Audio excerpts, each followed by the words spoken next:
Янка Брыль. Птушки и гнёзды. Книга одной молодости. Памяти брата Михася. Тады яе нашай любай і страшнай зямлі яшчэ ніхто не бачыў зводдаль у блакітным зянні.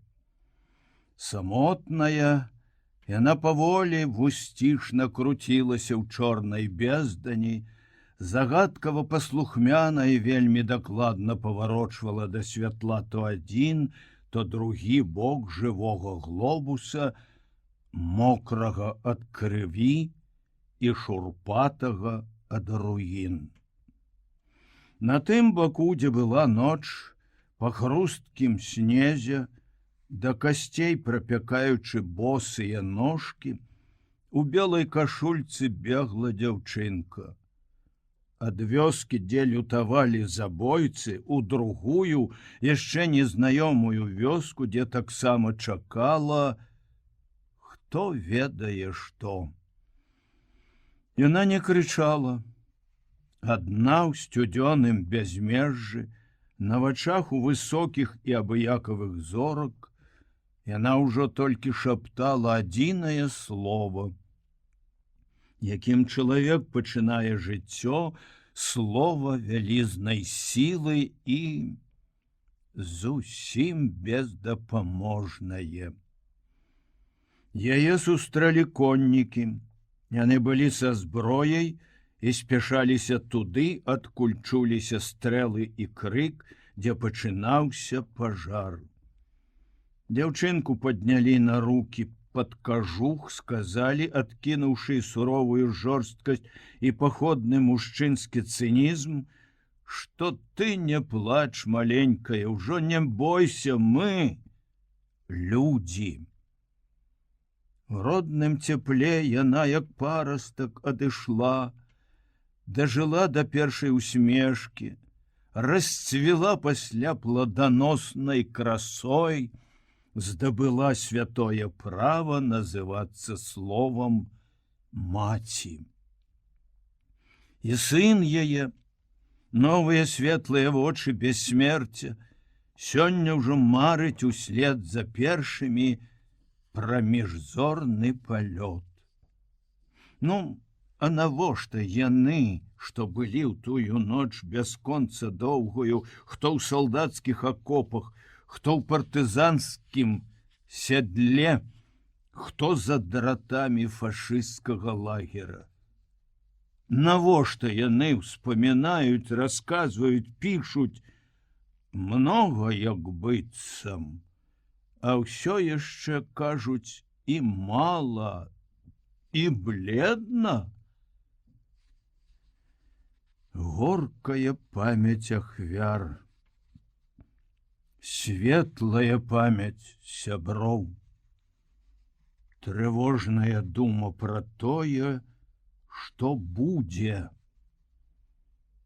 І да мяне здалечыні мінулага, вось ужо 20 год, часта, часамі зусім нечакана прыходзяць вобразы і галасы, трывожаць і просяць даць ім другое жыццё. Для гэтай кнігі я аддаў свайму герою многае з перажытага, а ўсё ж яна не аўтабіяграфія, а біяграфія адной душы. Расказ пра яшчэ адзін шлях да святла, пра яшчэ адно месца ў страі яго абаронцаў. Кніга напісана не па праву заслуг і пакут, толькі па праву любасці да чалавека, які ён ёсць, які ён будзе, бо павінен быць. Сцюдзёны вырай. Аповесць першая. Хлопцы, Настаў наш час. Падна! Ауф! Падна! Такую каманду польскае «падні» лажыся, абсечанае на свой лад і зручнае дабрэху адшліфаванае «ауф» устань, як аўтамат, нястомна і бяздушна паўтарае гітлераўскі старшы унтер Шранк. Адбываецца гэта ў чэрвені 40-го года, калі і атлусцеламу тылавіку вельмі проста было ўявіць сябе звыш чалавекам. І тут у вялікім шталагу, стацыянарным лагеры палонных, грымяць на слупах рэпрадуктары, словам і маршам трубяць перамогу над чарговай краінай Еўропы, цвікамі і падковамі салдацкіх бокаў таўкуць яе пад ногі зрынутую Францыю, яе Парыж, яе нікому не патрэбную свабоду. Падна! Ауф! Падна! Ляжаць праклятыя польскія свінні! Сотня былых франтавікоў у чорных марскіх і ў сухапутных колеру хакі неданосках ляжыць, прыпаўшы грудьмі да выбітай як ток зямлі, і цяжка дыхае на гарачы пыл і стаптаныя рэшткі травы. Усім вядома, цяпер, як заўсёды, пачнецца поўзанне. Калі б знізу заглянуць пад гэтыя насупленыя бровы над зямлёй, убачыў бы ў вачах, вядома, і нянавісць рознай сілы адкрытасці і стому залежнасці ад узросту таксама розную, каму не на карысць, а каму дык і проста не на жыццё. Найменш заўважыў бы страху, прывычка, а восьмішынкамі свецяць адны толькі вочы. Усміхаецца правафланговым. І відно, гэта толькі бадай яму аднаму. Схіліўшы долу светла-чубую галаву, на якой нейкім цудам толькі па ўласнай ахвоце трымаецца пілотка, хлопец успамінае. Таксама падней, хоць з іншых вуснаў. Калі ён быў яшчэ польскім рэкрутам, даўжэзны год таму назад. Скамандаваў тады капрызна злосны, нявыспаны з перапою ці валацугі паручнік Слядзінскі. Такі сабе маладзенькі ды выпінасты ўзводны вудз, правадыр па салдацкай мянушцы Пінгвін. Ляжаў узвод марской пяхоты, нядаўнія вясковыя ды гарадскія дзецюкі з-пад розных торуняў ды наваградкаў. Лаянка, што сакатала над імі, не хвацкая, не смешная, а такая ўжо да нудоты агідна штодзённая, лішняя, што ёй бы не з рота выходзіць. Пакуль скамандаваць хамам паўсці, Пінгвін мяшаў з брудам і іх саміх, і іхніх маці, жаваў, перажоўваў і за салодай выхаркваў самую ліпкую поскуць казарменнага фальклору, шчодра запраўленай адчуваннямі стомы і абавязку і ўласнай вышэйшасці. З грэбліва-пакутніцкай усмешкай на далікатнай выпішчанай мордзе. Бялявы хлопец, які і там у войску быў правафланговы, глядзеў, як усеў зямлю. Малебен гэты трываў нядоўга, аднак рэкрут паспеў заўважыць перад самымі вачыма, паміж нерасцвіўшых рамонкаў, светлыя, тлустыя, небывала выразныя пясчынкі. Успомніць, што ў сонечнай вышыні пушыстыя белыя хмары баранчыкі, адчуць, што надушыў яго свой чалавечы вясёлы настрой. Ад кнігі, якую днямі ўзяў з палкавой бібліятэкі, «Дивны дела твои, Господи! Пайшоў монах у грыбы ды з лесу бабу прынёс у мяшку». Кніга тая «Прыгоды бравага ваякі Швейка». Па слепаце начальства яна трапіла ў казарму абояк. Нібы знарок, каб увечар ты нарагатаўся з аўстра-венгерскай ваеншчыны, а ўранне ўбачыў яшчэ адну, на гэты раз польскую, інсцэніроўку агульначалавечых старонак. Знізу, не знізу. Хоць і павалены загадам пана паручніка, глядзеў тады правафланговы на яго па тупасці палаянцы летнія таксама, як Шранк звыш чалавека.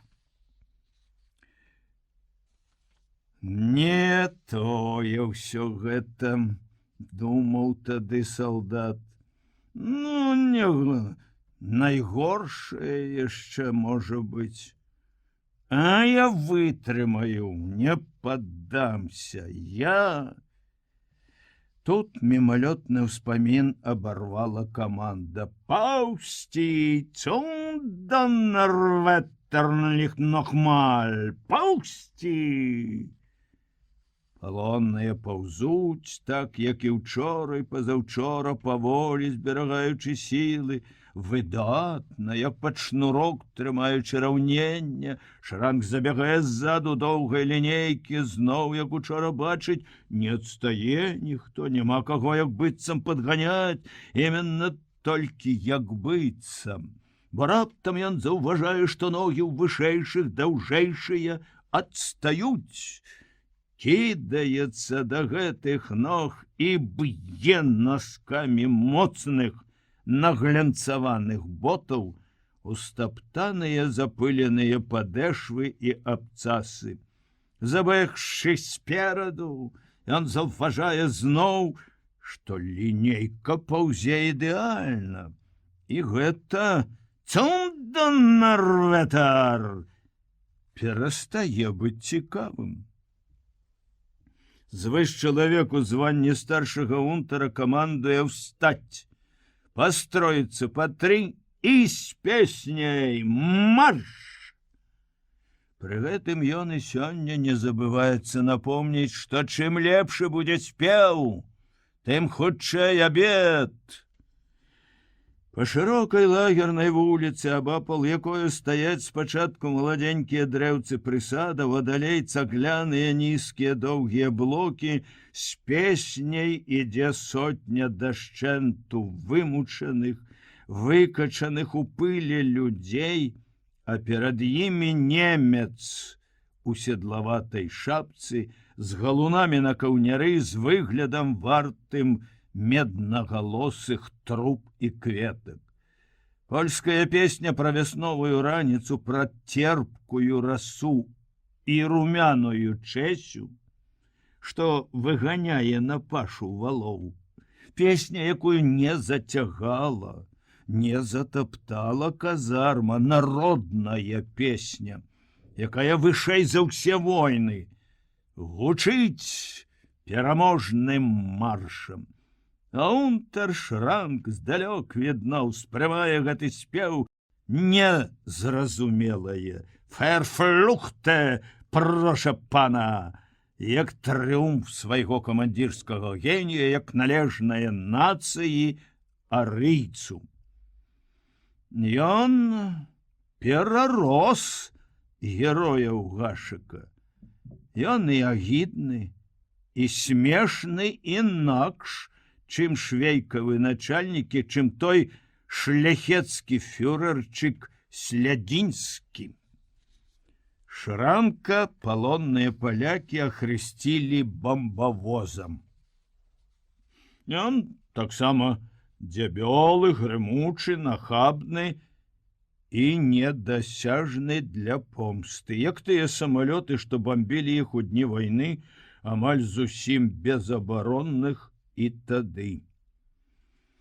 Калі ён біў штрафніка, крыкам паставіўшы «Насмірна!», Відаць было, гэта далёка не ўсё, што можа і чаго хоча гэты не чалавек па прафесіі.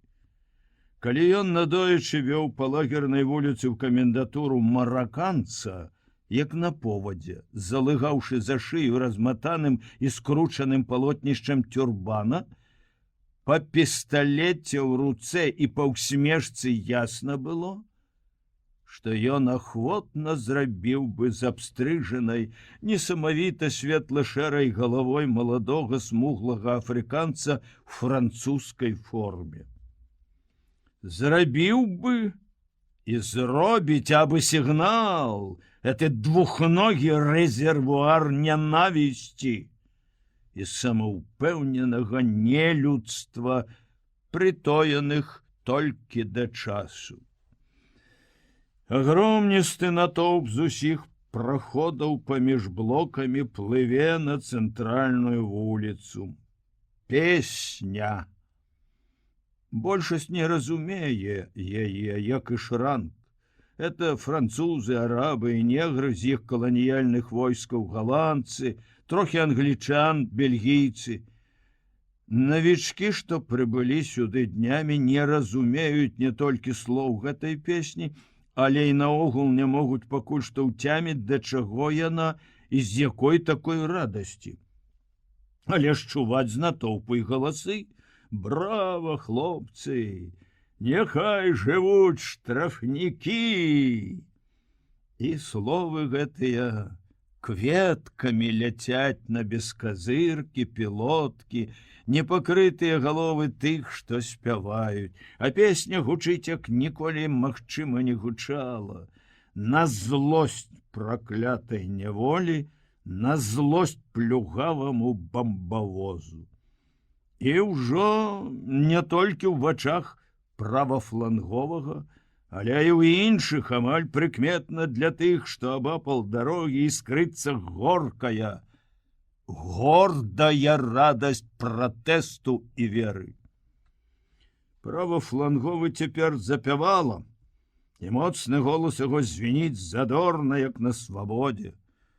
І самай раскошнай кветкай з натоўпу ляціць проста ў хлопцава сэрца роднае беларускае слово: «Орол! Руневіч! Маладзец, Алесь!» У гэтым шматтысячным чалавечым мурашніку палонныя з польскай арміі адчувалі сябе ветэранамі. Іх прыгналі сюды летась у верасні яшчэ у цэльты, брезентавыя палаткі на вялікім пустыры, які быў толькі што абцягнуты новенькім калючым дротам, падрыхтаваным загадзя і ўдосталь. Іх рукамі пабудаваны гэтыя цагляныя блокі на 250 чалавек кожны, пракладзены ў катаны шлакам вуліцы, пасаджаны дрэўцы, все па загадзя прадуманым плане і, відаць, надоўга.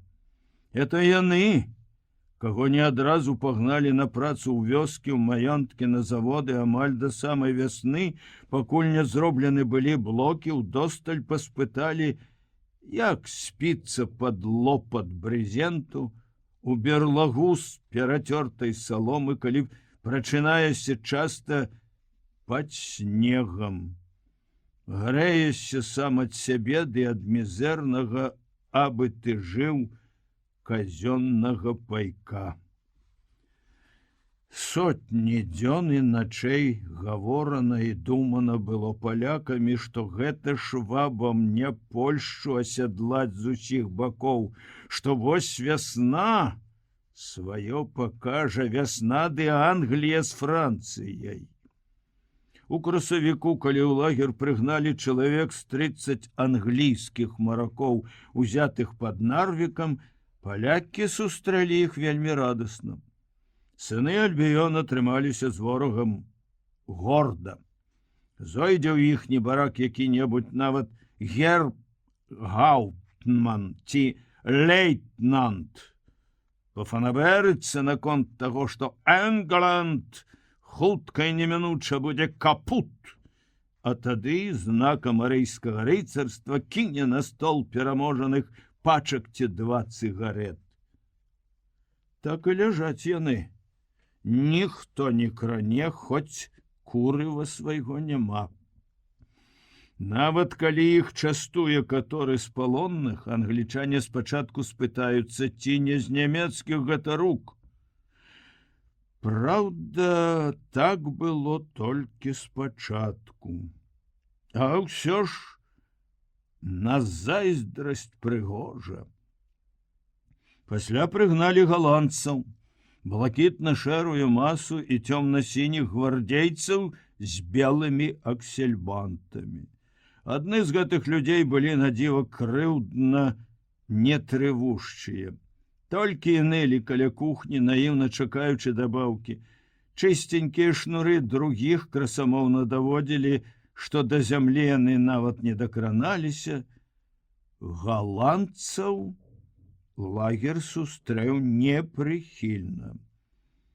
Калі ж неўзабаве па цэнтральнай вуліцы у далейшыя пустыя блокі паплыла ўжо не соценная, а шматтысячная французская рака, калі ўжо не толькі за вузкімі спінамі іх каляровых афрыканскіх ваякаў загайдаліся вялізныя мяхі трафеяў, але і самі гаспадары непераможнай лініі Мажино ішлі некаторыя настолькі забарахолена, што нейкі гренадёр, малы, пузатенькі, акадэмічна важны, з чамаданам, вёў за сабой на повадзе кармітельку казу. Ветэранаў прорвала пагарлівым смехам і словамі нават пра здраду. Дасядзеліся, дапіліся! Не горш, як тых маракоў англічан сустракалі бельгійцаў, пра мужнасць якіх цынічнай аб'ектыўнасцю грымела нават нямецкае радыё. Ашуканыя і пакінутыя ў дні вайны не толькі саюзнікамі, але і ўласным урадам палякі цяпер, пасля разгрому нават Францыі, у горкім адчаі маглі суцяшацца тым, што ваявалі яны не горш за ўсіх, куды там, нават лепш за многіх. З новай сілай жылі, новымі легендамі пачалі абрастаць молатыя ды перамолатыя за восень і зіму расказы ўдзельнікаў і сведак.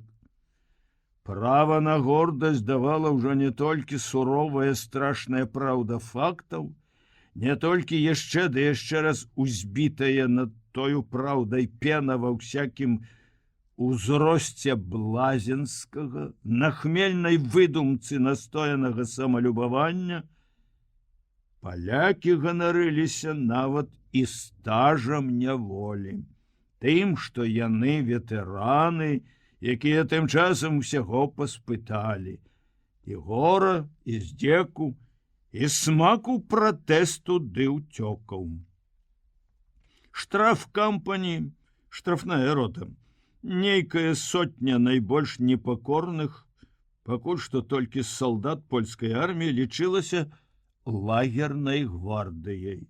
Па адным, па двум ці па трох гэтых гвардзейцаў прыганялі сюды то з арбайцкамандаў, дзе яны асмельваліся выказваць якое-небудзь нездавальненне, то з тых далейшых ці бліжэйшых ад лагера вёсак і гарадоў, каля якіх каго накрылі на днёўцы або злавілі ноччу. Уцекачоў было найбольш. Настойлівыя смельчакі ці проста свабодалюбівыя, паэтычна настроеныя рызыканты, яны ныралі ў цёмную ноч, яшчэ не ведаючы, ды і мала думаючы пра тое, што іх чакае, калі зловяць. Ужо суровай зімою па многіх арбайцкамандах гордай легендай пайшла, пашапацела вестка пра самыя першыя ўцёкі, дзе 2 матросы неслі, пакуль не папаліся трэцяга з адмарожанымі нагамі. Шапталіся, збіраліся зімой, а вырай пачаўся, вядома, з вясны. Тады была і створана гэтая штрафкампанія, своеасаблівы канцлагер у лагеры. Адзін з блокаў абгарадзілі зноў жа калючым дротам, паставілі туды камендантам найгоршага гада з лагерных унтараў — Шранка.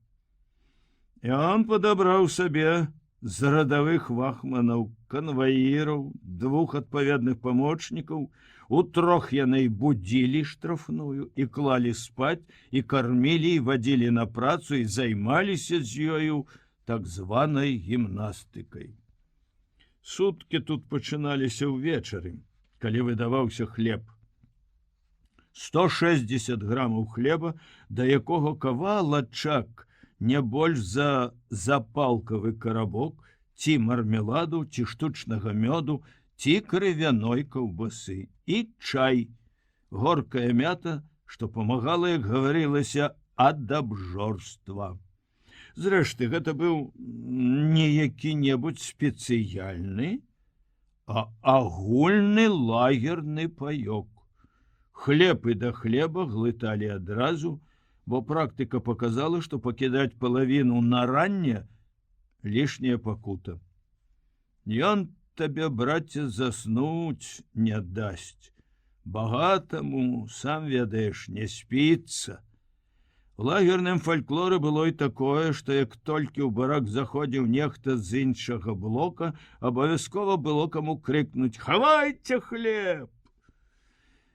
Той хлеб, што з'яўляўся адзін раз у суткі, і тут жа знікаў. Снеданне — чай, абед — 3/4 літра бурды, што афіцыйна значылася супам. Вада, трохі бульбы ці высевак на падкалоту, акрашана далёкім пахам нейкага загадкавага тлушчу. Бывалі і кавалкі кармавых буракоў, 2 ці 3 ў кацялку з адпаведным наварам. Словам, голад. Бязмежны, беспрасветны, які найбольш адчувала такі штрафкампані. Дзень пачынаўся свістком на дварэ, пасля якога ў барак урываліся вахманы з кіямі. Марудзіць было небяспечна. Уранні ўвечары муштра ішла па паўгадзіны. Тут жа у загарадзе штрафной, а поўдні гадзіну на лагернай плошчы. Для загартоўкі нерваў на тыя падна і ауф выводзілі ад стола. Пасля таго, як людзі пасядзяць каля яды, абавязкова моўчкі гледзячы на цёплы нейкім жыццём напоўнены салдацкі кацялок. Паколькі лагер яшчэ ўсё разбудоўваўся, на работу далёка не гналі. Капалі хлопцы канавы пад трубы вадаправода і каналізацыі, насілі каменні і цэглу, цягалі вялізнымі бочкамі ваду, і ўсё гэта пад пільным вокам і з вечным вяканнем над галавой. Сон на голых папярочных дошчачках, без такіх нават, як у агульным лагеры, сенніка і падушкі, толькі з благенькай коўдрай. Адбой і мёртвая цішыня.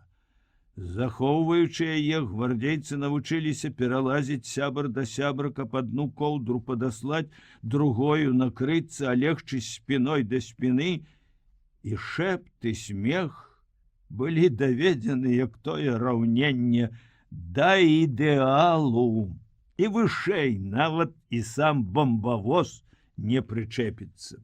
Хоць той, вядома, знаходзіў да чаго прычапіцца. Ён дзёрся крыкам і біў, аддаючы належнае на кожны новы дзень. Алесь Руневіч трапіў штрафкампані з маёнтка. У каманду, якая там працавала з прадвесня, сабралі адных беларусаў. Паміж СССР і Германіяй была дамоўленасць наконт абмену польскімі палоннымі па месцу іх жыхарства. Пачаўся быў нават і абмен пад гарачую руку, а потым справа з ім паступова аціхла. У вёску, дзе Алесь быў зімой, дайшла са шталагу чутка. Туды, як быццам прывезена многа палякаў з савецкага боку. Бальшавікі іх выпусцілі з палону, а немцы зноў за дрот. Пасля гэтая чутка пацвердзілася самым жывым пераканальным чынам. На Алесеву арбайцкаманду ў групе папаўнення трапіў улан, што пабываў у савецкім палоне. Палон той вспамінаў ён нядрэнна. І хлеб давалі, і чай, і кашу, і нават махорку. Паказваў жоўтую 3-капеечную манету, на якой быў герб і літары СССР і дата 1933. Цудоўны, неабвержаны доказ. Чуў, што саветы адправілі сюды 7 эшалонаў палякаў, якія жылі перад вайной на захад ад Буга, а швабы туды толькі 2, ды і то найбольш інвалідаў або яўрэяў. Яўрэі ў шталагу, расказваў новенькі, сабраны в адзін блок над уваходам, у які напісана «Для адпраўкі на Русланд». Кажуць, што хутка адправяць туды і вас, беларусаў з украінцамі. І сам я з вами паехаў бы, хлапакі. І так і сяк няволя до конца вайны, дык лепш ужо псякараў быць там, дзе лепш.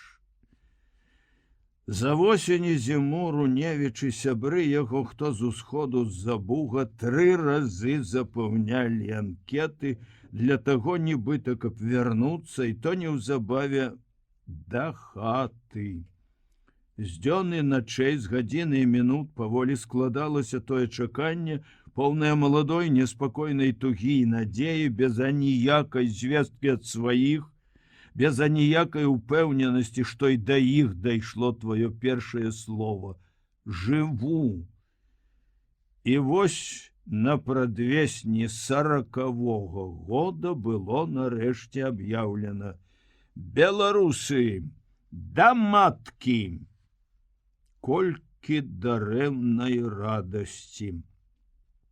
Як жа проста пазвозілі са змешаных арбайцкаманда ў каманды нацыянальныя, аддзялілі для чагосьці ад палякаў і украінцаў, зноў сказаўшы старое да болю агорклае: «Працуй і чакай». 47 хлопцаў з розных пешых ды конных палкоў, з розных лясных, палявых ды балотных мясцін заходняй Беларусі сабраны былі ў вялікім маёнтку. У старой цаглянай адрыне ім адгарадзілі кут, збілі нары, заслалі іх саломай, паставілі жалезную печку, як усюды на камандах закратавалі акно, а на дзверы павесілі завалу і замок. Яднала землякоў туга па радзіме, яшчэ не зусім развеяная надзея на той абяцаны абмен, а галоўнае маладосць, яднала і цешыла. Вялікая сіла, што памагала і ад холаду, і ад голаду, і ад гора. Алесю взялі ў палон толькі ў мундзіры, так як ляжаў у акопчыку за кулямётам. Бялізны, праўда, у тым акопе парваць не паспеў, быў такі звычай у польскіх казармах. Кожны салдат, атрымаўшы у суботу бялізну, стараўся па традыцыі здаць яе праз тыдзень як мага больш падёртую. Гэта быў нават шык такі, спаборніцтва і малады бяздумны рогат. На фронте, а потым у палоне стала не да гэтага. Неўзабаве, яшчэ да прымаразкаў, бялізна сама падзерлася так, што Алесю прыйшлося аднойчы ў нядзелю проста дарваць яе на кавалкі, якія могуць прыдацца, памыць і развесіць на дроце. А з ім і другія, яшчэ 4. Паразвешвалі рэшткі бялізны, стаяць на холадзе в адных мундзірчыках ды ў портках на голае цела, любуюцца. Смешна. Ну вось, абрадзініцца толькі катораму будзе ў што спавіваць. У маёнтку на новай камандзе беларусаў сустрэлі дэзінфекцыяй, забралі вопратку, звалілі яе ў спецыяльна падрыхтаваным закутку, куды напусцілі газу, а голую каманду замкнулі пры тым закутку у адрыне. Стулкай, крычы, галасі, адзін чорт. І тут сярод іх яшчэ мала знаёмых паміж сабою аб'явіўся той залаты чалавек, які заўсёды знойдзецца ў любым натоўпе, з якім заўсёды лягчэй на душы.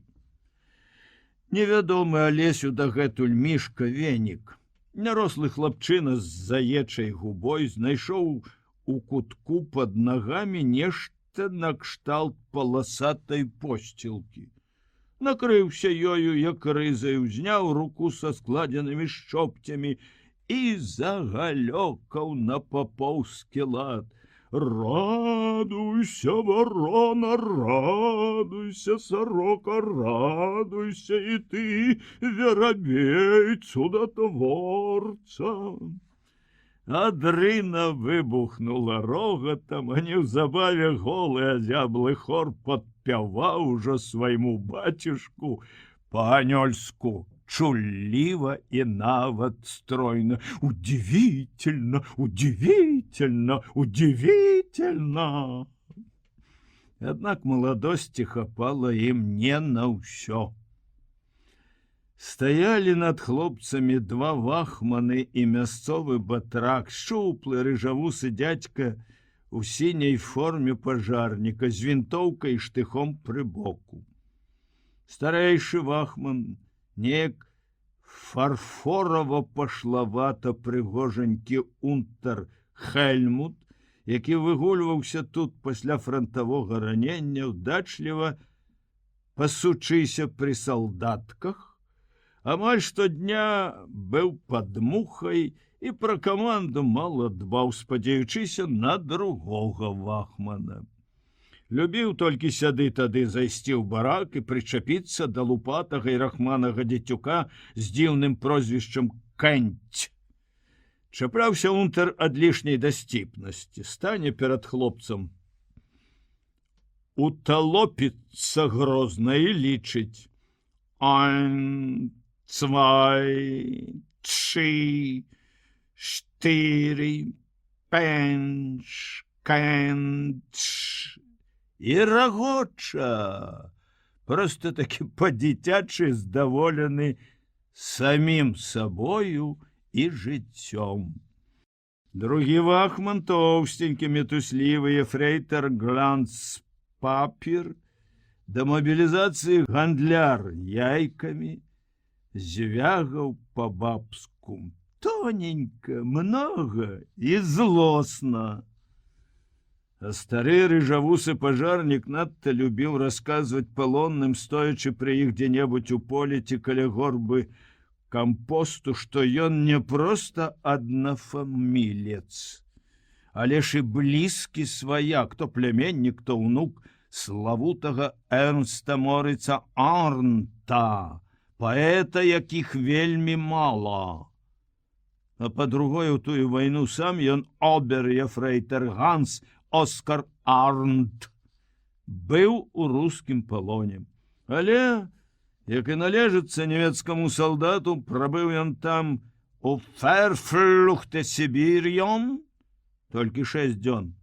Вывучыў рускую мову, зарэзаў вартавога казака, пераадзеўся ў яго вопратку і ўцёк. Падрабязнасці этой гісторыі мяняліся, удасканальваліся амаль штодня, аднак галоўнае заставалася непарушным. 6 Tagen im Ganzen. 6 дзён у цэлым на ўсё. На дарогу ў Сібір ды назад і на мову, якой ён цяпер, дарэчы, карыстаўся вельмі скупа, толькі ў злосці. падганяючы сваіх слухачоў, каб лепш працавалі, або калі яны смяяліся з яго расказаў. Все тыя 3 карабіны і 6 патранташаў падпарадкоўваліся не столькі лагернай камендатуры, колькі аконаму маёнтка Штундеру. Быў, праўда, і пан, патомны ўладар маёнтка, бязногі кайзераўскі афіцер фон Лепар. Казалі, што нядаўна ён сам гаспадарыў, але дрэнна, і паводле нейкіх там законаў нацыянал-сацыялізма пану выдзелілі адпаведную зарплату, а маёнткам пачала распараджацца сама дзяржава, з рукі якое дзейнічаў Герштундер. Наколькі ён быў гаспадарлівы, палонных мала цікавіла, а што пан ён круты ды паганы, яны даведаліся вельмі хутка. Дагэтуль хлопцы бывалі на розных камандах, у асобных бауэраў, у маёнтках, на фабрыках, у лагеры, харчаваліся з розных котлоў, але такога здзеку з ядой яшчэ не бачылі. На іх пратэсты ні вахманы, ні аконом спачатку не звярталі ўвагі. Тады каманда не выйшла на работу. Унтер-Хельмут зусім нечакана стаў за палонных. Яны таксама салдаты, сказаў ён Штундеру тут жа каля дзвярэй адрыны. Яны многа працуюць, і яны павінны бясспрэчна добра жэрці.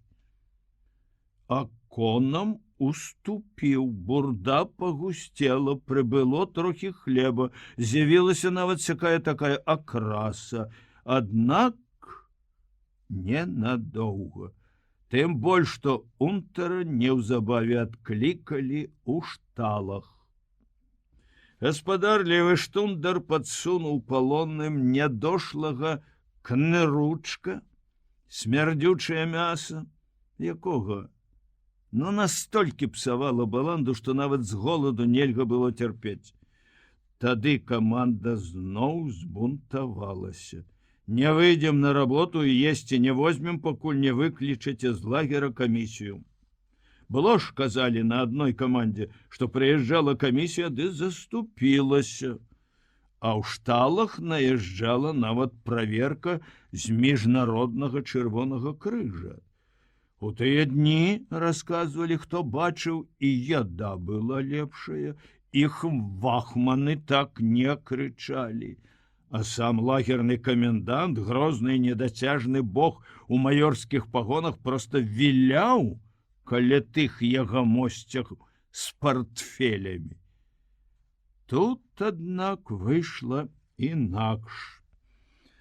Рыжы пажарнік, мабілізаваўшы всю сваю фантастычную мужнасць, надзеў на качаргу кінжальны штых і з рускім матам ды з ферфлюхтарам пачаў пароць палонных, выганяючы на двор. Тут прыбег і ефрэйтар, каманду пастроілі, загадалі марш! Калі ж яна не скранулася з месца, былы гандляр яйкамі з бабскім віскам кінуўся на першага ў крайняй двойцы і з маху цяў яму прыкладам у грудзі. Але схіснуўся, але падэшваў з зямлі не скрануў. Немцы загналі палонных у адрыну і замкнулі. І гамана, і маўчанне бунтароў усё выразней пачалі падзяляцца на боязь, а што ж цяпер будзе, і на наіўную ўпэўненасць, што вось прыедуць з лагера і разбяруцца. Алесь таксама ўжо то баяўся глыбока ў душы, то яшчэ цьмяна верыў у тую легендарную камісію. А звыш таго ён нёс ужо глухі неадчэпны боль у грудях. І боль гэты вёў за сабою глыбока схаваную радасць. І я за ўсіх, і я за праўду. За сцяною Ну што ж, нарэшце гэта скончыцца, загула і спынілася машына. Ключ у замку лузгануў звычайна, як і заўсёды, завала грукнула абрук таксама. Тады ж пачуўся гвалт. І в адрыну праз раптоўна расчыненыя вароты ўварвалася салдатня са штыхамі на карабінах. Толькі крыху пазней стала ясна, што іх было ўсяго 4, ды і то 4-ы пажарнік. Праз момант палонныя зноў стаялі строем, перад якім у баявой гатоўнасці тыя 4 штыхі з боку нечакана унтер Хельмут. Хельмут быў той, ды не той.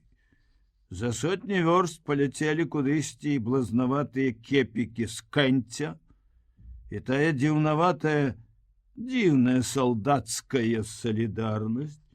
Паміж арлом на задзірыстым фасадзе шапкі і значком вермахта на грудях пошла прыгожанькі твар быў ужо не фарфоравы, не ўсмешлівы, а стандартна жалезны. Побач з Хельмутам, успёршыся на кульбу, стаяў высокі, худы і несклёпісты штундар з вельмі рашучым выразам на індычай фізіяноміі. Хельмут, менш чым заўсёды зважаючы, што разумеюць яго, ды і то сяк так 2 ці 3 чалавекі, прамовім тонам самага высокага безапеляцыйнага прысуду. Я не приехаў слухаць вас ды разбірацца. Я ведаю ўсё сам. Я навучу вас паважаць 2 словы. Немцы і Германія. Взять яго. На ўладны жэст начальніцкай рукі 2 прыезджыя салдаты кінуліся да Руневіча, штыхамі адкінулі яго ад правага фланга і пагналі да машыны. За сабою Алесь пачуў унтарскі голас. Направо! Работай! Марш! Азірнуўся на тупат сяброў. Але адзін з маўклівых дагэтуль салдатаў гаркнуў з нячэўку і тупа штурхануў яго штыхом. Не вось ён сядзіць на заднім сядзенні адкрытай вайсковай машыны, абапал 2 штыхі, 2 непрыступныя твары пад каскамі, у насцярожаным атупенні Алесь ўсё ж такі заўважае ў вялізнай люстранай шыбене ветравога шкла разам з гэтымі каскамі ды штыхамі, як быццам больш чалавечны твар маладога шафёра ў пілотцы, з расшпіленым каўняром мундзіра і нарэшце самога сябе. Твар яго нейкі надзіва да жаху чужы, нейкі да смеху свой, ягоны, з іх вёскі, з іх хаты, мамін і Толяў, і ўсіх, каму ён раскажа калісьці аб гэтай прыгодзе. Так, ён у гэты іменна момант адчуў, што нічога не будзе. Самага горшага сёння пакуль што не будзе, а ўсё ж усміхнуцца не здолеў. Батракоў, з якімі яны палонныя перакопвалі кампостныя горбы, рассявалі паруні з салетру, накідалі на трактарныя прычэпы гной, цяпер тут не было. Пэўна ж, яны недзе ў полі. Сабралася толькі чародка малых, якія стаялі пакуль што воддаль. І толькі нейкі негеглы дзядок, якому не на ўме ўжо відаць і кухаль піва, немаведама, як і адкуль з'явіўшыся, стаіць побач з машынай. Якое там стаіць?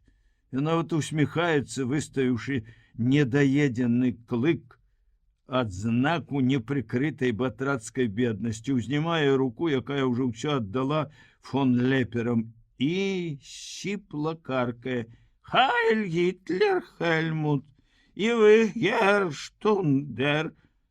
Што, нарэшце вы яго маеце? А я ж цябе хрэна старога ні разу не бачыў, думае Алесь, міжвольна адзначаючы ў думках, што гэты клык і крывую усмешку раба не забудзе, як твар свой паміж тыхоў у гэтым незвычайным люстры. І вось яны едуць. У шыбе з'явіўся яшчэ адзін Хельмутаў твар. Жалезная маска з яго сышла, на фарфоры з'явіўся выраз задавальнення. І маёнтак, і парабкоўскі пасёлак, ну, няхай сабе толькі жанчыны ды дзеці бачылі, як спраўна быў ліквідаваны путч. Герой ляжачай карове на хвост наступіў, успомніў прымаўку Алесь і адчуў, што усміхнуўся сяк так. Аналізаваць усё, што здарылася, і тым больш, што яшчэ здарыцца, ён не можа, ды і не імкнецца. Значна пазней ён падумае, што Хельмут, відаць, атрымаў у шталагу наганяй за першую патачку палонным, якіх так распусціла, чорт возьми, нямецкая доброта. Яму прыйшлося цяпер выправіць памылку перад радзімай і фюрэрам. Значна пазней Руневіч будзе думаць і пра ўвесь саламяны агонь іх наіўнай і рызыкоўнай смеласці. Цяпер жа ён толькі адчувае, што ўсё абышлося, што найгоршага сёння не будзе. Майская зеляніна прысадаў і збожжа, вёска, чыгуначны пераезд з паласатым, як быццам спрадвеку задзёртым шлагбаумам. Зноў толькі поле за прысадамі і сонца. На блізкім даляглядзе лес. Да горада, дзе шталах кіламетраў, здаецца, з 15, унтэр Хельмут важна маўчыць, маўчаць і падуладныя. І толькі як у лес уехалі, пачулася гальт! Яшчэ не вылезшы з машыны, ён зусім дзелавіта гаворыць: тут і закончым. За 2 месяцы вахманства ў маёнтку унтэрсяк так ведаў артбайцкаманду, хоць ён і цвярозы і п'яны быў, да яе амаль зусім абыякавы. Доўгі Алекс не толькі добра спявае, ён і па-нямецку разумее лепш за ўсіх. І Штундеру не варта было так горача пераконваць, што Путчар падбухторшчык. Іменна ён, Руневіч. Хельмут ведае гэта і сам. Тырада перад строем, што такое немцы і што такое Германія, была і разлічана перш за ўсё на яго, на Путчара. Няхай разумее цяпер, што я кажу, і няхай падрыжыць.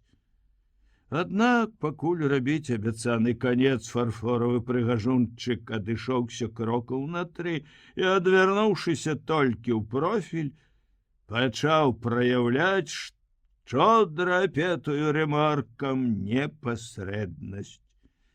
Мы мочымся серабром, міжвольна ўсплыла ў Алесевай памяці фраза з вяртаннем. Так, мы зробім полный парадак, а самі поедем далей. Мочымся серабром, а думаем золотом, дадаў палонны ад сябе і ледь прыкметна усміхнуўся другі раз. Хельмут ужо стаяў перад ім. Што? Нарабіў у порткі. Неяк знячэўку спытаўся ён і па-свойму.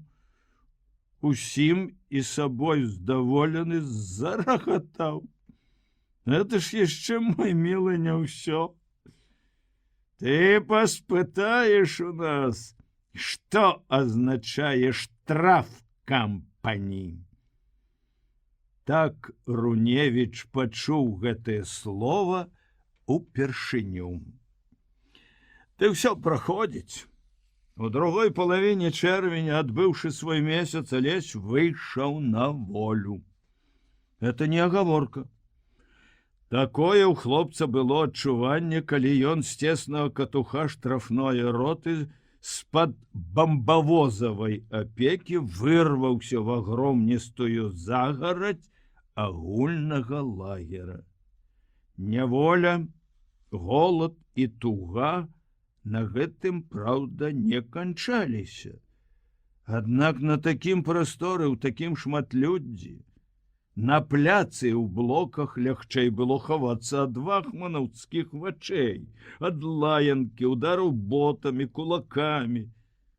Казённае самадзейнае зверства аховы расцярушвалася тут у параўнанні са штраф-кампані, з дзесяткаў тых самых ахвяр на многія ды цякучыя сотні і тысячы. Адчуванне пэўнай волі ўзмацнялася яшчэ і тым, што не штрафных амаль не ганялі на працу. Дакладней кажучы, для работы пры кухні, на будаўніцтве, паліваць дрэўцы і вуліцы бралі таго, хто попадаўся пад рукі, а ветэранам, которые спрытнейшы, стала цяпер вельмі зручна туляцца ад працы ў агромністых натоўпах навічкоў. Добра было пахадзіць, патаўчыся ў шумлівым і неабдымным чалавечым мурашніку, зрэдку толькі пачуўшы знаёмае ці зразумелае слова. Алесю нецікавымі здаваліся французы. Неспадзявана вялыя і вельмі ж многа іх на першы погляд, ды без ведання іх мовы аднастайна сумна аднолькавых. Многа было таксама і мараканцаў з французскіх паўночнаафрыканскіх дывізій. Смуглявыя яшчэ больш за паноў сваіх вялыя, яны або валяліся на выпаленай сонцам і вытаптайнай пад кутымі ботамі траве самую спёку, і то затуліўшыся ў шынялі ды панастаўляўшы каўняры, або сушылі на дратах памытыя каля калонкі лёгкія палотнішчы светла-каляровых тюрбанаў. Ажывалі арабы, з маўклівых, панылых, рабіліся шумнымі, толькі гуляючы ў косці.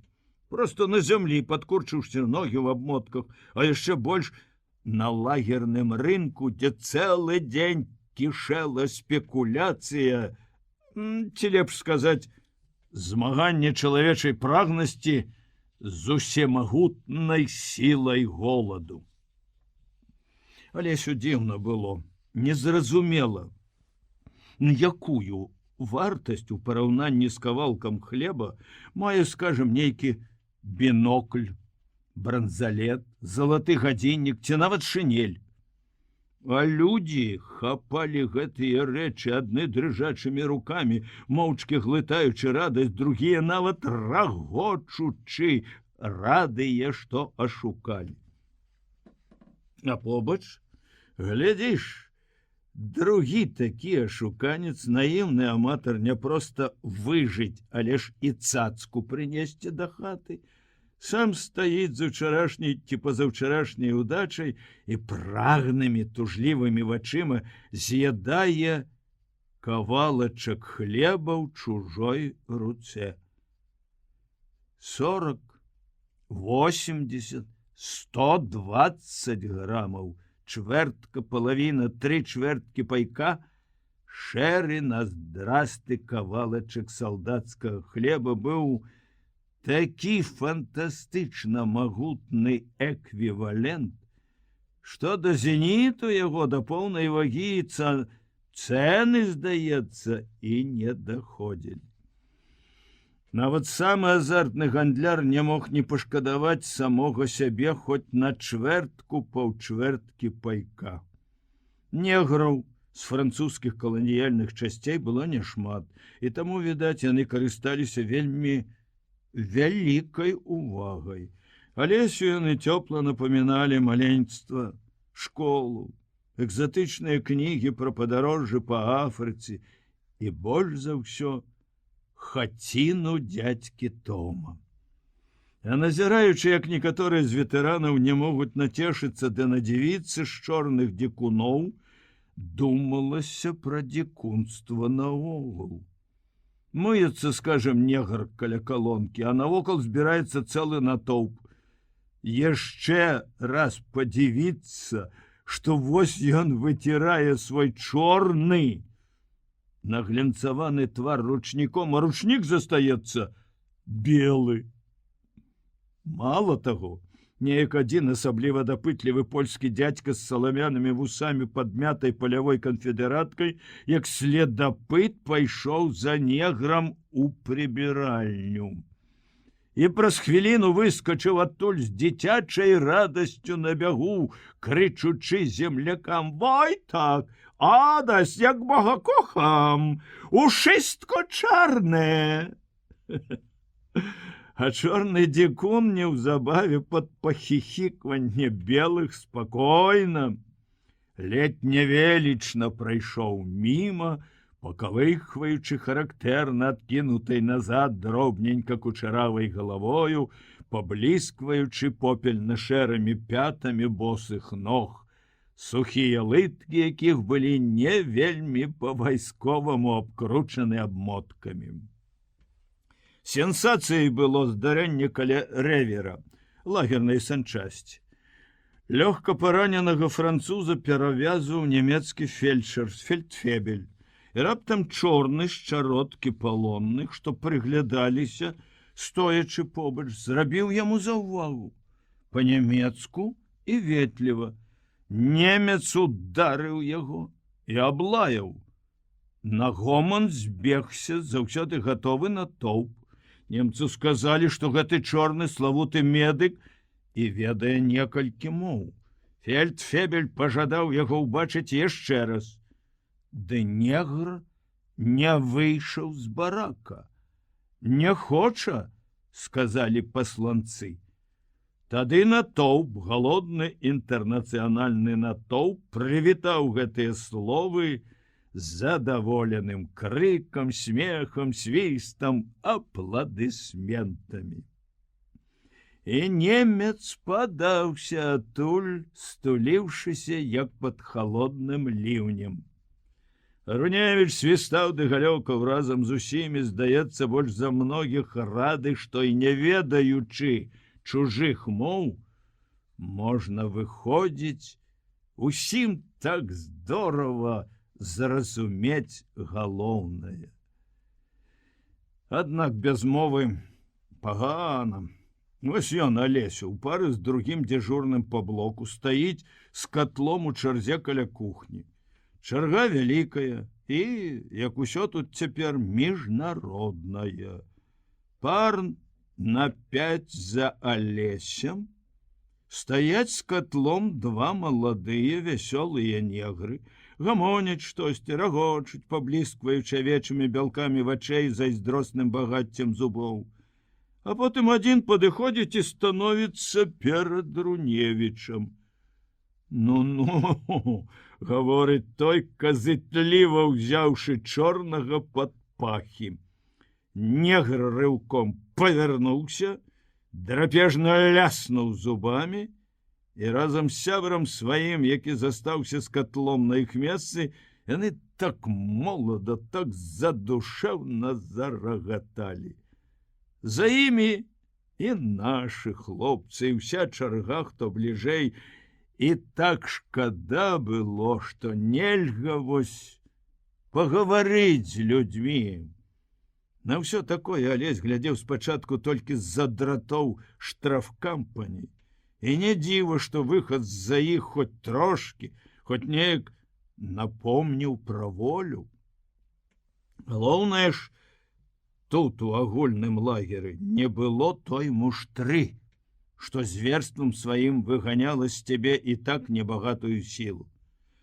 Алесь калісьці быў дужа хлопец, ці з касою, ці ў лесе, а падна і ау! Давялі за месяц да таго, што, ўстаючы з зямлі, цяпер яму вельмі хацелася абаперціся аб што-небудзь. Тады пастаяць, пакуль перашумець у галаве і супакоіцца ў вачах.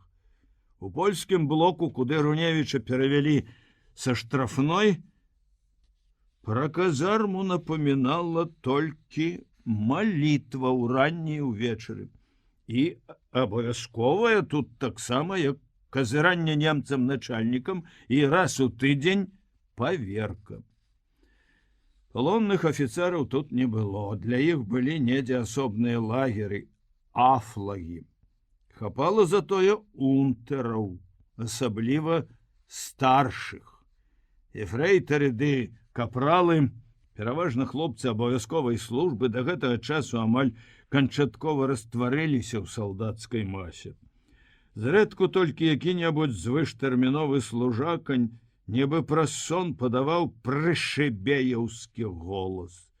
Зрэшты, нясмелы, бо нават плютановыя і сяржанты, узводныя фельдфебелі, у тым ліку былыя ротныя шэфы, старшыны, асобы найбольш непрыемныя для салдат, і тыя сталі тут дэмакратамі. Хоць, вядома ж, ніяк не маглі, не хацелі забыцца пра свой мінулы хлеб і новыя функцыі, нібы начальнікаў, хоць і ў няволі, спраўлялі з прыкметнай ахвотай.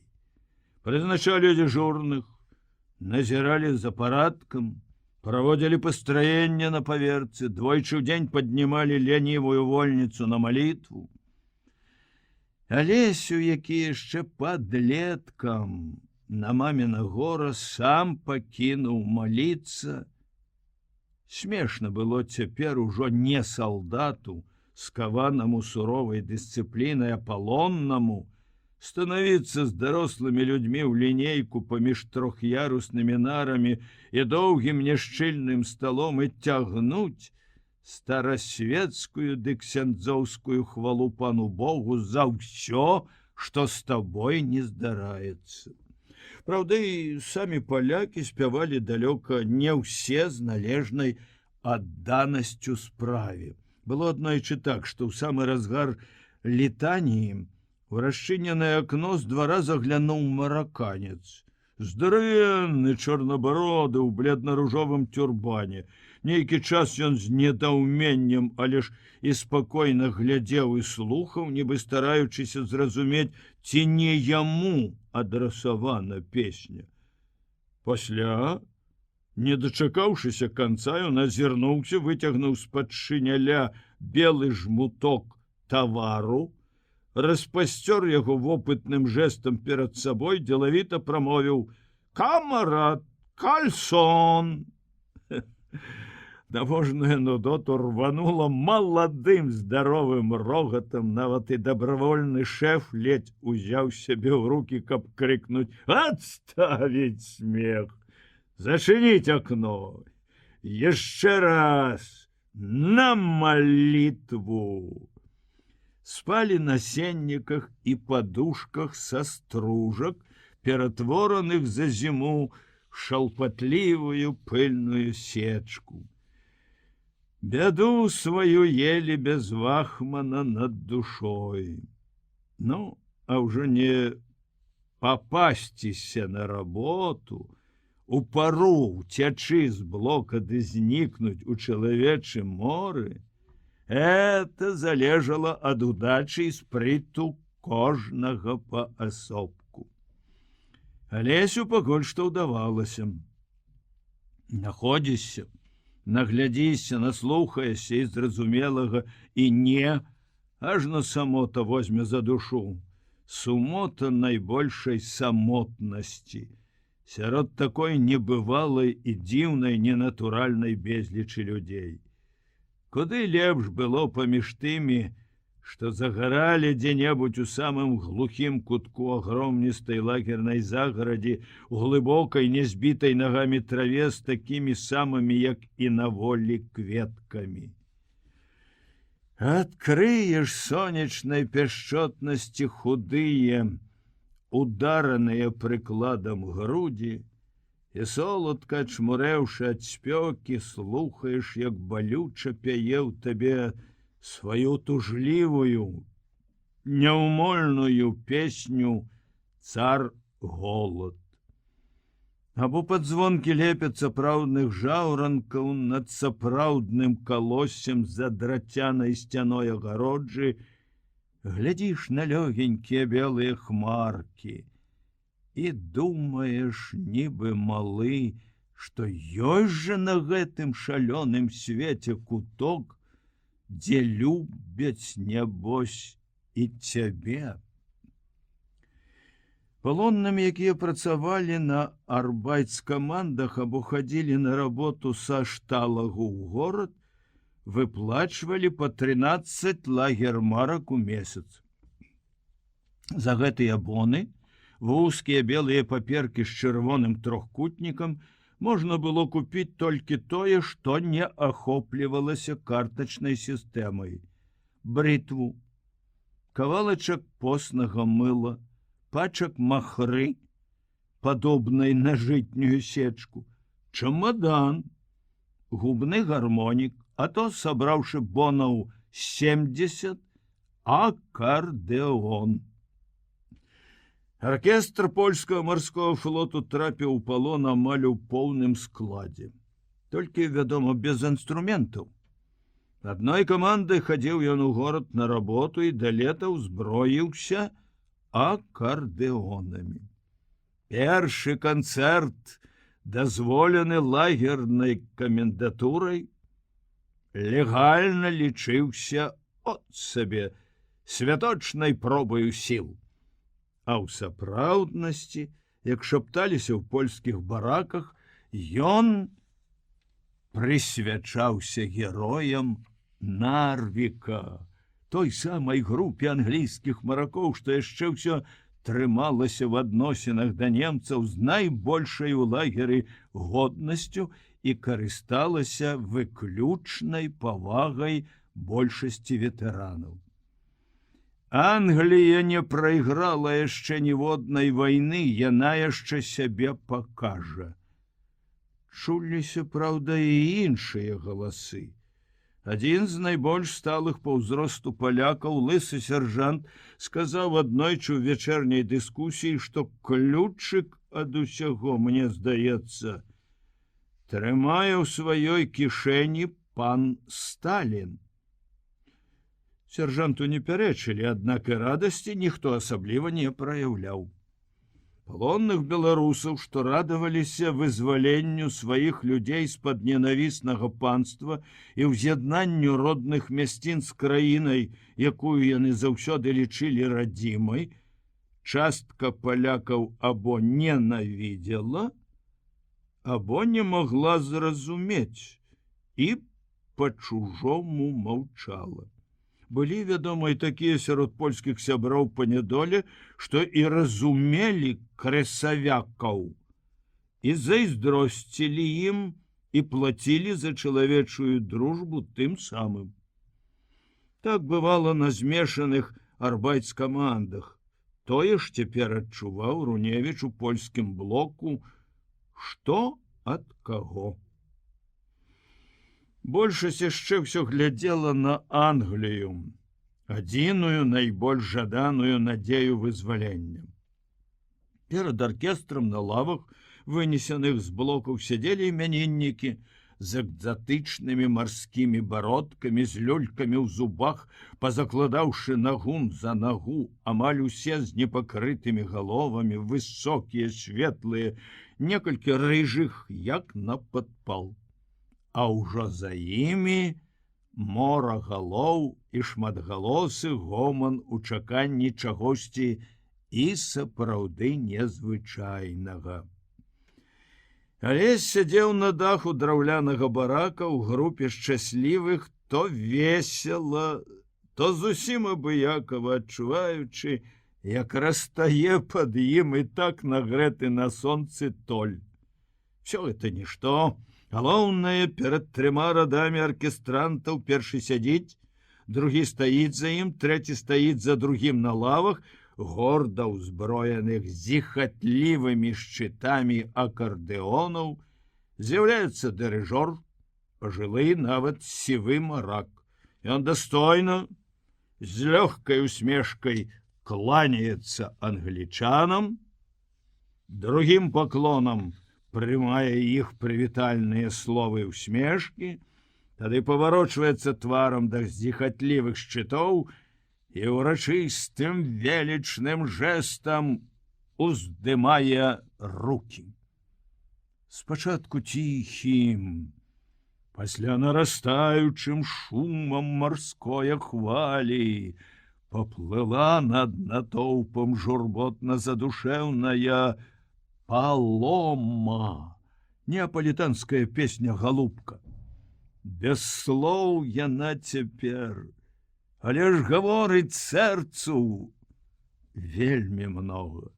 І не таму, што і польскія словы да гэтай музыкі ёсць, што марскі пехацінец Груневіч іх ведаў. Не толькі таму, сама мелодыя, сама гармонія гукаў гаварыла так многа, так невымоўна, хораша і родна, што душа твая пачынала за песняю хвалявацца.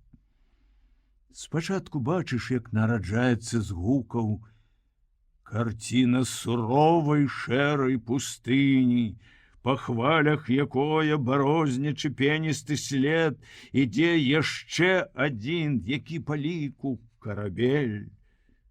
О, якое бязмежжа, якое бязлюддзе! Усплёскам хвалі, небывалым па сіле ўздымае свой голас адно адзінае пачуццё. Яно амаль усё, о не ўсё перадаецца всплёскам слоў. Ах, не пазбыцца вечна жывой тугі, вечна чужыя сцелюцца берагі.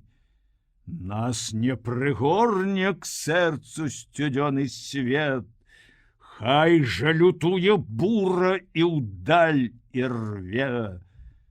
Хлопцы, настаў наш час, мора ўжо кліча нас. Бліскучыя шчыты пяюць кожны па-свойму і ўсе адно. А в Алесевай памяці нібы хваля на хвалю то нагрувашчваецца, то зноў раскочваецца былое. Хлопцы, настаў наш час. Пад гэты спеў павольна, раскалыхана, ідзе, плыве, мерна і жорстка грукаючы па мокрым бруку пад кутымі чаравікамі цяжкая шэрая польская рота. На плячах, на галовах жалеза, кулямёты і каскі, дажджлівы ранак з цяжкімі нізкімі хмарамі, душы прыгнечаны гэтым апошнім выхадам з казармаў у акопы. Песня тут недарэчы. Спяваюць яе механізмы, нібы ключом заведзеныя поклічам каманды. Кулямётчык Груневіч ведае, дзесьці схапіў мімаходзь на шляху самавука, цяпер прыпомніў і нясе з сабой смешныя, горкія, страшныя словы аднаго з найбольш закончаных салдафонаў Паўла I. Солдат есть простой механизм, артикулом предусмотренный. Толькі аднаго з тых прадугледжаных механізмаў прорвала нейкім жывым чалавечым пратэстам. Напярэдадні, чысцячы зброю, рота спявала без каманды, сама пад настрой гэтую ж песню марское тугі. І вось на словах хлопцы настаў наш час. Маўклівы, ужо даволі немалады рэзервіст, які чамусьці не спяваў, зусім нечакана апаў грудзьмі ў нацельнай кашулі на замазучаную сталь Максіма і дзіўна, не па-мужчынску заахаў наўзрыт. А яны, учарашнія рэкруты, героі пасля 6-месячнага абучэння, яны гаварылі, што это, бачыце, не кадравік, толькі што з дому ад бабы. Жонак у іх не было. Слова «дзеці» яны абміналі, яшчэ глыбей у самых недасяжных тайніках, хаваючы вобразы самых любімых і самых няшчасных. Маці. Добра, што іх тут няма. І як нядобра, што вось яны стаяць і плачуць на абочыне 2, 3, 4 мамы мясцовых хлопцаў. А хлопцы, усе і тыя 4, зусім абыякава ідуць, механічна калышуцца, ціха бразгаюць цяжкім панурым металам вайны, што заваліў цяпло жывой душы. Хлопцы, настаў наш час. Дагэтуль все здавалася толькі забавай. Спрадвечнай, вясёлай, агіднай, аднак забавай. І маршы, і казармы, і начальнікі, службовая строгасць, якіх хоць і да слёз, да абурэння часамі даводзіла, аднак больш весяліла здаровых бесклапотных юнакоў. Мне што, адслужыць ды да хаты вярнуцца, не больш. Нават калі яны ўлетку 39-го капалі акопы на мяжы тэрыторыі свабоднага горада Гданьска, все здавалася ім толькі забавай. Граніцы ў поўным разуменні гэтага слова тут не было. 20 метраў нейтральнай паласы і вораг, гітлераўцы, якія ўжо фактычна ператварылі свабодны Гданьск у свой нямецкі Данциг. Стаяць, выскаляюцца, кепікі строяць па-польску. Копай, копай, а хто заплаці? Нібыта самі напрошваюцца на поўху. Да ім адказвалі па загаду, спачатку маўчаннем, а потым адыходзячы пацешна ваяўнічай песняй. Нік нам не зробі нік, нік нам не рушы ніц, бо з намі сміглы, сміглы, сміглы рыдз. Забавай здавалася нават першая начная перастрэлка, што ўспыхнула за 2 дні да пачатку вайны. Мх, здорова заякаталі над далінай, над морам іх кулямёты. Забава гэтая была не на самай граніцы, а на схіле парослага букамі ўзвышша, дзе ў глыбокіх пакручастых акопах і ў бліндажах засела Алесява рота. Бліндажы, ці лепш сказаць, проста зямлянкі, нібы наспех былі накрыты 2 накатамі танклявага сасонніку, хоць і рабіліся яны разам з добра замаскіраванымі акопамі і падвойнай лініяй калючага дроту, як быццам грунтоўна ўсё лета. Свой бліндаж Руневіч з сябрамі па кулямётнаму разліку дасталі ў пакінутых жыхарамі дамах стары, без толку балбатлівы будильнік. Над уваходам, маючы на ўвазе не толькі сваіх, чорнаю фарбай намазалі. Стороннім уваход сурова забаронены. Злавілі, прывялі і навязалі да поўнай дамавітасці пярэстага, несаліднага шчанюка. Пазней, у час першага артабстрэлу, цюцька шчасліва сарваўся і ўцёк, а самі гаспадары бліндажа, 6 радавых і плютановы, сталі куды больш сур'ёзнымі. У той жа першы дзень, калі аціхла пад вечар, да Руневіча з другога крыла абароны прыйшоў землячок, вясёлы Коля, баярын са стралковай роты, прывалок аднекуль, у адведзены без нічога не ходзяць, вядро вішнёвага варэння. Ды Алесю было ўжо не смешна. Душу яго разрывалі туга і адчай. І ўдзень, і ў бяссонную ноч, і ў наступнае ранне. Вось ты калышашся, мора, чароўнае ціхае мора, і празрыстыя хвалі так мілагучна, нячутна, пяшчотна выгінаюцца ад шчодрай ласкі ранняга вераснёўскага сонца. Як жа добра!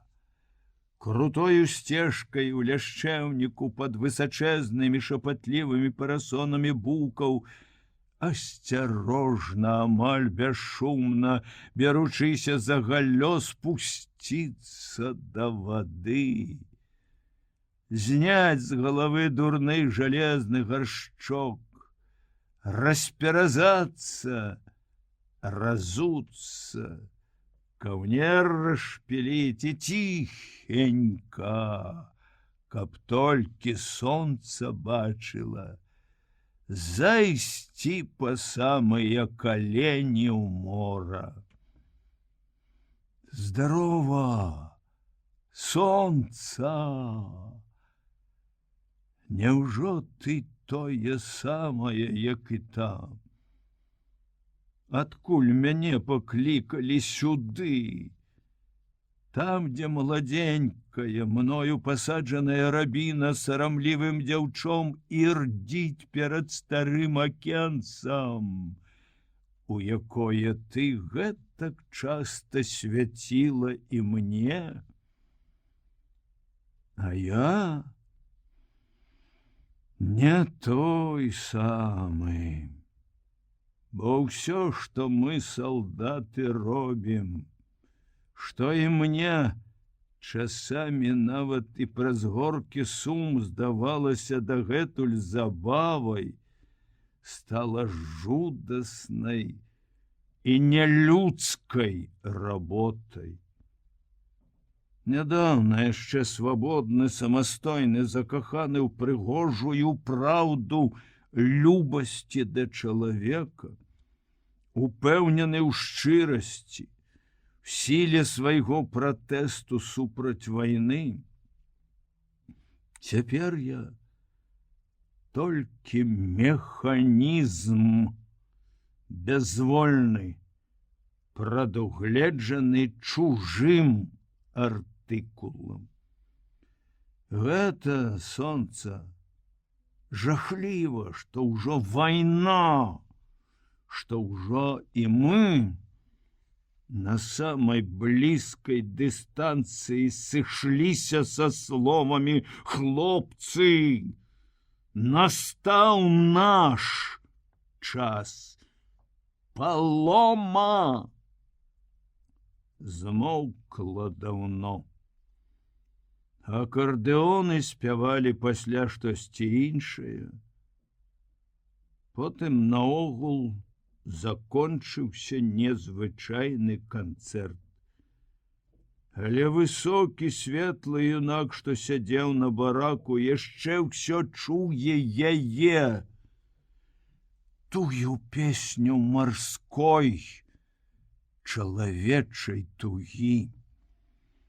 Ён ляжыць у зацішным кутку на траве, глядзіць на белыя хмаркі высока-высока і кажа той песні душою, без слоў. Не, ты не кліч мяне да тых холодных і тужлівых хваль, дзе ні дні і ночы бушавала агнём, жалезам ненавісць, дзе толькі цудам мяне абміналі асколкі і кулі, дзе без пары абарваліся шчасце, свабода і маладосць. Вядзі цяпер да сонечных, да непаўторна радасных, што калыханкай шумелі мне у самым пачатку. Падарожжа ў найлепшае. Шчодра напоены святлом далёкі і блізкі, нібыта ў радасным сне, вялікі чарнаморскі горад. Над безліччу рэек чуваць гудкі і чаханне паравозаў. І галоўнае, тата вярнуўся.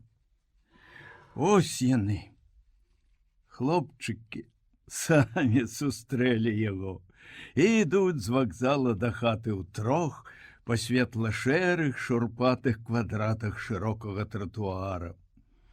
Малыя ў белых панамах спяшаюцца абапал вялізнага барадатага бацькі ў чыгуначнай форме. За рукі ягоныя ўзяцца нельга. У адной руцэ вельмі добра знаёмы, заўсёды загадкавы дзед-чамадан, у другой шырокая і адкрыта добрадушная цётка карзіна. У дзеда яшчэ ўсё невядома што, а ў цёткі ляжыць вялікімі гронкамі цьмяна-празрысты вінаград, з-пад якога раз-пораз выглядае паласата-крамяны бок кавуна. Меншы хлопчык Алесь трымаецца за край карзіны амаль увесь час аберуч. І ўсё заглядвае туды, шчабечучы бацьку процьму цікавых навін. Большы сямігадовы Толя толькі адной рукой трымаецца за ручку чамадана побач з бацькам і гаворыць менш, і тата падморгвае меншаму. Ён, мусіць, каўбасу абнюхаў кішынёўскую, як кот. Пасля ўжо дома Алесь аберуч трымае зярністы чырвоны кавуновы скрыль і есць яго ажно за шыю пацякло. А тата, нізка схіліўшыся над ім, смяецца. Ну, што? І гаварыць няма калі. Гэта адзін з найранейшых, здаецца, успамінаў. Вельмі просты і вельмі выразны. Да ап'янення пахам каўбасы, духмянай і салодкай свежасцю раскроенага кавуна. Ну, а мора? Дзе тое мора далёкае, што адгукнулася цяпер на песенны пошум нявольніцкіх акардэонаў. На 3-м годзе Алесь цяжка і доўга хварэў. А зрэшты, і ва ўсіх, відаць, бывае так, што першыя ўспаміны расплываюцца ў ружовай, мілай імгле чалавечага досведку, і памяць захоўвае толькі паасобныя малюнкі. Мора, напрыклад, помніцца Алесю так. Косыя разнакаляровыя лодкі, найлепш бела-чырвоныя, бела-блакітныя. Мноства сонца на варухлівай вадзе. Пад табой такі цёплы, што аж гарачы пясочак, а за табой да самага неба гліністы абрыў, за якім недзе горад, дом і балкон. Іх не відно. Над абрывам відзён толькі белы, вельмі доўгі грабенчык плота, і перад плотам той мамін палын, які адтуль сюды, зусім не пахне. Палын, ці, можа, іншая трава, расце і на ўступах абрыву. Там то ляжаць, то пасуцца белыя і шэрыя барадатыя козы. Адна ляжыць так блізка, што відно, як варушыцца, ходзіць ад жвайкі бародка. А да ўсяго абавязкова прыплятаецца тое, як мама, дома яшчэ ў кухні, палошча бутэльку. Спачатку шэрай вадою з попелам, а потым штораз чысцейшай, каб наліць туды малака з сабою хлопцам на мора. Алесь не памятае, як ён потым, дзе і пры кім або з кім піў малако, бо ў памяці на фоне сонечнага мора з двухкаляровымі лодкамі засталося перш за ўсё тое папялістае болтанне хваль з-за празрыстай сцяною бутэлькі. Памяць падказвае то паасобныя малюнкі, то абрыўкі іх, то проста адну якую драбніцу, часамі нават і няяркую. А вось вяртанне з бацькам з вакзала ідзе чамусьці як першы ўспамін. Чыгуначны праваднік, ён быў вечна ў дарозе. Былі дзесьці нейкія Кішынёў, Казацін, Валачыск, цяпер, такія смачныя назвы, адкуль тата прывозіў ім кавуны, каўбасу, вінаград. Пасля ён быў доўга дома, ляжаў, і было вельмі сумна. Ды зноў жа з гэтага суму помніцца не ўсё. Найлепш слова «гаус», прозвішча доктара, якое вядзе за сабой высокую чорную каракулевую папаху, акуляры, тэрмометр, трубу і дзіўныя пахі з бутэлечак і карабочкаў. І яшчэ адно, што ідзе з таго суму. Прыцемкам ён, усімі забыты Алесь, сядзіць у змрочным пакоі адзін. Сядзеў бясконца доўга, пакуль не лізнуў на стале ў памятай газетнай паперцы сіні дроб купарвасу. Чаго і як ён трапіў на стол, невядома і сёння. І ніхто тады не даведаўся, нават сам тата, чаго так горка плакаў ягоны пястун. Замест бацькі ў дарогу паехаў Сярожа, старэйшы брат, студэнт. Жыве дагэтуль моцны і радасны пах гарачай мамалыгі, якую ён, всемагутны брат, спрытна найкроўвае ніткай. І вянчаючы гэтую радасць, найменшы ў сям'і разумненька паўтарае ранейшае маміна: «Дзякуй Богу, што ў нас хоць гэта ёсць. Людзі не так галадаюць». Яго падводзяць да бацькі, а той працягвае вялікую павольную руку і кладзе яе на астрыжаную галоўку. «Праўда, сынок, праўда. Ідзі, Алесь, пагуляй», — шэпча мама. «Столем ідзіце», — зноў кажа бацька, «а я хутка папраўлюся. Будзе добра. Ідзі». І ён паправіўся. Не так, праўда, хутка, як абяцаў, а ўсё ж паправіўся, але добра не стала. Апіраючыся на сваю цяжкую вішнёвага колеру гузаватую кульбу, ён хадзіў па кватэры памалу і раз-порасу садзіўся адпачываць. Паміж ім мама і Сярожам пачаліся штораз дык часцей нейкія гутаркі пра нейкую вёску, і мама чамусьці ўсё плакала. Найлепшая Лесю помніцца з усіх такіх гутарак адно, як татаў сябар дядька Мікіта, што часта прыходзіў да іх, грукнуў кулаком па стале, накрытым квяцістай цыратай, і крыкнуў: «А я не паеду! Век гэтак цяжка не будзе, хутка наладзіцца ўсё». Але потым чуў, што Сярожа хоць і не грукаў па стале, а ўсё ж таксама адмовіўся ехаць з імі ў нейкую там буржуйскую Польшчу. На Лесю помніцца брудна-белы таварны вагон, у якім всяго вельмі многа, і бочкі нейкія, і пасцелі, і людзі. Та-та-тах, та-та-тах спяшаюцца колы, і недзе спераду чуваць час ад часу, прарэзліва клічучы некага, свішча задыханы паравоз.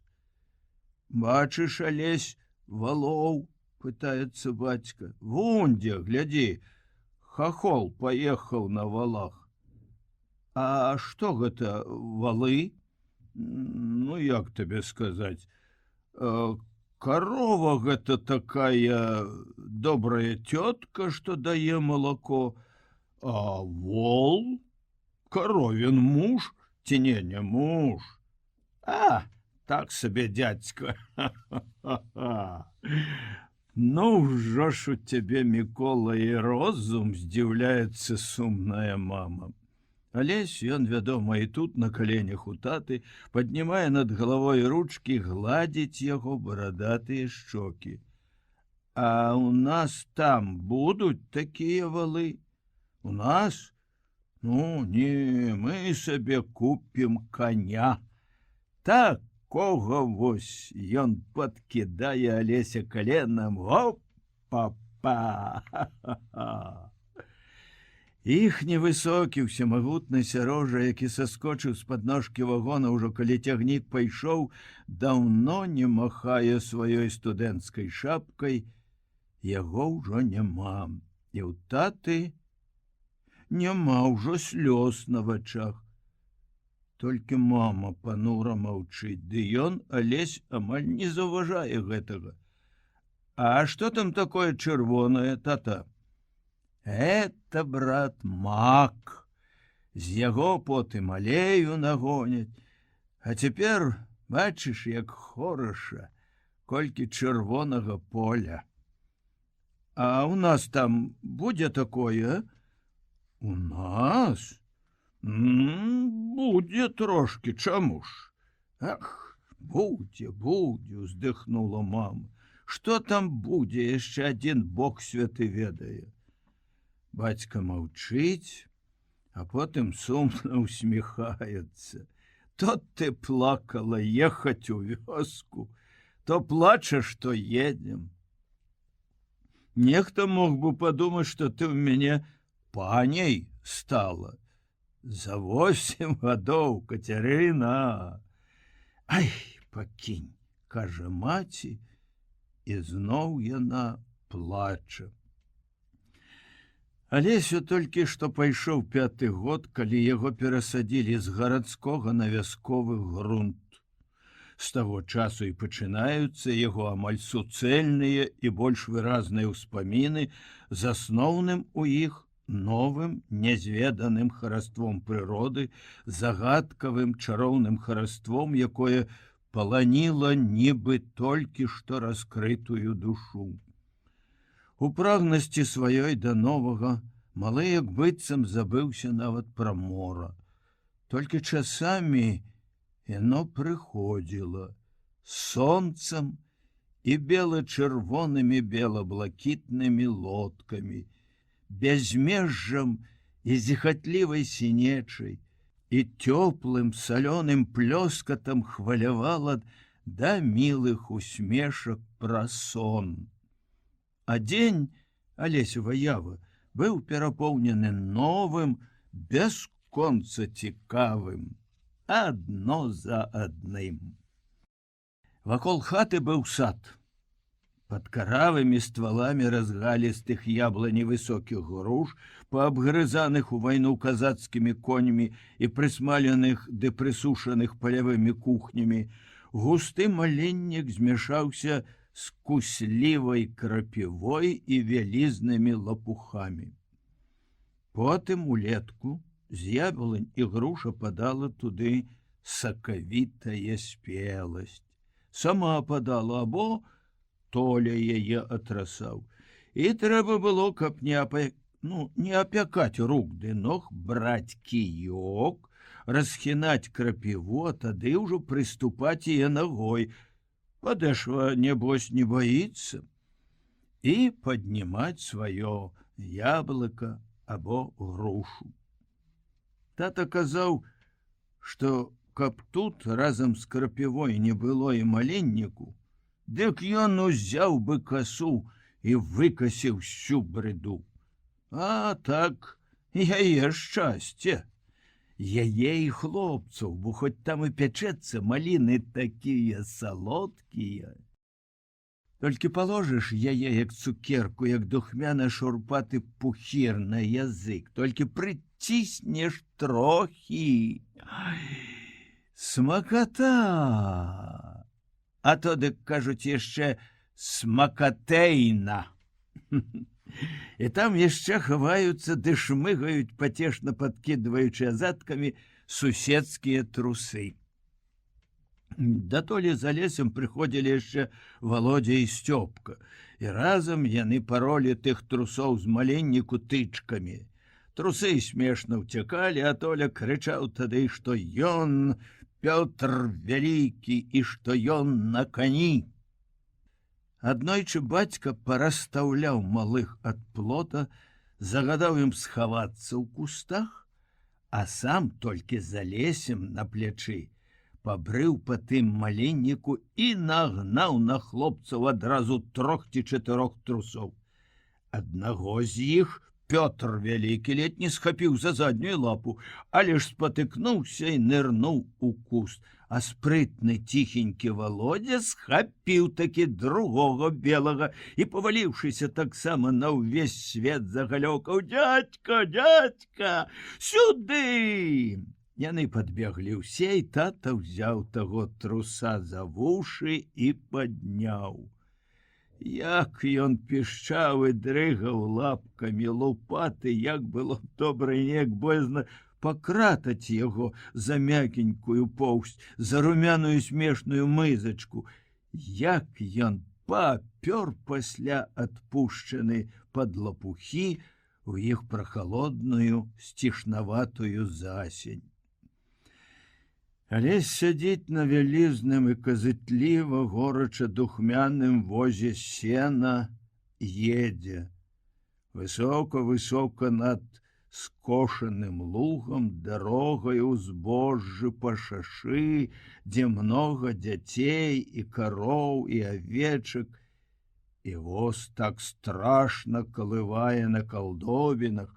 А потым у вёсцы трэба згінацца пад голлем духмянай ліпы, дзе халадок. Перад алесем сядзіць дядька Сымон, Володяў бацька, спусціўшы босыя ногі над крыжам накрытай дзяругай кабылы. Тата з Толем едуць ззаду на другім возе. І гэтак хочацца, і гэтак боязна азірнуцца назад. Гумно зялёнае ад моху вялізнай страхою шырока разявіла чорную пашчу, і вось яны, прыгнуўшыся з дзядзькам Сымонам, прасунуліся ў яе ў цемру і халадок. Тут толькі ластаўкі пішчаць ды лётаюць, а ўверсе страшна, дзівосна звісае касматае і сівое ад пылу павуцінне. А дядька Сымон такі добры. Тата і мама аднойчы гаварылі паміж сабой, што ён дагэтуль неяк трымаў у арэндзе іх гаспадарку. і вельмі ж усё запусціў гультаіна. Ён з'ехаў з воза сам і наставіў руки Алесю. «Хорошы хлопчык, Мікола», — сказаў ён тату, — «няхай здароў гадуецца». Тата смяецца. «Ну ты, хорошы? Ідзі, брат, сюды». Бярэ Алеся на руки, лезе з ім па драбіне, а потым што ж гэта? Шпурляе на торб. Заплакаць хочацца ад крыўды, ад шорсткасці, што зноў палезла за каўнер наскрозь, аж на ў порткі. Аднак ён не плача, бо Толя ўжо тут, і ён папіхае Алеся яшчэ раз у сена, крычыць «Плакса-вакса», а сам куляецца цераз галаву. Ды ўжо і тата тут. Папрасілі яго, як учора прасілі, і ён таксама кульнуўся ў сена цераз галаву, смешна накрыўшыся доўгімі нагамі. Потым дзядзька Сымон падае сюды сена з воза, а яны адбіраюць і топчуць. «Трэба добра пад сцяну ды пад страху запіхаць», — кажа бацька, і, вчапіўшыся аберуч за лаціну, топча сена, глыбока лезучы нагамі пад застрэшша. «Помагайце, мужчыны!» Толя спрытна пераймае тату, весела гопае, учапіўшыся рукамі за ніжэйшую лаціну. Алесь ніяк не можа за яе ўтрымацца, бо лата і шырока, і моцна прыціснута да страхі, нават і пальцаў не падсадзіш. Ён пакідае гэтую нецікавую гульню, зусім не разумеючы, навошта тут яна. Куляцца лепш, а скокнуць з бэлькі, а? Ён просіць у бацькі паставіць яго на папярэчную бэльку, і ногі яго спачатку дрыжаць, як у малога неабвучанага бусліка, якога гоняць з гнязда ў першы палёт. Ён баіцца пусціць бацькаву руку, сутаргава чапляецца за яе, пасля пушчае такі, нават выпростваецца і, заплюшчыўшы вочы адчайна, напоўнены жахам і радасцю, ляціць у бяздонне амаль 2-метровай глыбіні. За ім недзе Толя, які цяпер таксама Пётр Вялікі, і крычыць. Аднак жа скокнуў першы не ён. І гэтак радасна крычаць пра гэта і смяяцца, і пырхаць ад шорсткага сена, прасіцца: «Татачка, зноў!» У нядзелю бацька пазычыў вудачку. У іх яшчэ ўсё нічога няма. Узяў свой сіні чыгуначны чайнік і нарэшце павёў іх, Алеся і Толю, да рэчкі. Ціхмень, рака як рака, не шырокая, ціха плыве ў тарфяністым рэчышчы між берагоў то крутых, то адхонных, парослых аерам. Аднак тады першы раз у жыцці яна здалася Алесю агромністай і чароўнай. Увойдзеш па калені, ці яшчэ вышэй, бо ты ўвесь голенькі, і, прыціхнеш, глядзіш у ваду. Тут вось і ўспомніцца мора, далёкае мора. Але не так, каб шкадаваць, каб не думаць, што вельмі ж прыемна цяпер падварушваць пальцамі нагі жоўты і прухкі рачны пясочак на дне. Шэрыя рыбкі называюцца печкурамі. Яны поўзаюць зусім блізка ад ног, ледзь не ў самыя пальчыкі торкаюць. А тут Толя вадою з нячэўку як плюхне. Ты да яго, а ён боўць рукамі і нагамі і паплыў, рукамі дастае да дна, а ўсё ж такі плыве. Ды хіба ж так ён плавае, хіба ён так плыве, як тата? І хіба ж яму, таму Толю, так добра цяпер, як Алесю? Алесь ляжыць на татавай шырачэзнай спіне, учапіўся аберуч за татаву шыю і страшна плысці па вялізнай вадзе і радасна, ажно слёзы ў вачах, аж мокры падбародачак дрыжыць, нібы ад холаду, нібы толькі таму, што вельмі ж смешна. А потым над ціхменню цішыня. З дзірак у чорным абрывістым беразе раз-поразу вылятаюць імклівыя, нібы ржавыя ластаўкі беражанкі і спіскам, мачаючы крыльцы ў люстранай амаль нерухомай вадзе, шыбуюць над рэчкай. Над чаротам і над аерам у завадзе зусім бязгучна лётаюць або трымцяць на месцы сінія стракозы. А белыя кветкі, што называюцца гускамі, яшчэ цішэй ляжаць на вадзе між вялікіх зялёных талерак лістоў, і толькі жаўранкі пяюць недзе ўгары паміж зялёнаю зямлёй і чыстым блакітам неба. І толькі сонца, ласкавае перадвячэрняе сонца, глядзіць і бачыць зверху, хто там сядзіць у завадзі, хто там маўчыць, баючыся дыхнуць. Усе маўчаць: тата, Толя, Алесь. І ўсё праз паплавок, які ляжыць на вадзе, белае пёрца з надетым коркам. І ўсё ніяк не варушыцца. 100, 1000, 100 мільёнаў гадоў, і нават тата нічога не зробіць. А потым ён паплавок прачынаецца сам. Ён паварушвае адным канцом, пасля падтузваецца наперад. Бацька моўчкі бярэ Алесеву руку, белае пёрца з коркам нырае ў ваду, тады яны з татам як пацяганулі. Алесь нават вочы заплюшчыў ад бляску, які шыбануўся ад гусак на бераг, не былі люстэркам бліснуўшы хлопцу саменькі твар. Пярэсты акунь шалпатаўся ў атаўцы нядаўняй пакошы, на ўсе бакі настаўляючы свой калючы, як пілка, грэбень. І так страшна было дакрануцца, але тата яго не збаяўся, узяў, а з бацькавай жмені, калі ён другой рукою зачэрпаў поўненькі чайнік вады, акунь нырнуў яго, матлянуўся там наўкруга і заціх. І ціхі быў, колькі хлопцы туды не глядзелі. А ім ужо не хацелася цішыні. Да хаты, толькі да хаты, каб паказаць здабычу маме, Володю, Сцёпку і ўсім, хто тут не быў, расказаць яшчэ раз. Вельмі важна таксама ўжо цяпер адразу ад рэчкі самому паднесці не такі ўжо вельмі і цяжкі чайнік. Ды бацька кажа, што цяжка, не трэба, і рукі і ногі малога кажуць таксама.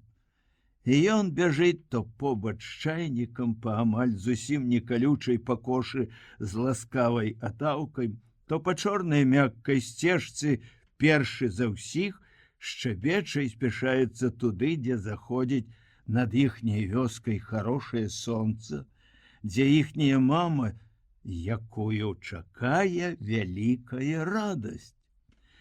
Каля студні карыта старое, аж зялёнае ўсярэдзіне ад бросні, акунь там стаіць, унурыўшыся носам у куток, то шмыгае ад рук з канца ў канец.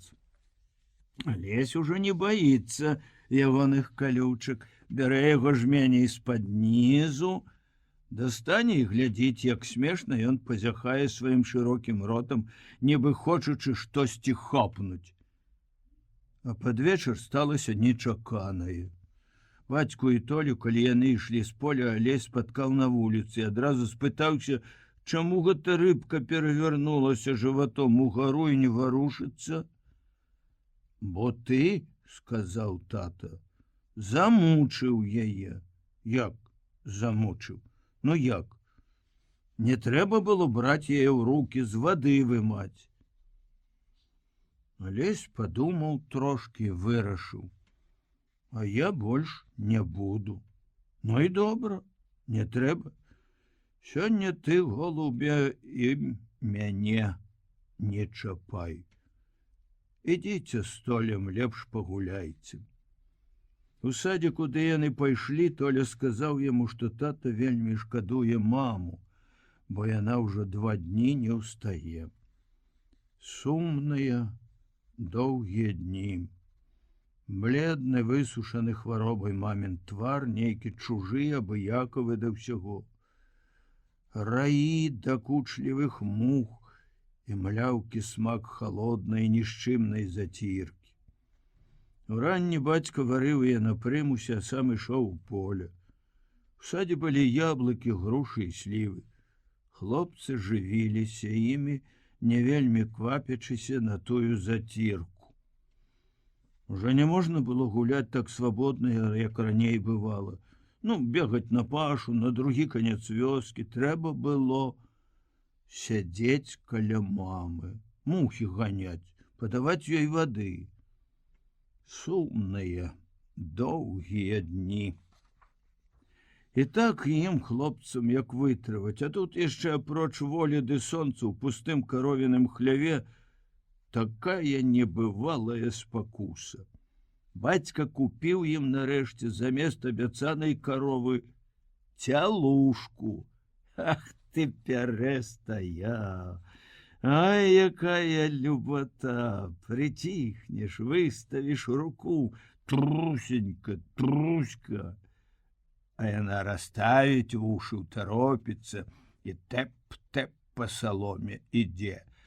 Падыдзе амаль зусім блізка, выцягне шыю, асцярожна дакранецца да рукі халаднаватай шэрай вільгаццю пысы. А потым неяк, позняй дажджлівай раніцай, бацька пабудзіў Алеся і Толю і павёў іх у сад. І што ж гэта? Цялушка іхняя ляжала ў мокрай траве ўся голая, побач з ёю чарнела прорвай яма, а трошки далей была кінута страшна пярэстая шкура. Ты яе, тата, замучыў? Не, брат Алесь, яна аб'елася і здохла. І ты больш не будзеш? Пэўна ж, не буду. Закапаем яе і не буду ні карміць, ні чакаць. Ты плакаць хочаш? От дзівак. Каровіна маці заўсёды жывая. Я цяпер не цялушку куплю, а яе будзе даваць малако. Ну, што? Бачыш, Толя не плача. А яна яшчэ будзе ў нас жыць? Хто? Каровіна мама. Вядома, яна заўсёды жыве. Бачыў, колькі іх ходзіць на пашы. Засыпаўшы і утаптаўшы нагамі яму, бацька ўзяў жэрдачку, 2 матузы і пачаў нацягваць на жэрдачку шкуру цялушкі. А гэта, тата, чаму? Чаму? А вось аддам яе такому дзядзьку, што вырабіць яе, і будуць вам з Толем новыя лапці. Такія вось, ён паказаў нагамі, чык-чык-чык. Алесь нарэшце усміхаецца. Сумныя, цяжкія дні. Так нецікава сядзець каля мамы, што Толя ўчора пакінуў яе і пабег. А за Толем, вядома, і Алесь. І мама ўранні сказала: пакрычы ты на іх, Мікола, або хоць рэмме не дай, бо я тут зайдуся за дзень без вады, або мухі з жыўцом заядуць. І вось хлопцы кленчаць каля стала, яшчэ ўсё пахныкваючы, злосныя, не хочуць нават і зірнуць адзін на аднаго. На шафцы ў кухні шыпіць і смуродзіць газай прымус, а ў каструлі булькоча зацірка. Учора зранку зноў прыходзіла Мальвіна, Іх незнаёмая раней сястра, што не была з імі ў горадзе, а ўжо даўно замужам у трэцяй вёсцы. Прынесла з бан малака загорнуты ў капусныя лісты кавалак жоўценькага масла і цэлы сыр у торбацы, што называецца клінок. Всё гэта маме, бо мама хворая, а іх зацірка будзе сёння з малаком. Потым прыму змаўкаем. Ну, вставайте, нягоднікі, мыцца.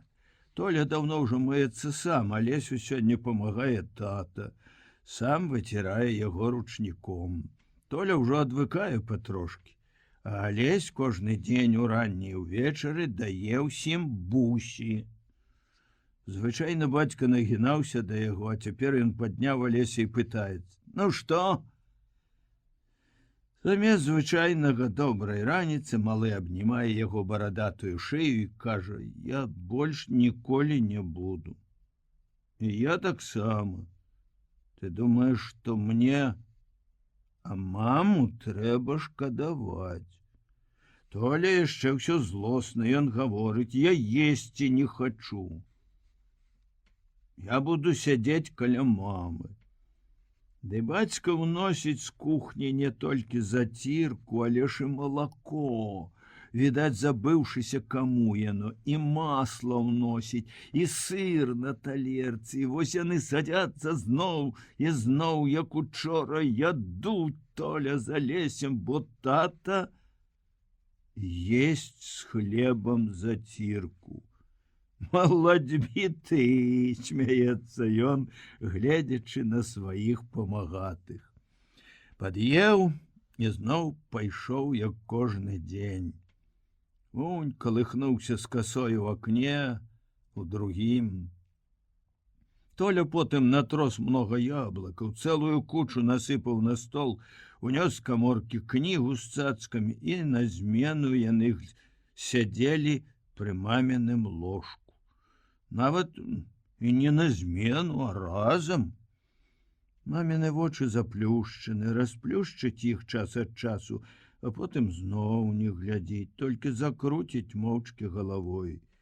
І трэба мухі ганяць ад яе, каб яны ўсе падохлі. Марозны ясны адвячорак, Алесь кленчыць на лаве перад акном і праз наледь глядзіць на цудоўнае неба на захадзе, барвовае, сіняе і залатое. І сумна ад яго, сумна яшчэ, здаецца, больш.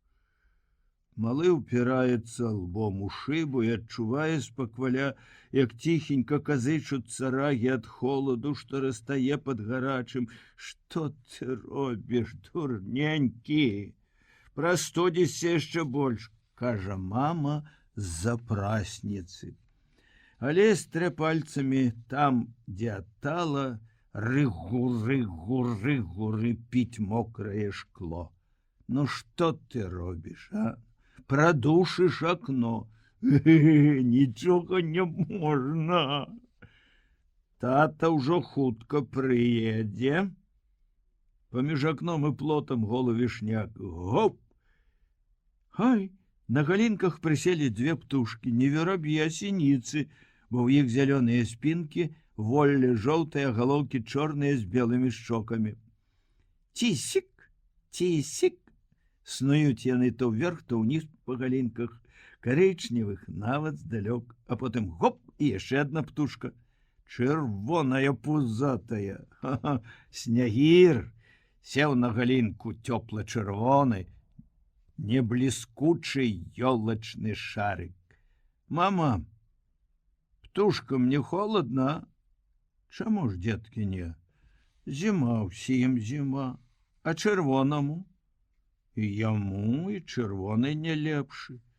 Ды вось раптам все тры птушкі пырхнулі з вішні, ледь-ледь паспеўшы здагадацца, пачуць, што гэта хтосьці стукнуў брамкай, Алесь гукае: «Тата!» І праўда, бацька ў доўгім кажусе, перацягнуты рэменем, вымае падваротніцу і адчыняе вароты. Паказваецца іхні сівы конь-сіберачок. Эх, упяўся, а за ім много дроў. Пярэстыя, тата скажу пасля, як і ўчора увайшоўшы ў хату. Ну, Кацярына, бяроза як звон, як малако. Тата, стукае ў раму Алесь. Тата, я тут. Той падыходзіць да яго акна, упіраецца ў шыбу калматай шапкай і смяецца. Ну, што? Пасля доўга няма. А потым ён уваходзіць у хату, скідае кажух і вешае на цвік рэмень з блішчастай спражкай, на якой двухгаловы арол і літары Ю, З, Ж, Д. Юго-западная железная дорога. Бацька садится на тапчан і памалу з усмешкай пачынае развязваць сваю лясную торбу. Алесь, як каток за саломінай, водзіць вачыма за вялікімі бацькавымі рукамі, там часамі не толькі прымёрзлы хлеб застаецца, але і скварка ці кавалак каўбасы. Ды такія ж яны смачныя. Можа, смачнейшыя нават, як з таго калісьці гарадскога дзеда чамадана. Боже ты мой нявольніцкі! Як жа пахне мне стае торба цяпер. Торба чамусьці вельмі ж поўная. І тата падманваецца, не хоча яе развязваць, але злуецца, пачынае хныкаць, і тады стае торбай шух. Сыплюцца сонечна-рыжыя, казачна-духмяныя таўкачы яловых шышак. І няхай сабе Толя валочыцца. Цьмяна гарыць пад столлю лямпа, а тата расказвае. Ноччу на рэйках стаіць доўгі-доўгі цягніка, паравоз чмыша парай. Шуп-чох, шуп-чох. Ветру няма разгону. Тоўкся ён, тоўкся паміж составамі, а потым вырваўся на пусты перрон, сарваў татаву круглую сінюю шапку і... Эх, пакаціў, пакаціў. Тата бяжыць за шапкай, а ветер з ёй уцякае. А з вагона адчыняюцца дзверы, нейкі барын крычыць: «Чалавек! Сюда!»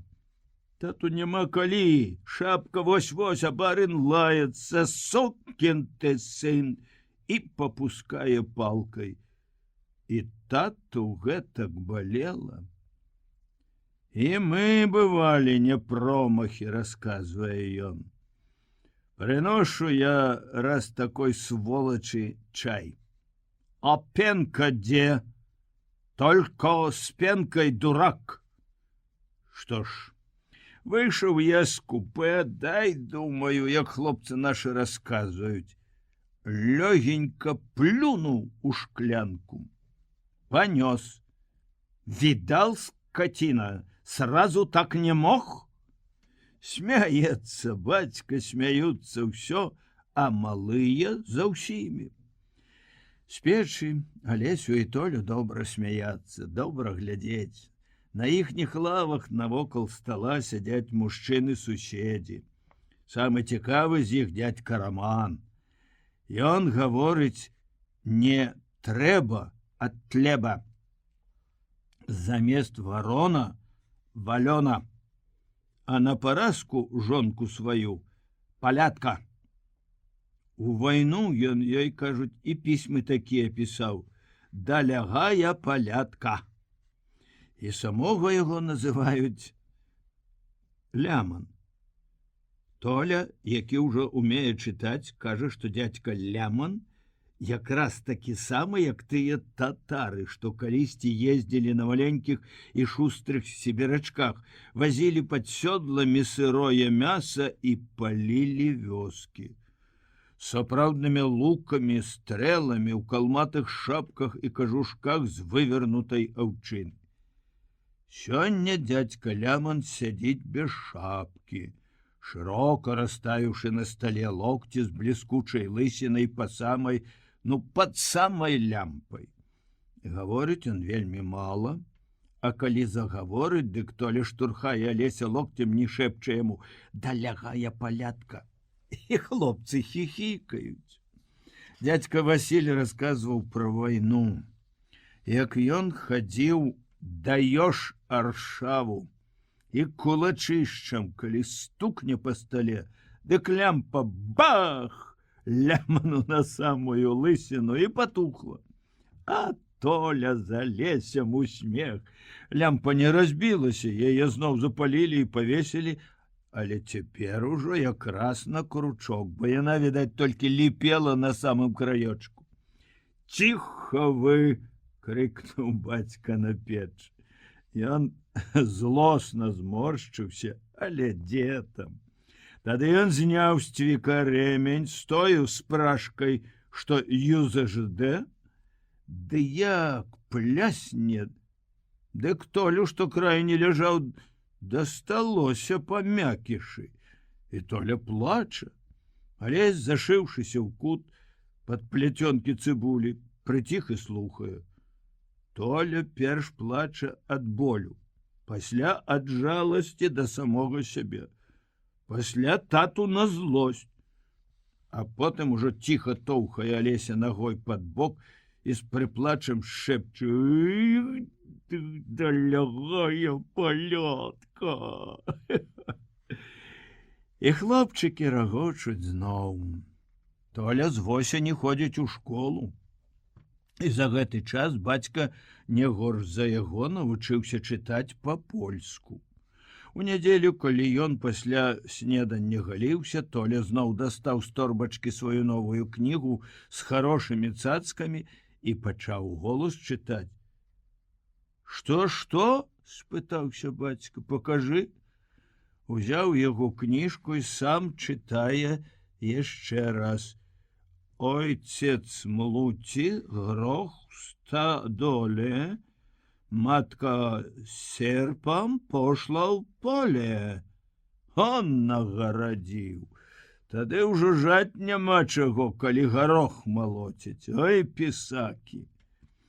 Кончыўшы галіцца, ён пайшоў у каморку, прынёс кніжку, прысеў да стала і надзеў акуляры. «Гэтага я вам, здаецца, яшчэ не чытаў. Ах, гэты заяц з татавай кнігі! Як ён паводжваў вусамі і, стаўшы дыбка, настаўляў то адно, то другое вуха, а навокал быў такі самы, як за вокнамі, белы пушысты снег.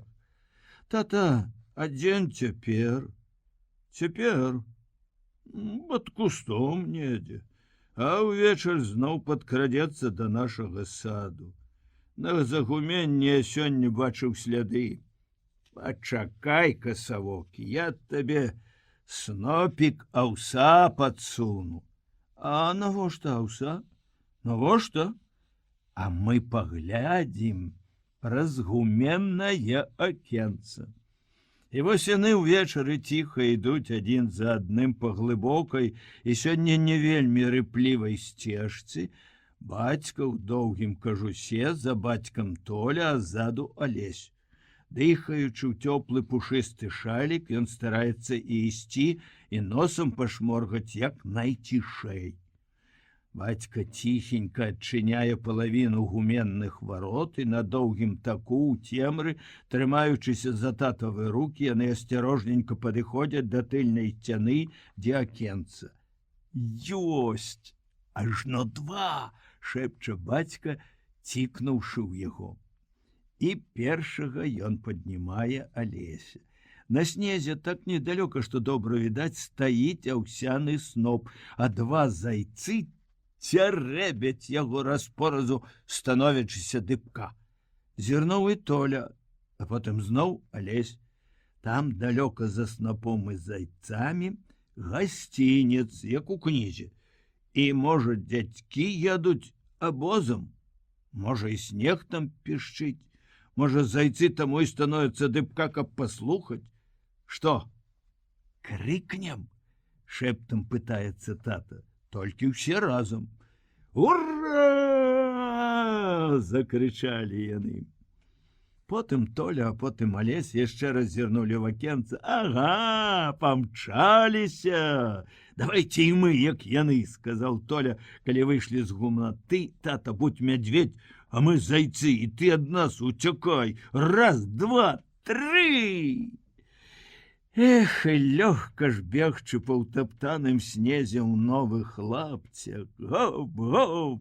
А тата вялізны і цяжка цюхкае спераду, мішка-мядзведь.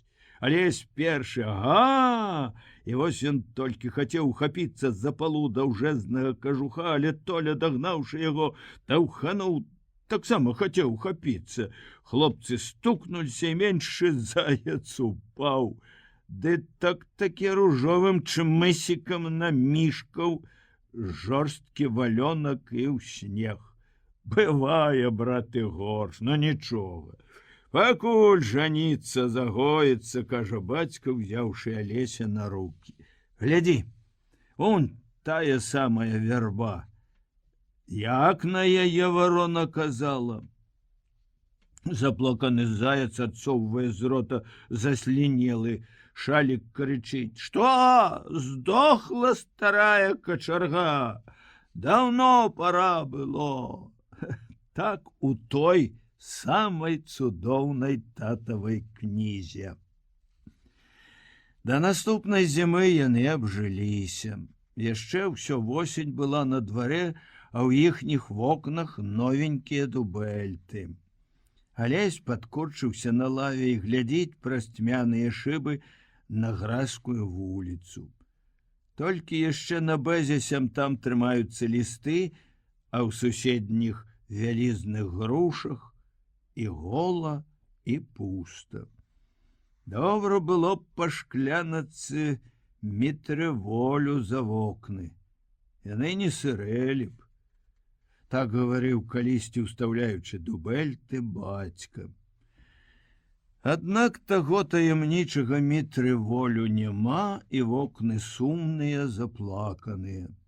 Адсырэла і адтапырылася няспраўна заложаная папера, і з-пад яе відаць вуголля. Таты таксама няма, зусім няма, і Алесю хочацца плакаць. Упёршыся лбом у шыбу, ён успамінае, як пад вокнамі па гразі шлёпала бацькава высокая сутулая постаць у рускай шапцы былога чыгуначніка і ў старой вясковай курцы. Ішоў і кашляў. Буху! Уху! Тата харкнуў крывёю хустачку і задумаўся. Ён ляжыць на тапчане і сумны. А ў хаце больш нікога, толькі яны ўдвух. «Маліся», — сказаў я Алесю, — «каб я паправіўся». Малы глядзіць на бацьку здзіўлена з недаўменнем. «Становіся вось тут на колени. Молитва ребенка услышится». Алесь паслухмяна кленчыць побач з бацькавым узгалоўем і спалохана з вялікім пытаннем у светлых вачах глядзіць то на бацьку, то на Бога, які высока на покуце. Той там заўсёды злосны.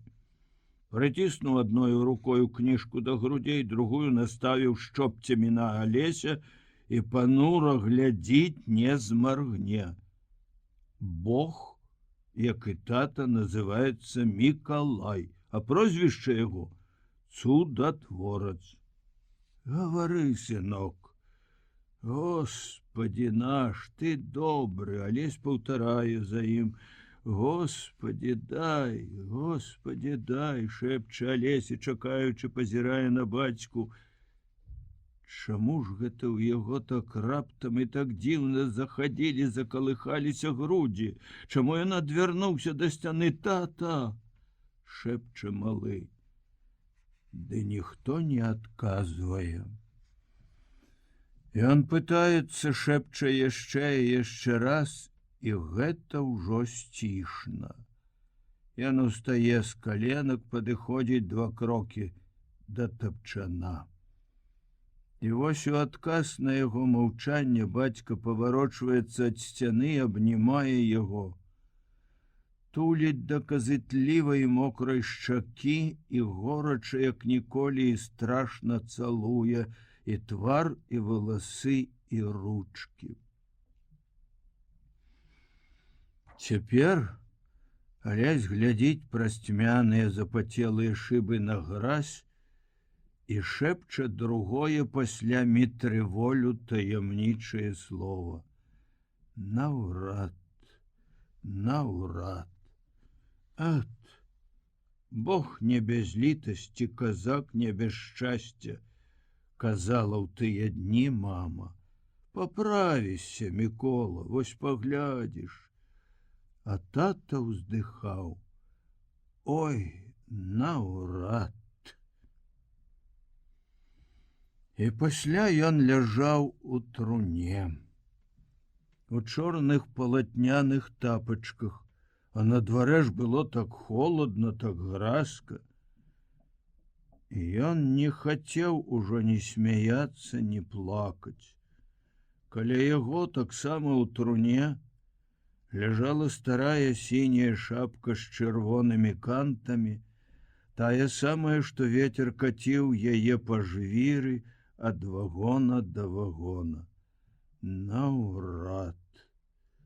Ой, наўрад, шэпча малы, ціха плача, сашчапіўшы ў зубах все 4 цёплыя, засліненыя пальцы. Прыйшоў нарэшце са школы Толя. Ну, Алесь, не раві, сказаў ён, здымаючы сваю торбачку. Мы зараз, брат, нешта з табою зробім. Ого! Спачатку замкнулі сярэдзіны сені. Тады паставілі сярод хаты табурэтку. На ёй шкляную мухалоўку, медную ступку з таўкачом і 2 пустыя бутэлькі. Толя зняў са сцяны над тапчаном невялікі квяцісты дыванок, надзеў на Алеся, як рызу ў таго старога папа, што прыязджаў хаваць іх тату. Увапхнуўшы ў сярэдзіну 1 рог малое падушкі, Толя зрабіў такім чынам напалеонаўскі капелюш і надзеў яго попіку на галаву. Замест крыжа даў Алесю медны таўкач, паказаў, як стаяць над табурэткай, трымаць яго аберуч перад грудзьмі, як кланяцца і мармытаць: Господи, помилуй, Господи, помилуй. А сам надзеў на галаву другую падушку, большую, кленчыў перад папом і яго алтаром, прысеў на пяткі, развёў руки, заплюшчыў вочы і заспяваў: Святителю Миколаю, где ж я тебе поховаю? Под зеленою вербою распишуся над тобою. Господи, помилуй, Господи, помилуй. Гудзеў і кланяўся Алеся, Бог Мікалай цудатвор адглядзеў на іх, як заўсёды, панура і злосна. Маці трапала лён у хляве, адразу за каморкай. Можа, пачуўшы лямант у хаце, хутчэй за ўсё так сабе, падышла яна да сяней, не змагла іх адчыніць, замкнутыя.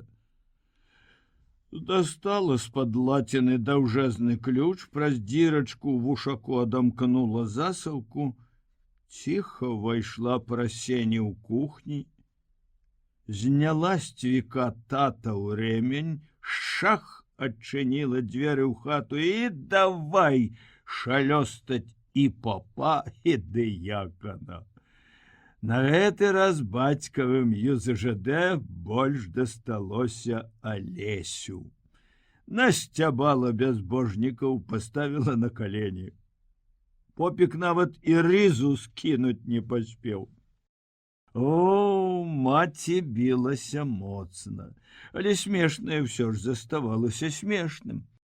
Як толькі яна адкрычала сваё і выйшла ў кухню, хлопцы, вядома, пачалі патроху штурхацца і хіхікаць. Ява прыходзіць за сном. Аддзелены ад той пары цэлым 15годдзям малалецтва і маладосці, процьмай малых і вялікіх падзей, Алесь ляжаў цяпер у лагернай нестаптанай траве, задумана глядзеў высачэзную просень на ляную плынь недасяжных пяшчотных аблокаў. Пакуль не сталося дзіва. З усіх тых рэпрадуктараў, праз якія, б'ючы па душах пераможаных, цэлымі днямі грымяць то бравурныя маршы, то трыумфальныя зводкі, раптам пачулася да хрыпаты магутнае нямецкае: «Польскі военнополонны Александр Руневич, нумар 133, павінен зараз жа з'явіцца да лагернай камендатуры». Сядзеў і думаў устрывожаны. Пасля ішоў не надта, вядома, спяшаючыся, а рэпрадуктары ўсё грымелі, паўтараючы тое самае тройчы. Урачыста, як быццам ён тут, у гэтых многіх тысячах, Бог ведама, які герой, і грозны, як быццам яго там, у першым ад брамы блоку, найменш пакараюць смерцю. А там яго проста яшчэ раз, каторы ўжо раз, аблаялі праклятай польскай свінёй, гультаём, сімулянтам і гэтак далей, тады даручылі яшчэ аднаму незнаёмаму вахману. Шара-зялёным порткам, вабраным у нехлямяжыя жоўтыя крагі трафейныя, пілотцы з цэшкай і акулярам на востренькім носе. Ну, шычмысік у фатара. Сам сабе усміхнуўся Алесь, супакоены не вельмі ўжо і прыкрым паваротам справы. Як так, як тая цівка на вясельным караваі. Не глядзі такім дурням, буркнуў на палоннага вахман, неяк вельмі ж па-штацку, нібы бяскрыўна ці нават разгублена гледзячы з-пад лба. Хадзем на кухню, пад'ясі і марш. Праз цябе мы спазняемся на цягнік, тыя двое даўно ўжо наеліся і чакаюць. Неўзабаве Руневіч, раней за ўсіх у блоку, бо абеду яшчэ не выдавалі, сёрбаў з кацялка незвычайна гарачую бурду і слухаў аднаго з тых двух, з кім разам ішоў на каманду. Это быў Мішка Венік, якога днямі прыгналі ў шталах па хваробе.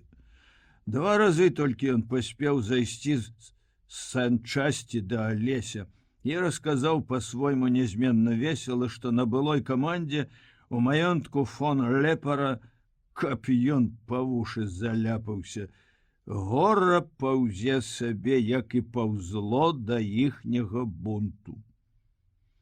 Думаў, дурыла, што хоць тут перадыхну, гаварыў цяпер Венік, пацешна, нібы рупліва варушачы з заечай губой, а доктар кажа учора, што зомергезунд, і сёння мне раус і зноў. На табе, кажуць Руневіча і Ханчука, належаліся яны з завалы ў лагеры, арбайтун де иммерфесте.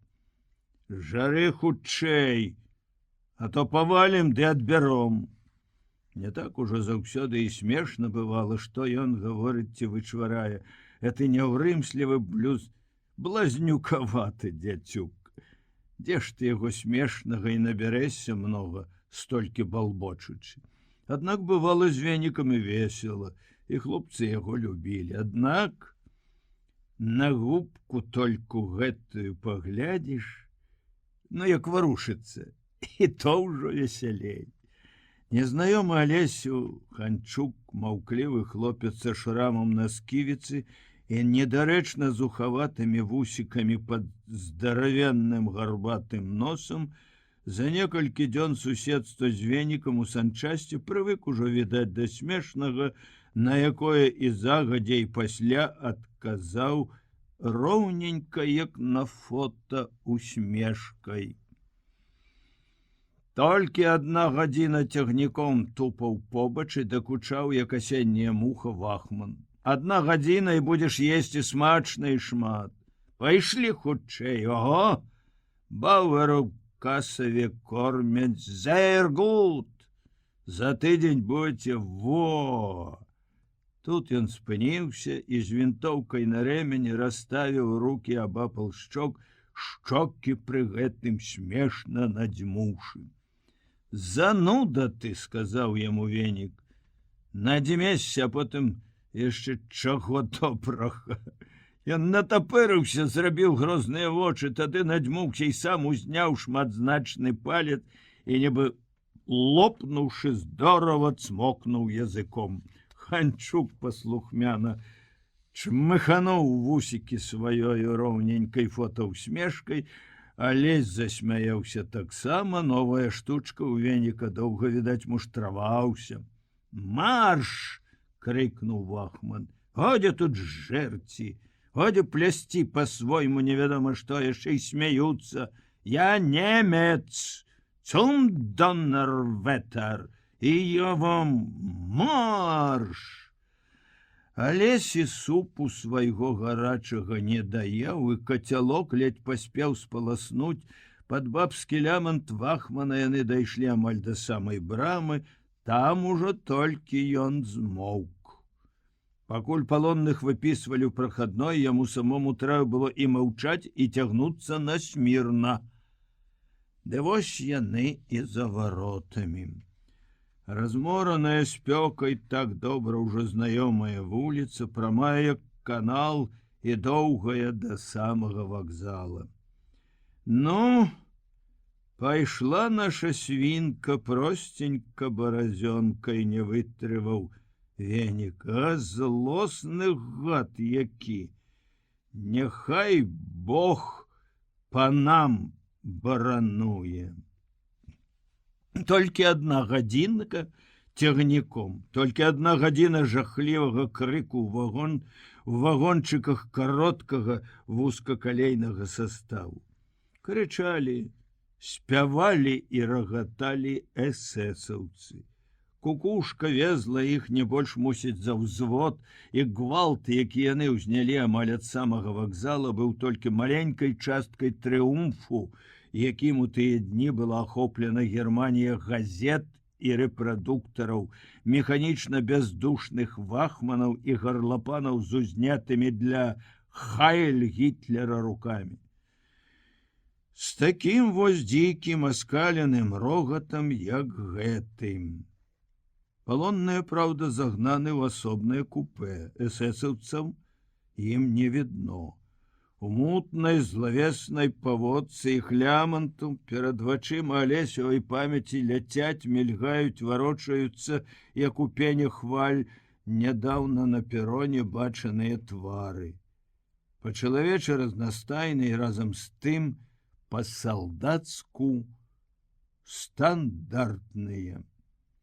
Руневіч сядзіць каля апушчанага акна і з прыроджанай прагнасцю пазнавання глядзіць, як кружацца паволі, каруселяць за цягніком напоеныя сонцам палеткі, бягуць насустрач акну тэлеграфныя слупы, аздобленыя строга аднолькавымі гронкамі белых і сіне-зялёных кубкаў ізалятараў. Як час ад часу махнецца светлая сцяна, чырвоны чарапічны дах, зіхатлівыя вокны. Побач за лесем таксама моўчкі сядзяць Ханчук і Мішка Венік. А ў другім канцы малога вузкага купе за Венікам расчыненыя дзверы і другое акно на калідоры, заслоненае шэра-блакітнай, недошла вузкай, востраплечай вахманскай спиной. Вачэй заплюшчваць не трэба, это не паможа забыцца, дзе ты. Аднак лезь заплюшчвае, і ў цемры няма яму адзіноты. З цемрай і крыкам прыходзяць блізкія і заўсёды жывыя, толькі крані іх, гатовыя да паслух успаміны. Сёння яны пачынаюцца не ад мужнасці, ад салдацкай анучы, хоць бруднай ды белай, узнятай над брустверам на штыку. 3 хлопцы каля станкача, жывы астатак кулямётнага разліку, былі ў той дзень амаль апошнія з тых, што сталі з салдатаў палоннымі. Дзень быў апошнім, пахмурны поўдзень. Нямецкая артпадрыхтоўка, несусветная малацьба сухапутнай марской артылерыі, пасля 3 кулямётчыкам з узгорка з іх часовага акопчыка стала відно, як берагам мора з ляска з разбітых казармаў з яра пайшлі групкі і групы з белымі імправізаванымі сцягамі капітуляцыі. Ужо бяззбройныя рэшткі іх гарнізона, які 3 тыдні амаль адразу акружаны, сцякаў крывёй у нероўным змаганні. Даўно і зноў ды зноў аглушаныя бомбамі, снарадамі і мінамі, закарэлыя зноў мокрыя ад гразі, галодныя і бяссонныя аброслыя кулямётчыкі ўзнялі свой сцяг у адну з тых страшэнна павольных хвілін, калі яны апынуліся паміж тымі сцягамі над морам і густым ланцугом варожай пяхоты, што паднялася ў сваіх акопах і ўжо ішла далінай на іх узгорак, да іх старога, адчайна самотнага Максіма, з апошняй трохі не ўсёй ужо стужкай патронаў. Пяхота тая была ўжо так недалёка, што кулямётчыкі выразна бачылі чорныя рагулькі аўтаматаў перад блакітна-шэрымі грудзьмі. Першыя аўтаматы, убачаныя польскім войскам. Невядома, з якой мэтай, для большага страху ці для большай стойкасці, у першыя дні кампаніі па акопах быў пушчан шэпт. Швабы расстрэльваюць камандзіраў кулямётчыкаў. Ім палону няма. Эфрэйтары, капралы, плютановыя пазрывалі з пагонаў сярэбраныя галунчыкі, і афіцэры, якія ўсё ж засталіся з пагонамі, як быццам і не заўважалі гэтага. Хаця яшчэ тыдзень назад яно магло быць выразным намёкам на дэзерцірства.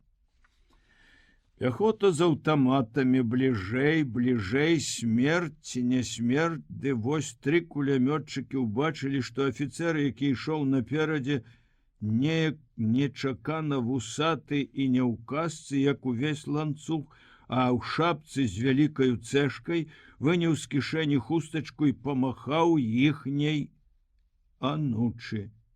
І вось яны, яшчэ ўсё з жахам і ўжо з надзеяй, з радасцю вызвалення ад смерці, знялі рамяні з кінжаламі і ўзняліся на поўны рост над зямлёй.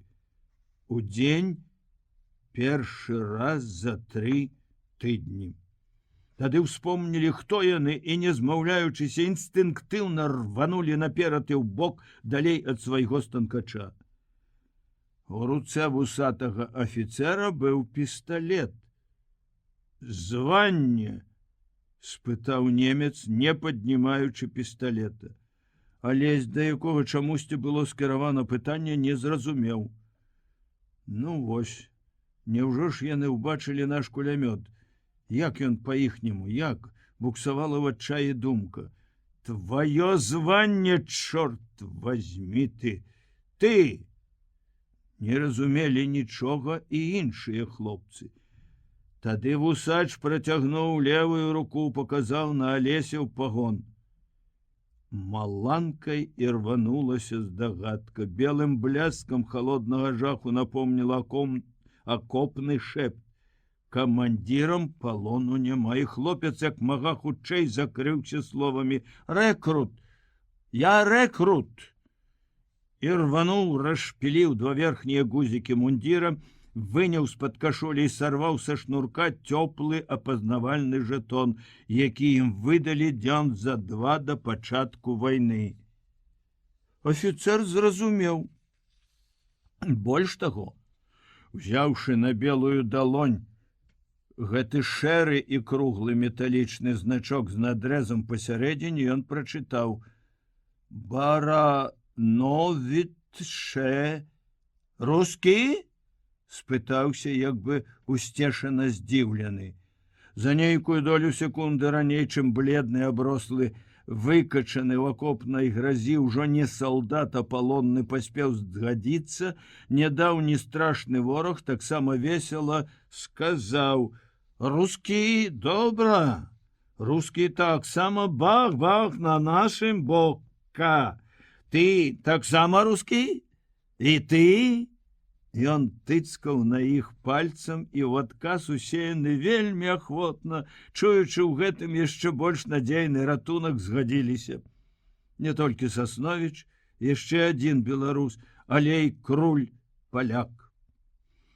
Блакітна-шэры чалавечы плот, які спыніўся быў на некалькі мінут, цяпер, зрушаны з месца загадам вусатага, зашалпатаў мноствам ботаў па мокрым іржышчы. Пайшоў. А іх, нявольнікаў, 2 штакеціны з гэтага плота, 2 ландштурмісты пагналі ў тыл.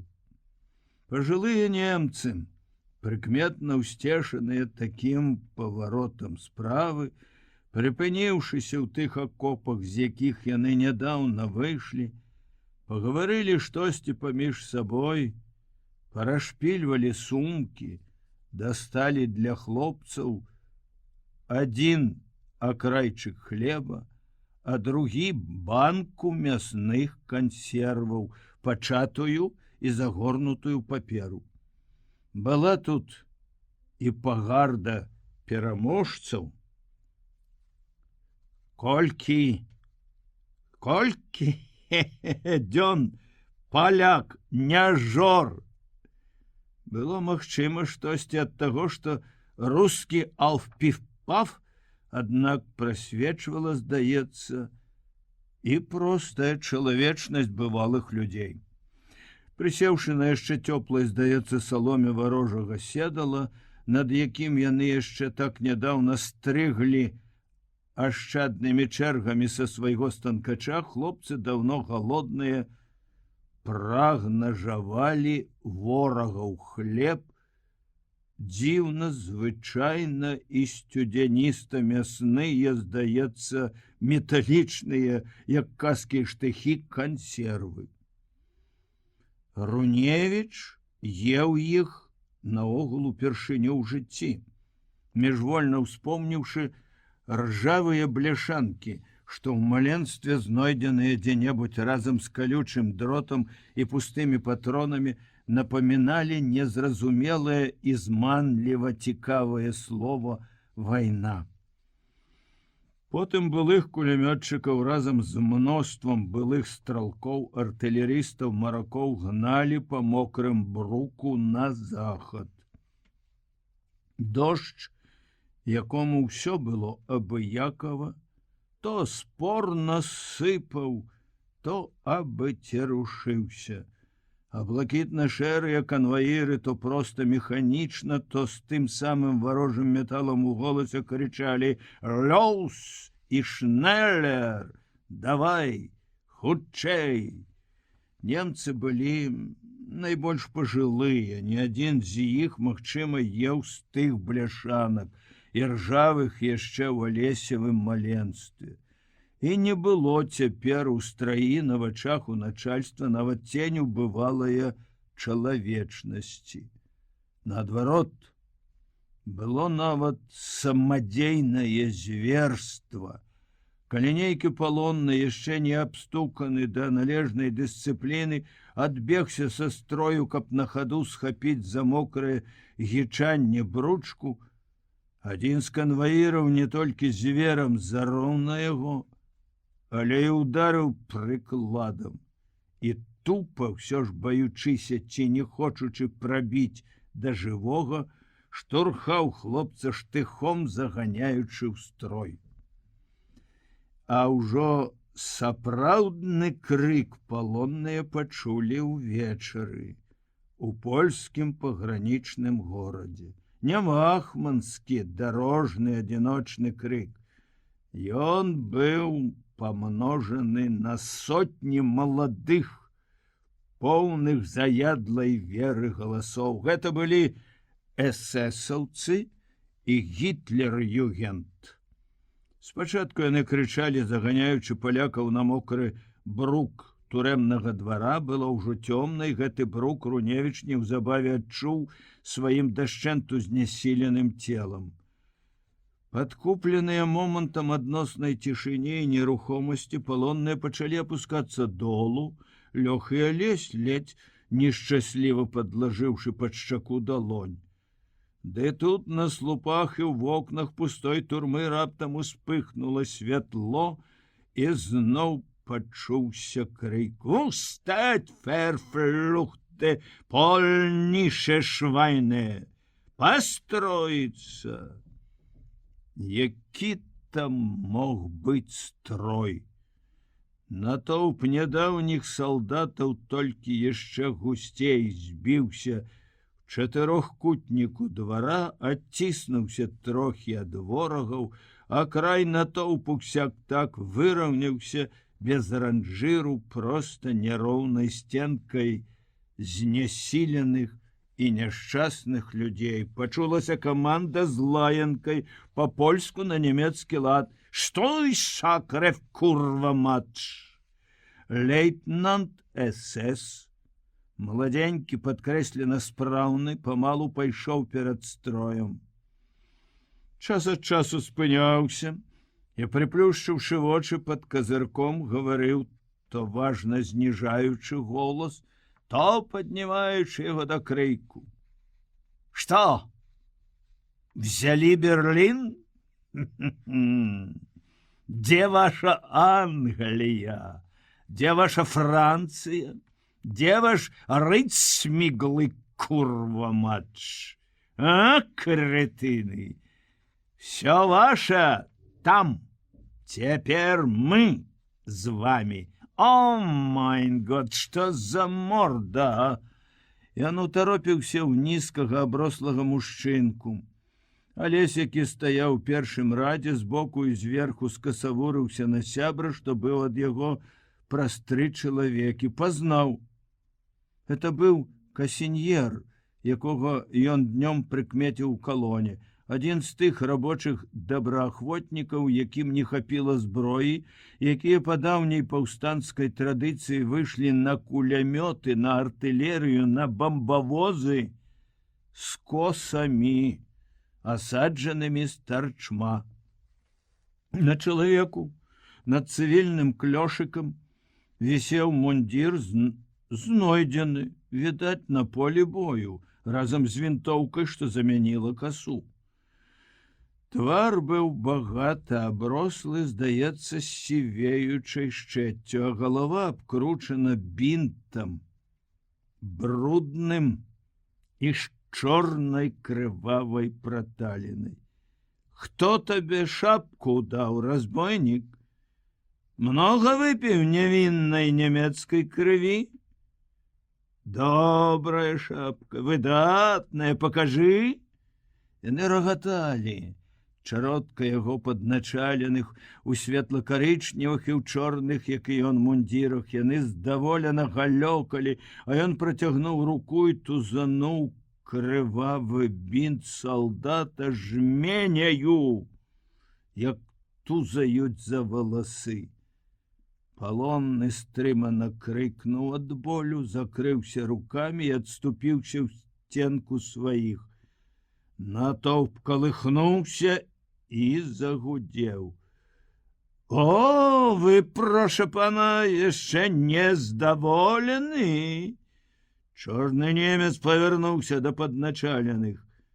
А ну, пакажыце палякам, дзе іх начлег. Узброеныя рынуліся на бязбройных ударамі рук, ботаў, прыкладаў і крыкам пачалі заганяць іх у калідоры, а там у камеры. Ганялі іх навалам і сюды-туды, ці то ад маладое бесталковіцы, ці ад руплівасці шчырых і прагных росту служакаў, знарок па плану і в ахвотку шаломячы першых ворагаў Трэцяга райха і фюрэра. Пазней, калі аціхла ўсё і патухла святло ў камеры, сяк-так прысеўшы ў збоі цел каля сцяны, Руневіч думаў: няўжо гэта зусім сур'ёзна ўсё? І разгром, і няволя, і перамога, і сіла. Сіла ў таго самага ледзь не прыдурка, больш смешнага, чым грознага ў сваёй палітычнай, хутчэй шарлатанскай мітусні, што пачалася так нядаўна, была такой далёкай ад цябе. Далёкай, хоць не абыякавай. І ты ж не так сабе, толькі дзеля цікавасці чытаў калісьці і слухаў па радыёвесткі з іспанскіх франтоў. Не так сабе, бездумна спаў у казармах, раз на 2-3 ночы раздзеты цэлыя 3 месяцы да пачатку вайны. Аднак у пэўнай меры разам з усімі бездумна. Неяк у жніўні, капаючы акопы, салдаты забаўляліся малюнкамі, набытымі па дарозе ў бойкіх падлеткаў, прадаўцоў газет. Малюнак састаўны. 4 аднолькавыя звычайныя свінні. А складзеш іх 5-я Гітлер. І самы смех з таго, што з 4 падхвосцяў выходзяць ягоныя вусікі. А ноччу, калі Руневіч, стоячы на варце, многа па-чалавечы думаў пад вечнымі і ў кнігах апісанымі і ўсё ж бясконца таямнічымі зоркамі, метраў за 20 ад яго паста свяціла вокнамі, спявала скрыпкамі афіцэрскае казино. У светлых проймах мільгалі і застывалі на момант, страсна выгіналіся пары, захлёбвалася задушэўнасцю модная танга «Ноктюрн». А над усім гэтым, за нейкія 5 кіламетраў ад ворага, за некалькі дзён да пачатку страшэннай катастрофы, лунала таксама моднае, хоць і не новае: давайте смяяцца, бо невядома, ці свет патрывае яшчэ 3 тыдні. І ён праліпеў яшчэ трохі іх рэстаранна-казарменны свет. А потым пад несціханы строкат, гул і гром 3 тыдні ляцеў у такую вось чорную, дико крыклівую прорву няволі і ганьбы. Быў вядомы гераізм ва ўсёй сваёй зямной складанасці, яшчэ не ачышчаны намаганнямі зацікаўленых да бляску патрэбнай легенды. Адно Руневіч бачыў сам, пра другое пачуў, пакуль гналі яшчэ польскімі дарогамі, а шэпт неўтаймаваны і пад варожым пакрыкваннем канвою, то аціхаў, то зноў снаваў па нястройнай калоне, як шум па калосе абжатай нівы. Пра тое, што ўсе яны сваім адчайным змаганнем з непараўнана мацнейшым ворагам ужо ўвайшлі ў гісторыю як гераічныя абаронцы ўзбярэжжа. Ніхто яшчэ і не здагадваўся. Прыгняталі разгром і няволя. Горка было ад думкі, што яны тут, відаць, так нечакана і ганебна падкачалі. А ўсюды, небось, трымаюцца. Горка было, хоць думка такая грэла надзей, гаварылася ў калоне толькі пра выключныя выпадкі гераізму. Да жудасці прыцішана, захоплена ледь не да крыку, калі б тут можна было закрычаць, гаварылі пра камандзіра сухапутнай абароны ўзбярэжжа палкоўніка Домбека, які адстрэльваўся з ручного кулямёта да апошняга патрона, пасля страляў па немцах, што падбягалі веерам з пісталета, тады закрычаў той жменцы, што заставалася пры ім: «Не здамся!» і застрэліўся. Другім героем і шэпту, і прыглушаных выгукаў быў радавы Порвал. Добрадушна маўклівы, крыху нехлемяжы здаравіла, сілезскі шахтёр, салдат, адважна некрыклівай надзейнай смеласцю. Калі першая рота, якая там рота, адны недабіткі, заўважыла, што правы фланг абароны ад мора капітуляваў, стралкі таксама ўсталі ў акопе, кінулі вінтоўкі, памахаўшы белым, пайшлі насустрач лініі нямецкіх аўтаматчыкаў. Не выйшаў з акопа толькі адзін. Паручнік Слядзінскі, Пінгвін. Ён быў не проста звышмеры звяглівы. Калі яго перад самай вайной перавялі туды камандзірам роты, ён яшчэ і страшыў: «Вось пачнецца, дык можна будзе вас, хамаў, нарэшце страляць, як сабак».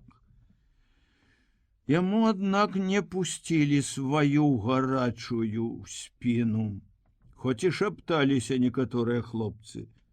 Не да таго было, ды ён неўзабаве прыціх. А вось цяпер, застаўшыся адзін і ні пры чым, ён загалёкаў штосьці, стрэліў за бруствера з пісталета і трапіў Порвалу ў левую руку пад локцем. Шахтёр павярнуўся, сыкнуў толькі: «Ох ты, пэруня!» Па мядзведжы ў развалку падышоў да Пінгвіна і, не зважаючы на яго пісталет, капануў ваяку ў бледны тварык пудовым мокрым чаравікам.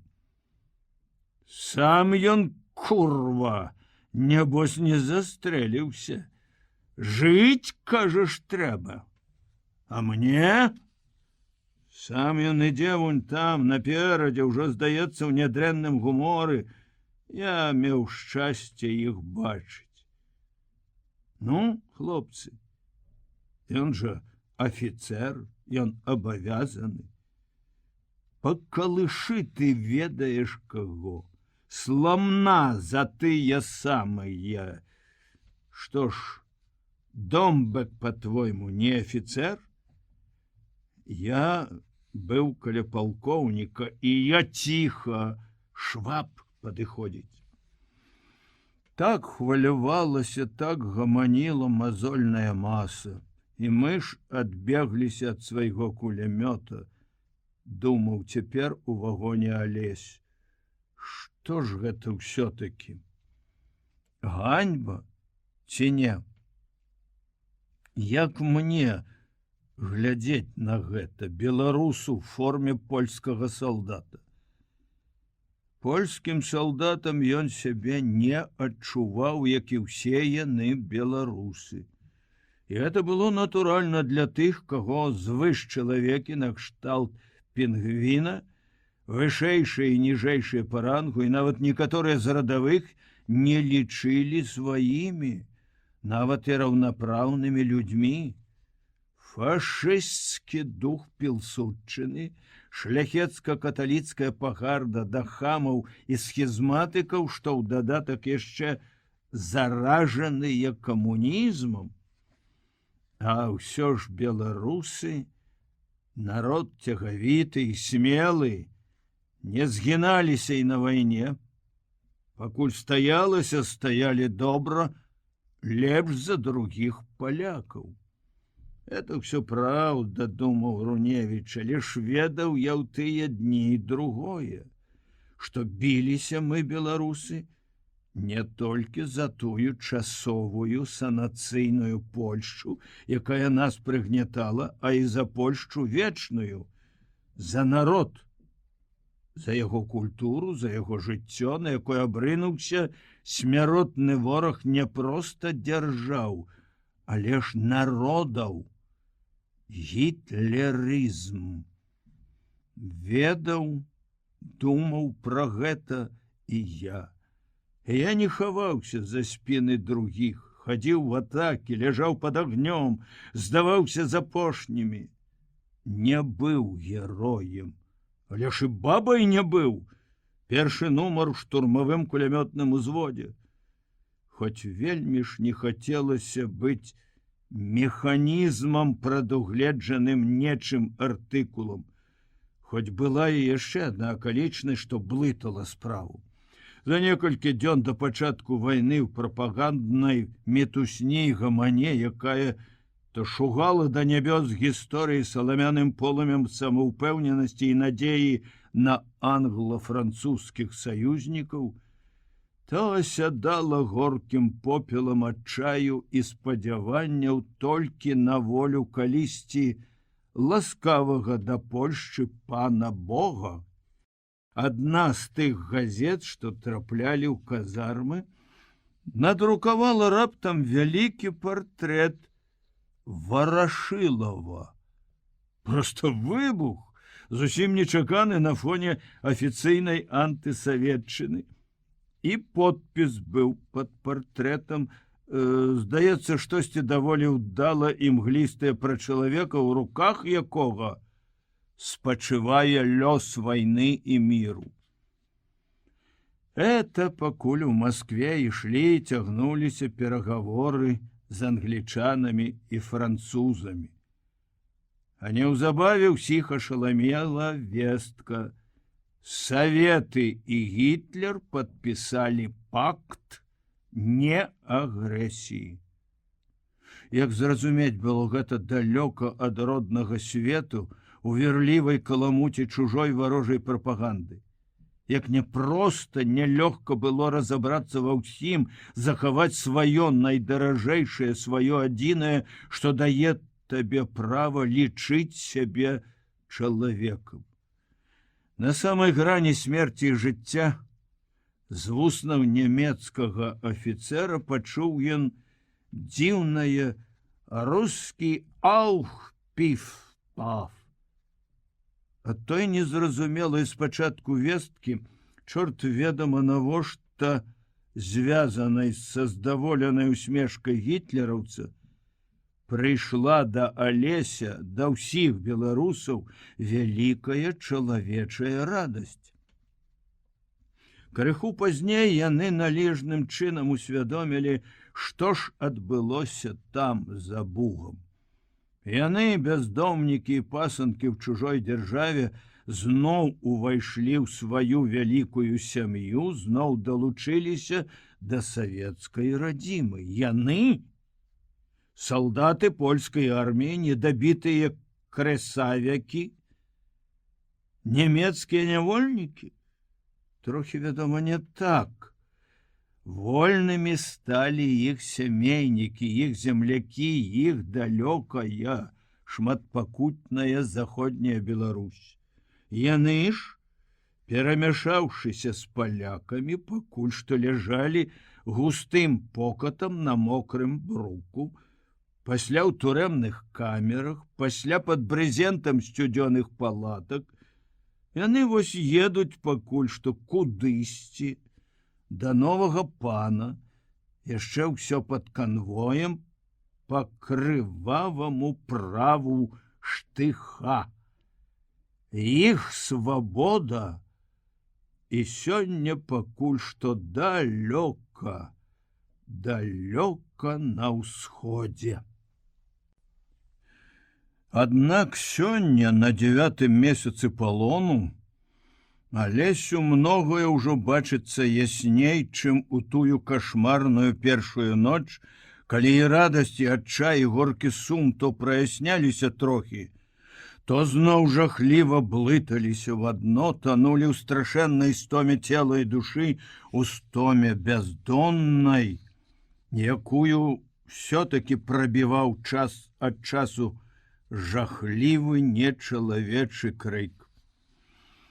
Такі самы крык, як цяпер, калі ўжо і Франк-Райх капут, калі захоплена яшчэ адна вяршыня на шляху фюрера да авалодання, так, безумоўна, да авалодання цэлым светам. На свеце чэрвень, ясны дзень, а хлопцу, які сядзіць каля вагоннага акна побач з двума землякамі, таксама падаўленымі крыкам зачыненых акон составу, хлопцу ўвесь свет здаецца ноччу ў турме. А п'яныя песні і рогат эсэсаўцаў гімнам вайне, жудасным рэхам знішчэння антычалавечнасці, што вось бушуе ўжо каторы месяц над зямлёй і разгараецца і будзе разгарацца яшчэ больш. Свае, калісьці пражытыя Алесем, цяпер зноў перажыты ім кадры ўспамінаў, нечакана і радасна дапаўняюцца новай канцоўкай. Яму ўяўляецца, ён бачыць і чуе вельмі выразна, як гэта іх фашысцкая прага паняволіць увесь свет бушуе мутнымі хвалямі, раскочваецца крыкам, рогатам і б'е ў вялікую сцяну. Вялікую магутную сцяну, за якой яго Алесева далёкая, як хто-ля піша, мірная, шчаслівая радзіма. Ды не, яна, фашысцкая нянавісць, не б'е ў каменны мур савецкай недасяжнасці. Як яны, гітлераўцы, асцярожна маўчаць, як маскіруюць сваю варожасць, сваю нянавісць. Яна толькі тут, на гэтым беразе Буга, што стаў гістарычным, бушуе раскалыхана, п'яна крычыць і рагоча. Дык ліха ж вас бяры, крычыце!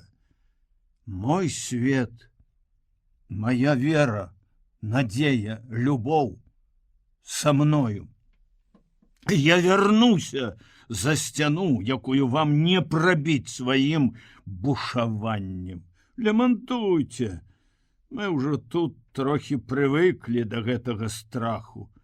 Мы ўжо выдатна спіной і жыватом навучыліся разумець, дзе мы, хто мы і для чаго вы нас морыце тут. Мы ўжо нядрэнна навучыліся распазнаваць, дзе немец, дзе фашыст, дзе вечнае, народнае, а дзе такое вось, як гэты дзікі крык. Толькі 1 гадзіна цягніком. Проці сонца, якое ўжо хілілася на захад, па асфальце шашы поўз калматы вазішча канюшыны, а за ім у цяньку лена ішлі 3 палонныя.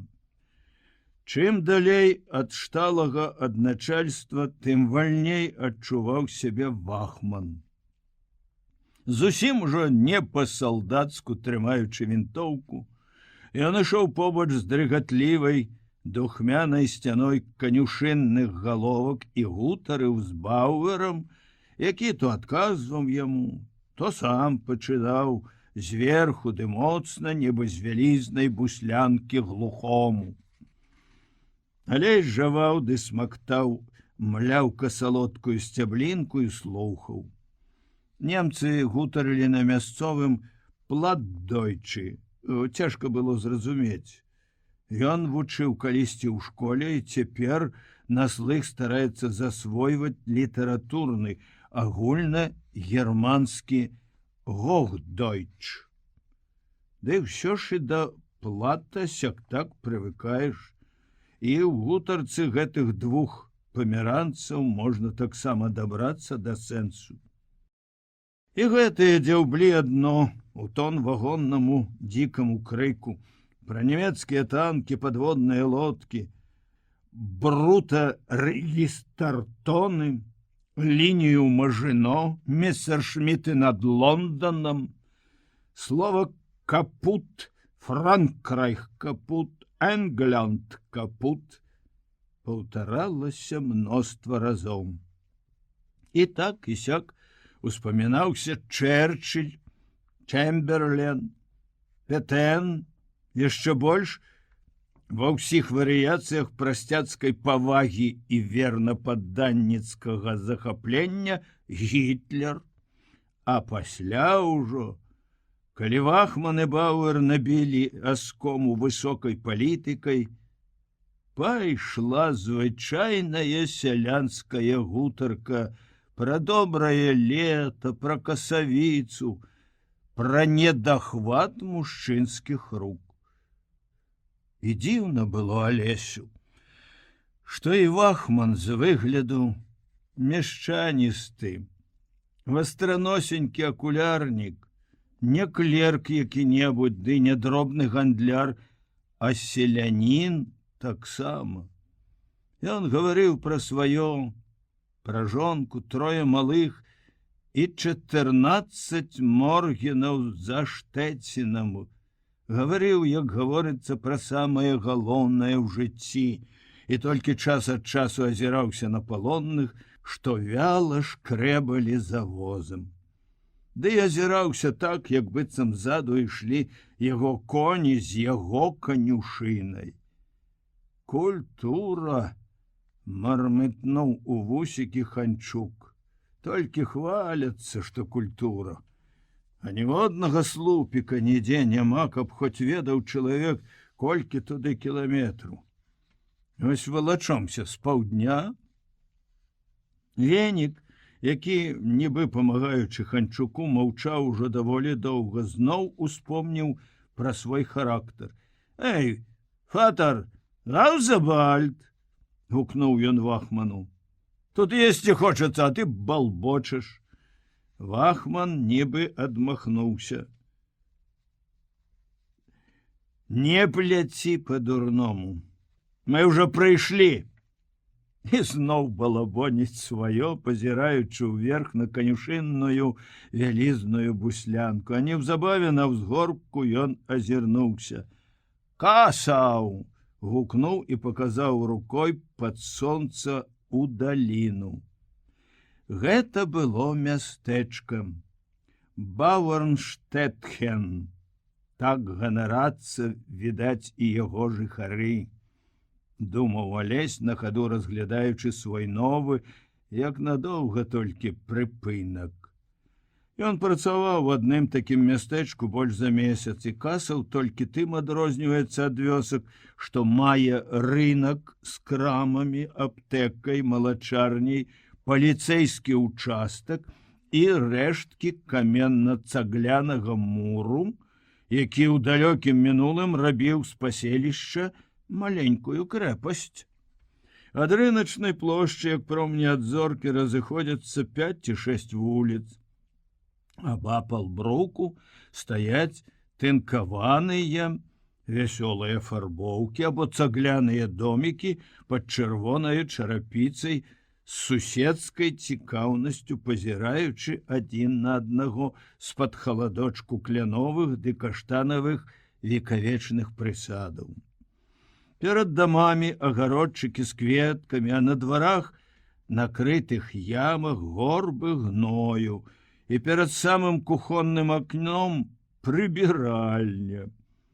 І тут бываюць ідыліі, пры адкрытых дзвярах.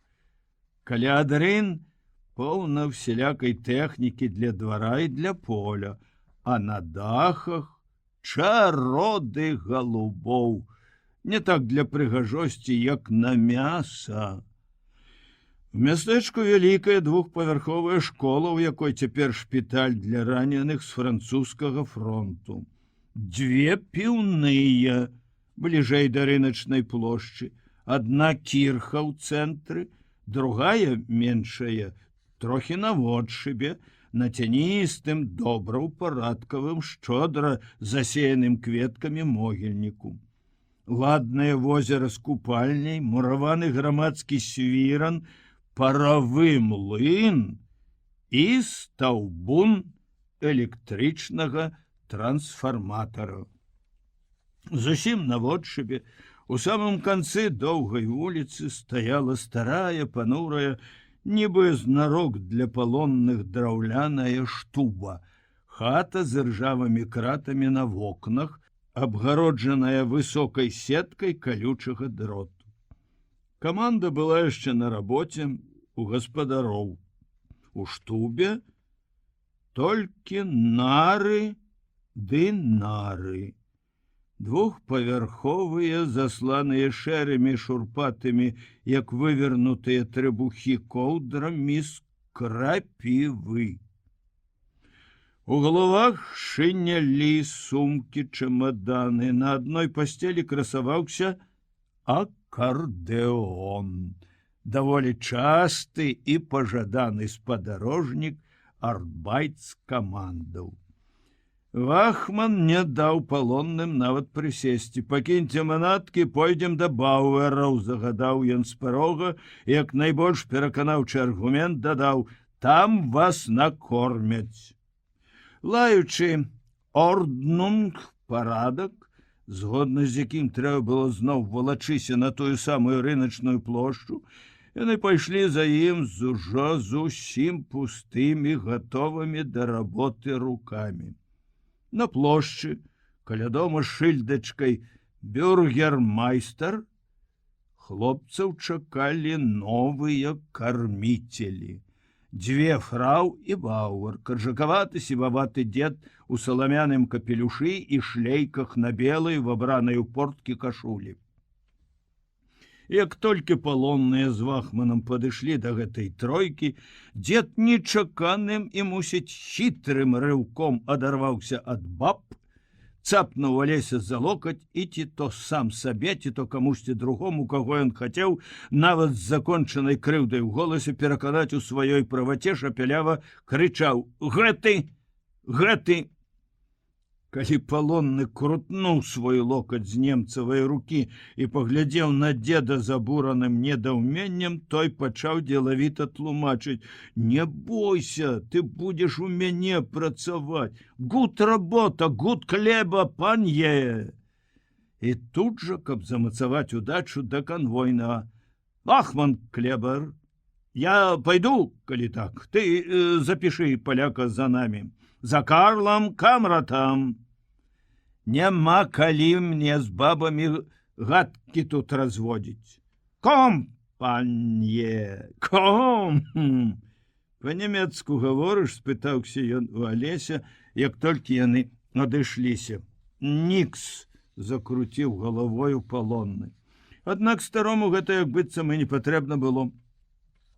Спяшаючыся побач з высокім дужым дзецюком, добрым, відаць, работнікам, Бауэр пад грукат сваіх дзеравяшак па бруку то задаволены шапелявіў пра гарачае лета, то пра сям'ю свайго сына Карла Камрата, які, вядома, на вайне, якому ён, Вільям Камрат, вядома ж, і палоннага вядзе, а не сабе, бо сам са сваёй фрау жыве даўно асобна. Сына ў домік, як аказалася, новы, у агародчыку светла-блакітныя сцены, а на двары, як і належыцца, і горба гною, і Прыбіральня перад акном. Пародзісты чырвоны певень стаяў на самай гнаявой вяршыні і калашмаціў там нейкія кішкі, добрадушным клохканнем клічучы з бруку курэй. У адчыненых дзвярах кароўніка, відаць, былі апушчаныя над жолабам галовы чорнапярэстых кароў, адтуль чулася звонкае па-свойску для Алесі любае цырканне сырадою, пустое яшчэ вядром. «Эльзі!» — гукнуў ад ганка дзед. «Эльзі, дзе ты, внучка?» «Я, дзядуля, тут я, ну!» Пачуўся дзявочы голас, і на парозе кароўніка паказалася поўная, стройная і румяная немачка. Светлавалосы бубік-копф, сукенка ў горошак і цыратовы светлы фартух. «Ось вам палонны, Эльзі! Я вам выбраў найлепшага з трох. Ты яго накармі, бо ім ужо ў іхнюю штубу пара. Ды завіхайся, дзяўчына!» Яна праляскала некалькі крокаў па непадмеценым бруку маленькімі спрытнымі дзеравяшкамі і, усміхнуўшыся Алесю, павіталася: «Добры вечар, вы пачакайце хвілінку». «Ах, Эльзі, ён жа, внучка, не ўмее па-нашаму». «Ну, вось, яшчэ мне навіна». Ды, паглядзеўшы на палоннага: «А ён прыгожы хлопец. Правда, дзядуля?» Алесь яму здалося зачырванеўся. Немачка здзіўлена прышчаміла зубамі румяную ніжнюю губку і змоўкла. «От дзе ліха», — падумаў палоны. «І чуткае ж ты!» А сам, нібы і сапраўды нічога не разумеючы, адвярнуўся. «Ты ў мяне, Эльзі, заўсёды толькі жартачкі», — зашапелявіў дзед. «Хуценька дой ды на кухню. А ты», — звярнуўся ён да палоннага, — «сядь сюды его на лавачку, і мы з табой пагаворым. Як тебе? Герман? Оскар? Ганс?» «Алекс», — буркнуў палонны, сядаючы. «Польскі». «Беларус. А што, гэта таксама народ?» Яшчэ ўсё памятаючы, што ён не ўмее па-нямецку, але з даўно знаёмай прыкрасцю і крыўдай за сваю Беларусь сказаў: «Баранавічы, Вільня, Мінск, Уфорштей, Нова-Грудак, Карэлічы, гарадзішкі». Увесь 16-й год прасядзеў там на лініі Гінденбурга. 152-й пехотны полк, падкрэсліў ён з гонарам і засмяяўся, паказаўшы над ніжняй губою карэнне жоўтых з'едзеных зубоў. «Нам толькі бабаў там не хапала. Чалавек быў яшчэ малады, да і стралялі мы там больш ад гароху, чым з вінтовак. О, было добра!»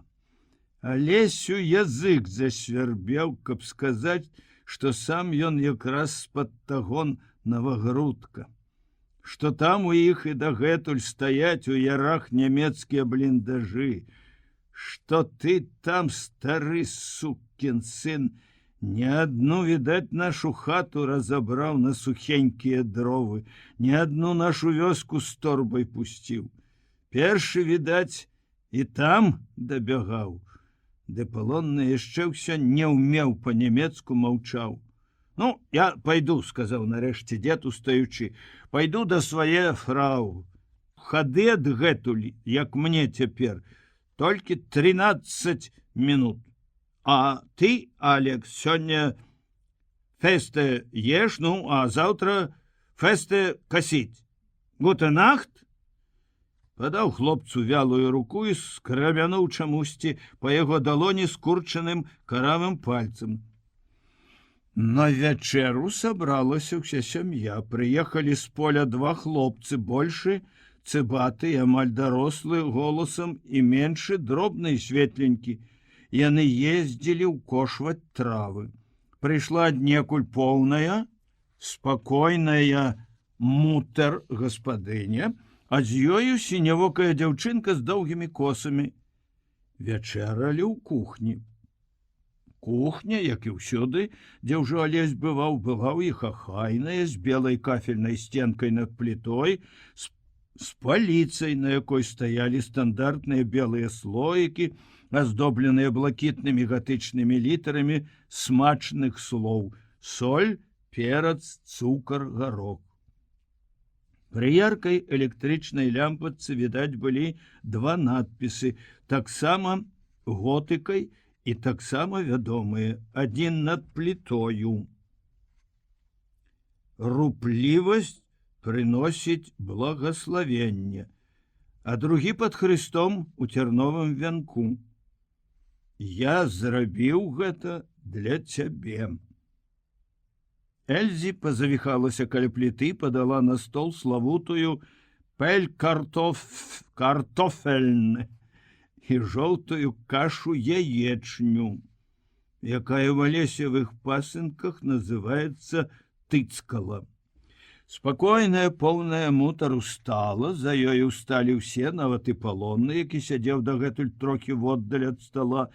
Мутар зірнула на Хрыста, схіліла галаву, за ёй усе схілілі галовы, тады яна заплюшчыла вочы і пачала даволі ўрачыста ў цішыні: «Ком, Хэр Ісус, будь нашим гостем і благослови все, што ты ласкава даў нам. Амон». Дзяўчынка з косамі Крыстэль шчабятала даволі дасціпна. «Была б тут сёння наша бабуля, напэўна, зноў сказала б». Яна скрывіла галоўку і затрясла падбароддзем. «Вячэра, унучачка, вельмі смачная, смачней, чым на вяселлі. У нашым родзе камратаў все картофель любілі.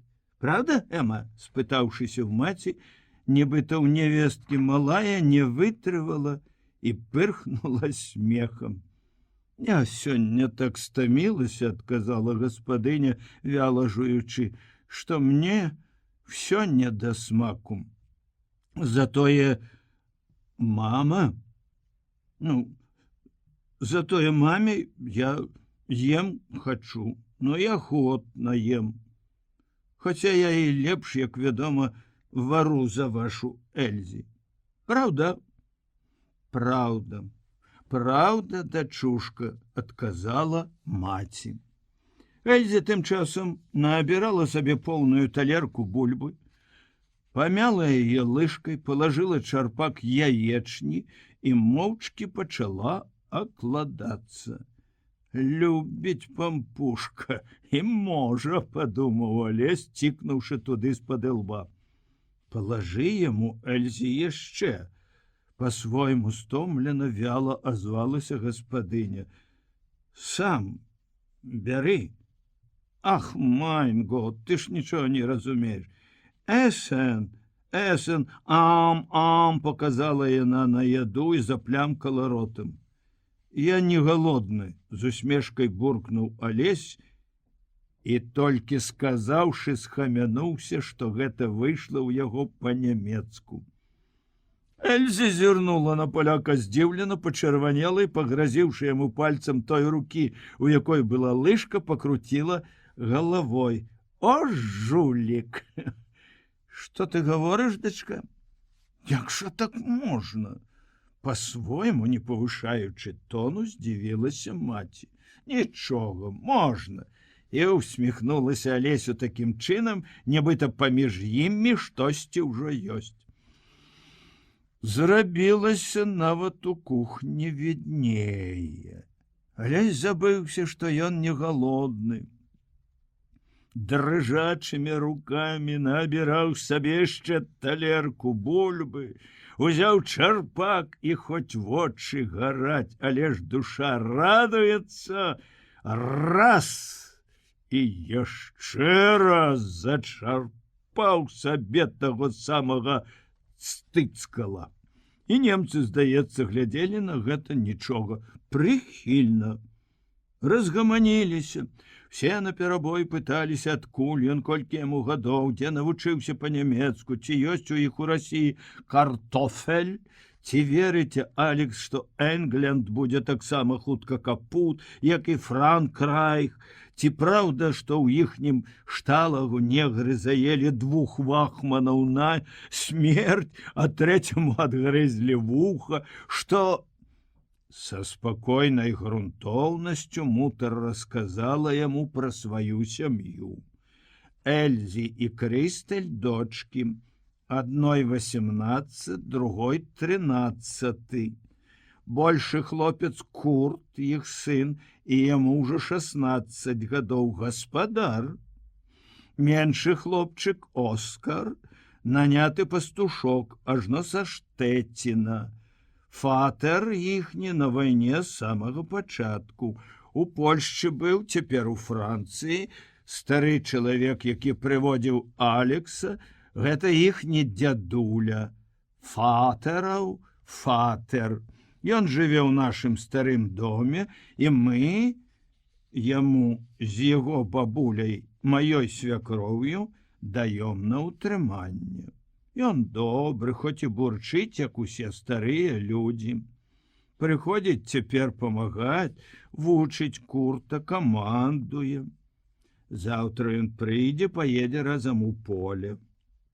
Ай, хлопча, нядобра гэта. Вайна. Цябе, нябось, таксама мутар недзе чакае і плача. Алесь памаўчаў і прызнаўся. За 10 месяцаў толькі нядаўна пісьмо атрымаў, першае і пакуль што адно. Яна ўперлася ў яго дабрадушна тупым позіркам неяк млява-блакітных вялікіх вачэй, а потым спыталася зусім сур'ёзна. Ну, а чаму ж вы не аддавалі наш калідор, наш Данцыг? Чаму вы не паддаліся адразу без бою? Вас бы ўжо даўно, можа, пусцілі б да хаты. Фюрер гуд. Фюрер не хоча вайны. А ўсе на нас. І Польшча, і Францыя ўжо за сваё атрымалі. А чаго ад нас хочуць праклятыя Томі? У кухні зноў пацямнела, і лыжка пацяжэла, і пель-картофельн з тыцкалам здаліся прэсна вялымі і нуднымі, як гаспадыніны вочы і голас. Ды вось пачулася брамка, зашкрэбалі металам па каменні крокі, і гаспадыня нечакана ажыла. Ах, вахман Клебар комт. Ну, Алекс, гутэ нахт. Заўтра ўранні ты зноў пад'ясі. Гутэ нахт. Сонца ўжо было не відаць. Толькі макаўкі ліп і каштанаў заліты яго развітальным святлом. А шкляныя чарапічныя акенцы дахаў, павернутых на захад, адпырсквалі, нібы гуляючы люстэркам промні. Цікава, што тут за хлопцы, думаў Руневіч, ідучы перад вахманам. Можа, знаёмыя ёсць, або з нашага боку. Дзе там угадаеш? А ўсё ж як добра вось так чакаць, знаёміцца, пазнаваць усё новых і новых, не ўгадаеш. І гэта прыемна. І ён, вядома, не ўгадаў. Нават не мог і падумаць, што яго тут сустрэне. Яшчэ здалёк падыходзячы, ён убачыў, што за дратамі каля іхняй штубы стаяла ўжо, мусіць, вся каманда, нават і венік з Ханчуком былі ўжо тут. Каля адчыненай драцяной брамкі курыў, спёршыся на качаргу, другі вахман, чорны, плячысты карантыш. Руевіч! Эй, Алесь! — крыкнуў хтосьці з натоўпу палонных. Спачатку голас гэты дыхануў на сэрца пакуль што незразумелым, ды вельмі знаёмым родным цяплом. Потым Алесь пазнаў таварыша і крыкнуў сам таксама радасна: «Бутрым! Дык гэта ты! Дык ты жывы!» І вось ужо яны так непрывычна, няёмка ўпершыню за час іх знаёмства абняліся і ціснуць адзін аднаго, як мядзведзі. «Морда нябрытая, ой, морда!» захоплена гудзе Бутрым, а потым, нібы для зручнасці адапхнуўшы Алеся на даўжыню сваіх рук: «Глядзіце, нарэшце здзіўляюцца іх, а?» Руневіч таксама глядзіць не надзівіцца. Бутрым, той самы Уладзік Бутрым, высокі і дужы, як быў, толькі прыкметна худзейшы, ды з чубам, як быццам ён толькі што з дому, яшчэ не пастрыжаны ў казарме, як у той дзень, калі яны сустрэліся ўпершыню. Все каманды аб'еў, здаравіла. Шчасліва смеецца Алесь. «Ну, дзе ж ты быў дагэтуль? Дзе ты падзеўся тады, каля рэды?» Ліхаматары, нібыта учора ўсё тое было, нібыта дні не цягнуліся і не цягнуцца тут гадамі. На іх глядзелі, пра іх і гаварылі, што ли. Пра іх і гаварылі штосьці, тыя цэлы натоўп, што навокал. «Добрый вечар, хлопцы!» — сказаў нарэшце Алесь. «Можа, хто з Наваградчыны ёсць?» Ні з чымнай паўзе не даў залішне зацягнуцца Мішка Венік. «Смаргонь! Смаргонь давай, лапцюжнікі! Што там яго Наваградак? Ну, з-пад Смаргоні ёсць каторы? Доўга я буду пытацца!» Вялы дзяцюк у пехацінскім мундзіры, у кепцы, у дзеравяшках неяк нехаця адказаў: «Я са Смаргоні, а што?» «Што? Людзі, бачыш, цалуюцца!» Мішка па-свойму натапэрыўся на земляка, зрабіў грозныя вочы і хвацка цмокнуўшы языком, загадаў: «Ну, давай, абаранак! Уже не пячэш?» Пакуль той вялы сабраўся з адказам, у гутарку іх умяшаўся другі, каржакаваты, весела шыракароты ў чырвоным чэшскім галіфэ.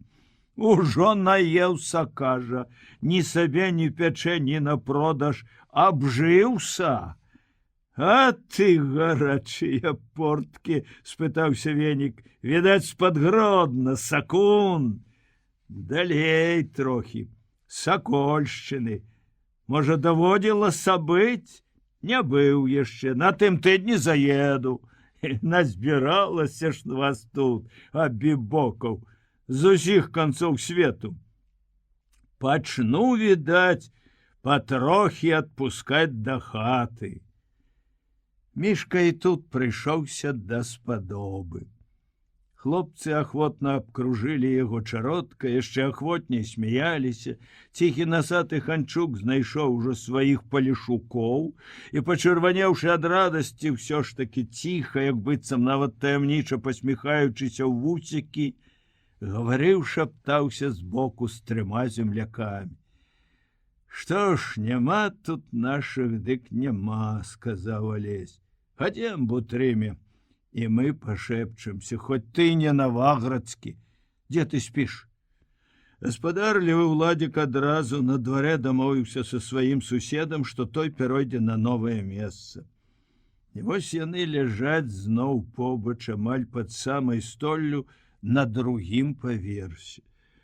Толькі што ложкі тут не жалезныя, як у казармах былі, а проста нары, збітыя з негабляваных дошак.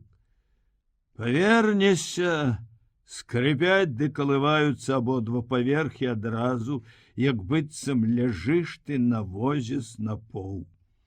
Уся каманда, 4 дзясяткі палонных, ляжыць ужо і аціхае перад сном.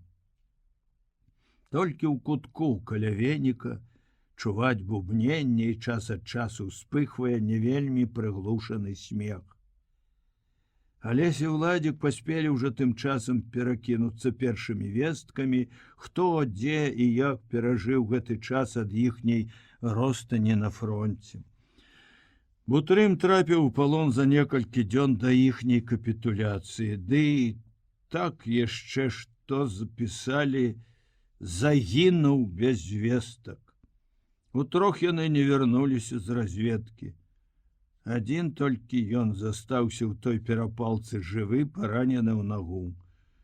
Спачатку гібеў у шпіталі для палонных, пасля працаваў у маёнтку, пакуль не прывезлі сюды ў беларускую каманду.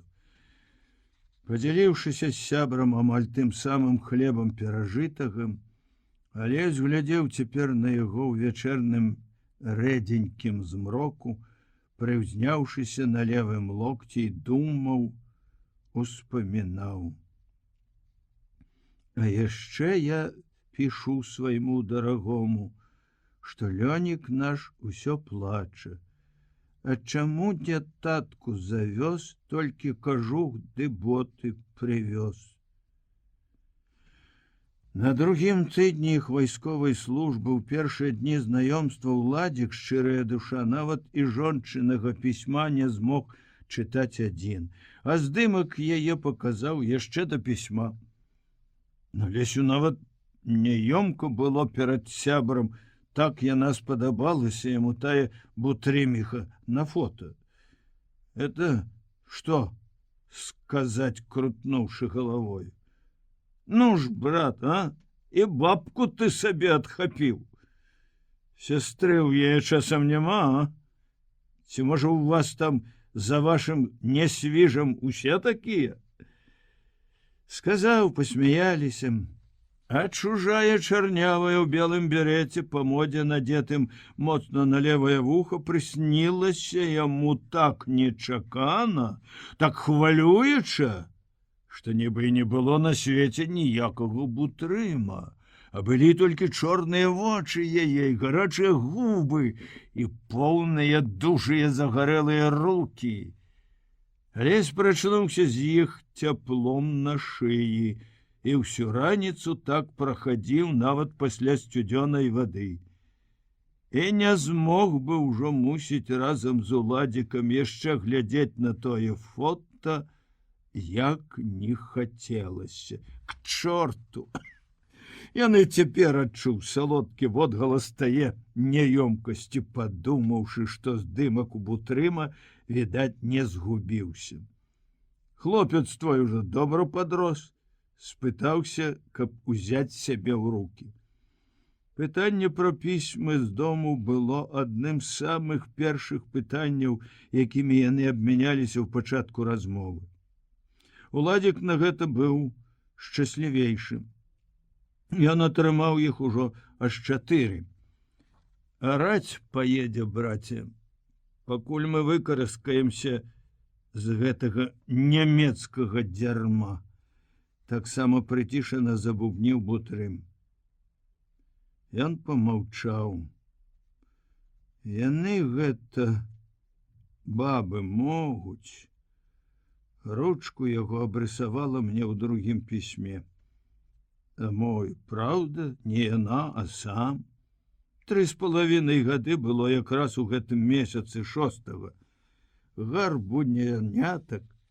Гарбузянятак табе, сынок, палажыў у канверт, каб, кажа, тата мой мяне... Ай, сама зараза прыдумала. Зноў памаўчаў, каб таму, браце, рукі адсохлі, хто гэты свет зрабіў такім дурным. Жыццё. І праўда, што як сарочка дзіцячая, кароткае і запэцканае. Ну, што я, скажем, перакасіў каму-небудзь? Пераараў? За што мы, скажы мне, з табою бадзяемся? Чаму ён, Лявон мой, павінен расці без мяне, а я тут ныць без яго?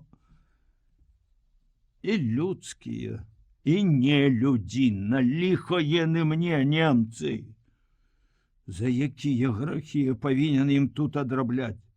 За тое, можа, што петаваў на бацькавым загоне з самага малку, а потым, што паны мяне, каб іх журам пагналі біцца за іхняе.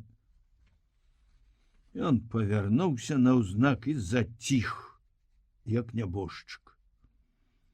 Зрэшты, уся каманда спала ўжо, здаецца, на абодвух ярусах. Бутрым старэйшы за Алеся ажно на 3 гады. Ужо гаспадар самастойны, адзін у бацькі сын. Думаў, усё не возьмуць у войска, жаніўся. А тут успомнілі. Узялі. Здаравенны і добры.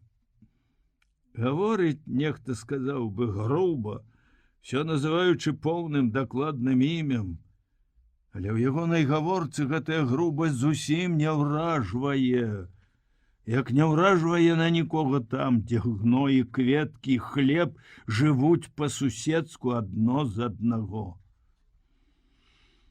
Алесь ляжаў ніцма, падлажыўшы далоні пад грудзі, і глядзеў цераз краты ў акно. За драцяной агароджай іхняй штубы, відаць, была пясчаная палявая дарога, густа і неяк родна, па-нашаму, для ўсіх абсаджаная бярозамі. У пройме паміж веццем 2 бяроз ціха свяціў вялікі месяц у поўні, а пад месяцам, як парафіяне перад высокім алтаром, пагойдвалася, кланялася жытняе калоссе, мусіць, таксама шэпчучы. Ты спіш? Алесь замест адказу павярнуўся да ўладзіка, як толькі мага цішэй, а ўсё ж не ціха скрыпнуўшы нарамі. Гляджу я, браце, бубніў Бутрым, на клыпы свае. Вон, дзе яны ў мяне з-пад коўдры вылезлі. А саветы ж яшчэ даўжэйшыя. Бачыў на карце, а песню помніш? Ад Кронштадта да Владивостока. А? Цяпер яшчэ далей. Ад Брэста. Што і казаць, дачакаліся людзі, хто іх, вядома, чакаў. Дрэнна толькі, што нас яны адгэтуль не бяруць. Зноў помаўчалі. Потым уладзік павярнуўся на бок, падсунуўся да Алесі і з адчувальным цёплым прыдыхам зашаптаў: ёсць тут у нас адзін смаркуль. Заўтра я тебе покажу. От такое сабе трапло, мамин сыночек, хаця і да мамы не вельмі спяшаецца.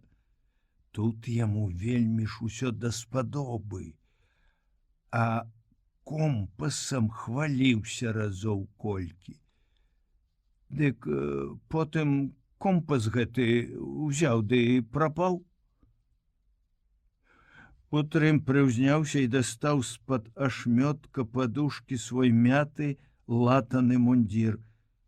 Алесь са здагадкай успомніў, што ён старанна клаў яго, лажучыся пад галаву. Садзі сюды руку, шапнуў уладзік. Пад пахаю мацай. Знайшоў. Алесь абмацаў зашыты на згібе цвёрды кружок. Дай палажу. Пад галавой яно смялей. Улёгшыся зноў на спіне: да хаты, браце, толькі да хаты. Інакш на ліха нам і шоры валачыць. Ну, спі, Алесь, заўтра дагаворым. А потым яшчэ на дадатак, як быццам самае галоўнае, чаго нельга было не сказаць: добра, браце, што ты прывалокся. У Шталага ў тым польскім бараку, куды Руневіч быў пераведзены са штрафной, жыло хавалася некалькі кніжак, адна з якіх нечаканым, даўно нябачаным шчасцем трапіла і ў Алесевы рукі. Аповесць Серашэўскага «Заморскі д'ябал». Прыемны быў перш за ўсё сам факт сустрэчы з ёю именно тут, у палоне. А па-другое, Алесь знайшоў у гэтай выпадковай кнізе думку, сугучную сваёй, той галоўнай радаснай думцы, якая грэла яго і жывіла ў найгоршым, што не здаралася. Запісаў яе нават у свой памяты салдацкі блакнот. Будь самім сабою і не саромейся, што ты як быццам бездапаможны. Узвышайся над іншымі высакароднасцю, будь чыстым, мужны, добры. Няхай імя тваіх суайчыннікаў заўсёды спалучаецца ва ўяўленні чужынцаў з самымі узнёслымі вобразамі. Аднак галоўнае, як толькі зможаш, вяртайся да сваіх. Там твоя ніва, праз свой народ да чалавецтва. Вяртайся да сваіх. Каб не то іхні бунт на камандзе, Алесь ужо быў бы далёка. Хто ведае, можа, шчаслівая зорка завяла б ужо аж туды, дзе яго месца адзінае ў свеце. Ён спачатку восень да зімой гаварыў сябрамі пра ўцёкі ў голас, а з вясною гэтыя іх агульныя так сабе гутаркі перайшлі на больш канкрэтны шэпт, загняздзіліся ў паасобных сяброўскіх групках па 2, найбольш па 3 чалавекі. Былі і ў Алеся 2 хлопцы там у маёнтку. Нядрэнныя хлопцы, але слабакі. Яны як быццам толькі чакалі, што ён іх даставіць да хаты. І гэта іх спадзяванне не памагала справе, не радавала, а ў хвіліны сумнення палохала. Самому Алесю хацелася мужнай дружбы, моцнай сяброўскай рукі і душы, каля якое, стаміўшыся, добра пагрэцца. Яны ўжо збіралі на дарогу хлеб, саскрэбвалі са штундаравых штуляў мармелад ці маргарин, хавалі гэтыя штулі галодным нутром, ведучы ім аж надта дакладны улік. В адзін з тых радасна насцярожаных і нясцерпна галодных красавіцкіх дзён на Руневіча цэлым сонцам упала першае пісьмо з дому. 7 месяцаў ён, нібы просячы піць хоць бы кроплю вады на засмяглае сэрца, настойліва запаўняў стандартныя бланкі, што выдаваліся ім вахманамі па 3 на месяц. Кароткія пісьмы на васкаваным бланку. Другая, чыстая палавіна якого прызначалася для адказу. А спачатку толькі гатовыя, з гатовым надрукаваным тэкстам паштоўкі. Я здаровы, закрэсліваў словы, лёгка паранены, а далей ужо ішло упартае, як пазыўное СОС, знаходжуся ў нямецкім палоне, і мне тут добра. Ліха б вас чэрці акуратныя пабрала. Все так здорово прадбачана, нават і бланк наглянцаваны нечым ліпкім, як стэарын, каб цэнзару лёгка было сціраць крамол. Маці і брат, 2 найбліжэйшыя ў яго жыцці істоты, 2 прычыны яго пякучай тугі і няўцешнага болю няведання, стаялі перад вачыма такімі, якімі Алесь іх бачыў апошні раз. Больш дакладна, якімі яны паўставалі ў яго ўяўленні з апошніх толевых пісьмаў, атрыманых перад самай вайной. Мама у вечнай сваёй трывозе, Толя у першых радасцях свайго кахання, якое, як ён у тыя дні даведаўся, было ўзаемнае. Не толькі гэта, вядома, было ў яго толевых пісьмах, была і трывога за Алеся, за сябе самога, за тое, што пачнецца такі, відаць, вайна. Цяпер у палон ён пісаў, што вайна падхапіла яго і загнала была ў не горшае, чым Алесева ў Гдыні пекла, у акружаную Варшаву. Як жыла тады маці, балюча нават і думаць. А потым палавіна яе слёз. Толя вярнуўся з замаразкамі з палону, адзін з тых шчаслівых, каго абмянялі. Цяпер маці як быццам здаровая і плача толькі па адным, па меншым. А больше тым часам, як, напэўна, гаварыла яна не раз, не вытрымаў, не прычакаў Алеся, ажаніўся. Ды хіба ж пра ўсё гэта так было сказано ў пісьме. 20 да 30 перачытванне яго за 2 месяцы, чым далей, тым все спакайнейшыя ды раўнейшыя кругі, цішэйшы водгалас першага ўражання.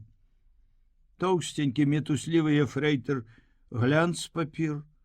Нельга было не думаць, што гэта проста пераапрануты гандляр яйкамі.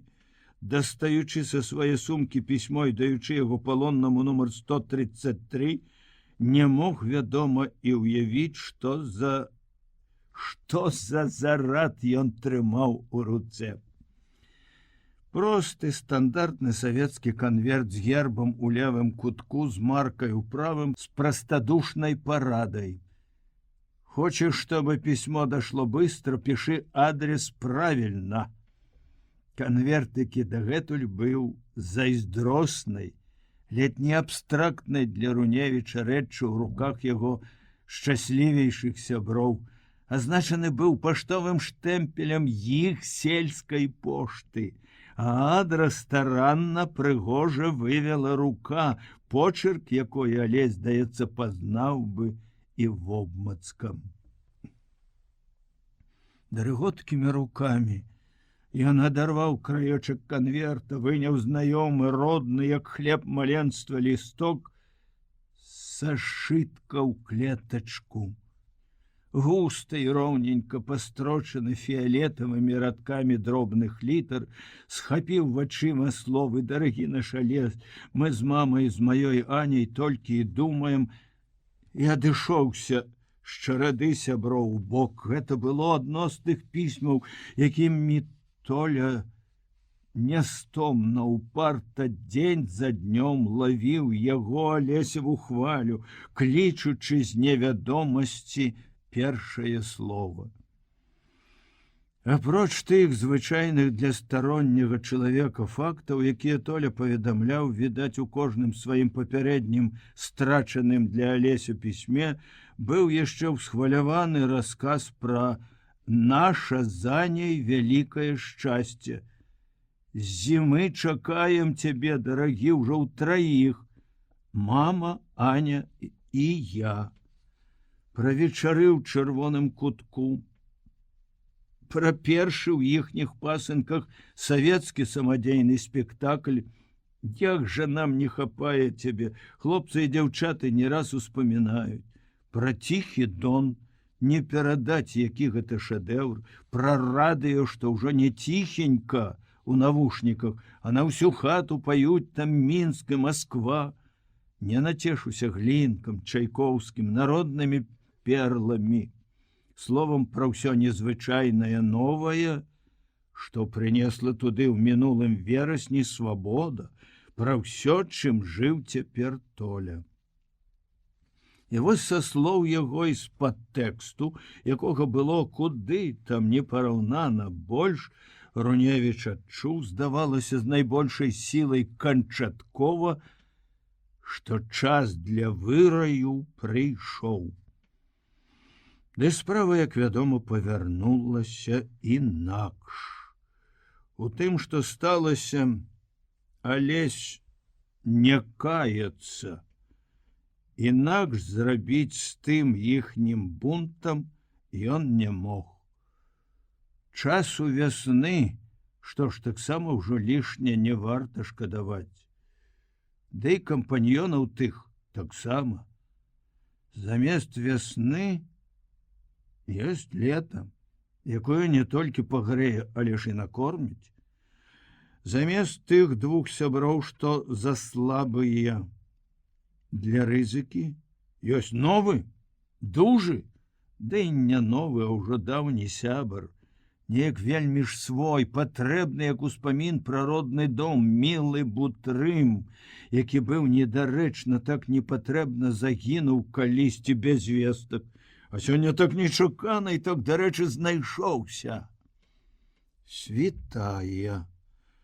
За кратамі паміж веццем дзвюх бяроз, там, дзе быў месяц, які ўжо адсунуўся і пабляк, калосся перастала кланяцца, заціхла, чакаючы сонца.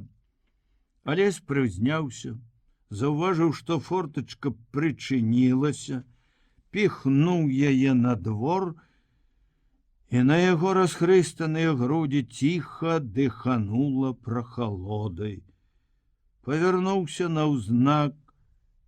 Трэба заснуць і мне, шапнуў ён у душы без слоў, палажыўшы на грудях далоні. Пад імі спакваля адчулася цяпло і маладое упартае тахканне сэрца. Масток яшчэ ўсё ные ад прыклада.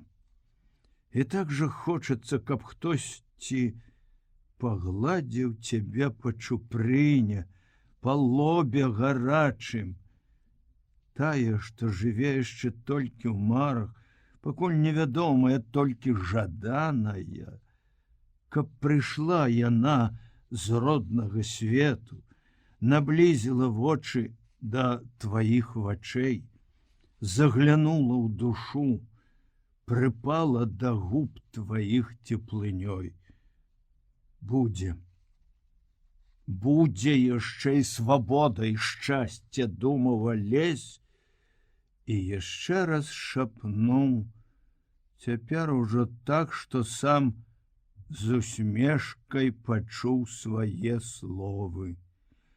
Трэба ж заснуць і мне.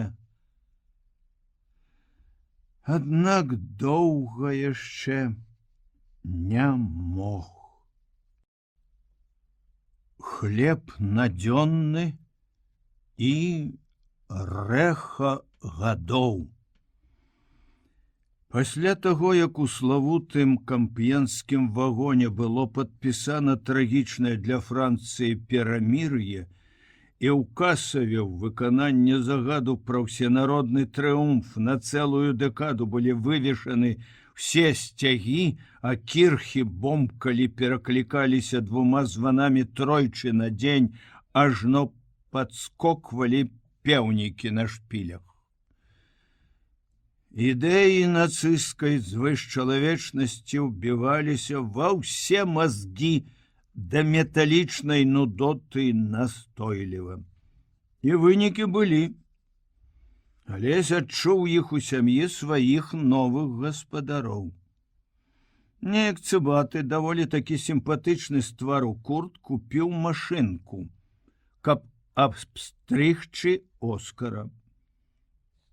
Але хітры, гультаяваты хлапчук, які сапраўды аброс на службе цэлай капою валасоў, не паддаўся, уцёк.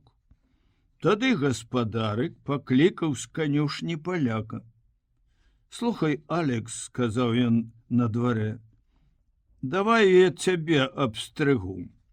Сёння нядзеля, і я хачу навучыцца стрыгчы. А табе, ты ж Гефангенер. Табе гэта ўсё роўна?» Уражаны, можа, не столькі самой прапановай, як тонам, самым сур'ёзным тонам, якім яна была выказана, Груневіч паглядзеў на блазнюка і, не сказаўшы нічога, пайшоў у канюшню. Дух часу загаварыў у Курце больш энергічна.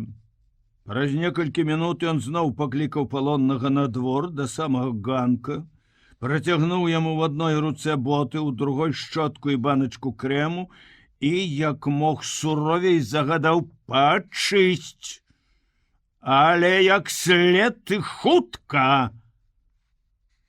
Гэта не ўсё. На Курце былі ўжо не тэніска і нармальныя штаны, а форма Гітлер-югенда. Няпоўная, праўда, без шапкі і ботаў, але ж з галоўным, са свастыкай на павязцы. Высокі плячысты юнак у палапляных вайсковых неданосках, дарослы, начытаны, біты жыццём мужчына, але стаяў перад немчыкам, успёршыся на вялікія васьміраговыя вілы, спачатку звёўшы густыя светлыя бровы, пасля з усмешкай на поўных, падкрэсленых абадочкам губах. Успомніўся афіцэр эсэсавец на турэмным двары перад натоўпам палонных, з выгляду мала старэйшы за Курта. І ты ўжо тузаў бы за акрываўлены бінт. Ці толькі яшчэ рагатаў бы, як тыя, і ў чорным, і ў светла-карычневым. Так, слухай ты, пачаў Руневіч. Запомні ты сабе, мой милы друг. Гаварыў на дзвюх мовах адразу. Лягчэй было именно так. Я для цябе толькі салдат. І больш ты да мяне з такім свінствам ніколі не лезь. Зразумеў? Спытаўшыся, адказу не чакаў, пайшоў назад у канюшню. Разгублены Курт пабег у дом, паякатаў там то па-мужчынску, то па-дзіцячы, і выйшаў на ганак з мамай. Яны паклікалі палоннага трэці раз, ды ён як быццам не пачуў. Тады гаспадыня, а сын за ёю падышлі да расчыненых дзвярэй канюшні. Алекс! Сама паклікала гаспадыня, і калі ён выйшаў на відное, здзіўлена спыталася: Алекс, чаму ты не паслухаў Курта? 2 разы не паслухаў Алекс Варун? Поўная мілавідная мутар у драўляных выступках, у нейкім па-курынаму стракатым плацці і белым кухонным фартуху. Яна глядзела на яго з даволі такі дурнаватым здзіўленнем на твары. Хутчэй, з недаўменнем, якое было безнадзейна шчырае. Алекс Варун! У голасе гэтым быў і дакор. Мы ж цябе кормім, далі табе працу, табе ж у нас так добра, а ты, Варун, якраз як у першы вечар. Чаму ж вы не паддаліся без бою? Наш фюрер не хоча вайны. І як ён, Алесь, не растлумачваў ёй чаму, нічога так і не зразумела. Праўда, есці яна яму і потым давала не горш, чым дагэтуль, але ж той выраз шчыра прыдуркаватага недаўмення палонны пачаў заўважаць у яе вачах, здавалася яму ўсё часцей. Курт не заўсёды, вядома, трымаўся на ўзроўні звыш чалавек. Часамі ён з хлапечай непаслядоўнасцю, увайшоўшы ў вясёлы настрой, спрабаваў нават зачапацца за Лесем, падужацца, пажартаваць. Але палонны быў цяпер непрыступны. Іншая справа з Оскарам, якога, дарэчы, все-таки злавілі і пастрыглі ўсёй сям'ёю. Жвавы падшыванец да таго ж сірата і не свой у гэтай сям'і. Ён адчуваў сябе спалонным добра, нават пасябраваў з ім то сур'ёзна, вельмі сур'ёзна, гутарачы пра ўсё, то як званочак, рагочучы на высокіх плячах вясёлага Алекса. Другім такім інтэрнацыяналістам, дзіцем з яшчэ непасрэднай душой была і Крысталь. Ці, абіраючы вішні, калі яна стаяла высока на драбінах у лісці, і як птушка вельмі многа бачыла незвычайнага, ці, мыючы ў кухні пасуду, ці, ідучы па двары, яна, здаецца, заўсёды спявала, проста крычала пацешным малечым крыкам якую-небудзь песеньку. Хоць бы пра дзіўнага Гэнсхен, нямецкага яначку, які надзеў свой капелюш, узяў кіёк і вырушыў у далёкі свет, адзін без мамы і тат. У менш сур'ёзным настроі Крысталь падскоквала, як верабей, паведамляючы сабе ўсім вельмі радасна і гучна: «Я умею граць на скрыпачцы, дылі-дылі, дылі-дылі, дылі-дылі». Паўтаралася песня безліч разоў. І самым галоўным было ў гэтай песні задорнае піліпсісі. Раней не чутае Алесем і пацешнае. Дух часу заўважаўся, аднак, і на гэтых найменшых. Калі аднойчы Алесь, гуляючы з Оскарам, неасцярожна наступіў яму на нагу, хлопчык адбегся, і першае, што ён з прыплачам злосна сказаў, было агульнае амаль для ўсіх: «О, польніша швайн!» Крысталь спявала не толькі пра скрыпачку, ды пра Гэнсхен. Часта яна пераходзіла і да больш ідэйнага сучаснага рэпертуару, адчыніўшы акно, галёкала: «Мы маршируем по Францыі!» ці заклікала з вішні: «На Англію!» І нават гэтая дзіцячая бяздумнасць, як і Оскарова злосць, яшчэ і яшчэ раз напаміналі Алесю пра затручанасць наваколля. Да і з дзецьмі ўсё-таки было лягчэй.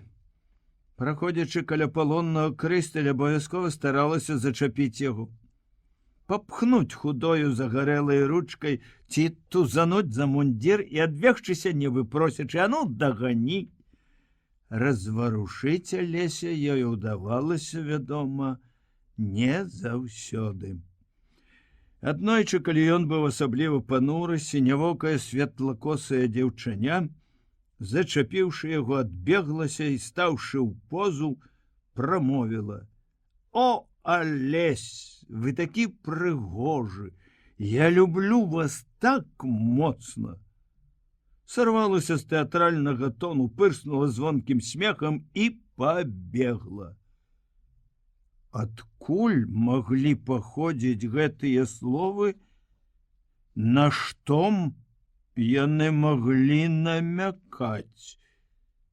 Алесь здагадваўся. Гэта было і не цяжка. Неяк у кухні, кормячы яго, пампушка Эльзі была, як заўсёды ў такіх выпадках, павышана руплівая. Прабягаючы мімо палоннага, бог ведама каторы ўжо раз, яна нарэшце спынілася і нечакана пагладзіла хлопца па схіленай над талеркаю галаве. Адказаць хоць чым-небудзь на гэта ён не паспеў, і не таму, што проста вельмі здзівіўся. Яна шмыганула з кухні ў адчыненыя дзверы пакоя, дзе за швейнай машынай увесь час было чуваць сядзела маці. Здзіўляцца Алесю было чаго. Эльзі зрабіла вельмі смелы і небяспечны пачын. З восені мінулага года тут у Германіі дзейнічаў закон пра абсалютнае захаванне расавай чысціні і арыйскага гонару нямецкіх жанчын. На камандзе, дзе быў у тыя дні Руневіч, закон гэты ўвайшоў у жыццё даволі своеасабліва. Штуба, і там была, вядома, абнесена дротам, і кожны вечар каля дроту збіралася вясковая моладзь, каб падзівіцца на палякаў. Хлопцы-падлеткі, што не падышлі яшчэ пад мабілізацыю, так толькі перабрэхваліся ды хіхікалі. А дзяўчаты проста такі нылі каля дратоў, заблытваючыся прычоскамі ў калючках, падавалі палонным цыгареты і найбольш яблыкі, каб паглядзець на далёкіх, цікаўных і адгароджаных адамаў зблізку. Нават прасілі ў Вахмана: «Паклічце, калі ласка, вунь таго брунеціка, што без шапкі, што пазаўчора капаў бульбу ў вінараў». Вахман клікаў, брунет падыходзіў, збянтэжана усміхаўся, пазбаўлены магчымасці і наступаць, і абараняцца словам, а маладзенькая дзяўчынка, яшчэ адна Ева, глядзела на яго зусім прастадушна, таксама моўчкі, не зводзячы вачэй, а потым працягвала праз дроту руку з вялікім і румяным яблыкам, відаць, прынесеным персанальна. Пры ўсім гэтым, як фон для ідыліі, адбываўся двухбаковы, падзелены дротам і рознымі мовамі абмен заўваг і ацэнак, аднолькава адкрыты і вясёлы, з выбухамі смеху то на адным, то на другім баку агароджы, то раптам, калі да слоў далучаліся ўсім зразумелыя мігі і жэсты з абодвух бакоў.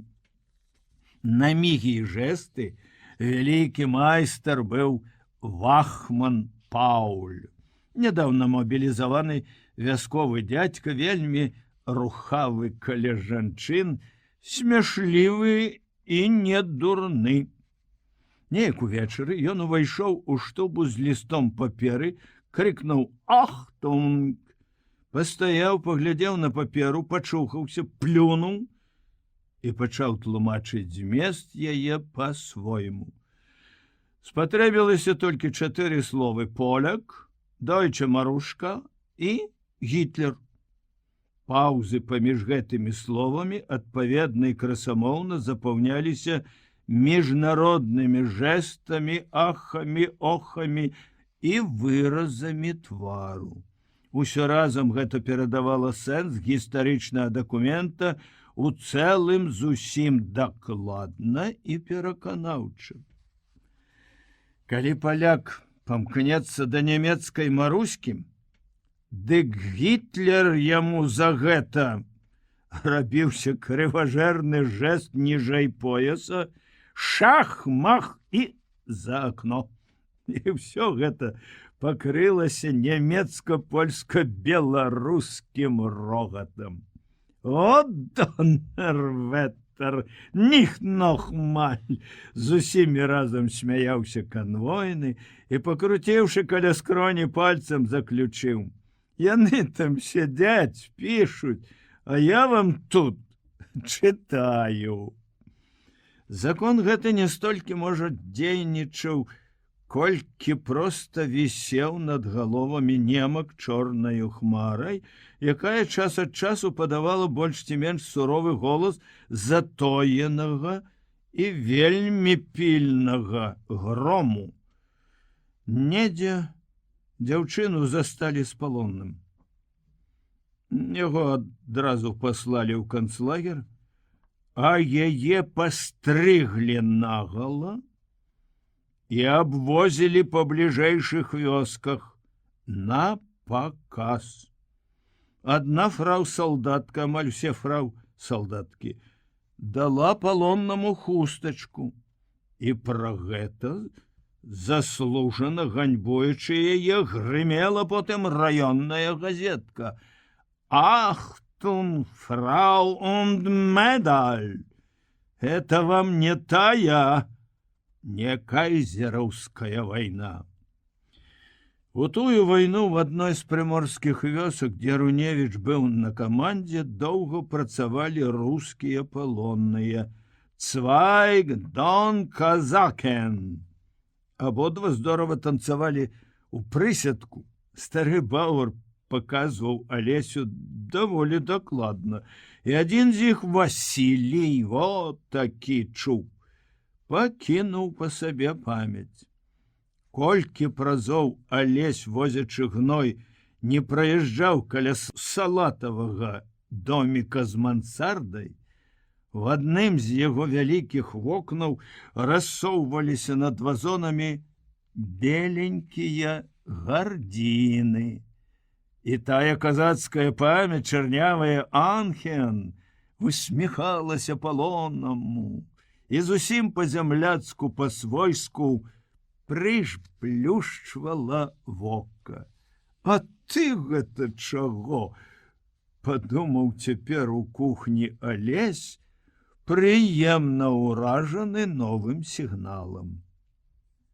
Эльзе была наліўная, румяная, як яблык, і паглядзіш і вспомніш на адзіноце.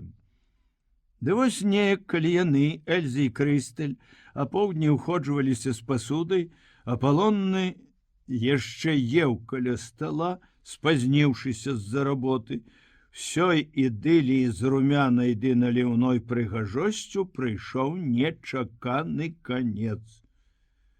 Па-бауэрску прыйшоў ад традыцыйнай здаровай свабоды нораваў, памножанай на адчуванне расавай вышэйшасці. Малая Крысталь раптам заціснула носік, крыкнула на Эльзі «Швайн!» А тая голас яе пакрыла звонкім задушэўным смехам. Алесь бразнуў лыжку на стол і пайшоў.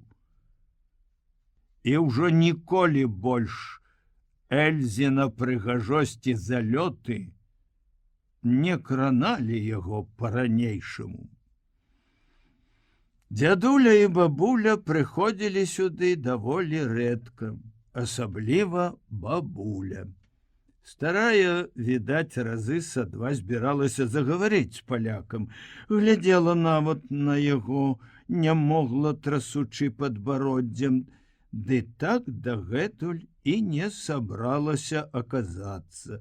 А дзед, ці ўзяўшыся за якую работу, ці седзячы з палонным за сталом, усюды стараўся як мага лепш зарадзіць яго для ўдзячнай самаахвярнай стараннасці.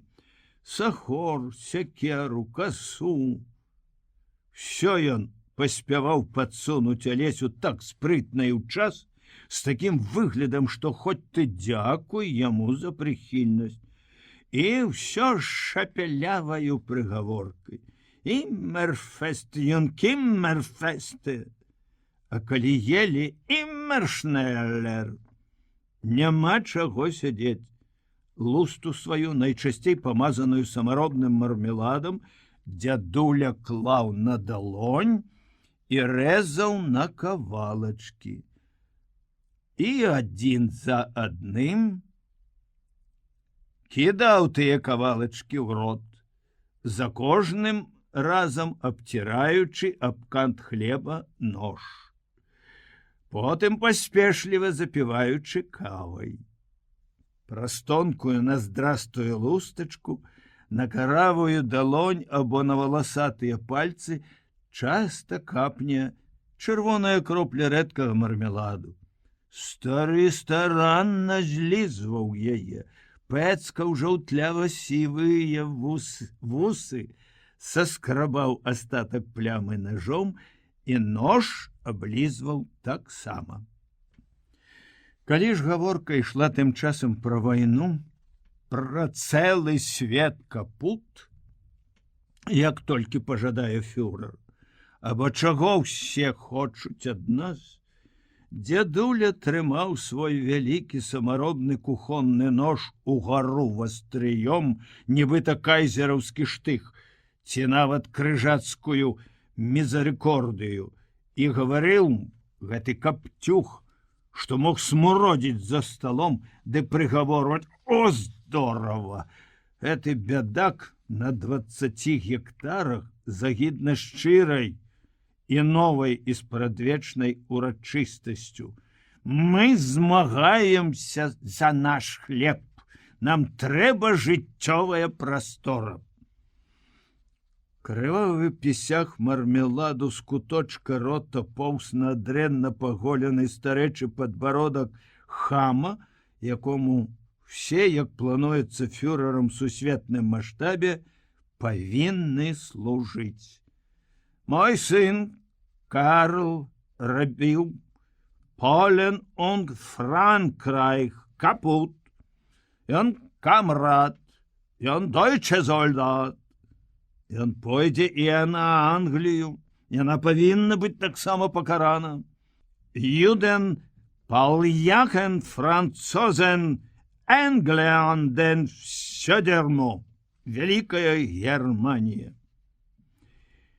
Пад гэткае плявузганне Алесь нечакана і вельмі выразна ўспомніў аднойчы сонечны бераг польскага мора, зацішак пасля кананады. Ад іх кулямётнага гнязда над абрывам на букавым узлесе немцы былі за нейкі кіламетр, на могільніку, які далей ад берага пераходзіў у парк. Неяк уранні, калі заціхла чарговая артылерыйская апрацоўка польскай лініі, некалькі немцаў выйшлі з могілак да вады пакупацца.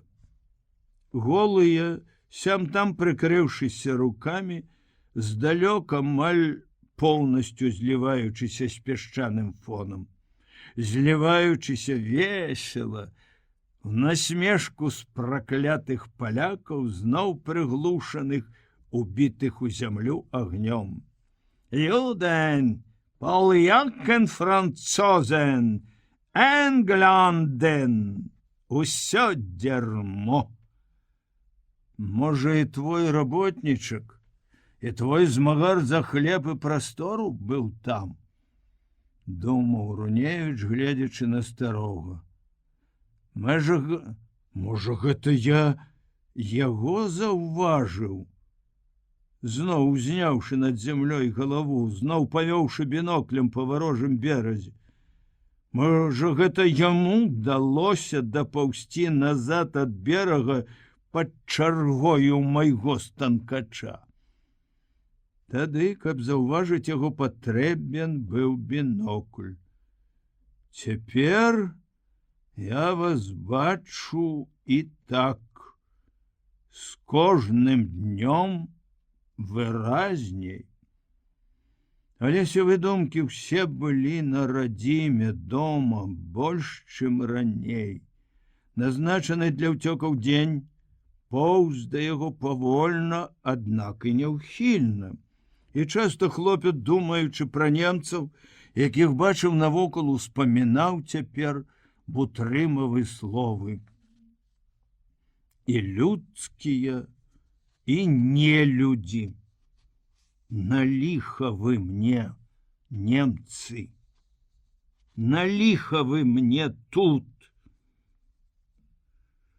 У доме камратаў людскім, калі гаварыць пра дарослых, здаваўся толькі адзін чалавек.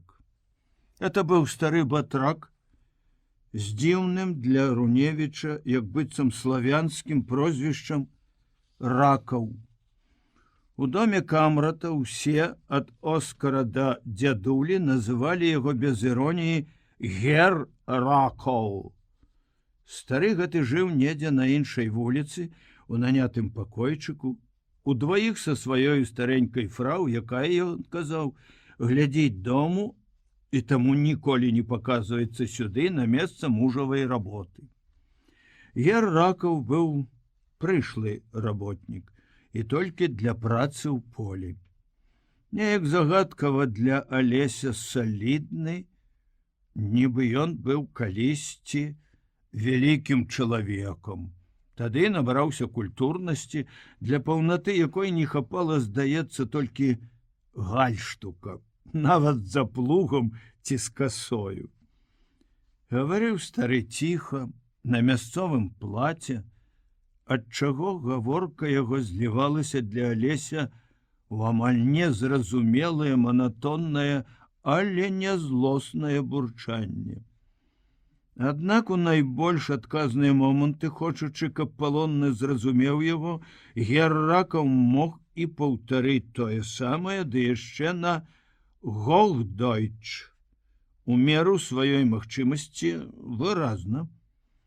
Хадзіў ён у благенькім выцертым, але заўсёды чыстым і зацыраваным касцюмчыку, у чаравіках, у шэрай несмяротнай кепатцы і пры вусах, дарашаватых і сціпла апушчаных канцамі ўніз. Пад вусамі часта з'яўлялася добрая ціхая усмешка, а ў шаравата-блеклых стомленых вачах ужо да смерці затаіўся ніцы сум, добра такі прыпраўлены перапалохам. Гэтыя вочы даволі хутка прыпомнілі Алесю чытанае калісьці. У старой беларускай газеце бойкае апавяданне невядомага аўтара, засакрэчанага ініцыяламі. Там нейкі дзядзька, як заўсёды стомлены, размарыўся ў царкве дрымотай і заснуў у зацішным кутку. Ніхто не заўважыў яго. І дзядзька прачнуўся толькі пад вечар, адзін у царкве перад вялікай іконай з панам Богом, як ён казаў пасля, з вока на вока. І пачалася ў іх размова пра жыццё, і пра часовае на грэшнай зямлі, і пра вечнае на небясі. Абараняючыся ад праведных боскіх папрокаў, мужычок узмаліўся: «Пане Божа, то ж колькі бунту ў маёй душы, столькі і пуду у нагах». Такое вельмі пасавала і да Герракава. Бунт у ягонай душы быў. Працуючы ў полі, асабліва адны без курта, Герракаў і Алесь знаходзілі ўдосталь часу пагутарыць на розныя тэмы. Ад самых звычайных, скажам, якія косы ў вас, а якія ў нас, і да самых высокіх, значэння проста гістарычнага. З усіх такіх гутарак Алеся найбольш уразілі дзве. Неяк уранні, калі яны у два плужкі абганялі бульбу, стары спыніўся на павароце і сказаў: «Хай коні пагрызуць травы, а ты паслухай, Алекс, што было». І расказаў, што учора жонка яго ездзіла ў горад і ўбачыла ў вагоне штосьці страшнае. Сядзелі там двое старых, як я з маёю фрау. Ён маўчыць, а яна ўсё глядзіць ды глядзіць, усё лічыць ды лічыць. Ein, zwei, drei, vier. Ein, zwei, drei, vier. І не спыняецца, як гадзіннік. Нейкія блазны пачалі хіхікаць. А тады ён, стары, гаворыць ім: «Тут жа няма нічога смешнага. У нас было 4 сыны, і ўсе яны загінулі. 2 яшчэ ўвосень у Польшчы, а 2 нядаўна ў Францыі. А за што?» «Ось як, мой хлопча», — закончыў Герракаў. Вось что такое вайна. Мы ведаем, каму яна трэба. Золото, хлопча, золото над усім. Ну што ж, будем далей рабіць. Ансагі! Другім разам яны ўжо ўтрох з гаспадарскім сынком касілі на лузе даволі далёка ад дому. Курт стракатаў пароўным касілкай, а яны абкошвалі нізкі і звілісты бераг рачулкі. Калі касілка пакінула іх, і чуваць была зводдаль за ўзгорка стары, не заходзячы новага пракоса, прапанаваў палоннаму прылегчы. Адны 5 мінут адпачынку. Я раскажу табе, Алекс, штосьці вельмі смешнае. Я сам нядаўна пачуў. О, нашы людзі ўмеюць прыдумаць. Толькі ты не раскажаш, што чуў гэта ад мяне.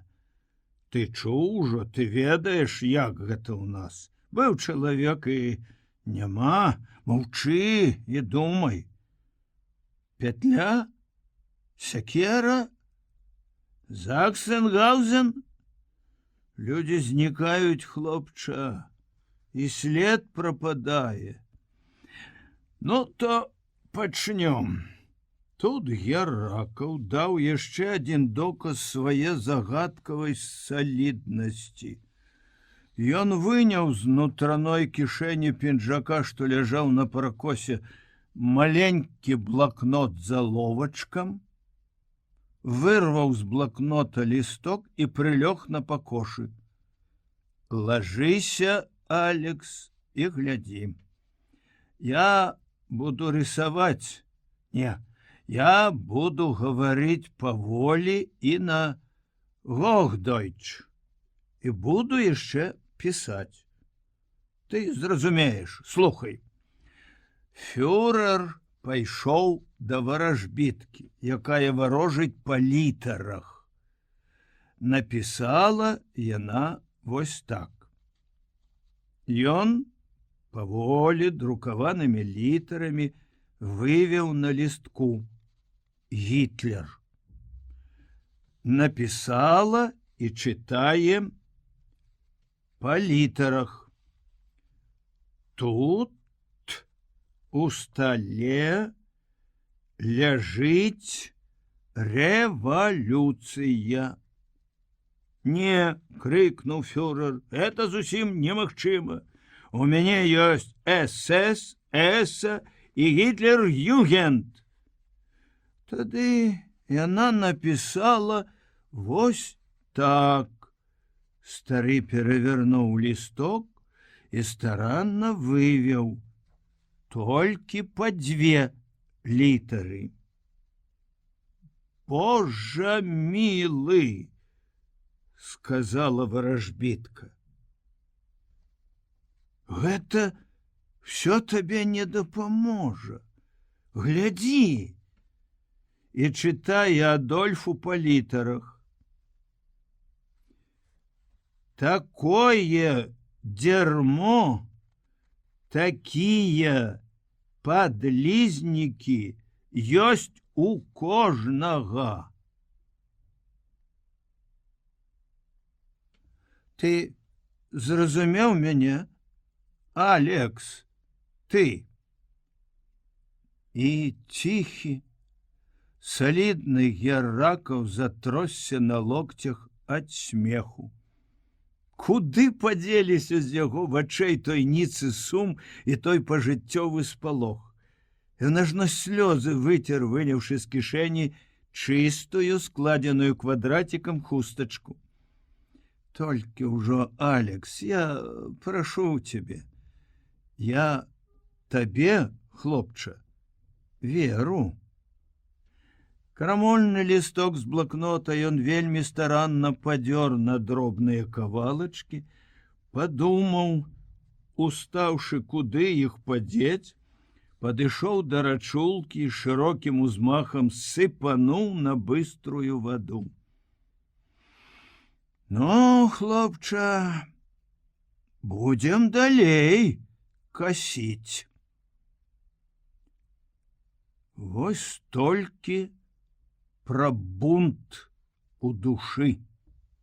Што ж да пуду ў нагах, дык пра гэта найбольш красамоўна гаварылі адносіны Гера Ракава з мясцовым шуцманам, паліцэйскім. Які там не горад Касаў, але парадак быў у ім гарадскі. У цэнтры на скрыжаванні стаяў рэгуліроўшчык, як па стандарту здарвенны і трыбухаты, ледь той ремень трымаецца з прашкай на пупе. У фанаберыста суровым шлеме пікельгауп. Герд Шуцман, якога ўсё жывое ведала тут па прозвішчу імені, узвышаўся на плошчы няўмольным і непрыступным увасабленнем правапарадку. Быць з гэтым богам з вока на вока для Гера Ракава азначала яшчэ здалёк, перасеўшы на самы левы бок воза, трымаць руку закрытым семафором, паказваючы, куды ты павінен павярнуць. Да павароткі той метраў за 100, вуліца па-вясковаму пустая, сухая старэчая рука ў шэрым тандэнтным рукаве дрыжыць, адстаўленая ў бок, падрыгвае, аднак і не думае апускацца. І толькі на павароце рука гэтая заслужана апускалася, брала лейцы з другой рукі, а тая ў сваю чаргу ўздымалася ў прывітальным «Хайль Гітлер!». Справіўшы ўвесь такі абрад, стары батрак, як здавалася палоннаму, у вачавіткі вылазіў з агульнага, абавязковага для ўсіх параднага ярма, і ў шаравата-бляклых вачах яго заставаўся той самы нязбытны сум і спалох, за якімі па выгляду ні смелай думкі, ні дужага смеху. Чым ён удараны? Хто і завошта яго так моцна ударыў? І чаму ён так горнецца да мяне? Часта думаў Алесь. Са старым было добра. Вось яны, скажам, удвух вязуць апошні воз сена з далёкага лугу. Пара дагледжаных коней, нібы святкуючы да косіны, ідзе дружна і весела, нягулка шлапаючы падковамі па нагрэтым за дзень асфальце, час ад часу нават пафыркваючы.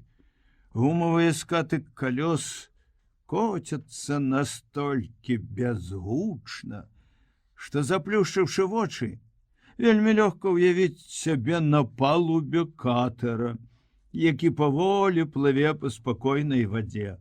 Спераду з лейцамі ў руках сядзіць Гер Ракаў. Алесь ляжыць за ім, раскошна выцягнуўшыся на духмяным, цёплым і казытліва шорсткім сене. Клёны абапал шашы растуць дзвюма суцэльнымі сценкамі.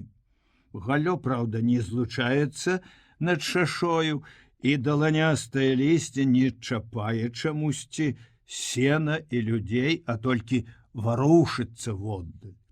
Ды, мусіць, і не варушыцца нават, так ціха.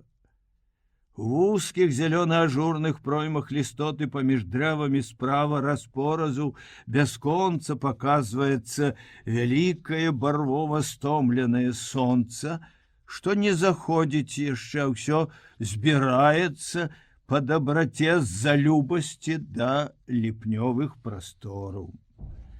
На зямлі за прысадамі каласіцца, цвіце, зеляней залаціцца багатая спеласць, а небам плывуць таксама нібы па-святочнаму, не спяшаючыся лішне, ласкавыя аблокі.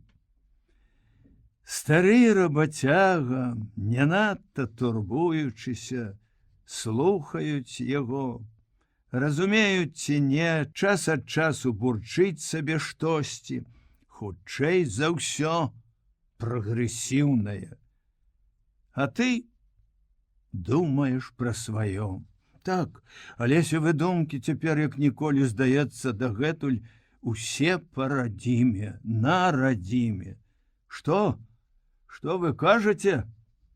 Ён не мог не спытацца, бо яр Ракаў ажно павярнуўся, хочучы штосьці паведаміць. Алесь прыўзняў галаву, пільна прыслухаўся і пачуў: жыта жаць пачалі. Ага, вунь ж не ярка, бачу. А прыгожа як, хлопча, бачыш? Нямецчына прыгожая, вялікая, ого! У 27-м годзе, памятаю, я, ага, кіўнуў галавою Алесь. Да і сам расказчык, не перастаючы бурчаць, зноў павярнуўся да коней, нібыта поўнасцю раскрыўшы ўсё, што было на душы. Апалонны падумаў спачатку: яна, дзядзька, і сапраўды прыгожая ды вялікая, і ты, як малое, захапляешся ёю ад чыстага сэрца, хоць яна табе нават градкі адной не дала. За твою працавітую чалавечую ціхасць. Пасля в Алесеву душу новым павевам гаючай свежасці дыхнула надзённае, найважнейшае. Яна прыгожая, Германія, але навошта мне яна такая, як цяпер? Вярнулася пытанне з яшчэ большай, як дагэтуль, сілай і натуральнасцю. І людскія, і не людзі. Навошта вы мне ўсе? Для рабства? Не. І ён задумаўся пра іншую, пра далёкую, родную прыгажосць. Зажынаюць па звычаю толькі ў цотныя дні, у аўторак, чацвер і ў суботу. Маці зажала ў чацвер пад вечар. Прынесла з поля і паставіла на покуце тонкі снапок. Здаецца, яшчэ ўсё моцна нагрэтага поўднем калосся.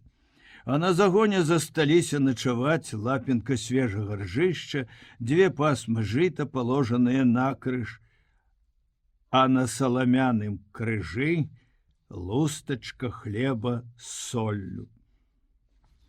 Заўтра прыйдуць жанцы. Алесь яшчэ не жанец, яго пакідаюць дамоўніком. Яму, праўда, ужо 14 год, але маці, нягледзячы на схілах 6-го дзясятка, яшчэ ўсё маладзіцца, лічыць яго малым. Ды і дома трэба ж такі каго-небудзь пакінуць, і сад, і хата, і жывёла прыйдзе з пашы. І вось яны ўранні жнуць: маці, Толя, іх парабак Іван і суседава дзеўка Марыля. Жанчыны гнуцца ды разгінаюцца лёгка. Нават і мама. Абы толькі ногі мае не балелі так моцна. Сярпы ў іх руках, што жывыя, шарк, і жменем. Пачэпіць сярпом пад каласы. Уздыме цяжкую жменю перад вачыма над нівай і паложыць на перавясла. Яшчэ раз, і сноп. А за снопом другі, 3, 4. Захочаш напіцца, азірнешся на збану цянёчку пад снапамі, а ён ужо вундзе, далёка. Марыля воткнула серп у сноп, поправила хустку над вачыма ад сонца і памаленьку, цып-цып-цып, пайшла па ржышчы, асцерагаючы і так папораныя лыткі. Як добранька ў мяккай баразне паміж бульбай. Бульба яшчэ ўсё дацвітае, палеткі яе цёмна-зялёныя. Удоўж перамежаныя сівымі баразёнкамі. Як паласатая посцілка ці палавік, густа папырсканы зверху белымі і ліловымі кветкамі. Марыля стала ды паглядзела. У сенечкія людзі жнуць, толькі жмені калосся, ды белыя хусткі мільгаюць, а гарачэча вачэй не ўзнімеш. Пайшла зноў, пасміхаецца, як бульбяныя жывыя лісточкі мякка чапаюцца за калені. Падняўшы паліваны збан амаль да самых вачэй, нагбом нацягнулася ўжо не вельмі халоднай вады з кіславата-пахучым хлебным настоем. Нават мокрыя крошкі смачна плывуць ад размоклай лусты і самі проста глытаюцца разам з вадой. А назад, ідучы са збанам, спалохала на пожні коніка. Вялікі падла! Узняўся як самалёт і далёка такі сігануў над іржышчам. Ён, кажуць, добра бародаўкі скусвае. Прыходзіць у леную памяць. Ажно на руку сваю поглядела. Малая, загарэлая, блішчыць.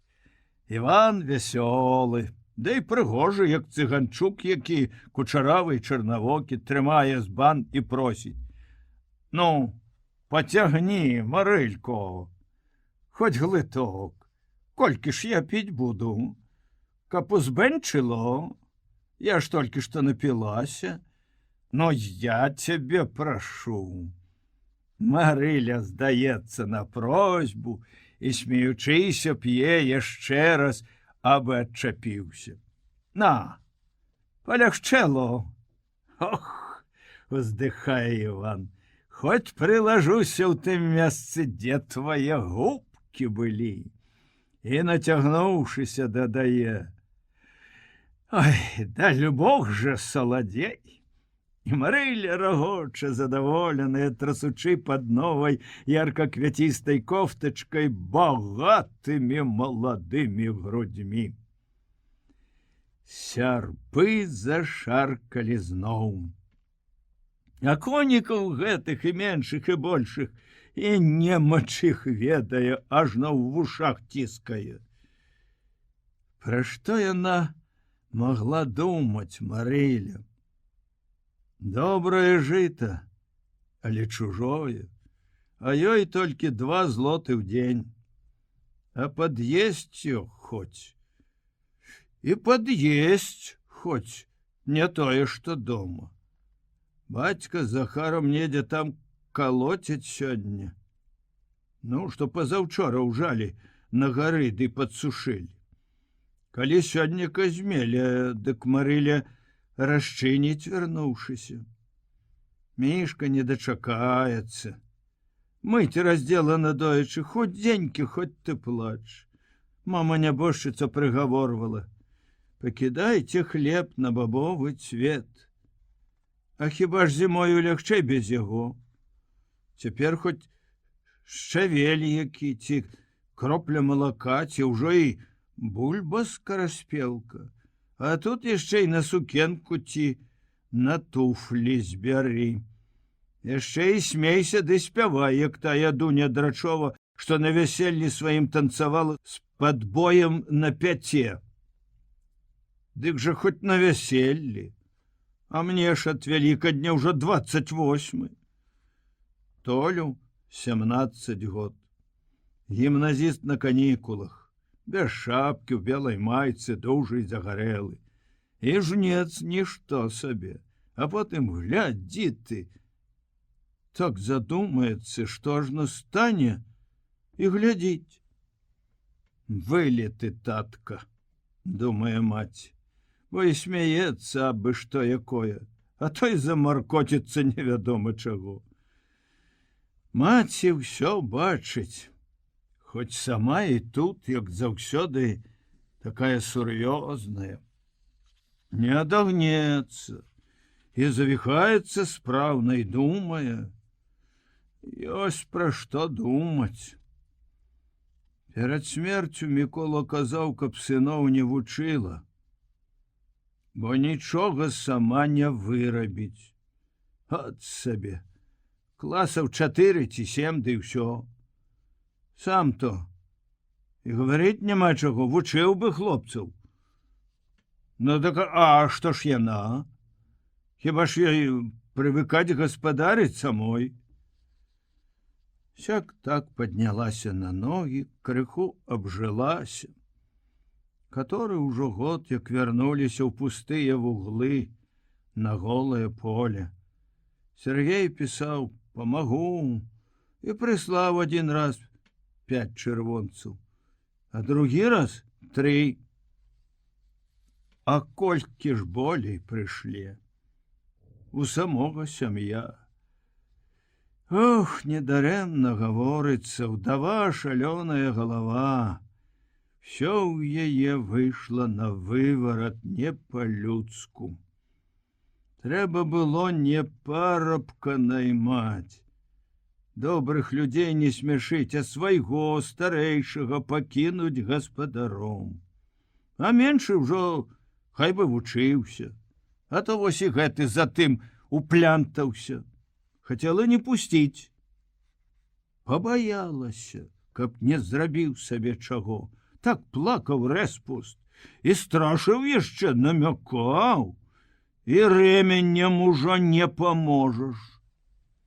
І не маленькі, і ўпарты ж, як немаведама што. Дала 10 злотых ехаць на той экзамен, а сама падумала: дай жа Божа, каб не здаў. А ён гэта Вісус, ледзь што не лепей за ўсіх. Ой, абодва здатныя да навукі. І настаўнікі гаварылі, што трэба далей пасылаць. І Толя ўпрошваў, і той з Расіі піша зноў, што паможа. Па тваёй, сынок, помачы я тут і шораў не павалаку. Ужо ж і здароўе не тое. От дзе папалася, а? Ну што ж, Бог не без літасці, казак не без шчасця. Паглядзім. А поўдні маці пайшла падаіць кароў і прынесла за Лесем абед.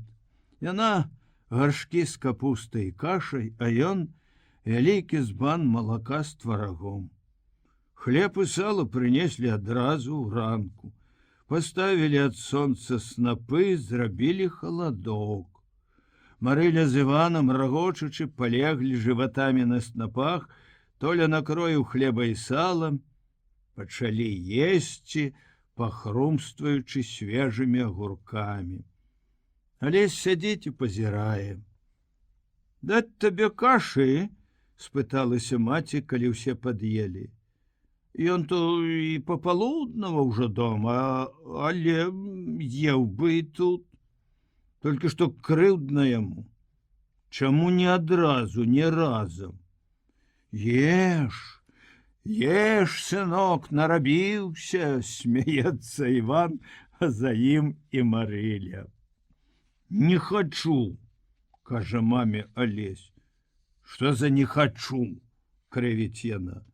Яблыкі гэтыя жарэш дзень пры дні, ужо і сам ззелянеў. Небось паедзеш на свой хлеб, будзеш есці, там не папросяць. Улагоджаны такім міжвольным сурова-ласкавым намёкам, Алесь ложыцца на сноп перад гаршком, набірае поўную лыжку тлустай панцаковай кашы і, забыўшыся на сваё аднекванне, есць па поўніцы. А Толя, лежачы побач, шэпча яму са свайго ценька: Иван Федорович Шпонька очень любил поесть кашы со сваімі касарямі. Шпонька паперхваецца кашай, хлопцы рагочуць. Гэты Гогаль! Калі ж маці, Іван і Марыля заціхаюць, супачываючы ў цяньку снапоў, Толя падсоўваецца да Алеся і шэпча: «Хачу з табой пагаварыць пра вельмі важнае для нас». «Ведаю я тваё важнае», таксама шэптам адказвае Алесь. Яно на покуце ляжыць і называецца «Сочинение графа Льва Толстого, часть 13». Калі яны ехалі з горада, Сергей даў ім некалькі кніжак.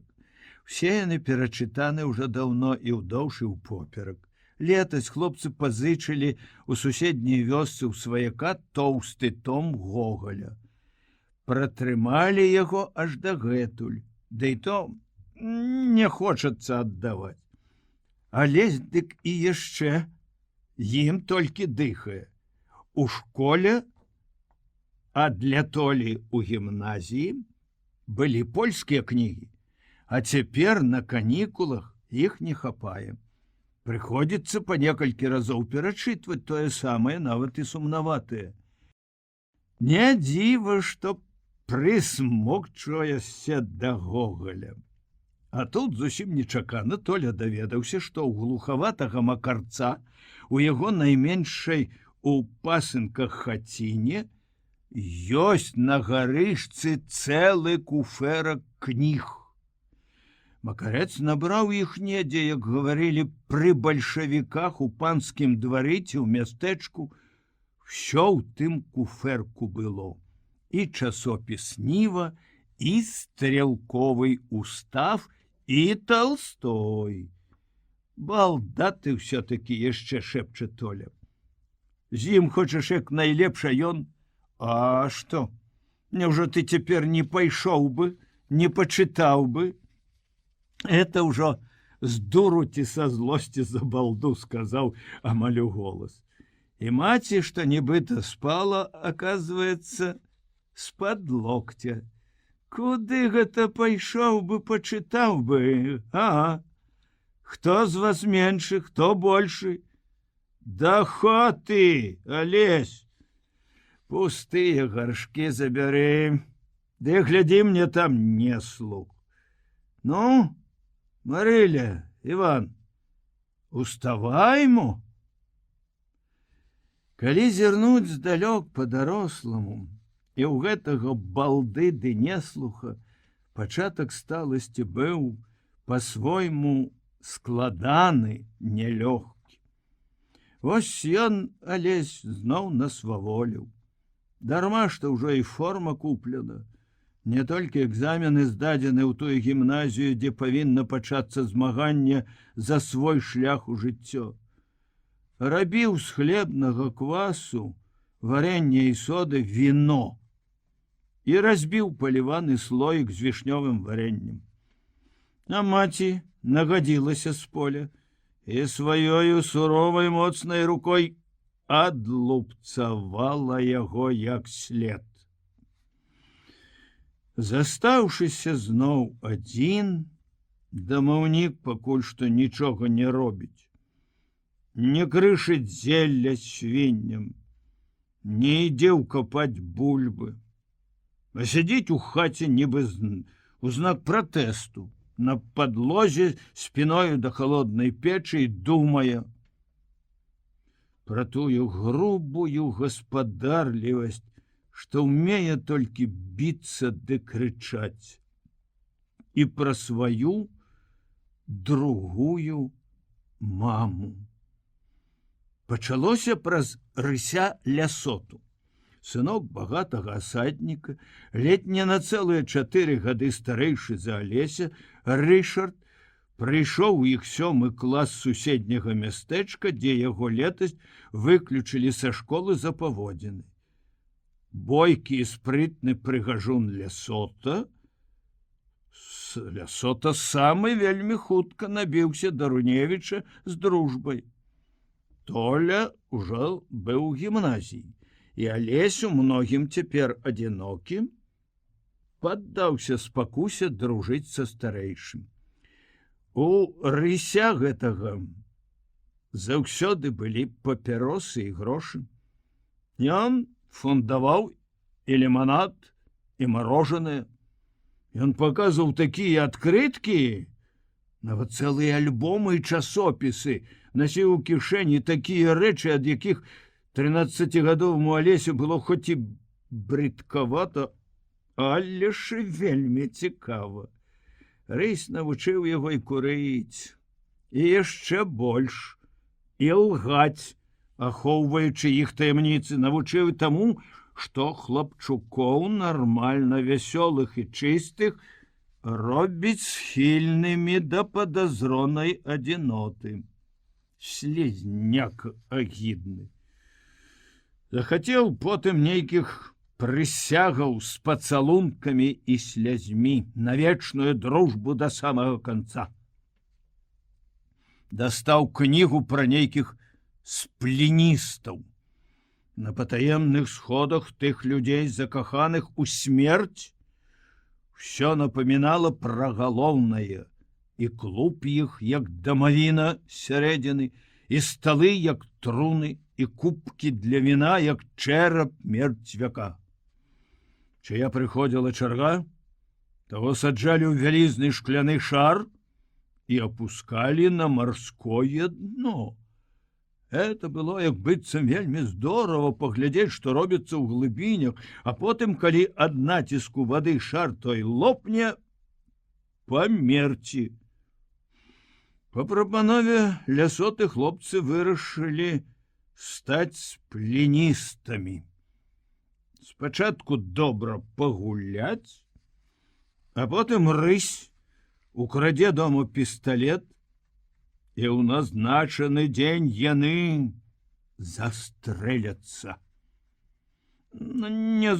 Этых назначаных дзён было, вядома, некалькі, а пісталет прынесці рысю ніяк не ўдавалася. А гулянне іх усяго і было, што ў папяросах умарожаных у тых самых адкрытках ды шэптах. Толькі па нейкай інерцыі Алесь не стаў з выдатніка пасрэдным вучнем. Спыніўся к вясне дзесьці на палавіне дарогі, трошкі вышэй за лясоту, і толькі чытаў, як заўсёды, запоем. Гэты запой і прычыніўся да канца сплінізму. Неяк на прадвесні школа ладзіла спектакль. Алесь, як часта бывала, іграў галоўную ролю, і ў мястэчка павінен быў выйсці зранку. Ды ён чытаў якраз дзяцей капітана Гранта. І пасланцы, ці лепш сказаць, правершчыкі, засталі яго на апошніх старонках амаль зусім пад вечар. Па даручэнню дырэктара школы ім занялася пані Ванда, што кіравала і 7 класам, і самадзейнасцю. Свой урок гісторыю яна наўздзіў усім перамаўчала. І толькі пасля заняткаў паклікала Руневіча ў настаўніцкі пакой. О, ціха прайшло па класе. Алесь хоць горка, а ўсё ж падміргнуў сябрам па кутку і пайшоў, гатовы ўсё прыняць, як і раней бывала, па-іхняму. Табе сваё, а мне сваё. Я галаву схілю, а слёз ты маіх не пабачыш. Так і было, пакуль класная гаварыла са злосцю. Але потым яна палажыла яму на плечы рукі, моўчкі паглядзела ў вочы і пачала: Олег, хлопчыку мой, co z tobą jest? Ты ж быў хорошы, вясёлы, ну а цяпер глядзі мне ў вочы і гавары, што з табой. І гэтае глядзі, і сумныя мілыя вочы зрабілі сваё. Ён нечакана расплакаўся і расказаў ёй амаль пра ўсё. Ах, каб жа можна было расказаць пра ўсё. Яна такая добрая, куды дабрэйшая, чым хто-небудзь думаў. Аднак Алесь расказаў ёй толькі пра рыся, пра іхні сплінізм. І не сказаць нічога мне, жахнулася пані Ванда. Боже мой, што вы за дзеці? Не, мой коханы, гэтага болей не будзе. І тут яна, накрыўшы хлопцаву душу небывала вялікім, салодкім здзіўленнем, абняла яго і, як ласкавая мілая маці, притуліла галавой да грудзей, пасля пацалавала ў лоб і зноў попрасіла, каб ён паглядзеў ёй у вочы. Дарма, бо ён унырыўся яшчэ ніжэй. Заўтра пасля заняткаў зойдзеце да мяне, ты і Лясота. Як жа добра было б, каб не горкая думка пра здраду. Але рысь толькі ўсцешыўся. Назаўтра яны стаялі перад ёй ушчэнт да самага маленства, абязброеныя, абяцалі найлепшае, плакалі, і яна шчаслівая пацалавала абодвух. Файная баба, захапляўся рысь, праводзячы Алеся за мястэчка. Нам, браце, трэба так рабіць, каб яна часцей нас шкадавала. Цяпер здалечыні гадоў Алесю нават брыдка ўспамінаць. Тады яму трэба было хоць бы крыкнуць ад болю і абурэння, а то дык яшчэ лепш падскочыць ды пляснуць панічыку ў морду. А ён толькі адчуў, як горкую тугую боль, што на светлае шчасце яго наплывае зноў тая самая рысява гразь. Яму стало страшна, ён паглядзеў на спадарожніка, нібы апошні раз, і шпарка рушыў далей адзін, не азірнуўся, хоць той крычаў. На дапамогу Алесю прыйшла пані Ванда. Яго да сцішнай радасці прыгожая любоў. Настаўніца вельмі хутка адчула, дзе шчырасць, і Рышард адпаў зусім сваім страшэнна нудным ныццём, з ужо такім балючым для Алесевай душы цынізмам. Пані Ванда лячыла Алеся свядома. На сённяшні яго погляд нават трохі смешна. Хадзем, пакапаем градкі. Это не толькі мілы адпачынак, але і лепшы апетыт. Старайся есці найбольш, хоць і не хочацца, ты благі. І ў цябе разладзіліся нервы. Калі не можаш заснуць, лічы да 1000, да 2. Сон найлепш супакойвае. Прачытай абавязкова вось гэта. Тут пра хараство прыроды, а яно, як і музыка, узвышае душу. Лячыла і падсвядома тым толькі, што была сама сабой, што любіла не толькі сваю гісторыю ды спеўкі, рэпетыцыі, спектаклі. Апошнія месяца паўтара яна замяняла настаўніка-паланіста, і з ёю нават сумная. Праходзіць было лёгка і цікава. На спеўках Алесь, як ніколі раней, стараўся, бываў натхнёны не толькі хараством, скажам, гуральскай песні пра развітанне з любімымі татрамі, або чароўнай моцартавай «Ком лібермай», якую яны па звычаю добрага выкладання спявалі па-нямецку. Хлопца і хвалявала і паднімала яго таямніца. Было, аднак, і іншае. Мужа настаўніцы паштовага чыноўніка, вусатага з залысінамі пана Станіслава, які з марозу да марозу хадзіў па мястэчку без шапкі, алесь не тое, каб пабойваўся, а проста не любіў, нават стараўся думаць, што яго няма. Калі ж пані Ванда спынілася аднойчы, пастаяла каля школьных варот з вясёлым кучаравым матэматыкам, у вароты гэтыя гваздануў за імі добры такі камень, а хто яго кінуў, так яны і не ведалі. Была не толькі рэўнасць.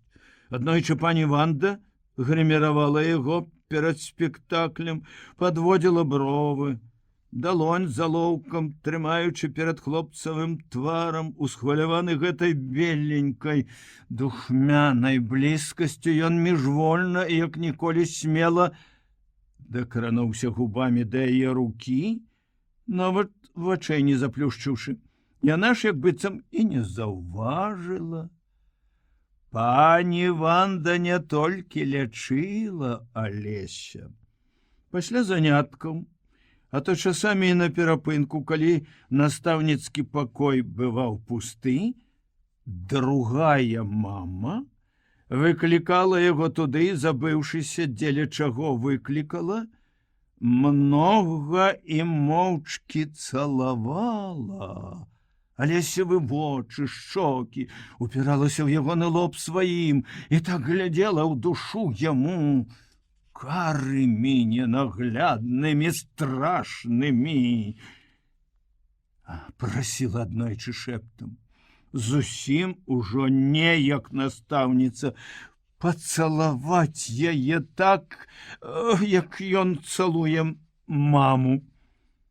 А ён гарэў, як п'яны, і не мог.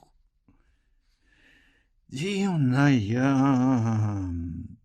Сёння твой вучань мужчына, вочы якога ўжо добра працёрты жыццём. І ён хацеў бы цяпер быць табе удзячным за падарунак яго амаль бездогляднаму малалецтву. Хацеў бы ды цяжка. Штосьці не тое з'яўляецца паміж вамі, да светлых шчаслівых успамінаў далучаецца горкае, крыўднае, нават нячыстае. Чаму ты не паглядзела яму ў вочы раней, калі ён быў яшчэ зусім дзіця? Чаму не ўзяла яго ў матчыны рукі тады? Шмат цяпер гэтых чаму. Чаму ён, скажам, так слухаўся гэтага рыся ці рыся? Не ад бязволля толькі, не. Я не быў баязлівец і падхалім, з ім любілі дружыць. Чаму ад сэрца да сэрца падлетка паўзе прываблівая гадзіна патаемнага граху, перадаючыся ахвотна, па дружбе? Чаму сама ты, разумная і добрая, так дзіўна, да падазронасці дзіўна гуляла нервамі хлапчука, нібы не ведаючы, куды падзець сваю раскошную пяшчотнасць? Чаму наогул у жыцці агіднае так часта змешана з высокім, часта ганебна, да безвыходнага болю? Алесь без горычы па-сталаму усміхнуўся на возе нямецкага сена, успомніўшы іншыя чаму, што ў тыя дні задала яму маці, свая сапраўдная мама, якую часта не ўмеюць спачатку цаніць. Чаму тых было 3? Аднойчы ён прыйшоў са школы ў новай кашулі, крэмавай з адкладным каўняром. На пытанне, адкуль яна, адказаў, што настаўніца падарыла. Чаму? схлусіў, што хто яе ведае, можа таму, што вучуся выдатна ці за спектаклі. А неўзабаве з мястэчка прыехаў крамнік Моталы, добры знаёмы, попрасіў Руневічыху заплаціць за адрес на кашулю, якую ваш хлопец набраў, няхай здаровы носіць, разам з настаўніцаю пані Вандай. Чаму ты так зрабіў? Ён пачаў блытаць адразу і пасля, калі паехаў ужо Моталы. А яна, каб дабрацца да праўды, хутчэй взяла несмяротны бацькаў рэмень. Алесь ніколі не прасіўся, маўчаў па-рыцарску, па-казацку, як бульбаў Астап. Але на гэты раз рыцарства не было. Было агідна, сорамна, і ён прызнаўся, адкуль гэты крэмавы шоўкавы каўнер пад Юліуша Славацкага.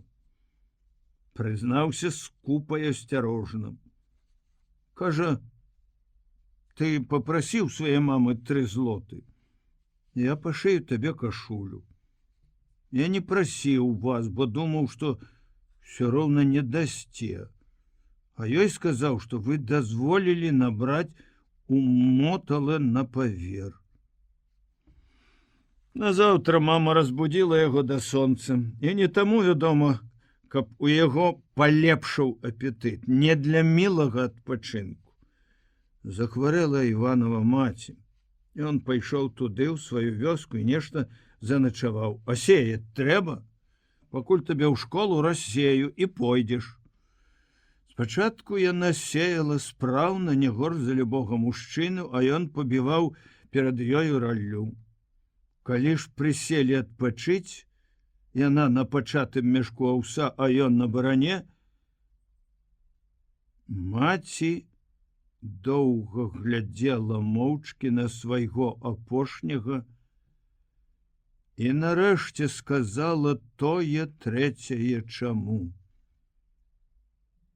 І чаму ты, сынок, негодны такі?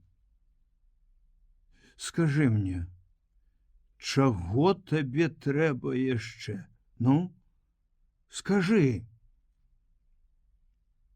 Алесевы вочы зайшлі, пацяплелі слязьмі.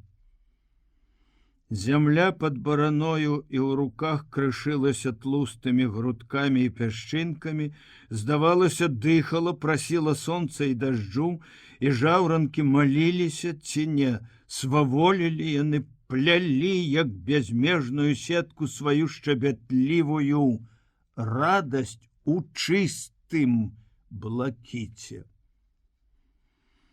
Як жа добра было б і табе расказаць, ад чаго табе цяжка, шчасліва дыхнуць і зірнуць. Ну, вось і маме ў вочы. Ды як ты скажаш? Як? І ён маўчаў. Добра, што хоць не лгаў, ужо не мог. А потым успомніў пра Толю і напісаў яму пра ўсё, нават плакаў, і добра было ад тых слёз. Пісаць пра ўсё было цяжка, ён наблытаў усё ж такі. Так што Толя, як аказалася неўзабаве, не ўсё зразумеў. Дарагі мой Алесь, пісаў ён па-польску, каб жа я мог па-сапраўднаму ведаць, што замуціла так моцна пагоду твайго сэрца, каб я мог памагчы табе. Кінь ты гэтую погань, усіх гэтых рысяў ды шмысяў. А чаго трэба ёй? Пані Вандзе, не бядуй. Я попрашу маму, яна і табе дазволіць вучыцца далей. Зноў будзем разам. Прыедзеш сюды за тыдні 2 да экзаменаў, памагу табе з алгебры, хіміяй, далей ішло па-руску. Конечно, sprechen Sie Deutsch, Иван Андреевич, і до конца по-свойму, по-беларуску. Паглядзіш, усё будзе добра. Мы тут часта рагочам з маім чыкуном, перачытваючы мёртвыя душы. Ажно пуза трашчыць, і я думаю не раз, як бы ты тут прыдаўся. Жывое, роднае, чым дыхнула з гэтага пісьма, пачалося крыху пазней у павятовым горадзе. Але знайшоў на ўскраіне драўляны домік з зялёным ганкам, куды дагэтуль даволі часта пісаў, асабліва апошнім часам, і пачалі яны зноў жыць з Толем удвух. Нават нялюбая алгебра, нават усе тыя перфект ды плюсквамперфект нямецкай мовы Толя мог ажывіць. А што ўжо гаварыць пра іхнюю, скажам, гульню ў шашкі, як чытчыкаў і наздроў, пра гутаркі, пра іхняе утрох з Володзем Чыкуном бадзянне па маляўнічым гарадку, дзе ўсё было Алесю цікава. Засынаючы, стомлены працай і шчасцем, Алесь часта бачыў праз солад дрымоты, што Толя яшчэ ўсё сядзіць над кнігай. А то разбудзіць потым і цябе, каб прачытаць мясціну, падзяліцца ці смехам, ці хваляваннем. Дні непакою, упартай працы, боязь і хваляванне экзаменаў, а потым, як прынялі, вялікая заслужаная радасць перамогі. Маці прыехала па іх і ўсё-такі рада была, што ён здаў. І як жа добра было сустрэцца нават з іхнім возам. Тут, у горадзе, за 40 кіламетраў ад дому, з іхняй каштанкай, якая не толькі ўсё разумела, нават і футутукала ціхенька, калі ён падышоў да яе першы раз і павёў напаіць з гарадской студні. Была і пані Ванда. Перад гэтым яшчэ да экзаменаў. 6 і 7 класы іх школы прыехалі сюды ў горад на экскурсію. Настаўніца адна знайшла іх, застала хлопцаў дома, і пакуль Толя, стрымліваючы смех, разганяў сваім мундзірам з галунамі духату і папяросны дым у іхнім пакойчыку, у сенцах другая мама цалавала Алеся, што выйшаў ёй адчыняць, шаптала яму настаўленні і таропка хрысціла сваім каталіцкім крыжам, як перад першым боем перад матэматыкай, з якое заўтра пачыналіся экзамены. І Алесю, хоць ён быў і рады, і горды, найбольш было чамусьці сорамна перад Толем. Нямецкія коні рупліва і дружна ідуць, нягулка члапаюць падковамі па нагрэтым за дзень асфальце. Гумовыя колы коцяцца ціха пад гарою духмянага сена, худы, вусаты батрак, добрадушны і запалоханы, сядзіць з лейцамі моўчкі, трохі спусціўшы пад коньмі старэчыя ногі у клёшыку і зношаных чаравіках. Палонны, што ляжыць за ім, маўчыць таксама ўвесь ва ўспамінах. Сонца садзіцца цяпер над чужымі прасторамі. І тут спакойна, велічна, абяцаючы шчасце спачыну па працы, чароўную цішыню. Не тое ўсё гэта, у думках гаворыць Алесь, няма тут чагосьці найбольш істотнага. Для чаго ты і знойдзеш патрэбнае слово, а то і не знойдзеш. Лёсе мой жорсткі, калі ж ты дазволіш мне зноў убачыць першыя мэндлі на ўзгорку за роднаю вёскай, адчуць ржаную духмянасць, пачуць сардэчную музыку жніўнай песні. Слоў там як быццам і няма. Жыве яна песня тугою і верай, жыве невымоўным да слёз хвалюючым сумам спрадвечнай і неўміручай паэзіі, проста сама для сябе, як куст шыпшыны, пяшчотна-ружовыя кветкі, якое цвітуць пры пясчанай журботнай дарозе, пакрытыя пылам. Як песня аўсянкі, не аднастайны, не, а невычэрпна тужлівы, салодкі, наіўны напеў над аціхлым пад вечар калоссем на ўзлеску. Чую яе, тую песню, лаўлю душою ў свеце маёй памяці. І зноў здзіўляюся, якія дзіўныя, незразумелыя шляхі ў нашых думак і пачуццяў. Ну вось цяпер, чаму я ўспомніў именно той жніўны дзень, калі Толя хацеў пачаць са мною хлапчуком дарослую гутарку? Тую, якое я бяздумна не прыняў, значэнне якой зразумеў пазней. Чаму я бачу не тое, што адбываецца дома ў нас сёння цяпер, а бачу, як штосьці вельмі істотнае, Толю тых даўніх дзён, калі я пакрыўдзіў яго сваёю блазенскай няўвагай, калі ён адышоўся ад мяне з горкімі, невыказанымі думкамі сваёй сталасці. Вось ён стаіць перада мною, як жывы, як сённяшні той 17гадовы Толя-гімназіст, які зносіць пад вечар снапы і, спыніўшыся воддаль ад іншых жанцоў, заслухаўся у жніўную песню. Яму відаць і чуваць, як Марыля з сярпом у апушчанай правай руцэ зірнула на захад з-пад левай, послухала і сказала: «Это стэпка нішчымная зноў загалёкала. Ах, галасок!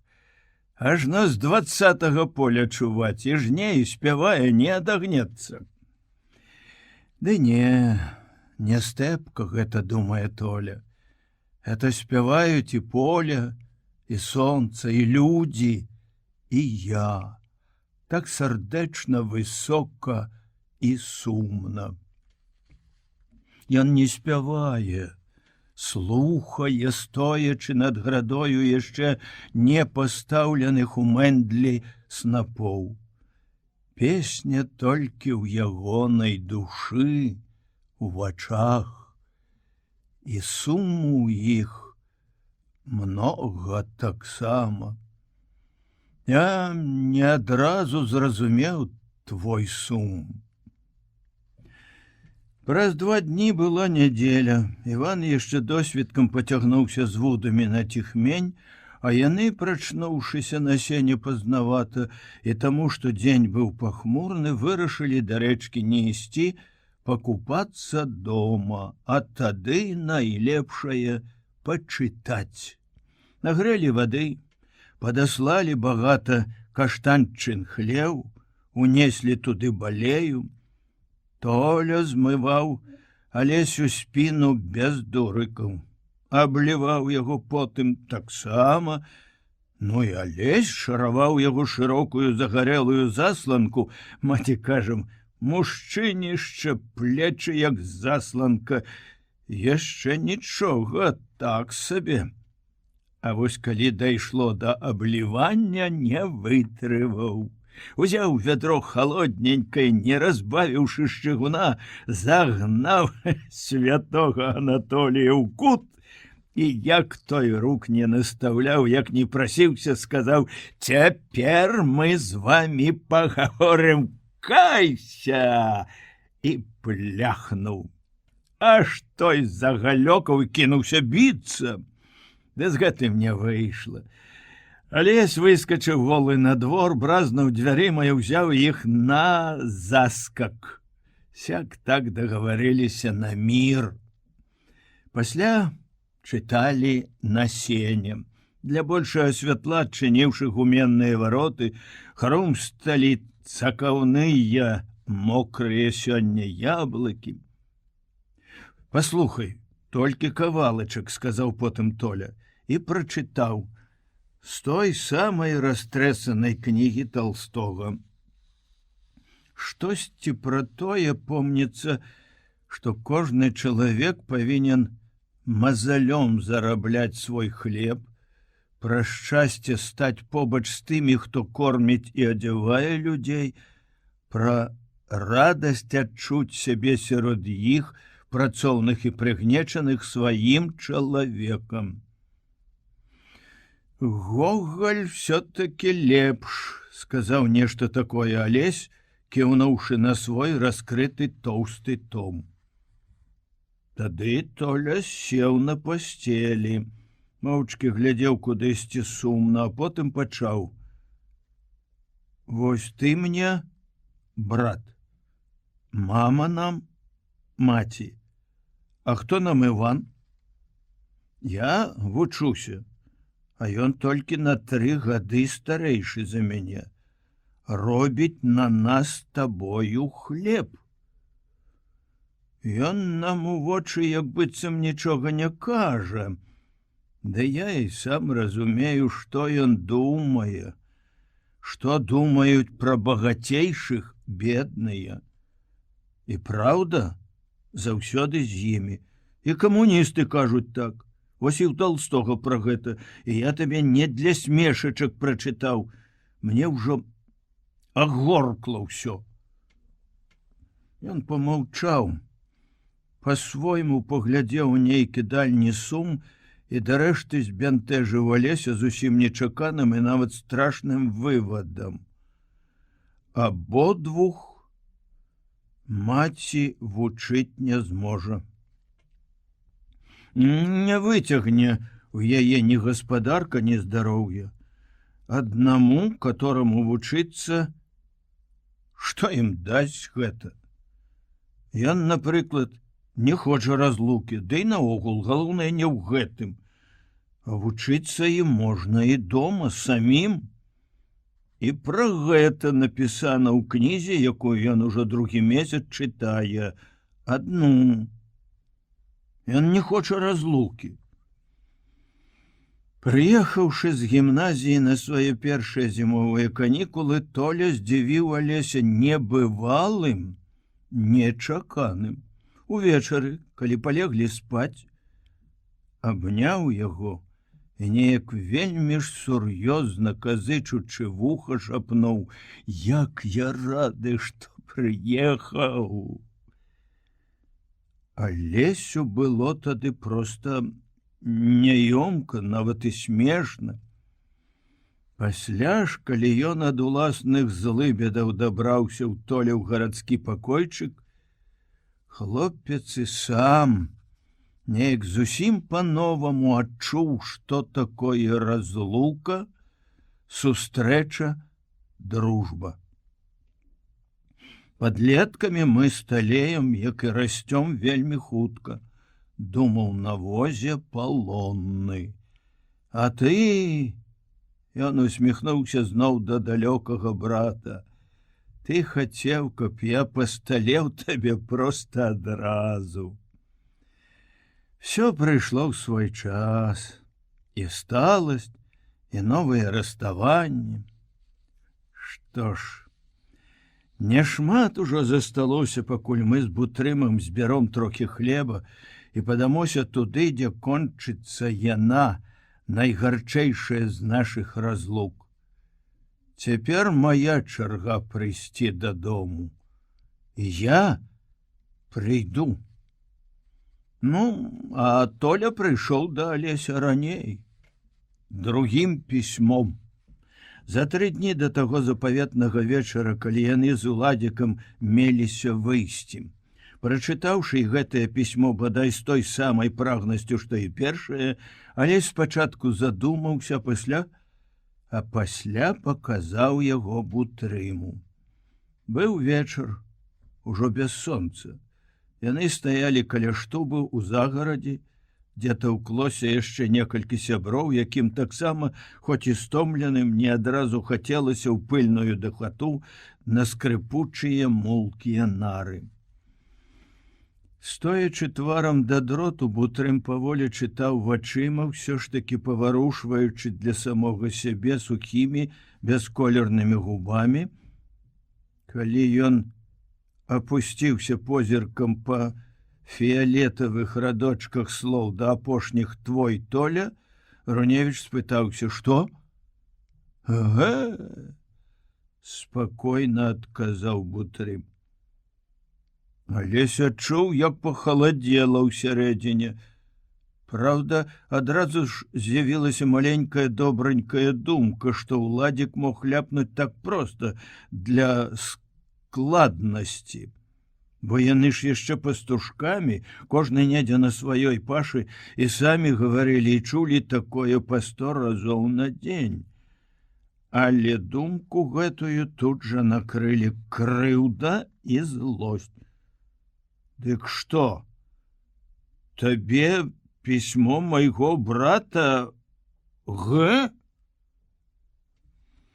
Такім тонам, на самай мяжы апошніх слоў, пасля якіх ідзе мардабой, Алесь за ўсе свае 23 гаварыў вельмі рэдка, а ўжо за дружбу з Бутрымам не паспеў ні разу, але здаравілу свайго гэтым ён не здзівіў.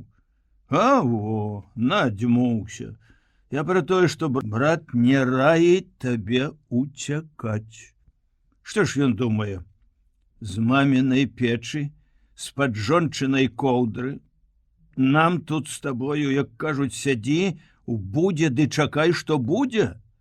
Адуткі. Насядзеліся. Ведае ён, што гаворыць? Ну, дык ведай ты, хрен з табою. А я ўжо як-небудзь. Бутрым не дакончыў, магчыма, і не ведаючы, яшчэ не вырашыўшы сходу, што рабіць і казаць. А Руневіч і наогул замоўк. Яшчэ ўсё злосна ды пакрыўджана палез у самога сябе. Моўчкі пасунуліся ў штубу, распрануліся, палеглі, павярнуўшыся да сцяны, Алесь па прывычцы, да сёння не вострым, не вельмі ведушчым вокам глядзеў праз краты на хмурае неба і шэраг бяроз, якія чагосьці сумна, нават у тон яго думак, насцярожана, з непакоем шапталіся. Перад вачыма зноў радкі: «І я, і мама просім цябе, не рабі ты нічога сам, чакай хуткага вызвалення, мы тут робім усё для цябе, што трэба. Днямі я паслаў у Маскву ў наркамат замежных спраў просьбу, каб за цябе пастараліся». І думкі горкія. Эх, Толя, Толя, як ты ўсё збунтаваў, пераблытаў.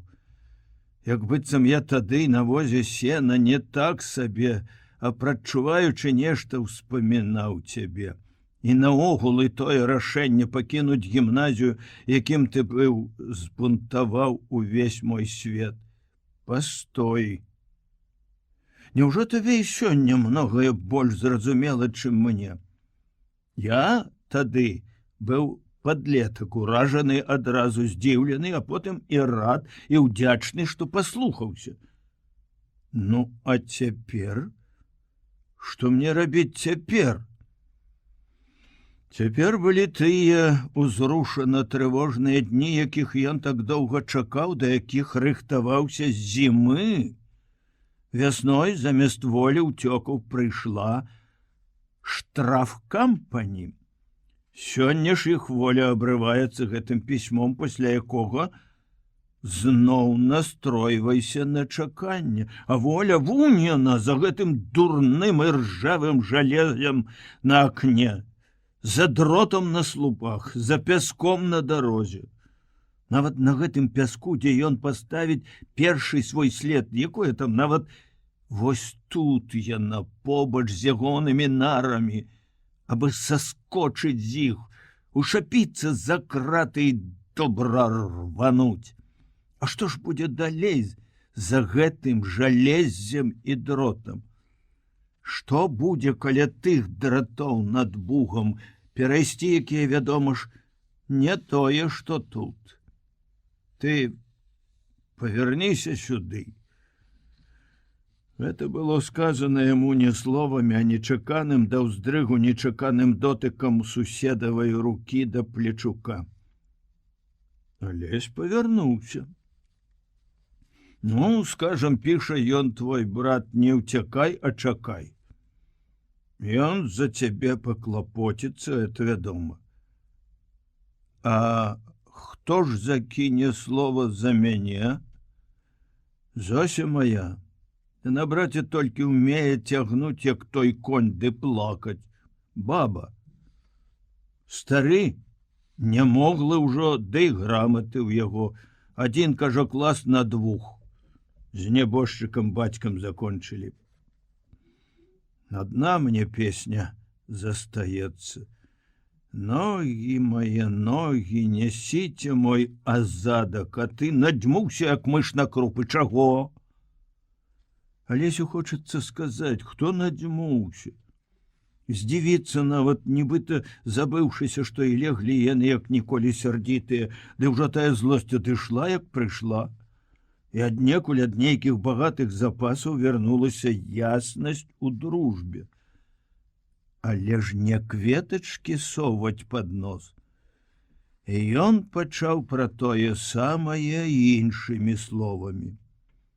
Няўжо там у тваёй вёсцы так ніхто і не ўмее пісаць? Не сама яна, Зося, дык нехта другі напісаў бы. Ты толькі сам ёй напішы, што і як трэба. Ну, напішу, я скажам. Яна таксама як-небудзь напіша, і будзем мы з табою так вось ныць, чакаць чагосьці, як вол доўбні. Мала ўжо хіба начакаліся, пакуль нас абмяняюць. Алесь маўчыць, і Уладзік праз хвіліну пачынае зноў. А што табе ці мне пашкодзіць і прайсціся? Падумаеш, паны, увярэдзімся. Прасвішчымся трохі на вераб'іным харчы. І да халадоў яшчэ быць не можа, дабяромся.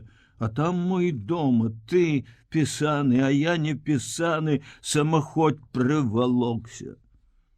Няўжо ж мне скажуць, ідзі ты, бутрымок, назад, а потым мы цябе паклічам. Алесь не проста маўчыць ды слухай, яму ўжо здаецца, што Уладзік гаворыць і за яго.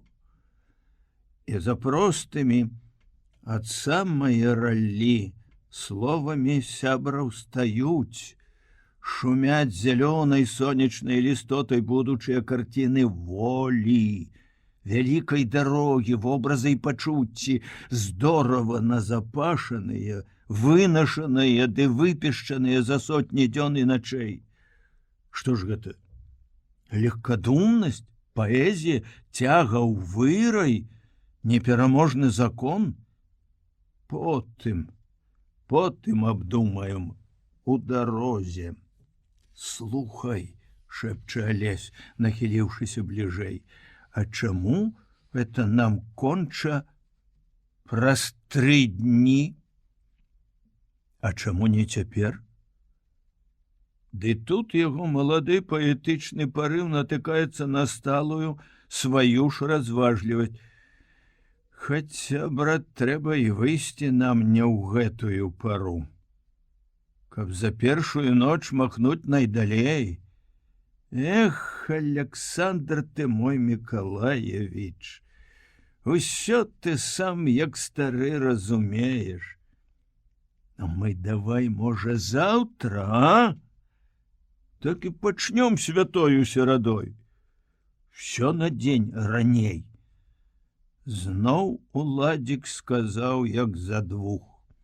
Ды Алесь не гаворыць пра гэта. Ён з юначай, можа яшчэ з маладзейшай нецярплівасцю заплюшчвае вочы і круціць сам для сябе галавой. А як іх перажыць? І сённяшнюю ноч, і дзень, даўжэзны летні дзень, апошні дзень няволі. Як зацвілі верасы. Всё гэта было, і ўпартае жалеза кратаў, якія ім удалося ўсё ж такі знізу сарваць з гваздоў і адагнуць уверх, каб праціснуцца, і дрот, пад які яны падграбліся, нібы па-пастушынаму ўбываючыся ў чужыя яблыкі, і першы след на сыраватай мяккасці дарожнага пяску, і ласкавыя дотыкі вецця з лістотай, калі ішлі пад бярозамі, і казытлівыя каласы пад расстаўленымі, як да лёту, рукамі. Была першая ноч хады амаль без адпачынку, дзе там, без перадышкі, з прагнаю радасцю набліжэння да мэты, з падсвядомым жаданнем дайсці зараз. Ну, хоць бы і да Буга, бо што там тыя 700-800 ці нават і 1000 кіламетраў. Была і першая днёўка. У кустах на схіле аўсянага поля, адкуль было відаць далёка і шырока. Ах, як цягнуўся ён гэты дзень, нібыта той апошні ў Касаве, і як прыемна было дачакацца змярканнем, каб зноў ісці.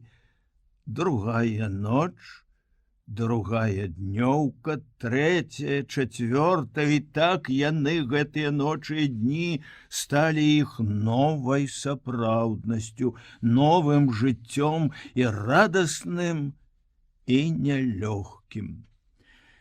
За месяц у штрафкампані Алесь наслухаўся пра ўцёкі вельмі многа. Расказы гэтыя паўтараліся безліч разоў, і кожны дзень, паколькі штодня прыбывалі злоўленыя ўцекачы, папаўняліся новымі фактамі, каб зноў паўтарацца і зноў папаўняцца, ствараючы свой, часамі не ў меру геройскі, але в асноўным праўдзівы, заслужана горды фальклор. З вопыту многіх рабіліся вывады, выпрацоўваліся нормы паводзін, такі сабе непісаны закон на ўжытак тым, хто думае яшчэ раз уцякаць, і для навукі навічкам. Адным з самых першых пунктаў у гэтым законе быў такі, што ўцякаць найлепш утрох.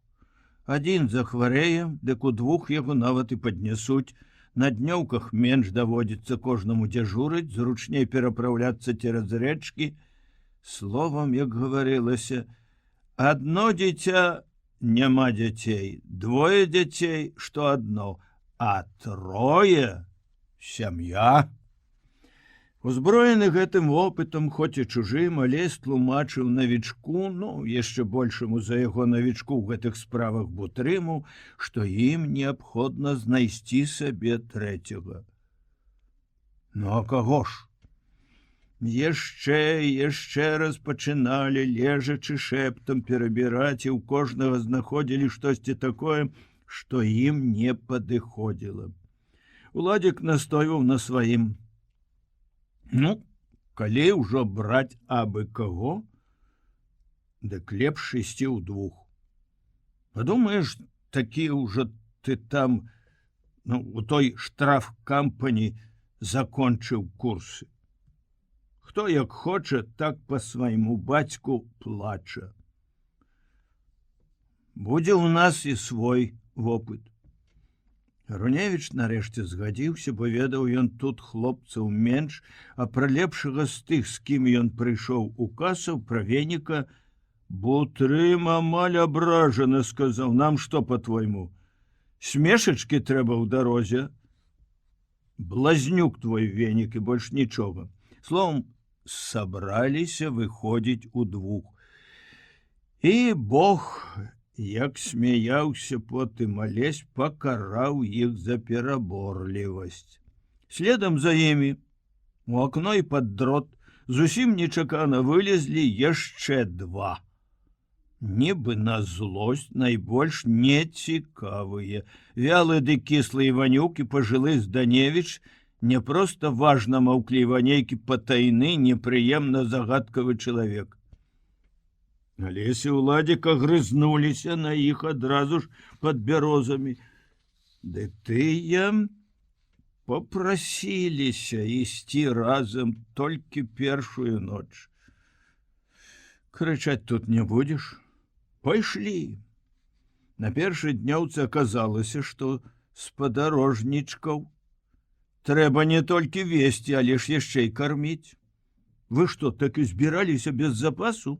Спытаўся Бутрым, калі тыя, нібы нічога ніякага, падсунуліся да яго вайсковай торбы з карэлымі ды пагнутымі лустачкамі бауэрскага хлеба. Зданевіч ні слова, толькі хрумсціць сухаром, а Іванюк, пахрумсцеўшы, вяла спытаўся: «Ну што ты там збярэш? Красці будзеш ці што? А мы вось з Руневічам кралі. Узялі перад Господам Гітлерам грэх на душу. І так таго іхняга харчу заўсёды мала было. Ну, пэўна ж, следам за дзедам яно куды спакайней». Зданевіч хоць маўчаў, а Іванюк пракісаў з кожным днём усё больш. Доўга мы на сухарыках не пацягнем. На сёмай днёўцы ў кустах пад вечар ён заныў адкрыта і, відаць, не так сабе. Што ж гэта, хлопцы, за хада такая? Я ўжо 3 дні не апраўляўся. Зайдзі, касторкі попрасі, буркнуў Бутрым. Дадуць. Колькі ж табе каштуе гэтая стрыманасць, думаў Алесь, бо яны ўжо шапталіся і лежачы, ідучы па двух. Гаспадары заўчасна апусцелай торбачкі і нездаволеныя невыгодай на хлебнікі. Асабліва не падабаўся Уладзіку Зданевіч. Прадасць нас недзе гэты сугней. Вось паглядзіш. І тут ён, Зданевіч, нарэшце загаварыў: «Канечне, без правіянту далёка не зойдзеш. Трэба паддацца, а то паслабеем зусім. Ты, Руневіч, гаворыш па-іхняму. Лепш апраўдаемся, менш будуць біць». Гаварылася гэта не проста тонам намнога старэйшага, але ж і самаўпэўнена, неабвержна. Нібыта ён тут гаспадар, і ўсе законы ды ўсе праўды толькі за яго. Руневіч і Бутрым маўчалі. У іх таксама ўжо было сваё рашэнне. Што тут дарма спрачацца, абы толькі да ночы дацягнуць. У тую ноч Алесь ішоў першы. І тут ім з Бутрымам памагла сама прырода. Упоперак іхняй дарогі, лепш бездарожжа, пачаліся нейкія межы з кустамі. На адной з такіх межаў Руневіч, запаволіўшы хаду, каб даць Бутрыму сігнал, махнуў рукою ўлева, ціха сігануў туды пад куст і сеў. Уладзік зрабіў таксама. З-пад куста яны бачылі, як побач з імі рукою падаць. Прасунуўся Зданевіч, важна шалпочучы па ўсе поламі доўгага кавалерыйскага шыняля, а за гэтым сугнеем, як дохлы баранчык з астаткам, паплёўся Іванюк. Шчакаўшы трохі, Алесь і Уладзік рушылі значна лявей. І не глядзяць ужо балалеі, куды і чаго. Сволач, трэба паддацца. Ну, паспытаем цяпер, як нам пойдзе няспутаным. Ды путы гэтыя, калі ўжо казаць за Бутрымам, добра такі нацерлі ім ногі. Вайсковай торбы закарэлых лустачак з далёкім пахам са скрэббенага маргарыну ці мармеладу, таго запасу, з якім сябры спадзяваліся махануць з-пад Шчэціна, ну хоць бы, скажам, да Варшавы, хапіла ім для 4 на першы тыдзень. На першыя 1,5–2 кіламетраў. Цяпер хоць торбу грызі. Голад і стома з кожным днём узмацнялі адно аднаго, да таго ж яшчэ задажджылася. Калі ісці ўсю ноч пад дажджом, не соладка, дык прасядзець у кустах ці ў мэндлях або праляжаць у баразне даўжэзны летні дзень, ужо і гаварыць няма чаго так цяжка. На 15-й дзень ушчэнт знесіленыя вераб'іным харчам і компаснай хадою на прасткі, апошнія 2 дні па нейкай пушчы. Хлопцы доўга сачылі з кустоў за самотным, растрэсеным хутарам у даліне на беразе вялікага і, як здавалася, шэра халоднага возера. Глядзелі, думалі, прыцішана гаварылі, а пад вечар усё ж рызыкнулі, зайшлі. Адна ж сям'я, ды і то хутчэй за ўсё толькі бабы і дзеці. Кусты, палянка, зноў кусты да самага гумна, за якім пачыналася вялікая, гектараў некалькі, хутарская паляна. Стой! І другі пачуў сякера. Нехта коле дровы на двары за гумном. Баба, мусіць, як мокрая гарыць. О, чуеш? Памалу, браце, але ж спраўна, гахкае нават.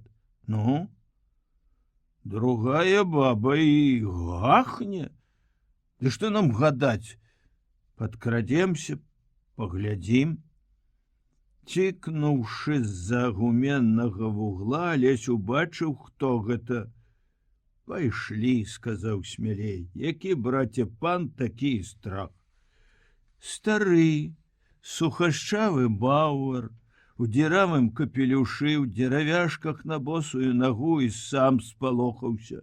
Ён перастаў калоць, заўважыўшы, як ад гумна ідуць да яго 2 высокія аброслыя абадранцы ў пілотках, палякі. Ён так сумеўся, што і сякеру яшчэ раз механічна ўзнятую над цурбаком апусціў зусім вяла і стаяў, пакуль яму гаварылі з разяўленым ротам, не разумеючы па-нямецку. А потым тонка, па-заечы закрычаў: «О, не, гэта немагчыма, гэта выключана! Мне галаву адсякуць, мяне паведуць у гестапа!» Кінуў сякеру і шпарка пайшоў міма хаты да возера. Хлопцы хацелі ўжо і самі чмыхануць у лес, ды тут у пройме хатніх дзвярэй паказалася, выйшла на крыты ганак пажылая, дзябёлая фрау. Яна наўздагон аблаяла свайго гаспадара і дурням і баязліўцам, засмяялася, нават адказала палякам на іх прывітанне, вярнулася ў хату і вынесла хлеба. Першы для іх у Нямецчыне чорны вясковы хлеб, акраецца ад вялізнага, як кола бохана, спечанага дома, не ў пякарні. Гледзячы, як яны распраўляюцца з хлебам, жанчына падсмокала над чалавечай долечкай, падняла да вачэй ражок фартуха, а потым схамянулася. Ну, шчасліва. Зноў пайшла ў хату і вярнулася з 2 вялікімі кубкамі і з банком яшчэ свежай маслёнкі. Толькі ж вы не крадзіце нічога ў дарозе, гаварыла, пакуль яны завіхаліся есці, бо як зловяць вас, не дай Божа, дык закрадзеш, ой-ой-ой, попадзе. У мяне тут таксама надоечы бялізна з вяроўкі прапала. Вашы, відаць, А вы, калі хочаце, дык пераспіце ў гумне, ў цяпле, у мяне назаўтра хлеб расчынены. Сёння гэта апошні кавалак. Цудоўнай не бывала кісленькай з крупінкамі масла маслёнкі. Было як быццам яшчэ менш, не хапіла да хлеба. А дабраты здалося хлопцам штосьці адразу зашмат. Яны падзякавалі і пайшлі. У хмызняку спыніліся даесці хлеб. І тут іх дагнаў спачатку голас старое, а потым і сама яна, цяжка трухаючы з нечым, ужо добра змяркалася ў абедзвюх руках. Это быў кавалачак сала і 4 гуркі. І гэта адкінула іх падазрэнне наконт начлегу і расчыненага хлеба. А яна гаварыла задыхана: увесь свет, адзін дом. І навошта, скажыце, вайна? Майго сыночка таксама забралі. Ну, каму яна, скажыце, патрэбна? Ідзіце здаровы. Няхай вашы мамы не плачуць. Шчасліва. Няхай і Эрых мой вернецца. Ён не хацеў, ой, не хацеў ісці. Можна, і галоўнае, трэба было схаваць гуркі і сала пра запас. Але ж хлопцы не вытрывалі і не вельмі далёка адышоўшыся ад хутара, селі на мокрую траву, разрэзалі сала і з'елі яго ўжо толькі з гуркамі ўслед хлебу. Ці так, ці гэтак несці. Больш ужо не было куды і таптаць, а ўсё, здаецца, еў бы хоць бясконца. Пасля, калі ўжо ішлі бутрым, пачаў: тут, браце, не толькі што я, але ж і ты, відаць, не ўсё зразумеў, што яна гаварыла. А гаварыла яна, ну, даль Бог жа, здаецца, па-нашаму. Алесь маўчаў, думаў, як часта ён чуў такое дома, ў пасынках ці ў наваколлі, калі хто-небудзь хваліў добрага чалавека. Скажы ты, вось і паляк, або яўрэй ці татарын, а ўсё роўна як наш, або свой беларус. І ў гэтай вонкавай наіўнасці была схавана спрадвечная мудрасць. Націск тут клаўся на словы «наш» або «свой». І сэнс іх быў блізкі працоўнаму чалавеку. «Людзі, браток, усюды людзі», — сказаў ён з глыбіні гэтых простых, шчасліва адчутых слоў. Хлопцы ідуць, зноў вось бясконца ідуць, цягавіта ўключыўшыся ў галоўную адзіную цяпер работу іх жыцця. Цікава. Тыя паддаліся ці пайшлі? Сугней з вякалам пачаў бутрым. Мо таксама жабруюць, як мы. Хто іх ведае, адказаў, памаўчаўшы Алесь. Можа, і добрыя хлопцы свае, толькі раскіслі. Я думаў, все табе добрыя. Ты яго корміш, а ён давай паддамося. І добры, і свой. Голад аціх, нават і пацяплела, хоць і ў мокрай вопратцы. І стома, штодзённая неадчэпная стома пакуль што маўчыць, затое ад вобраза простай жанчыны, ад матчынай яе слязы, ад смаку вясковага чэрствага хлеба, зноў ажылі яго Алесевы патаемныя думкі, якімі ён не сабраўся яшчэ падзяліцца з бутрымам. Зноў заварушыўся глыбока ў душы, пачаў тачыць сумненнямі чарвяк, з якім Руневіч, калі прызнацца, і вырушыў у дарогу. І я і мама просім цябе, не рабі ты нічога сам, чакай хуткага вызвалення. Маці тут, вядома, Толя ўзяў на падмацаванне. Всё рабіў ён сам, параіўшыся з добрымі людзьмі. Ну, а яна яшчэ раз лішні раз заплакала, калі пісалася тое пісьмо. Вось яшчэ адна надзея на ратунак. А я не паслухаў цябе, у думках гаворыць брату Алесь. Не паслухаў, нібыта не паверыўшы, як блазен, як тады ў гумне. 9 гадоў прайшло з таго, таксама жнівеньскага дня, калі юнак прапанаваў падлетку разам пасталець. Але тады не зразумеў, не згадзіўся пакінуць вучыцца. Маме пра свой намер Толя чамусьці не сказаў, і жыццё іх на нейкі час пакацілася па інерцыі. Хлопцы паехалі ў гімназію. Як пеўнік першым пасля пуху апярэннем: «О, кукареку, сам я чырвоны, а хвост ажно сіні!» Алесь не мог нацешыцца форменнай вопраткай, шэрай сярэбранымі галунамі, і цікава, цішнавата было ўсё гэта.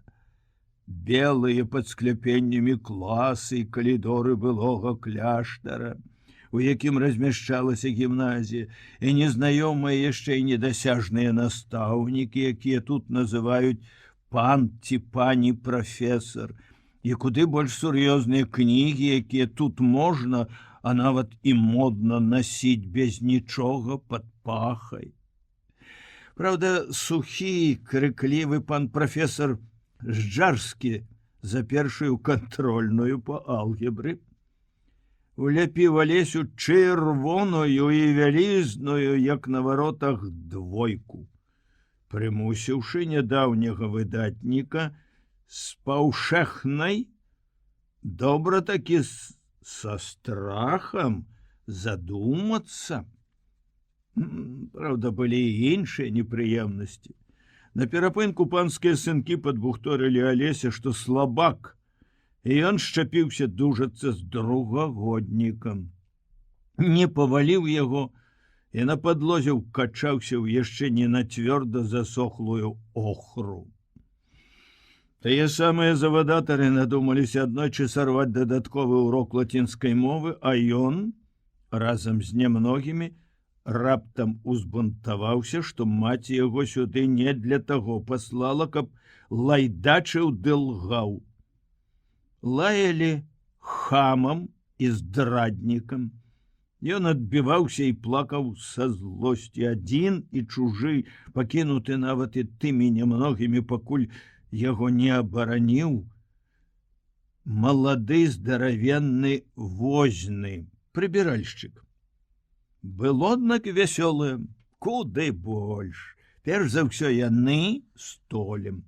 Быў у іх свой пакойчык і стол пад электрычнай лямпачкай, на якім яны то пісалі кожны сваё, то свабоднай колькі хто хоча чыталі.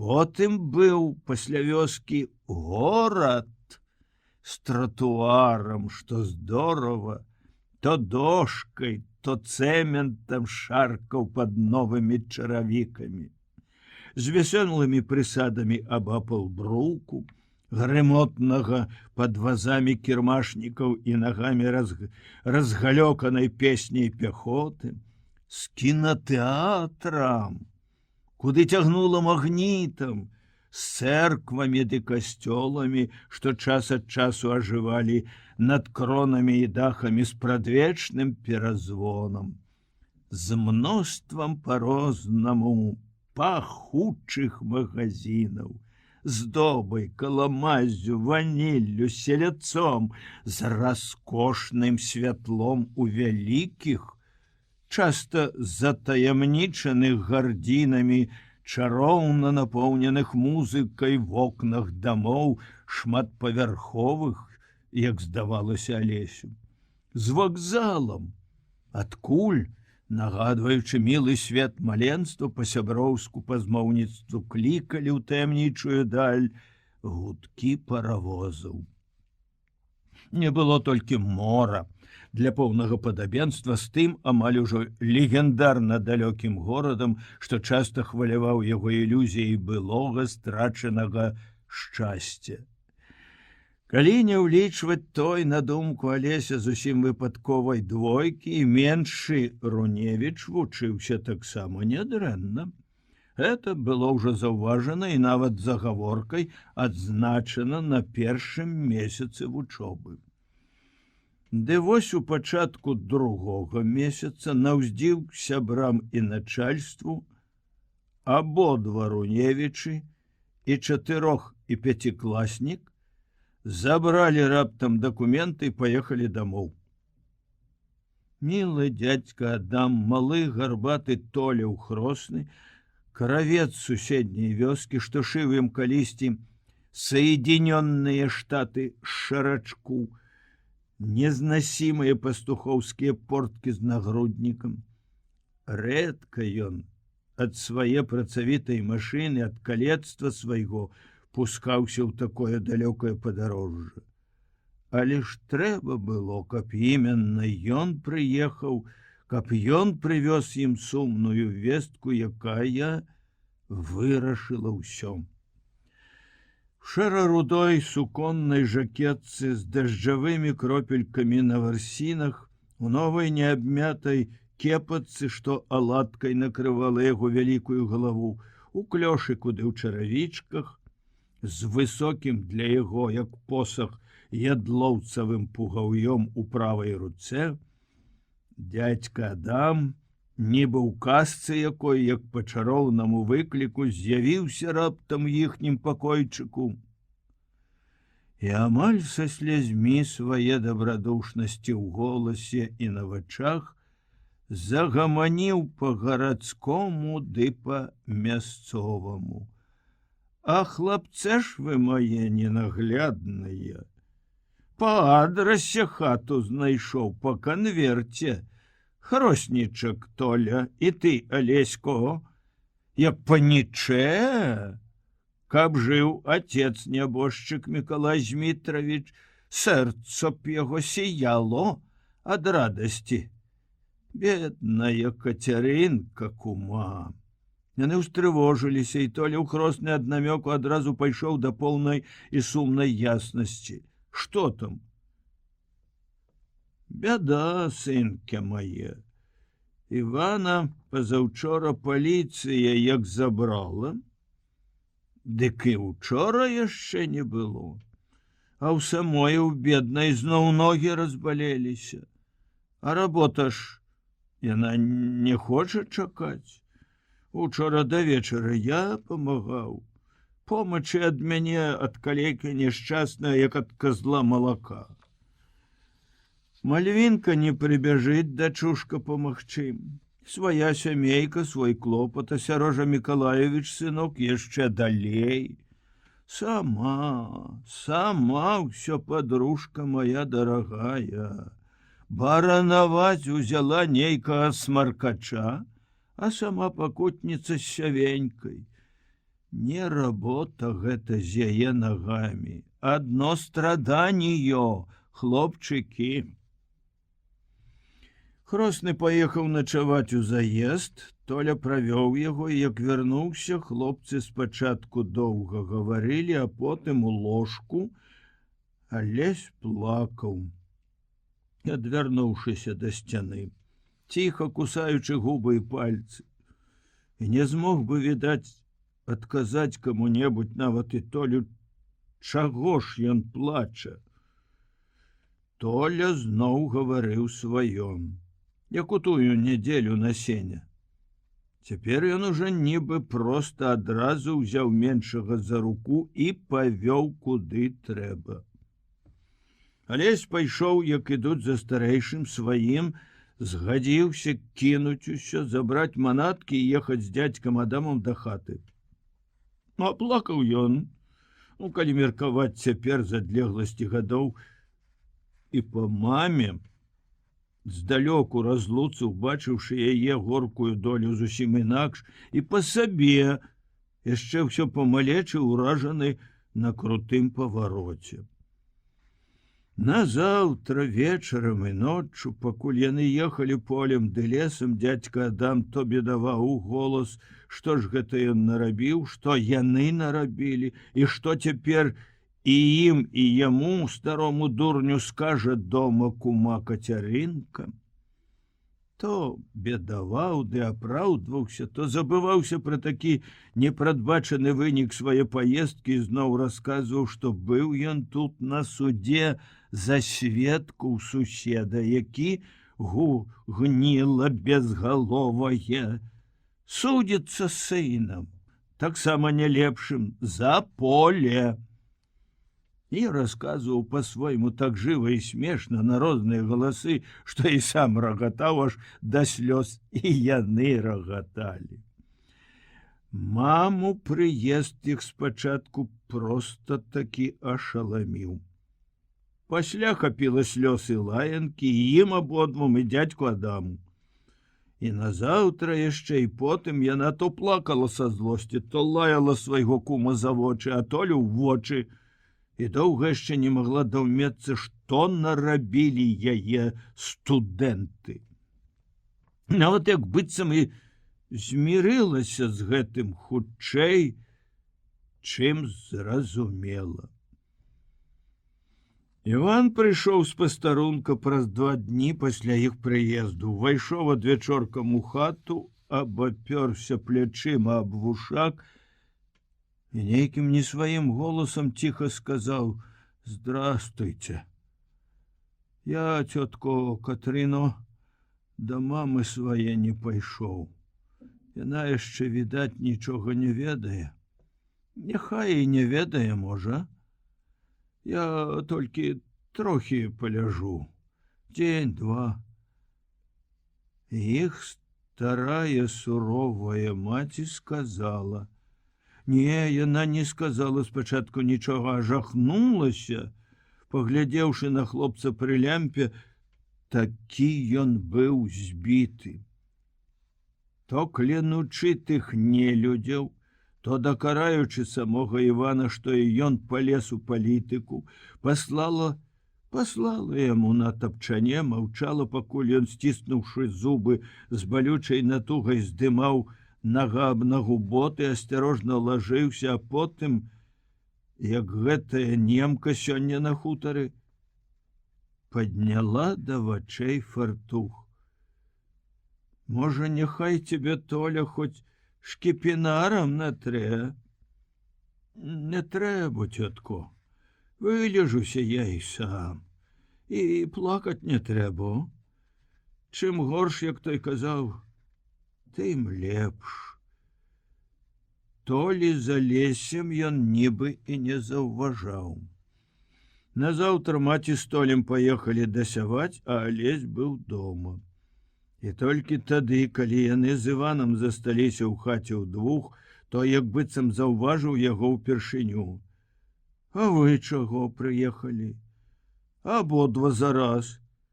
У шысткіх святых ці што там?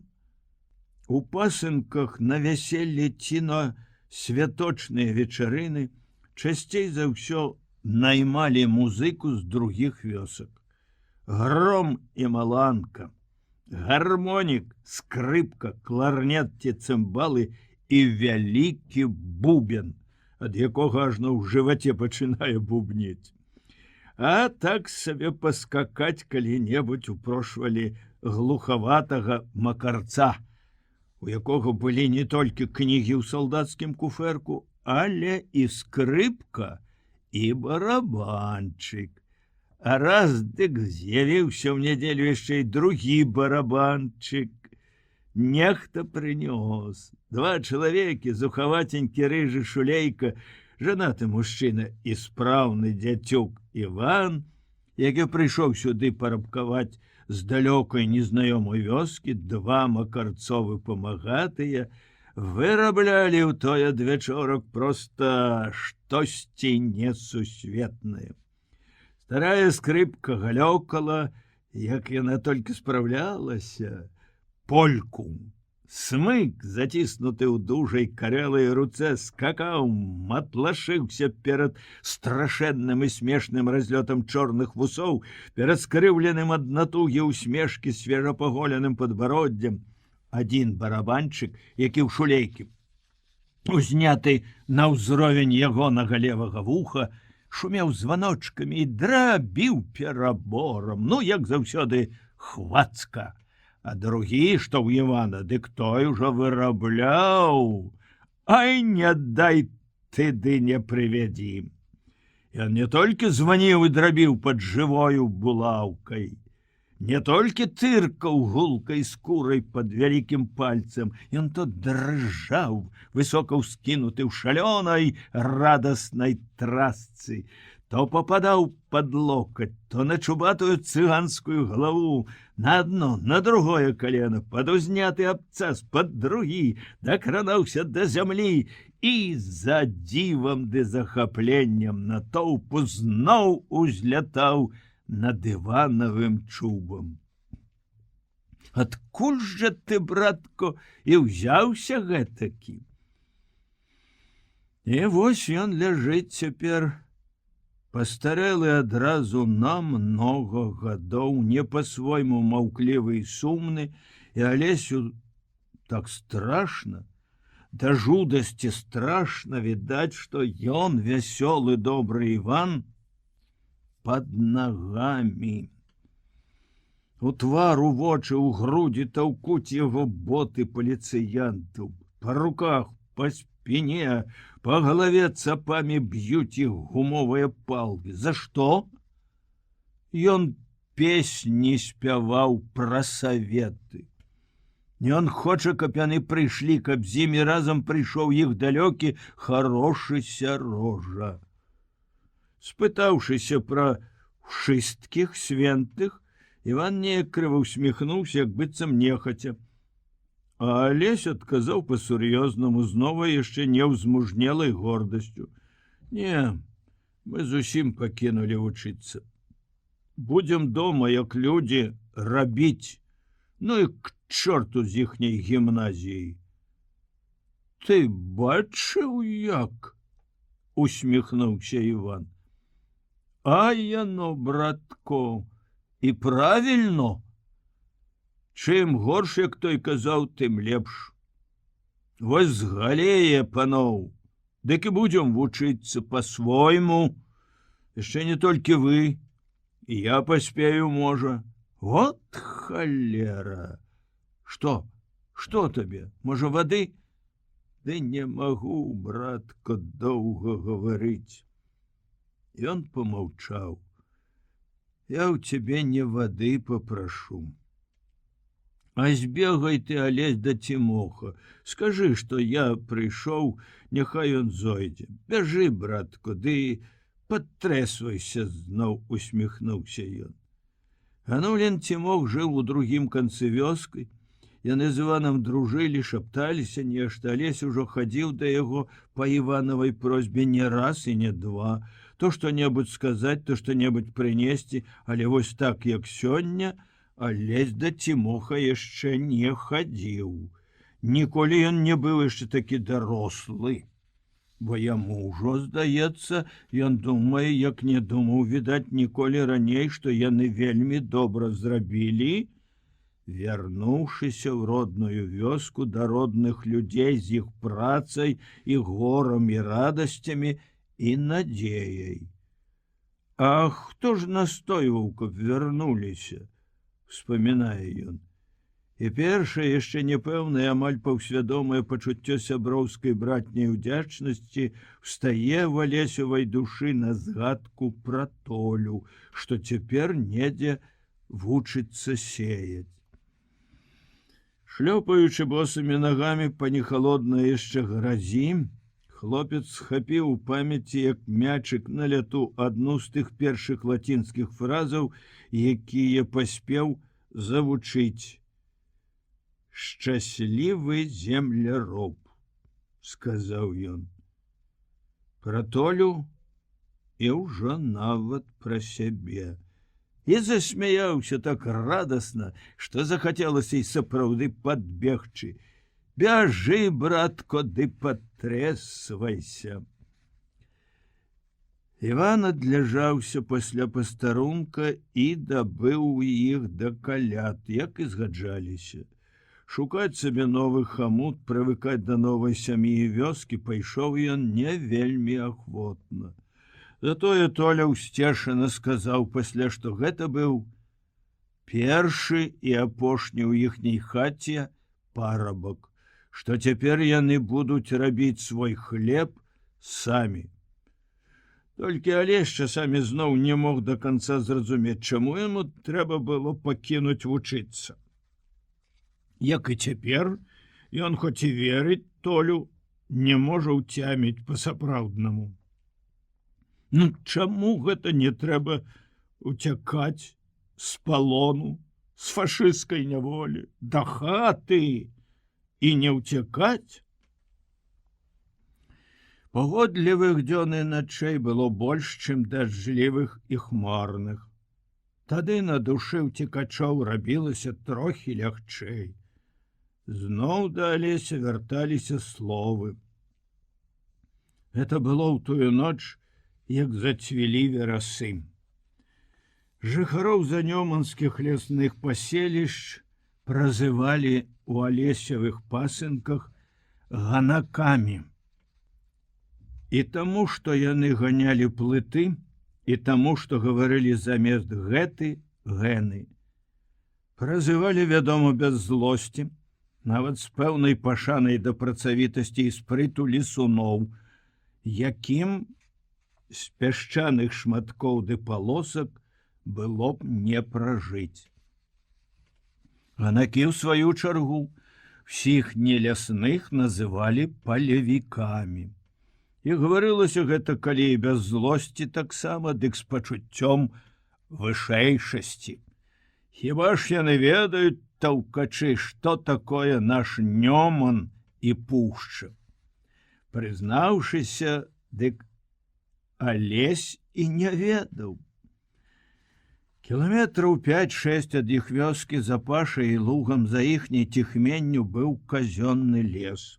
Увосень яны, пасучы пасля атавы па сенажацях, дабіраліся да таго запаветнага бярэзніку, і пакуль іх стражнік з сабакам ды стрэльбай не выкурваў адтуль, рэзалі венікі, перагукваліся ў жаўталістым галлі. За Нёман у пушчу Алесь упершыню трапіў, калі яму было 16 год, да і то зімой. Так і бываў там, толькі па снезе, возячы дровы.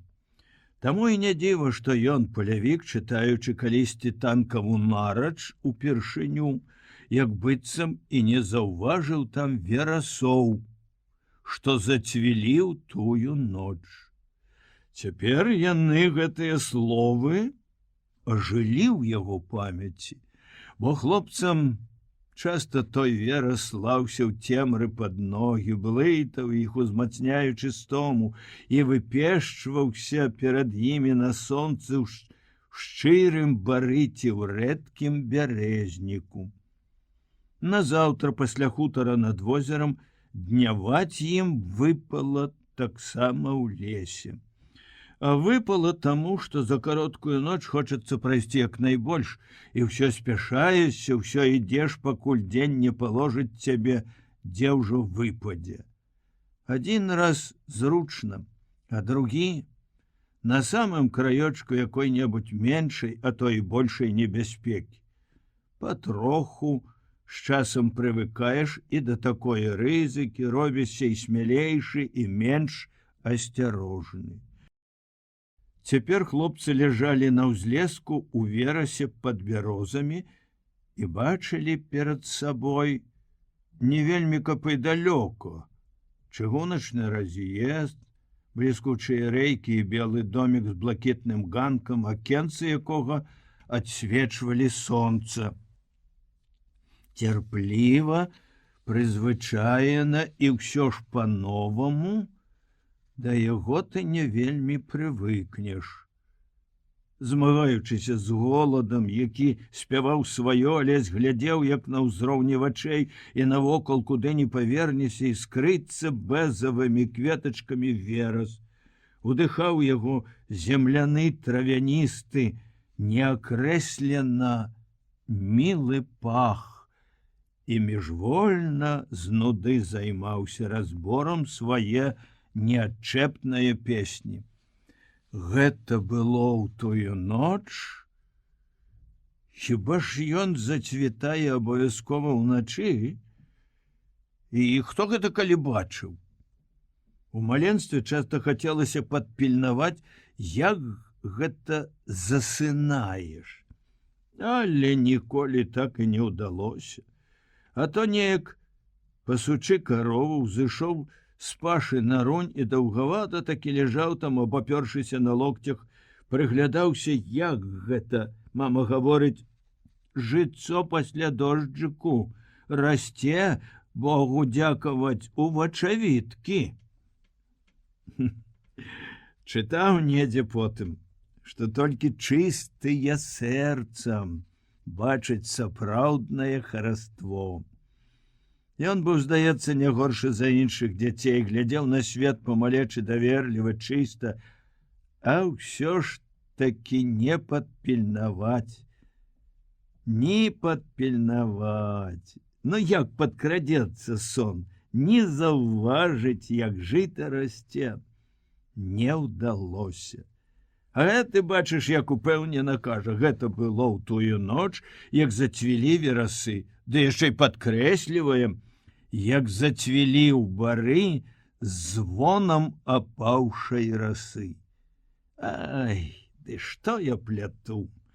Нібы мне мала, што песня жыве, што верш гэты просіцца, хоча стаць песняй, што я нясу гэтую песню як штосьці няяснае да канца, штосьці недагаворанае, але ж і любае сваё. Толькі б хутчэй садзілася сонца, хутчэй бы пад'есці, каб змоўкла тая другая песня, каб можна было зноў ісці. Яны другі раз вырашылі рызыкнуць.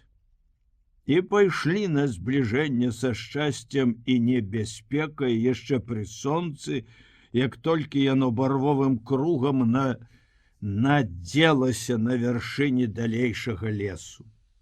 Пайшлі ад дрэва да дрэва, нібы з аглядкай ды перабежкамі, думаючы, што гэта яшчэ ўсё тая іх ранейшая належная асцярожнасць. На блакітным ашклёным ганку белага доміка, палонных без асаблівага здзіўлення і тым больш спалоху, сустрэла чарнявае дзяўчо, падлетак. Загаварыла з імі па-нямецку, а пасля такі не вытрывала, прызналася, што і яна палячка, хаця і не зусім. Ды як тут разбярэшся, хто ты, калі мамуся немка, а татусь паляк. Яны калісьці разам служылі в адным маёнтку і пажаніліся. Татусь таксама цяпер недзе ў палоне, а яна, дзяўчынка, завуць яе Стася, прыехала сюды да цёткі, мамінай сястры, бо не вельмі далёка, за 60 кіламетраў адгэтуль была граніца Польшы з Германіяй, і мама з цёцей цэлых 20 год не бачыліся. Цётка Хільда добрая, хоць Стася так мала ведае па-нямецку, а дядька Йоган начальнік раз'езда, і сёння ён у горадзе. Алесь вельмі рад быў, што вось на ўсю душу нарэшце можна сказаць другому, хоць і не даросламу яшчэ, але свайму чалавеку, што і яны таксама людзі, што і ім таксама хочацца есці, жыць. Аднак сказаў куды прасцей, карацей: ты, Стасю, папрасі нам у цёткі што-небудзь з'есці. Ты скажы ёй, ну, ведаеш сама. Дзяўчынка пайшла і неўзабаве вярнулася з 2 хлапчукамі. Большы з іх гадоў 5, нёс 2 лусты хлеба. Сама яна 2 кубачкі малака, а меншы хлопчык ішоў так сабе. З вялікім дзівам і боязю ў вачах малыя застылі на месцы, пазіраючы, як у гэтых аброслых і прагных зяпах прападае яда. А Стася прыпынілася збоку каля нейкага століка, трохі нават прысеўшы на яго на падложаных ззаду руках, зусім як дарослая яна маўчала. Як бывалая глядзела з болем і з пагадай у вачах. Ім, вядома, вельмі мала было гэтых лустачак і малака. Яны з'елі б чорт ведама колькі. Адзін з іх на гэты раз Бутрым не вытрываў, попрасіў яе прынесці што-небудзь яшчэ. Стася пайшла паслухмяна, а хлопчыкі яшчэ ўсё пазіралі. Ды вось адтуль, куды яна пайшла, з таго пакоя ці з кухні, дзе была яе таямнічая цётка, пачуўся бабскі крык. Не разбярэся што, але злосны, чужы, проста лямант. А неўзабаве ў дзвярах паказалася Стася з пустымі рукамі, чырвоная амаль да слёз, і пачала апраўдвацца апаўшым голасам на 2 мовах адразу. Ich habe keine Schuld. Я мне вінна, панове. Тётя Хільда сказала, каб вы ўжо ішлі адгэтуль, бо нам будзе дрэнна, калі вас застане хто-небудзь чужы. Ужо рабочыя, яна кажа, ідуць. А я не вінна. Ich habe keine Schuld. Яны тады шуснулі ў кусты, і ніхто іх не ўбачыў, бо ніхто не ішоў. А ўжо на лес апускалася ноч. Зноў бралі па ягадніку, па верасе, па пясчанай лясной дарозе, і Алесю здавалася, што там, у белым доміку на раз'ездзе, яны пакінулі штосьці вельмі дарагое. Яму захацелася быць недалёка ад гэтай дзяўчынкі. Дзіўна і недарэчна захацелася спыніцца, паляжаць, падумаць. Ішоў і змагаўся з гэтым жаданнем, час ад часу ўздымаючы вочы на неба, ужо азоранае шчодра і хвалюючы. Ох, накрыюць нас калі-небудзь, накрыюць! Азваўся Бутрын. Голас ягоны быў нібыта і той самы, а ўжо без ранейшай свабоднай вясёлай дужасці. Ды ўжо й накульгваў уладзік на раненую нагу. З кожнай ноччу ўсё больш, хоць і не скардзіўся яшчэ, нібыта і не думаў нават, што Алесь гэта бачыць. Руневіч маўчаў. Пад зорамі яму спачатку успомнілася маленькая гераіня англійскай казкі, дзяўчынка, слязьмі якой іскрыцца на поўначы сузор'я вялікай мядзведзіцы, безыменная чыстая дабрата, народны вобраз, вельмі падобны, мусіць, на гэтую Стасю. Вспомнілася ноч, калі ён чытаў тую казку. Другія зорныя ночы той восень. Калі ён быў ужо на цэлы год старэйшы пасля свайго наіўнага агрыколя Беатус, калі ён быў ужо работнікам у гаспадарцы і, як здавалася самому, сталым чалавекам. На 16-тым годзе Алесь пачаў на дзіва цішэць і расці. Цыбатым светлым падлеткам ён закахаўся ў зорнае неба. Сярод тых кніжак, выпадковых і загартаных сотнямі карэлых рук, кніжак, якія ў сваім блуканні пад саламянымі стрэхамі трапілі ў рукі яшчэ аднаго уражанага словам летуценніка, з'явілася аднойчы ў ясныя ночы з першым марозікам ледзь-ледзь жывая кніга апавяданняў пра неба.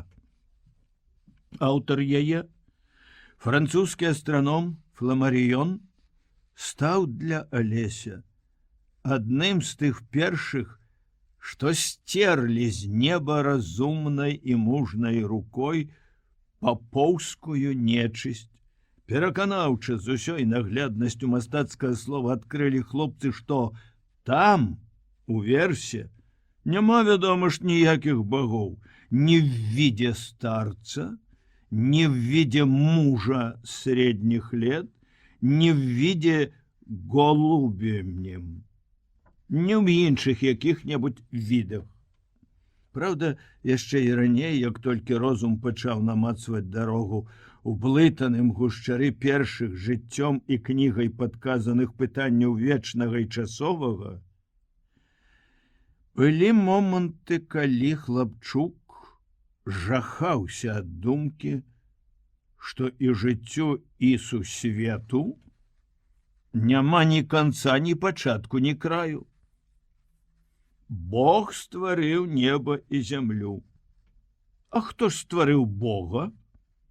Чыстая, кволая думка дзіцяці ўпіралася гэтым пытаннем. Штосьці чорнае, холоднае, як бяздонне, і было вельмі страшна. Хоць плач, хоць бяжы па адліжнай дарозе золкім змярканнем са зрэбнай торбачкай кніг, у якіх ты не знойдзеш адказу, з душой утрапёнай прыходам свядомасці, нязгодай з тым, што лічыцца праўдай, Божым законам. А пасля стала ясна, што неба прыкрае восеньскім днём і загадкава песенна-зорная ноччу — гэта безліч цудоўных светаў, сярод якіх так утульна, так весела адчуваць сябе жыхаром зямлі, прыгажосць якое з кожным днём все больш раскрываецца і ў кнігах, і ў расказах бывалых людзей, і ў самастойным назіранні. Нічога, што свет яго быў тады абмежаваны роднай вёскай, мястэчкам і горадам, дзе ён вучыўся, другім горадам, дзе пачалося яго жыццё, і берагам мора, якое час ад часу б'ецца ў памяці сонечна-сінім прылівам. І сам Фламарыён, паблукаўшы па розных планетах, напаіўшы душу сусветным захапленнем, вельмі шмат глыбокіх таямніц і хвалюючай прыгажосці знайшоў у простай гісторыі шэранькага салаўінага гнязда. Адгэтуль знізу вельмі радасна глядзець уверх, у бязмежнасць не толькі зямную, але і касмічную, чыстую ад божественных баек. І не толькі глядзець, а і думаць, што ты пазнаеш, што ты пазнаеш вельмі многае. Найпрыгажэйшымі пасля зямлі і месяцам, самымі блізкімі светамі, Алесю сталі здавацца 7 зорак вялікай мядзведзіцы. Іх ён, па праўдзе кажучы, толькі і навучыўся беспамылкова распазнаваць у зіхатлівай жарстве. І таму яшчэ мусіць, што ў тую ж самую восень яны перасталі быць возам Давіда з пана Тадэвуша, а сталі коўшыкам з англійскай казкі пра мілую, цудоўна паэтычную дзяўчынку. Як гэта добра, думаў палонны, ціха лесам тралюючы на цянькі, як радасна, што і тут за многія сотні кіламетраў ад роднага гнязда, у здзеку, у небяспецы можна ўсё-таки думаць, што свет, як кажа народная мудрасць, і сапраўды адзін дом. Вялізны дом, у якім ніяк не можа пакуль што дайсці да ладу чалавечая сям'я. Думаць пра ўсюды аднолькава мілых дзяцей, пра сціплы, як быццам, але ж і самы цвярозы, глыбокі і блізкі да вечнасці розум працоўнага простага чалавека. Ich habe keine Schuld. Я нявінна, панове. Гучалі ў памяці словы, а вочы дзяўчынкі глядзелі ў яго душу да слёз даверліва, пакрыўджана. Гаварылі так неабдымна многа і так, здаецца, не бывала ясна пра тое, што ўсё гэта дзікае глупства, векавая ўзаемная нянавісць народаў. Адзін з іх, для прыкладу, дайшоў ужо да фашысцкай звышчалавечасці, а другі падмацоўвае дух свой старою прыказкай. Як свят святам не бэндзе немец полякові братам. І неправда, як дзеці гавораць, бо вось польскі батрак пакахаў нямецкую батрачку, і каханне іх упрыгожыла свет такою мілай разумнай істотай, як Стася. Толькі ж як табе, зорачка, цяжка гарэць, як табе цяжка свяціць сёння у цемры фашысцкай начы. Яшчэ праз 3 дні світанне застала ўцекачоў у мокрым зарасніку. Неба з вечара зноў, як і ўчора і пазаўчора, зацягнута шэраю павалокай. Уранне яна, здаецца, апусцілася значна ніжэй і сее сабе ціхенька бясконца. Дождж мае час. Яму куды там спяшацца? Яму ўсё роўна, дзе асядаць на зямлю.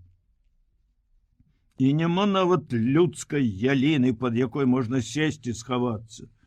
А праз кусты даймае, як праз сіта, удвая макрэй. Не варушыся, сыпле з неба, паварушыся, пасыплецца яшчэ і з лісця. Паварочваецца неахвота, ды і выгады няма. Так хоць не ўвесь адразу мокнеш.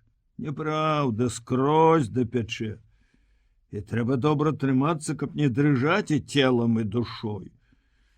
А ўладзік яшчэ і кашляе.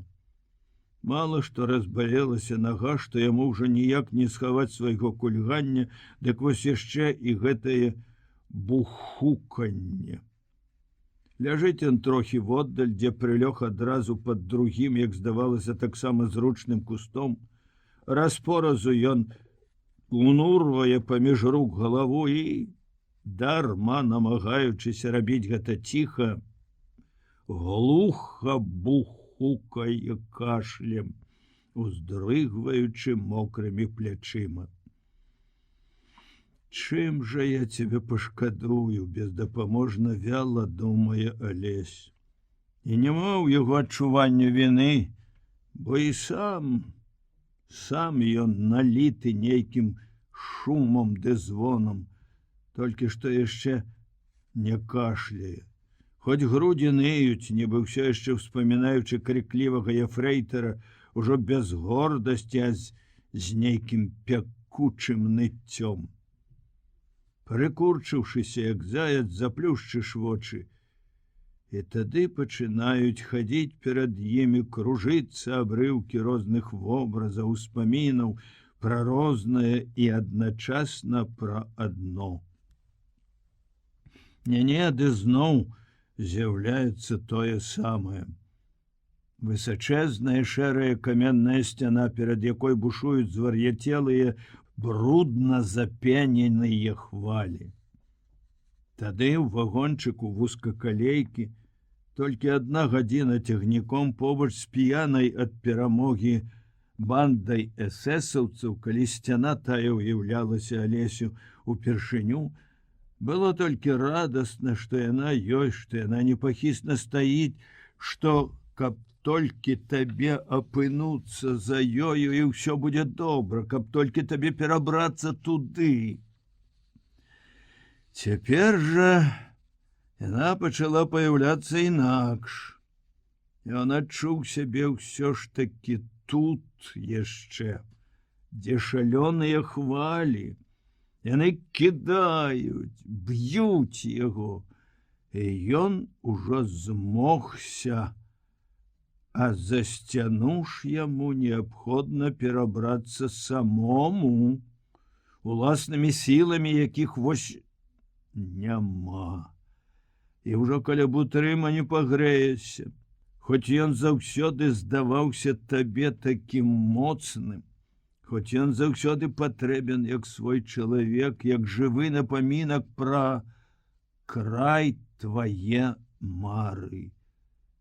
І яго ты ўжо не пагрэеш. І сам ты прамок і азяб аж да самага сэрца. А трэба так вось ляжаць і чакаць. Это адзіная мэта, адзіны сэнс твайго жыцця. Маўчаў бы толькі той голас, і я, і мама просім цябе, не рабі ты нічога сам, чакай хуткага вызвалення. А голас не маўчыць. Пад гэты дождж успамінаецца другая пасля пакінутай гімназіі восень. Мокрыя цёмныя вечары, лямпа на родным стале, і сам ён дужы, з лета яшчэ загарэлы, прыемна стомлены за дзень юнак над кнігай. Толстой, казакі. Дык што ж нам рабіць? Хаджы Мурат.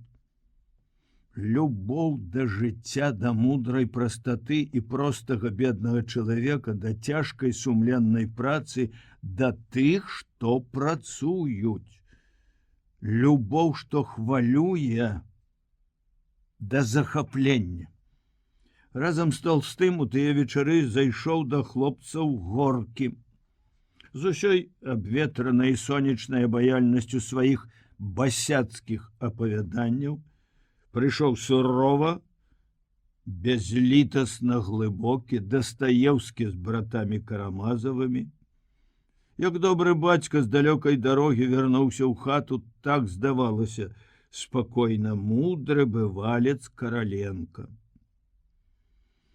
Нельга назваць гэта проста чытаннем. Кнігі тыя, калі гаварыць пра Алеся, адна за адной напаўнялі яго душу чароўнымі гукамі і фарбамі.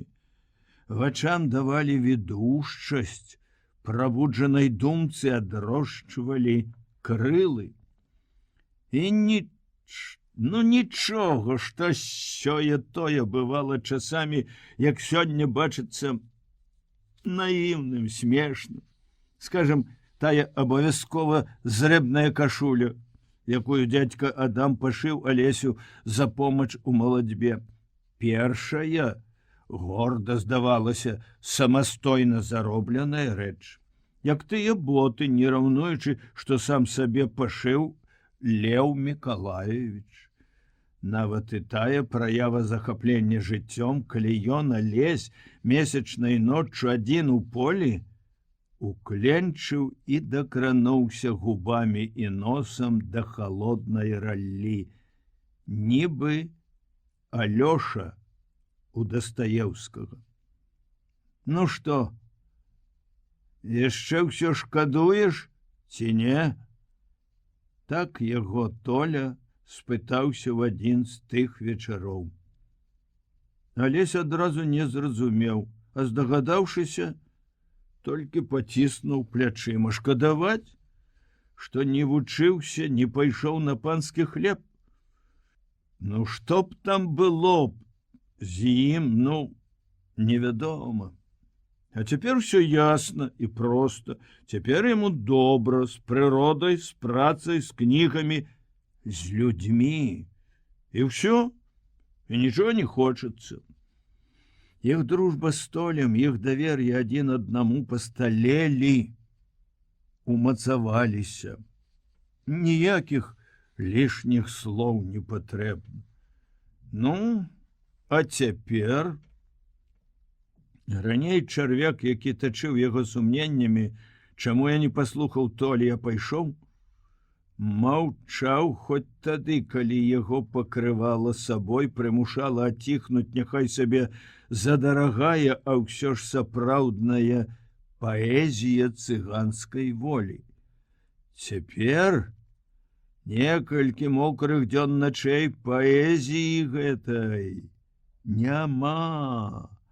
Сумненне точыць душу так настойліва, што Алесь кожны дзень, ды ўжо і часцей збіраецца сказаць пра іх Бутрыму, падзяліцца сумненнямі, праверыць, ці не точаць яны і яго, ці не корміць і ён іх пакутным маўчаннем. Добра, што ўсё на свеце мае такі свой канец. Пачатку не было, пачуўся гэты дождж спрадвеку, а вось канец яму прыйшоў хоць апоўдні, і сонца выглянула ў замглёным прасвеце, бо без яго і не пазнаў бы, што даўно ўжо дзень і лета. Выскаляешся, мать твою, грабянуў Бутрым. Алесю гэта не здалося ні смешным, ні лішнім. На нейкі момант адчуў і ён, што ўсё навокал, і дождж, і кусты, і халодная зямля, і нават сонца тут цяпер варожае, фашысцкае, пад вахманскай камандай. Цяпер ужо мела сэнс устаць.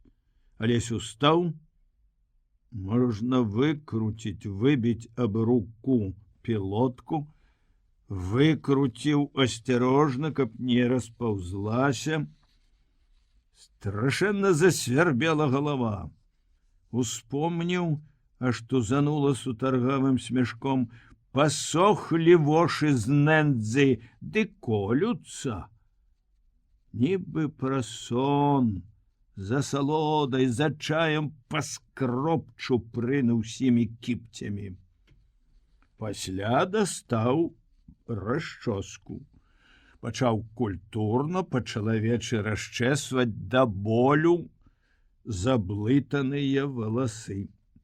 Падумаў, што і мундзір можа варта выкруціць.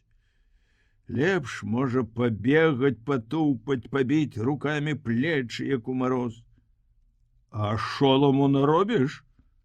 Лепш пахаджу по паляне, ды памахаю бездапаможнымі крыламі.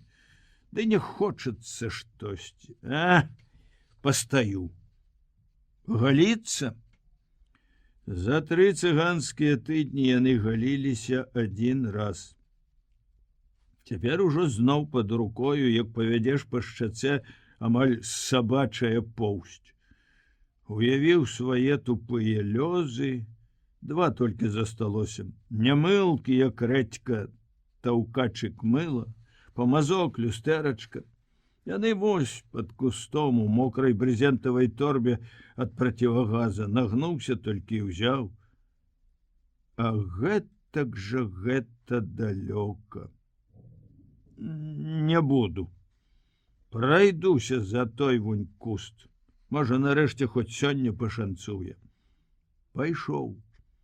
Схаваўся і, дрыжучы, адчуў, што і займацца, і спадзявацца нават не варта. Застаецца адно — пад'есці, і другое — ісці. І на ўсё гэта толькі адзін паратунак. Чакаць, трэба чакаць, гэта ж так проста. Сядь і чакай. Не сяду. Ой, як холодно, Боже мой, як мне холодно, як мне сумна. Як мне добра, што тут у пустыні на гэтай жудаснай волі ёсць хоць адзін чалавек. Бутрым сядзеў, бухукаў на тым самым месцы, не так сабе, аднак. дастаўшы з нутраной кішэні партманэ, разглядаў свае фота і пісьмы.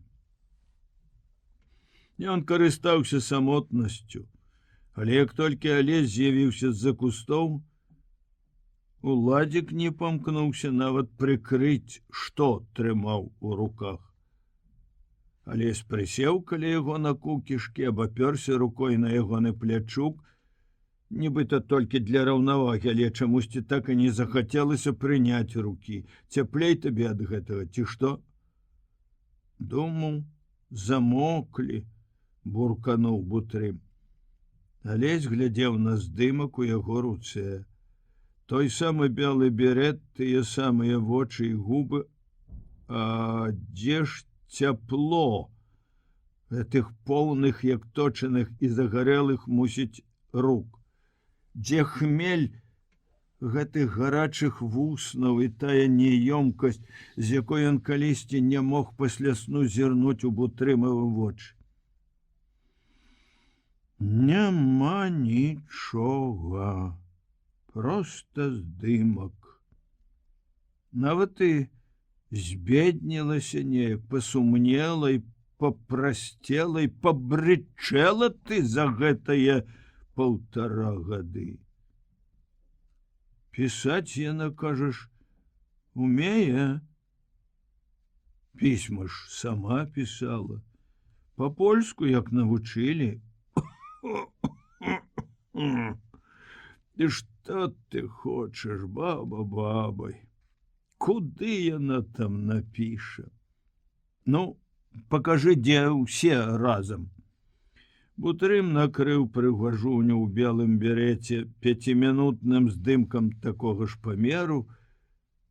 Як гэта ўсё недарэчна, смешна і родна. Дзяруга перабіранка павешана на сцяне, а па баках яе і пад ёю і над ёю відаць бярвенне. Не, цяпер гэта ўжо ані крышку не смешна. Стары сядзіць, застыўшы перад апаратам, каб хаця ж не змаргнуць, а рукі яго спрацаваныя, брудныя рукі, як пранікі, прастадушна ляжаць на каленях уніз мазалямі. Побач са свёкрам невестка, яшчэ ўсё як дзеўка, хоць без берета, гладка прычасаная назад, у квяцістай закрытай сукенцы, затое ж на прыполе ў яе все паглядзіце. Лявон. Расставіў босыя ножкі ў бакі, нават вялікія пальчыкі адтапырыліся, адкапылі ў ніжнюю губку, но нібыта толькі што выпусціў соску, і вочы вылупіў зусім яшчэ бяздумна. А над усім гэтым, успёршыся на спінку жончынага крэсла, узвышаецца, аж самому няёмка, такі здаравенны Бутрым под гальштукам. 6 месяцаў. 6 месяцаў было. Зноў буркануў ён, нават і не кіўнуўшы на сына. Напішаш Зосі, што і як, куды пісаць. Напіша. Уладзік нават і не спытаўся, хоць для адводу, пра што ён. Всё зразумела і так. Больш таго, вось яны першы раз за дарогу так і пагаварылі, што, можа, і праўда, не варта уцякаць. І сказана вельмі нямала, бо за скупымі ўскоснымі словамі адчуваліся ўжо амаль адны ў абодвух думкі. Напішаш. Адкуль жа? Як не з лагера. Дык што? Далей не пойдзем. Выйдзем да жылля, здамося. Чо ж было злаваць на тых Зданевіча з Іванюком? Можа, яны зрабілі лепш? Ніхто не кажа гэтага. ніхто не думае паддавацца. Калі звечарэла, і сёння хлопцы пайшлі, вядома ж, на ўсход. Бутрым ужо і не стараўся не кульгаць, толькі бухуканне сваё прыглушваў жменяй. Прабіраліся кустамі, пасля пачаўся луг, за лугам направа поле і пералескі. На змярканні прыйшлі да ракі. Паселі на травяным абрывістым беразе. Рака была шырокая і так, а тут яшчэ ад дажджоў разлілася. Нейкія пні тырчаць каля нізкага берага з вады, лявей ад іхняга месца. Пакоціцца нізкая плоская ціхая хваля, накрые іх, адкоціцца, і зноў яны відаць. Няўжо так высока пазрэзвалі дрэвы? Чорт іх ведае, ды і чорт іх тут бяры. Ці поплывём, ніхто не пытаецца. Нават падумаць страшна, што акунешся, што вода тебе возьме за плечы, за грудзі. Лодкі! Шапнуў Бутрым. Дзе? Ты прыгніся на тым баку, лявей за той вунь куст. Вунь, ім бы не там, ох, халера, тут стаять, каб яны пагарэлі. Руневіч плавае горш. Это вядома абодвум яшчэ з войскам. Это праверана і цяпер начамі на пераправах. Было іх рэчак часамі на ноч і па 2 і па 3. Але такой шырокай не было. І так яны, хлопцы, яшчэ яны не сядзелі. Я поплыву, прыганю, сказаў Алесь. Усунешся яшчэ. Якой суровай насмешкай гучаць гэтыя словы. І Владзік, мусіць, адчуў, бо спытаўся: а мо прыкуты яны? Будзьма ўжо лепей удвух. Ён помаўчаў і нарэшце прызнаўся: я, брат, зусім ужо не магу. І нага, і за грудзі ўзяло. Алесь адчуў сябе старэйшым. Больш таго, адчуў, што страшны халодны час раздарожжа закончыўся, можна хоць штосьці рабіць, хоць за штосьці ўчапіцца.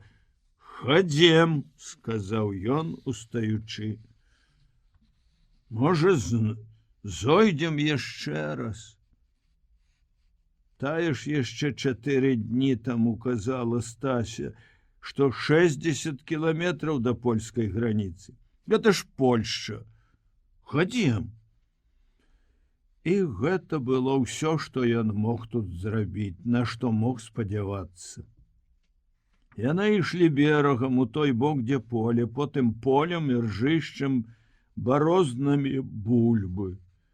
І нарэшце адтуль, дзе цямнела града, ці то лесу, ці вёскі, ім засвяціў агеньчык. Хутар стаяў на водшыбе. Града, што цямнела здалёк невыразна, была цяпер вёскай, і сілуэты будынкаў гаварылі пра гэта, і агеньчыкі ў дрэвах. Агонь гарэў у кухні, а знадворныя дзверы ў калідор былі адчынены, хлопцы зайшлі, абмацалі дзверы налева, пастукалі. Голас пачуўся нямецкі. Аднак увайшлі. Фрау была маладая, лёгкая, у кароткай цёмнай сукенцы, каб іншым разам дык і мілавідная. На стук яна спакойна, як сваім, адказала: уваходзьце. Пасля сумелася на момант, амаль непрыкметна взяла сябе ў рукі і, выслухаўшы, што тут да чаго, сказала весела, нават гасцінна: ну што ж, я зараз вас накармлю, einen момент. Сваёй энергічнай спрытнай хадой яна махнулася ў бакавыя дзверы, пакуль яны за ёю хутка зачыніліся, але заўважыў, як не сваімі вачыма побач з цёмнай сукенкай плячо і згіб рукі ў белым. Ай, проста здалося, падумаў. І праўда, яна вярнулася адтуль адна па-свойму гасцінна, вясёлая, і як нічога ніякага завіхнулася каля пліты. Я вам кавы звару, гуд? Дык вы хоць сагрэецеся на дарогу. Майн год, чаго толькі не робіць гэтая вайна, а нам, вы думаеце, нам самім немцам лягчэй? Мне тут адной жыццё. Кава варылася бясконца доўга, а гаспадыня ўвесь час шчабечучы, проста не даючы гасцям уставіць і паўслова, як не спяшалася, а паспела толькі адкроіць ад доўгай белай булкі 2 і яшчэ 2 лустачкі. Тады падбегла да буфета, выняла слоік са шмальцам, пачала тыя лусты намазваць, тады сказала: «О, і гатова». Падышла да пліты, взяла кофейнік, падышла да стола, нахіліла кофейнік над першым кубачкам. І ў гэты момант з калідора ў кухню рынулася многа людзей, як тады на камандзе ў дзень забастоўкі. Палонныя, як сядзелі на табуретках, так і не ўсталі. Ну, паночкі, што ж тут у вас? Салдат, тысячаморды, шэры, неадчэпны вахман зноў тырчаў перад імі з настаўленым карабінам, а потым апусціў яго. 2 панічы ў цывільнай вопратцы, адзін зусім як пастушок з віншавальнай альпійскай паштоўкі, апусцілі свае пісталеты, нехта 4 стаяў каля самых дзвярэй, і ўсё. Больш не было нікога. Куды вы ідзяце? Вахман спытаўся таксама, як пыталіся ў хлопцаў у 2 папярэдніх нямецкіх дамах. Толькі што гэта пытанне гучала цяпер пачаткам іх будучых допытаў. Польскі? Моя матка co-то ест? Не, беларусы. Идем у Советский Союз до хаты. Ну, гуд, я вас трохі правяду. Вахман заліўся сытым рогатам, а потым звышыняў сваёй высакароднасці або з увагі да слова «Совет Руслан» дазволіў: «Можете выпіць вашу каву, мы пачакаем». Ён выняў парттабак, пачаў закурваць люльку, панічы зашапталіся каля акна. Нехта 4 выйшаў трохі наперад, у портках, басанож у драўляных выступках, у нацельнай кашулі. Алесь пазнаў плячо і згіб рукі ў белым. Ну што ж, падумаў, амаль абыякова, мне тады не здалося. Бавар вачэй не хавае. Будь тут нехта такі, хто захацеў бы адбівацца, ён, малады, здаровы мужчына, накінуўся б, відаць, з усёй сваёй адкормленай звярынай сілай. А так яму нават як быццам няёмка, якое там чорту няёмка. Бачыш, і не змаргне. Яшчэ адну, прашу вас, можна яшчэ. Але зірнуў гаспадынін мілавідны твар, у гасцінна вясёлыя вочы. Ах, мой год, як разумна, як хітра вы ўсё гэта з намі зрабілі. Як доўга вы, можа, нават і вечна, як шчасліва вы будзеце жыць. Ён палажыў недаедзеную лустачку, адсунуў кубачак, хоць той і так стаяў на сваім месцы, і падкрэслена ветліва сказаў: «Шчыра дзякую, ласкавая пані, вы з вашым мужам цудоўныя людзі». Тады по-свойму: «Хадзем, Володя». Трымайся, браток. З нечым высокім і цёплым, што зноў ад гэтага слова пачулася ў душы, Алесь перад вахманскім карабінам побач з Уладзікам выйшаў на двор. У калідорчыку і над ганкам цяпер было ўключана святло. Пад лямпачкай са шчытком віднелася белая дошчачка літары «Бюргермайстар». Круг замыкаецца. Салдат, у кішэні, у якога ляжыць адна манетка дробязі, купляе карову. Ну, а калі не карову, дык малако ўжо напэўна. На манеўрах, успамінае Алесь, яны звычайна заходзілі ў хату ці на дварэ, сустрэўшы гаспадыню, пыталіся: «Можа, нам пані прадасць малака?» І пані, часамі босая або ў палапленай кофце, паіла іх малаком, выносіла хлеба, шкадавала ласкавым словам, а пра грошы ёй, вядома, і не гавары.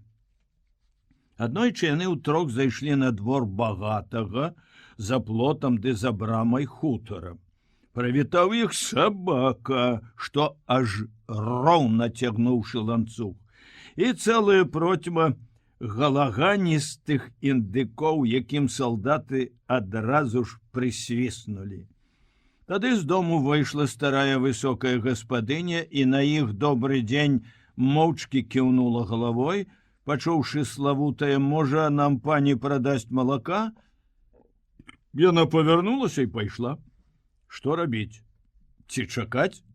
Ці ісці? Пачакалі.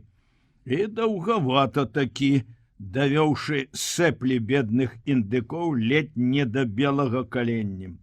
Дык вось нарэшце гаспадыня выйшла з дзвярэй, несучы збанок малака, 3 кубкі і 3 вялікія лусты белага хлеба з маслам. Пайшло ўсё гэта на хаду. Калі ж не трацячы формы, яны спыталіся: «Колькі з нас?» Пані махнула рукой, забрала посуд і пайшла. Нават на дзякуй не адказала. Што яна? Не мае? Здзівіўся адзін. А другі, ён быў мясцовы, Кашуб, адказаў: не мае, браці, а немка. Іх тут много на калідоры. Той, хто гоніць цяпер Алеся і Уладзіка па брукаванай вуліцы вялікага сяла, таксама не немко, а немец. Але маўчыць ён як немко, бо ён не проста немец, а шуцман. У Пікельгаубе з пісталетам на баку той самы бог, застаўшыся з якім з вока на вока дурнеў ад страху добры гер Ракаў. Толькі што гэты бог не пузаты, не стаіць на скрыжаванні статуяй, а аберуч трымаецца за ручкі веласіпеда і цяжка падкута тупае за палоннымі. Злавілі хлопцаў, як яны разабраліся потым паблізу ад маёнтка, куды бюргермайстар і бегаў з вёскі па вахмана. Той загнаў іх у пусты яшчэ склеп, а ўранні прыехаў гэты паліцэйскі. Выгнаўшы іх на палявую дарогу ў прысадах, шуцман сказаў: «Толькі наперад! Крок улева, крок управа, буду страляць. Марш!» І больш ад маёнтка да гэтага сяла ні словам. Калі праходзілі міма пякарні, адтуль дыхнула цёплым хмельным пахам сітніцы, Алесь успомніў, што ў кішэні ў яго ёсць яшчэ недзе адна лагермарка, пакінуў дома паказаць, успомніў колішняе. Можа, нам пані прадасць малака, і, павярнуўшыся, сказаў: «Ярвахман, дазвольце нам купіць хлеба, у нас ёсць боны».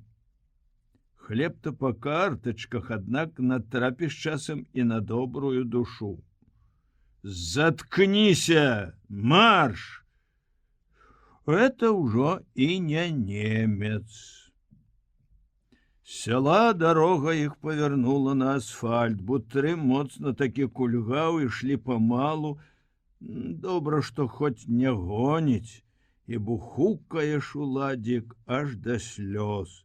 Моўчкі нага за нагу ад ліпы да ліпы і апынуліся ў полі. «Гальт!»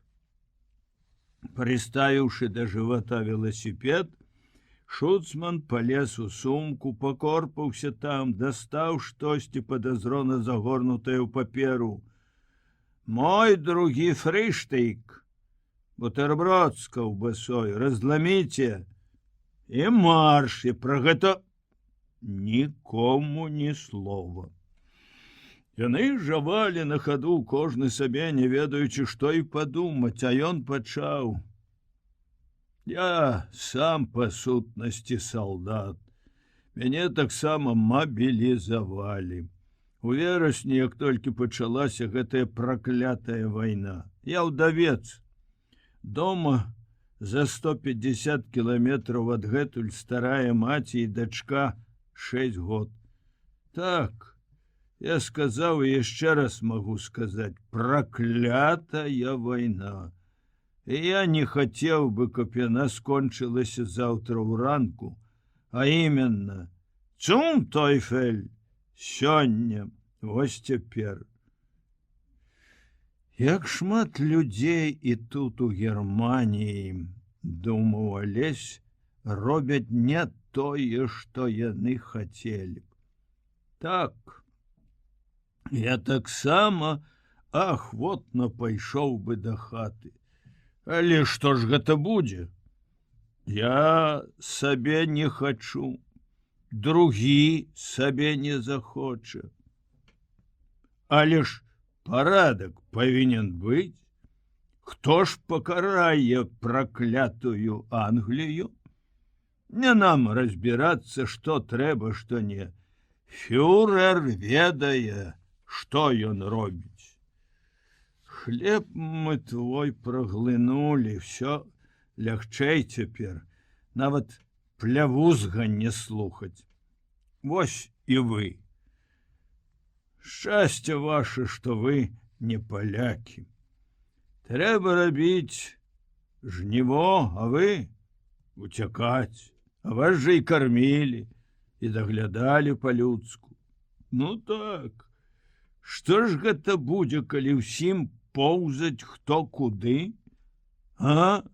Ды куды ты спяшаешся? Як ты ад нас уцячэш? Ды мы ж саюзнікі. У нас жа з вамі дагавор. Ай, не жаласці ты нам свой фрыштык аддаў. Так, хутка абапал нашай дарогі пачнуцца кусты, который-небудзь з вас, а то і абодва вы падумаеце, што вось і можна зноў уцячы.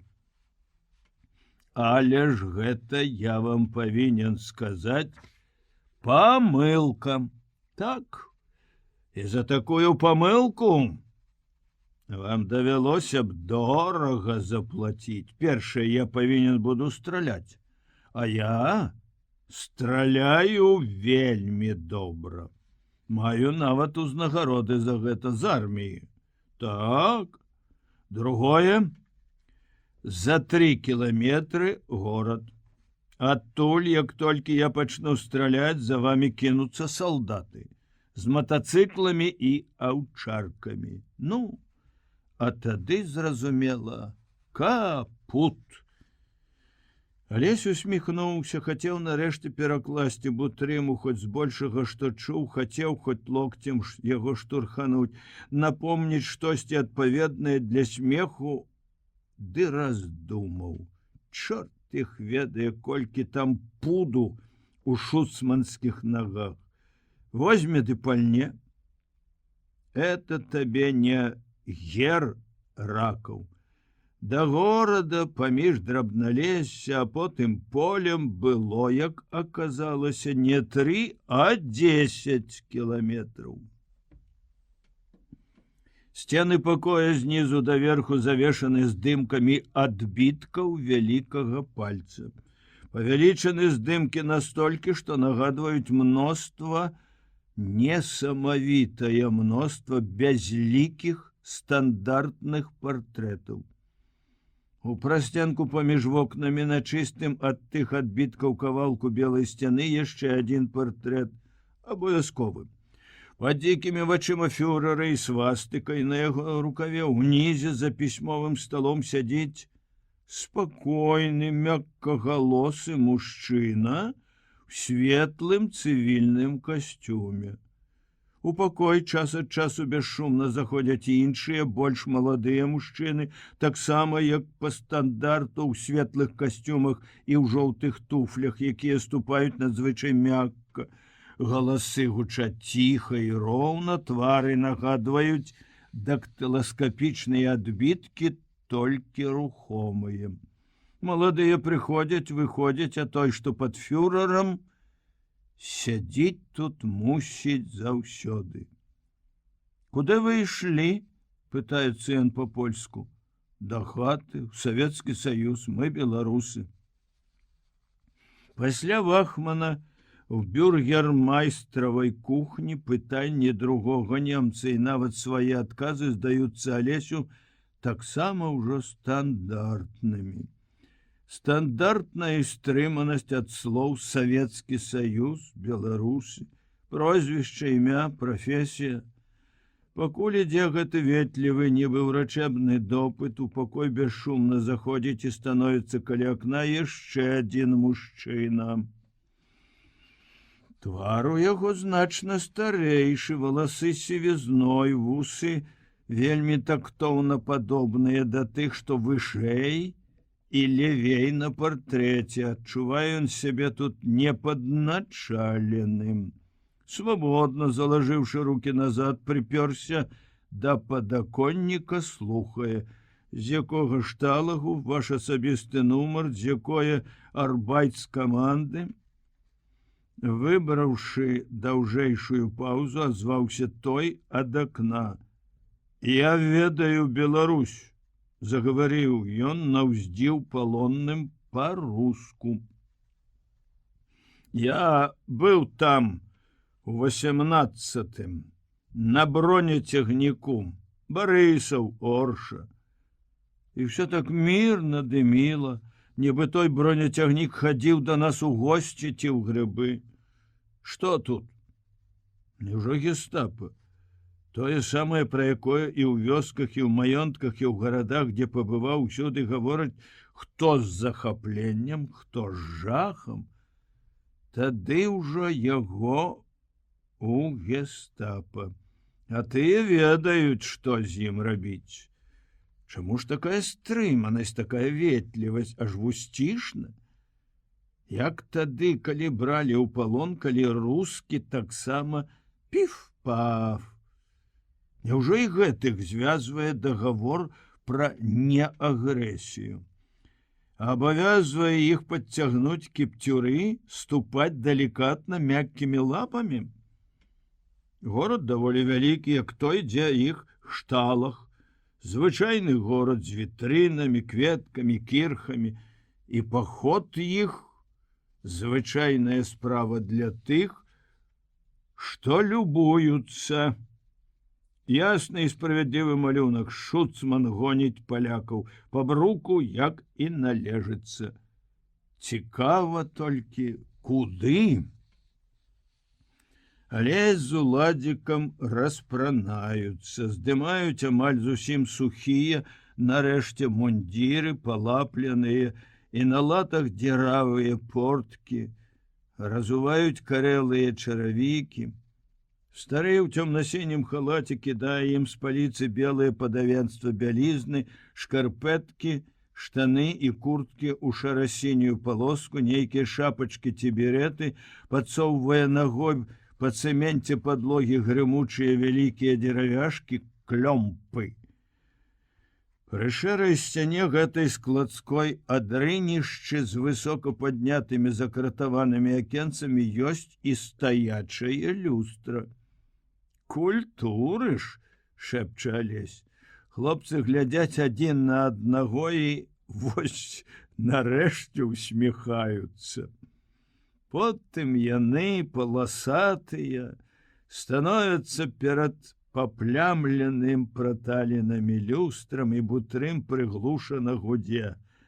Даслужыліся, дзе каб зняўся, а? Яны засмяяліся б нават, ды ўладзік зрываецца раптам на кашаль. Немец трасе маршчыністым пабрытым падбароддзям. Вар'яты! Ім яшчэ весела. Мы не вар'яты, фатер, мы палонныя, кажа Алесь. Нас хутка ў наш лагер пашлюць. Пашлюць! У мяне тут такія ўжо ёсць. Яны яшчэ ўсё чакаюць. Некаторыя зараз пагоду, а другія... Ну, пайшлі. Там чакае наглядчык Швальбе. Там вам адразу будзе не смешна. Чатырохпавярховыя сцены абапал даўжэзнага і шырокага пралёту, адкрытыя маршы жалезных пакручастых лесвіц, на кожным паверсе бясконцыя шэрыя дзверы, памосты калідораў з парэнчамі, за якімі жалезныя сеткі. Ахтунг, самагубцы! Дзве пары драўляных клёмпаў спачатку ляскаюць па цэменце, пасля па сходах лесвіц гул ад іх і ад кашлю, як у царкве, пасля каля парэнчаў на трэцім паверсе і нарэшце мільённая гальт. Пузаты наглядчык і тут пузаты, у турме. Аберуч трымае паперку, пад паперкай вялікі ключ і слепіцца, чытае «Бутрым». Который бутрым? Ты, кульгавы? Сюды. Кашляй тут, колькі хочаш. Ён адмыкае камеру, і хлопцы ледзь паспяваюць кіўнуць адзін аднаму. Пакуль пабачымся. Яшчэ ўсё ўпэўнена і амаль бесклапотна. А ты называешься Руневіч? Нумар военнапалоннага? Ага, ха-ха-ха, да пасаваў якраз, а ну? На камеры стаяў і сапраўды нібы спецыяльна Алесяў нумар 133. Дзверы за ім зачыніліся. Всяго 3 бадзяжныя тыдні, з такім адчуваннем, што ты пад небам толькі, што ты на ўсёй зямлі адразу. 3 тыдні без абароннага перад стыхіяй блукання, і ты вось аж так засумаваў па тым, да чаго прывыкалі, з чым парадніліся многія пакаленні, цябе ахапіла ўжо аж такая прага дамавітасці, што зацішным прытулкам здаецца нават і гэтая адзіночка. Можа, і ў гэтай хто звар'яцеў. І на гэтых вось адкідных нарах начамі, можа, не адзін ужо ўяўляў сябе чалавекам, які ад летаргічнага забыцця прачнуўся ў душнай цемрадзі і першы раз, працягнуўшы руку, абмацаў 3 дошкі века, наваленага грудамі мёрзлай зямлі. Колькі вачэй глядзела на гэтыя краты. А табе, маладому і нават вясёламу дурню, Все это здаецца толькі уступам, створаным для твайго адпачынку. Табурет, на які захацеў і прысеў, стол, на які палажыў свой локаць, нары, якія званок пачуўся, а потым крокі ў такіх, як твае, дзеравяшках бразнуў ключ, адчыніліся дзверы, і дзве рукі ў паласатых рукавах, як і твае, працягнулі кавалак хлеба, лыжку і міску. Зноў зачыніліся дзверы, пачуліся крокі, міска цяжкая, цёплая, рука твая адзічэлая пад дажджамі, ледзь прыкметна дрыжыць, пераможна пяе, адчуваючы гэты цяжар і цеплыню. На кавалку хлеба, большым за лагерны, ты заўважаеш сухую скварку. Зубы твоя мёртвой хваткой упиваются ў хлеб, рот з небяспечнай прагнасцю напаўняецца, аднак туды яшчэ неяк трапляе і лыжка цёплай духмянай баланды. Ты жуеш, ты глытаеш, і ты здаешся сам сабе бадай што найшчаслівейшым. Ты, вядома, не думаеш так, не настолькі яшчэ скацініў. Ты падсвядома, тупа адчуваеш сваю нечаканую ўдачу, нават нібы не верыш у гэтае мноства яды, стараешся глынуць як хутчэй, пакуль там хтосьці апамятаецца, зойдзе і забярэ. Ды адчування сытасці, калі ты ўжо сядзіш, ашаломлены прагнай атакай, няма. Місачка бульбянога супу, акрайчык хлеба і марная скварачка — это ж, толькі на трошкі больш за ўчарашні юдаўскі пачастунак, кубачак кавы і недаедзеная тоненькая лустачка са шмальцам, за той другі кавалак хлеба нішчымнага і другі, таксама маленькі, проста як нейкая белая кветка, кубачак малака, якім цябе паіла дзяўчынка, што паўтыкала ў высокае шэра-блакітнае неба 7 зорак вялікай мядзведзіцы. Званок пачуўся. Дзве рукі ў паласатых рукавах моўчкі забралі міску і лыжку, а потым з вуснаў, дагэтуль зведзеных у прадбачаным распарадкам маўчанні, раптам пачуліся ціхія словы. Наступны званок: адбой, можаш паслацца і спаць. І той самай, амаль механічнай ціхай скорагаворкай: не прызнавайся, калега, ні ў чым, бо і так мы адгэтуль не выйдзем. Ты адкуль? Я ўжо тут. Гальт, Мауль, полініше швайн. І гэта апошні голас. Калі не лічыць адыходнай драўлянай хады стукаты, зноў і, здаецца, даўно цішыня і самота. Потым званок адбою. Яшчэ ўсё не вязень, яшчэ ўсё палонны ўцякач, які апынуўся пад дахам, бадзяга, якому ўдалося пад'есці і расцягнуцца пад коўдрай, але заціх, задумаўся. Увесь сённяшні дзень высока недасягальна над усім, што давялося перажыць, ішоў з ім вобраз яго заплаканай маці. Яна прыходзіла ноччу, знайшла свайго хлопца ў пустым, яшчэ не засыпаным бульбай склепе нямецкага пана, на ласкавым ахапку саломы, і ўсе яе думы, усе пачуцці сышліся в адным толькі слове: сынок. І гэта было так многа. Якое там гэта было тады ўсё, што ён мог бы хацець ад жыцця. І ніхто ва ўсім свеце, ён ведае цяпер такім вялікім, не змог бы даць яму больш. Ён вярнуўся ў той час у свой пачатак жыцця, калі мама была самая лепшая.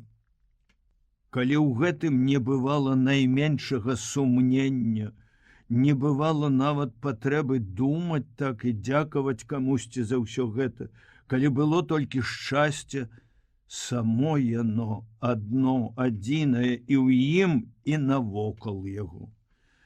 Пазней пасля маленства было і інакш. Тыя пачуцці нездавальнення ёю, старой суровай жорсткай, што нарадзіліся ў яго сэрцы разам з чыстай і бруднай, ужо не зусім дзіцячай, яшчэ не юнацкай закаханасцю ў настаўніцу, мелі і свой працяг. На 15-тым годзе жыцця ён адмовіўся ехаць да споведзі. І яна, цягавіта набожная маці, хацела па прывычцы, памкнулася нават адлупцаваць неслуха, чым абразіла ў ім і мужчыну, і чалавека. А ўжо калі яму было 16, спрачаўся ён з ёю куды больш упэўнена. Накуплялі гэтай зямлі. Што нам больш за ўсіх трэба? Па 2 кавалкі будзем глытаць за раз. Тут яна гаварыла што гэта ж яны з нябожчыкам бацькам пра іх толькі і думалі, пра дзяцей, пра яго, бо хто ж мог падумаць, што ты ў нас будзеш такі вось разумненькі, а? І горка абражана плакала. Ды гэта яшчэ так сабе. За гэта ён не адчуваў і не адчувае віны, а было і іншае. Бясконца, бязлітасна дзікае, калі ён, правда, даведзены да адчаю сваім хлапечым роздумам над сэнсам жыцця, сказаў ёй аднойчы: «Ах, вы мяне нарадзілі? А хто ж вас, скажыце, прасіў?» І таксама не думаў, што ён вінават. Нават і апраўданне знаходзіў. Ды не абыдзеў самога з маленства любімага Пушкіна. Дар напрасный, дар случайный, жизнь. Зачем ты мне дана? Слово «случайный» было для яго асабліва балючым. Яно абражала брудным, страшным намёкам на тое, як ён з'явіўся на свет. З памяці не сыходзілі словы маці, падслуханыя ім даўно і выпадкова. 44 было мне, калі я алесем хадзіла. Ай, самой было мілая брыдко. З прыходам сталасці, пад уплывам і кніг і жыцця, ён часта думаў і гаварыў з Толем пра бацькоў, пра іх абмежаванае, па прыкладу многіх, і на рэдкасць настойлівае імкненне забяспечыць дзяцей найбольш надзейным кавалкам хлеба, уласнай зямлёй. Адгэтуль ішла яе матчына і для самой сябе, і для другіх бязлітасная працавітасць, яе нездавальненне вольнадумствам сыноў, нездавальненне, якое яна па натуры сваёй выказвала часта і энергічна. І трэба было разумець, што і ў абмежаванасці яе светапогляду і ў паслядоўнасці, з якой яна трымалася яго, жыла яе адзіная любоў да іх сыноў, адзіны сэнс жыцця, якое не кожнаму лёгка і проста перабудоўваць. Спачатку яна думала, што хлопцы яе начыталіся, пасталеюць пройдзе, і крыкам сваім памагала ім пасталець. А потым, убачыўшы, што гэта не праходзіць, яна пачала спакваля здавацца. Тым больш, што і старасць брала сваё, і цэлыя ночы да слёз, да горкіх скаргаў балелі хворыя ногі. Яшчэ гадок другі, пажэніцеся, парвяце адну гаспадарку на дзве, будзе катораму-небудзь і мала. Укусіць свая вож. Успомніш другі, як маці з бацькам петавалі век. Я на горадзе, а я дома. Тады мо дзякуй, каторы скажаш, хоць наўздагон. Яна не адступіла ад свайго, а толькі аслабела ў барацьбе. А доказам такой моцнай, як і ўсё ў яе любві да сыноў, былі слёзы па іх, калі наступала разлука, калі ім бывала цяжка. Гэтага маці хапала. Асабліва шмат гору прынеслі ёй апошнія гады. Аўдавела Мальвіна, дачка, малыя дзеці, вялікія слёзы. Толькі іхнюю хату адчыніць, адразу ў голас. Адной 60, другой за 40, пасядуць побач, як сёстры ўдовы, і плачуць. Вясной 37-го года Толю ўзялі ў войска. Праз год невестка, знаёмая толькі па пісьмах і фото, напісала з Кіева таямнічымі страшнымі словамі, што сярожы няма, як і многіх, а сама яна засталася з малымі без кватэры, працы і хлеба. Толя прыйшоў, а праз зіму забралі Алеся. Аднак што да салдацкай службы, увесь жа свет служыць. У маці былі трохі іншыя слёзы, чым тыя, якімі яна часта ночы наскрозь плакала па сярожу. Якімі яна плакала, відаць, і па ім, Алесю. Да першай яго вестачкі, «Ich bin gesund», да і трэба думаць, плача і цяпер. Так, я часта хацеў, каб яна была іншая, лепшая, і вельмі хацеў. Але ж яна ў мяне, як і ва ўсіх, адна. Так думаў ён аднойчы ў войску ў начным бяссонным роздуме здалёк. І з думкай такой народжанай сталасцю і разлукай ён часта ўспамінае сваю старенькую, і з непрыемным, і з добрым, якое было, шкадуючы яе, бо і яна за катаргу сваю, за чалавечнасць, за любоў да прыгожага, чыстага, таксама ж заслугоўвае спагады і трошкі цяпла. Яна амаль што зусім не пісьменная, але вельмі любіць, калі хто чытае ў голас. І помніць многае, нават з таго, што ёй чыталі яшчэ Мальвіна або Сергей. Многа чытаў ёй падлеткам Алесь асеннімі ды зімовымі вечарамі.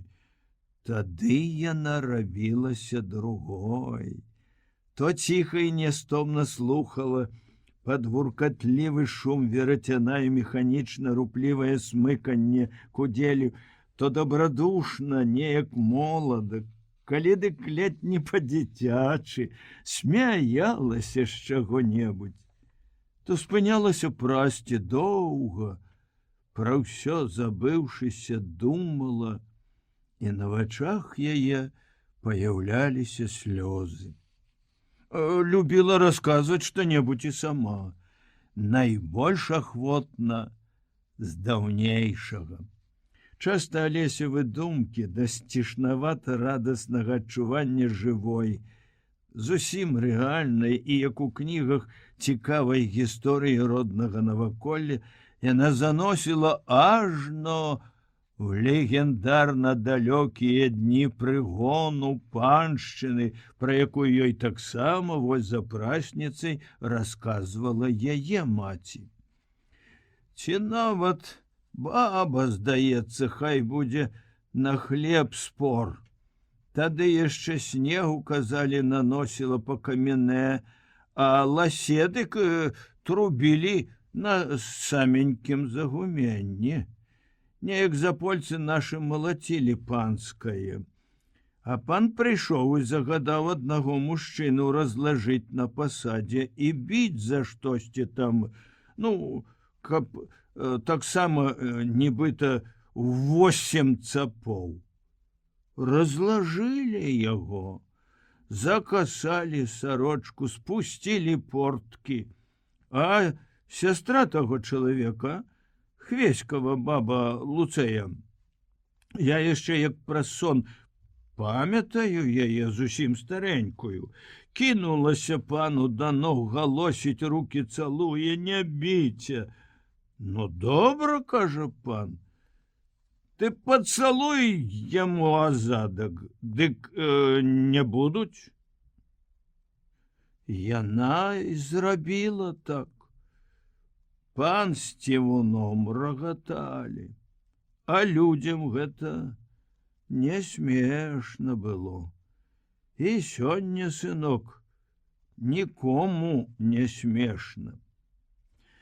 Захапіўшыся, яна часта нібы зусім забывалася, што Алесю 15 гадоў.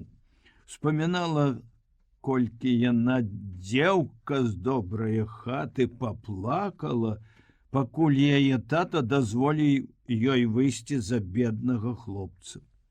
Мікола мой быў такі самы жох, як наш Толя, і спраўны, і дома вечарамі не заганяўся, а ўжо ў святыя дні, ой, дык што і гаварыць. Толькі ж не так тады маладыя, як вы цяпер адзяваліся. Дзе там, каб хромавы вобуў. Мой прыйдзе тыя разы, як і ўсе, в лапцях, толькі што новыя яны, ды анучы беленькія накруціць. Пойдзем кадрэль ці бычка, ай, як на падмеці. І сядзела я з ім, і на начлег тады з пасынак і за полля ездзілі разам. Але ж мы шанаваліся, не тое, што цяпер. Ай, дагаварылася дурніца, тьфу ты! Але помаўчаўшы, яна расказвала далей, як яны дружна век пражылі, як ён ні разу нават голасу на яе не падняў. Моя хадзяйка, о, моя хадзяйка. Приедзе в отпуск, дык тая адзежа на ім железнодорожная, ажно шамрыць, а чысты сам, а хорошы, як государ. Успаміналася і смешнае. Ажно, здаецца, грэх супраць ночы кашале плясці. Як жылі ў іх калісьці стары і старая. Яна глухая, ён слепаваты.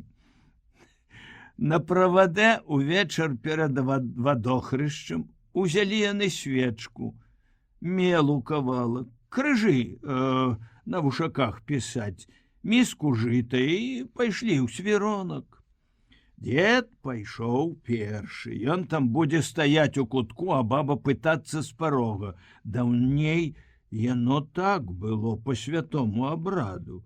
Яна пытацца, а ён адказваць: «Хто там ходзіць?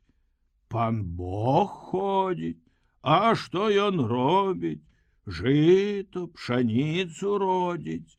Урадзі, можа, жыто, пшаніцу, всякую пашаніцу. І сее жытам ва ўсе бакі». Ну, дед пайшоў у куток, а баба, пакуль яна тую свечку запаліла ў парозе, стаіць ды вэргае: «Хто там ходзіць? А што ён родзіць?» Свіронак іхні, як і наш, на пограбе. Дед наступіў назад, калады ў яму, бух, раве, гаўно ён родзіць, ніяк не ўстану, падло ты глухое. Ай! Часамі маці і спявала ад думак нейкіх, ад успамінаў. Шчыра і хораша тады спявае чалавек.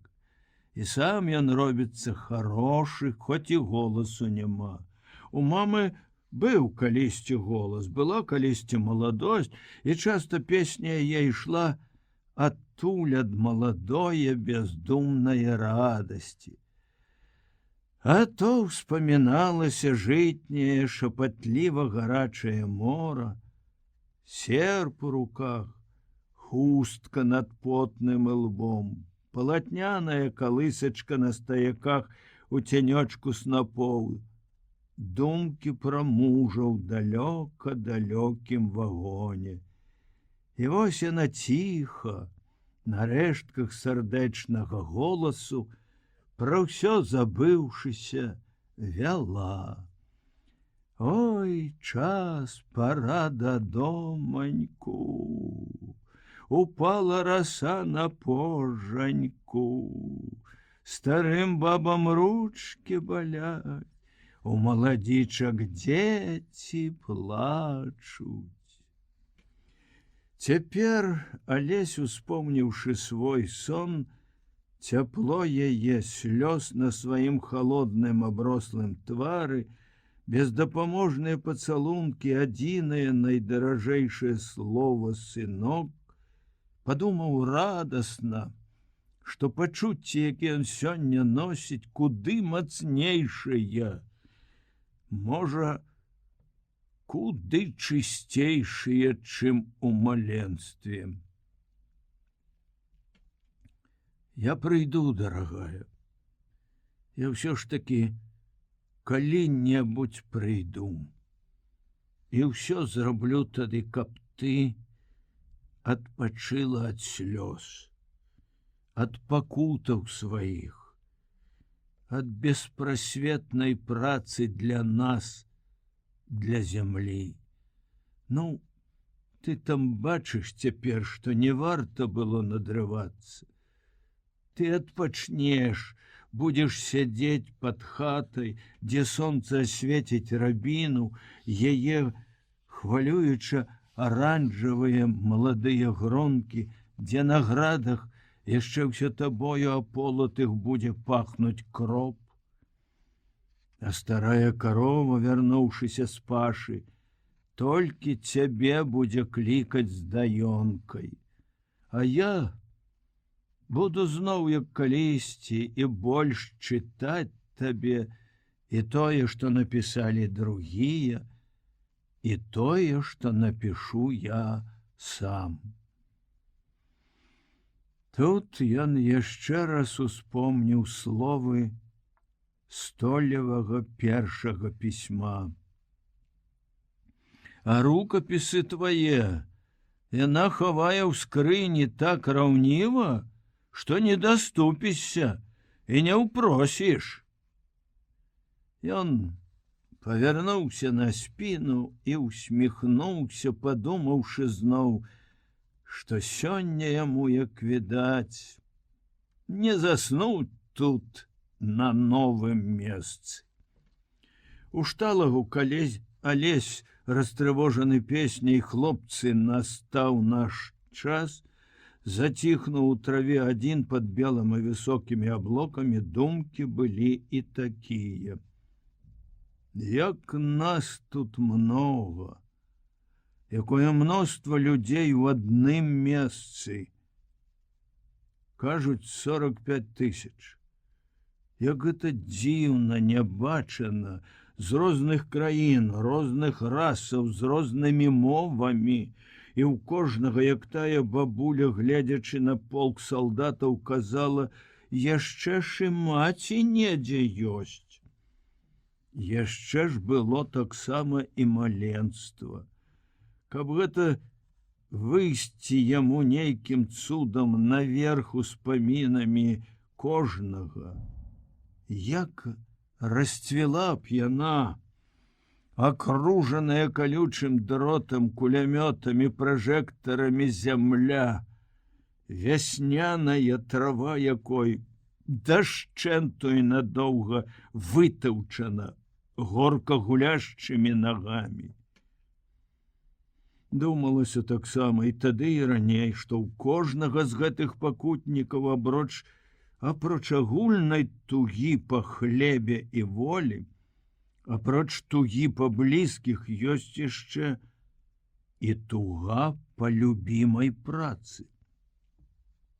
Алесь тужыў па свежай баразне, калі яна вясной, нібы уздыхаючы, з доўгачаканай палёгкай пераварочваецца за плугам з ціхім песенным вуркатам, крышыцца тлустымі цёплымі камякамі, гатовая і прагная прыняць і залацісты дождж зярнят, і насевак са шчодрага неба.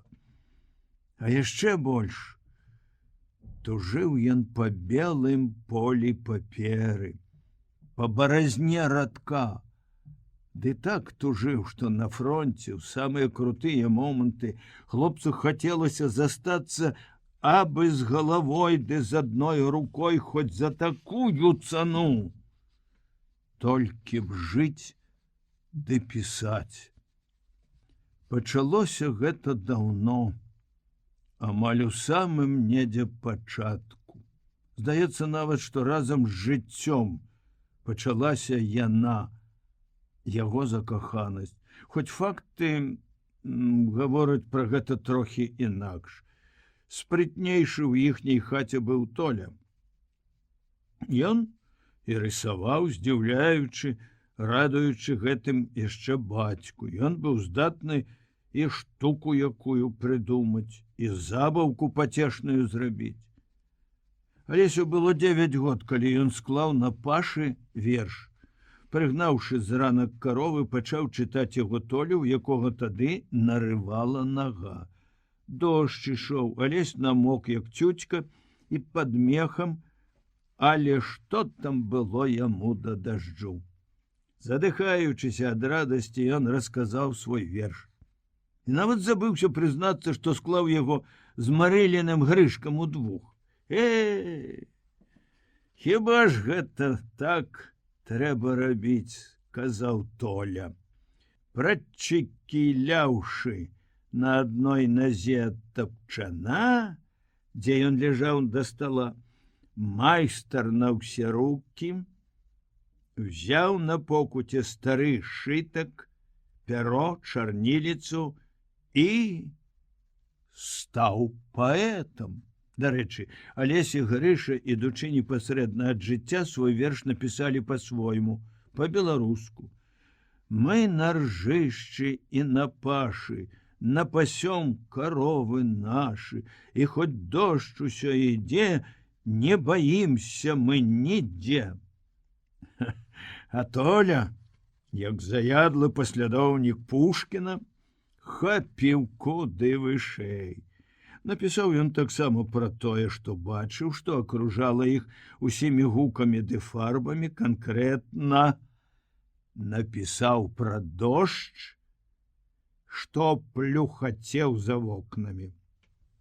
Але ж, браточкі, як ён напісаў! Алесь ажно скрыпнуў турэмным ложам і засмяяўся, як праз сон, успомніўшы лісток са сшыткаў клетачку, спісаны яшчэ нястройнымі фіялетавымі радкамі глыбакадумнага чарнавіка, што і сёння ляжыць недзе ў яго паперах у мамінай старой яшчэ пасажнай скрыні. Куры намокшие под стрехами стоят, перья опустили и вверх глядят. Только воробьи оглашают криком деревню, чик-чирик, и обсели стаями черешню. Боже добрый, якой вершиней здалося гэта мокраму намесніку закульгалага пастуха. Якой дасканаласцю! Просто хацелася плакаць ад шчасця, як у Жукоўскага. Тимпаны загремели, задребезжали трубы, пошли вперед дружины. Алесь пайшоў нават на такую слабасць, што пачаў прасіць: ты ж рысуеш. Гэты вершык няхай будзе мой. Ты будзеш мастаком, а я паэтам. Добра? І Толя ласкава згадзіўся, аддаў. Ды неўзабаве, менш як праз 2 гады, Алеся адчуў асалоду творчасці зусім самастойнай. Без усякага сааўтарства, без зайздрасці нават да Толі. Школа, дзе яны вымушаны былі вучыцца, была польская. Бібліятэка, кнігі якой арыгінальныя і перакладныя выводзілі хлопчыка ў вялікі свет таксама. Але ж і гарадскі куфэрачак з сярожавымі кнігамі рабіў сваю справу, пачаўшы яе куды раней, чым школа. А паміж гэтымі 2 стыхіямі, польскай і рускай, была яшчэ адна сіла, якая таксама рабіла сваё. Маміны казкі, расказы ды песні на прасніцы або за шытвом, мова і песні, якія ён чуў навокал, якія па-асабліваму моцна і хораша спалучаліся з усім, што акружала Алеся, знайшлі свой выраз, жылі і ў школьнай чытанцы, і ў кнігах на роднай мове. Праўда, беларускіх гадзін у школе было вельмі мала, 2-3 на тыдзень, а кнігі, што друкаваліся ў Вільні і ў Мінску за мяжой, траплялі ў вёску рэдкай, да таго ж яшчэ ў большасці лічыліся крамолай.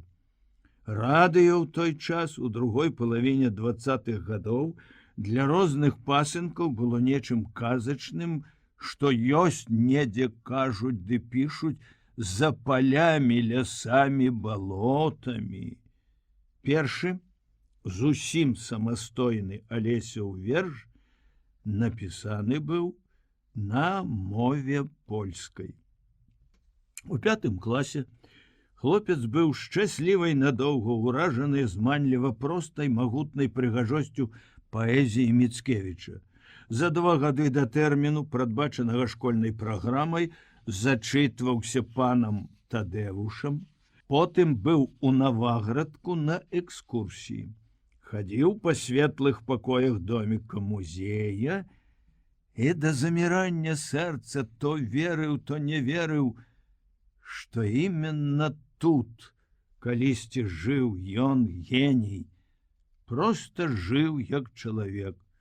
Стоячы на зялёнай гары каля шэрых руінаў замка, успамінаў Алесь радкі Гражыны з асаблівым толькі наваградскім хваляваннем.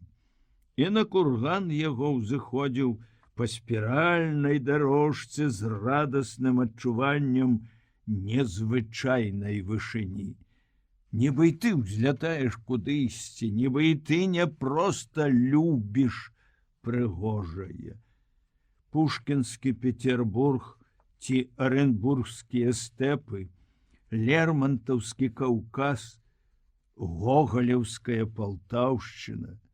Увесь гэты цудоўны свет быў недзе вельмі далёка.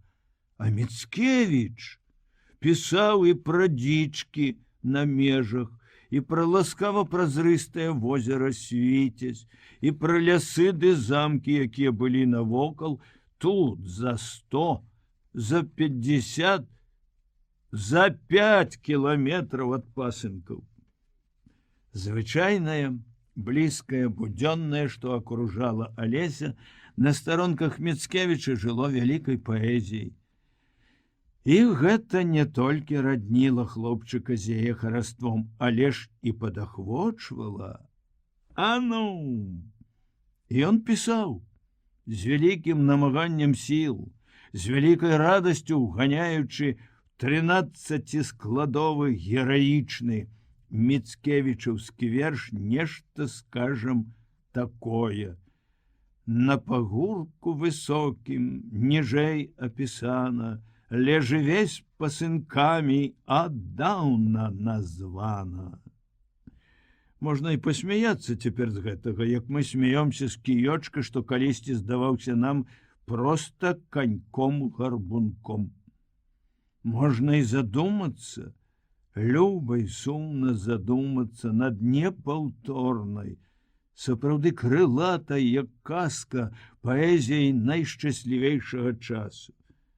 Алесь цяпер усміхаецца, успамінаючы тыя свае пакуты і захапленні, аднак жа ён ведае, яму так прыемна ведаць, што ішлі яны з таго самага свету, дзе да слёз, да салодкага болю звычайна і незвычайна гучалі, скажам, словы з Дуброўскага. І все поехали, не пролив ни единой капли крови в отмщение за кровь своего атамана. Або яшчэ больш проста і задушэўнае у коласа. Край мой родны, дзе ж у свеце край другі такі знайсці, дзе магла б так поруч смеццем гожасць пышная ўзрасці, дзе бы вобруку з галечай расквітнеў багацця цуд, і дзе б з долі чалавечай насмяяліся, як тут. Калі яны пакінулі гімназію, стыхія польскага слова пачала спакваля адступаць.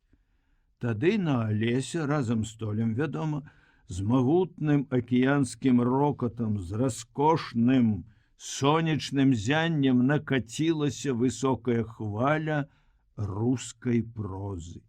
Узняла яго, загайдала, і ён то ад радаснай жудасці заміраў, то звонка смяяўся ад дзіўнага небывалага захаплення.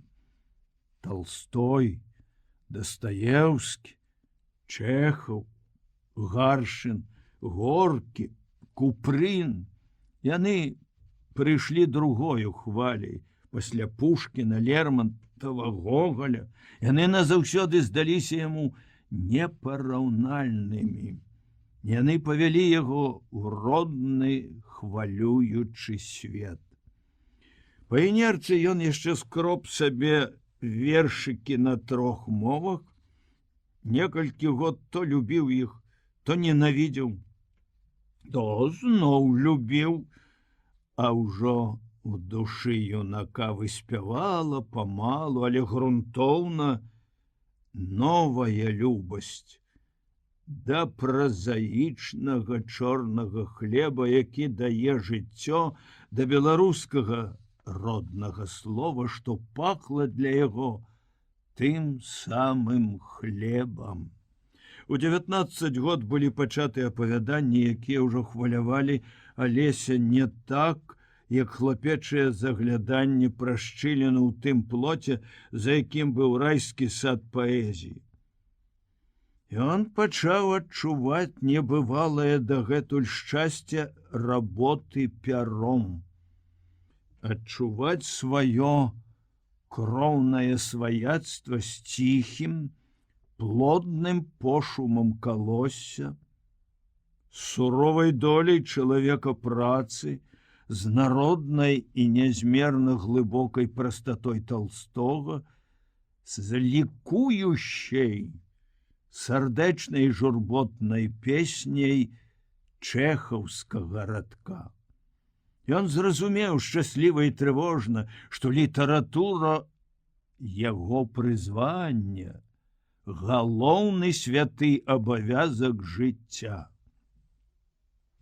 Зроблена вельмі няшмат, не лічачы таго, што ён пашкадаваў парваць, пакінуў на ўспамін.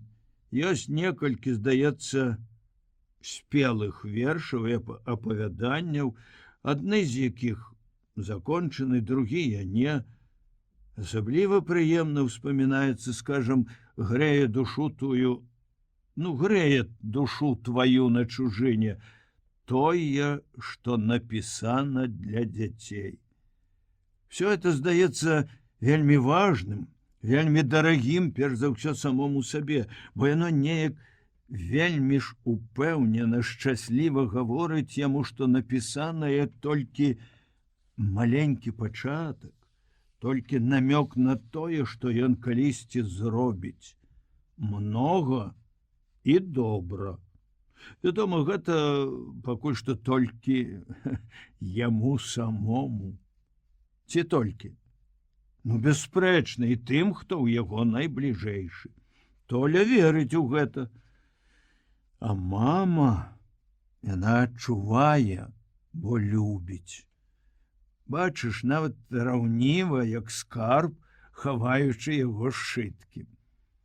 Ты верыш таму, што недзе я жыву і не згіну. А я ўпэўнены, маці, што вярнуся туды, дзе мой народ, і зраблю для яго, а праз яго для ўсіх людзей усё, што змагу. Дзеля гэтага жыць. Як жа ты там? В утрыме цяпер. Нават і кашлю твайго не пачуеш праз гэтыя сцены. Хто ж нас цікава навучыць перастуквацца? Ды не паспеем, мусіць, у лагер пагоняць. Колькі рабін было пры дарозе. Такіх маладзенькіх, румяных. Ну, а адбіткі пальцаў навошта яны? Для страху ці для навукі? Ды ну іх чорту, здаецца, засну. Былі ўжо і званкі, і снеданні, і грукат мноства клёмпаў на першай прагулцы. Былі ўжо і думы пра самае дарагое, не так, як перад сном, але ўсё роўна былі. Удоўж і ўпоперак прачытана ўжо шэрая брашурка.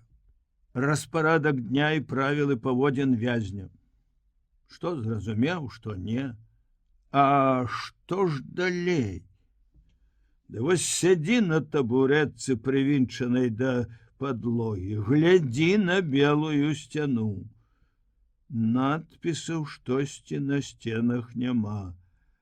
Орднунг трасца яго галаве. Сумка ад процівагаза, а ў сумцы яшчэ вайсковы блакнот, пісьмы і фото, у блакноце запісы. Можа, не разбяруцца. Сам ён назаўтра ледь прачытае, што напісаў напярэдадні. А то зусім, можа, не будуць глядзець. Не паспеюць, пакуль па нас хтосьці прыедзе са шталагу. Лепш было б, каб забраў іх сюды, блакнот, пісьма і фото. А дурань. Так это просто ўзяў ды забраў. А тут ты іх што, глядзеў бы вось цяпер навокал пузача? На белай сцяне пачынаюць з'яўляцца разводы, як у маленстве, калі хварэў. Жоўтыя, сінія плямы, кругі, як на вадзе ад газы. То разыходзяцца, то збягаюцца, то...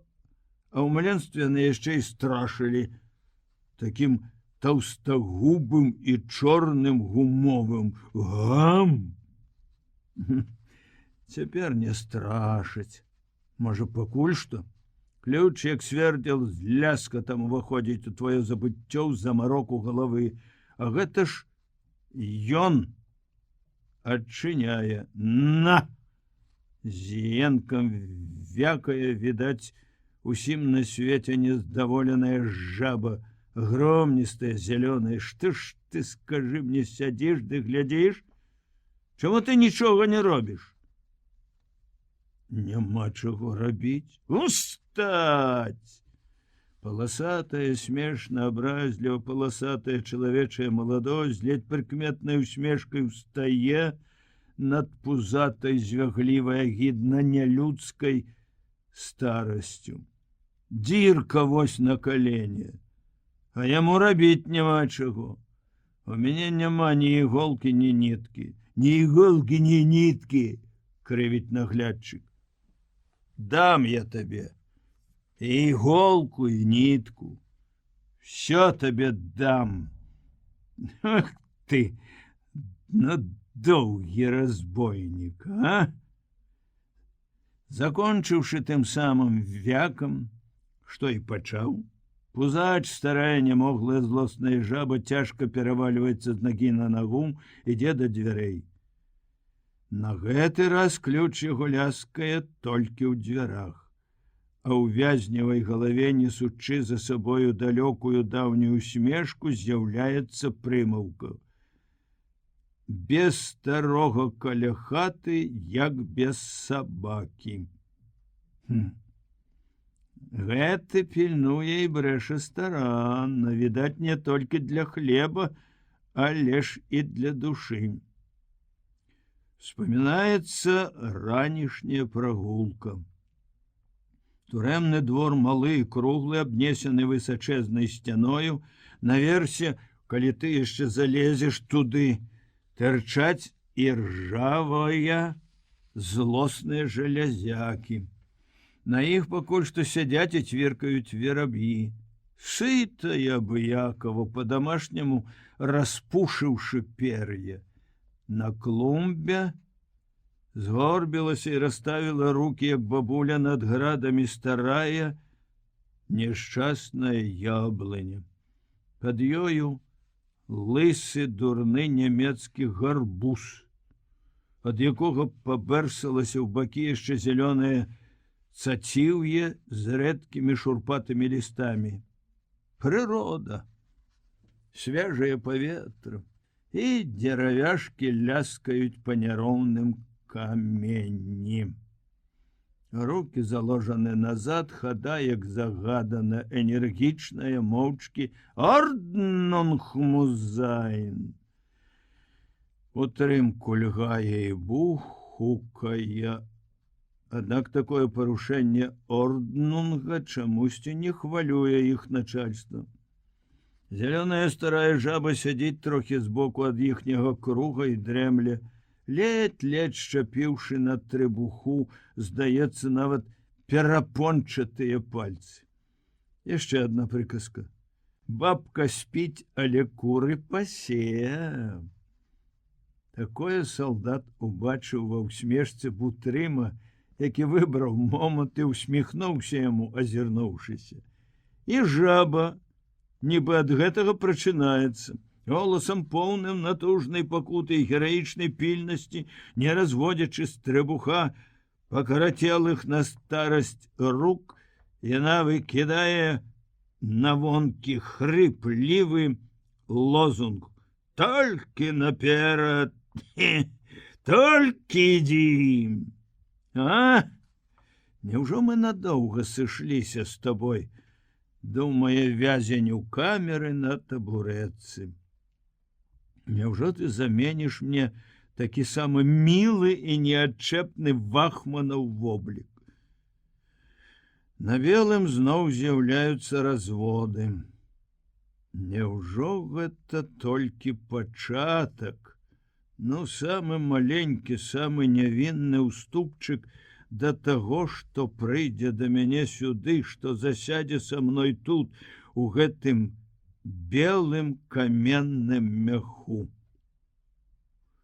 Ды ўсё гэта абарвалася хутка, а раней, чым Алесь спадзяваўся. Пад вечар раптоўна скрыгат ключа падняў яго з табурэткі, а голас наглядчыка, хоць ён і таіў сабе, як быццам пагрозу, прагучаў здзяйсненнем надзеі. На!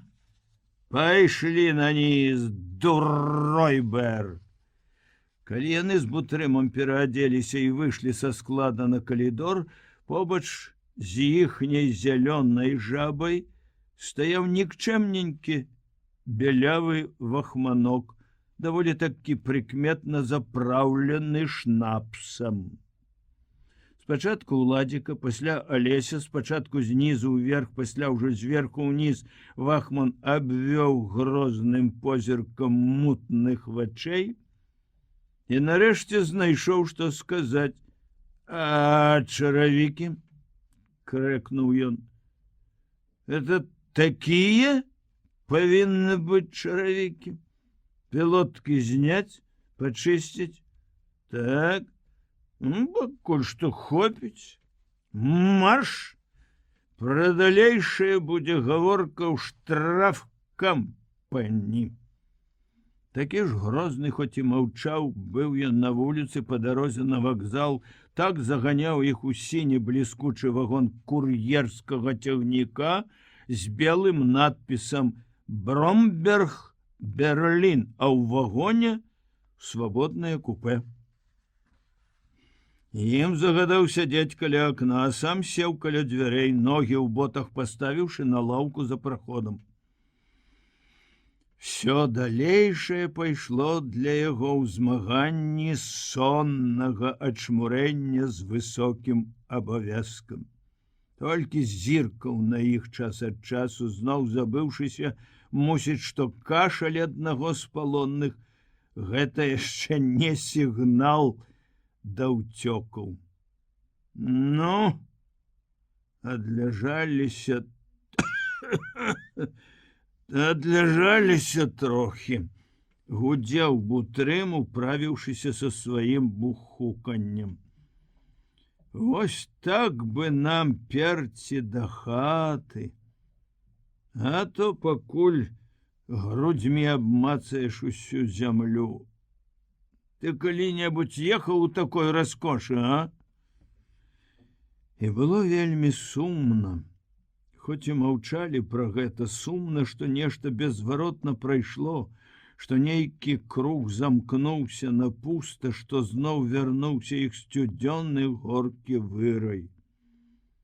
А там, куды імчыць гэты ціхі, як злодзей, хуткі, як ветер цягнік, нібы з насмешкай глытаючы іхнія пакутамі столькіх начэй аплочаныя кіламетры, там дзесьці чорная бамбавозава морда і сыта Лены звышчалавечы голас каманды «Пандна! Ауф! Падна!»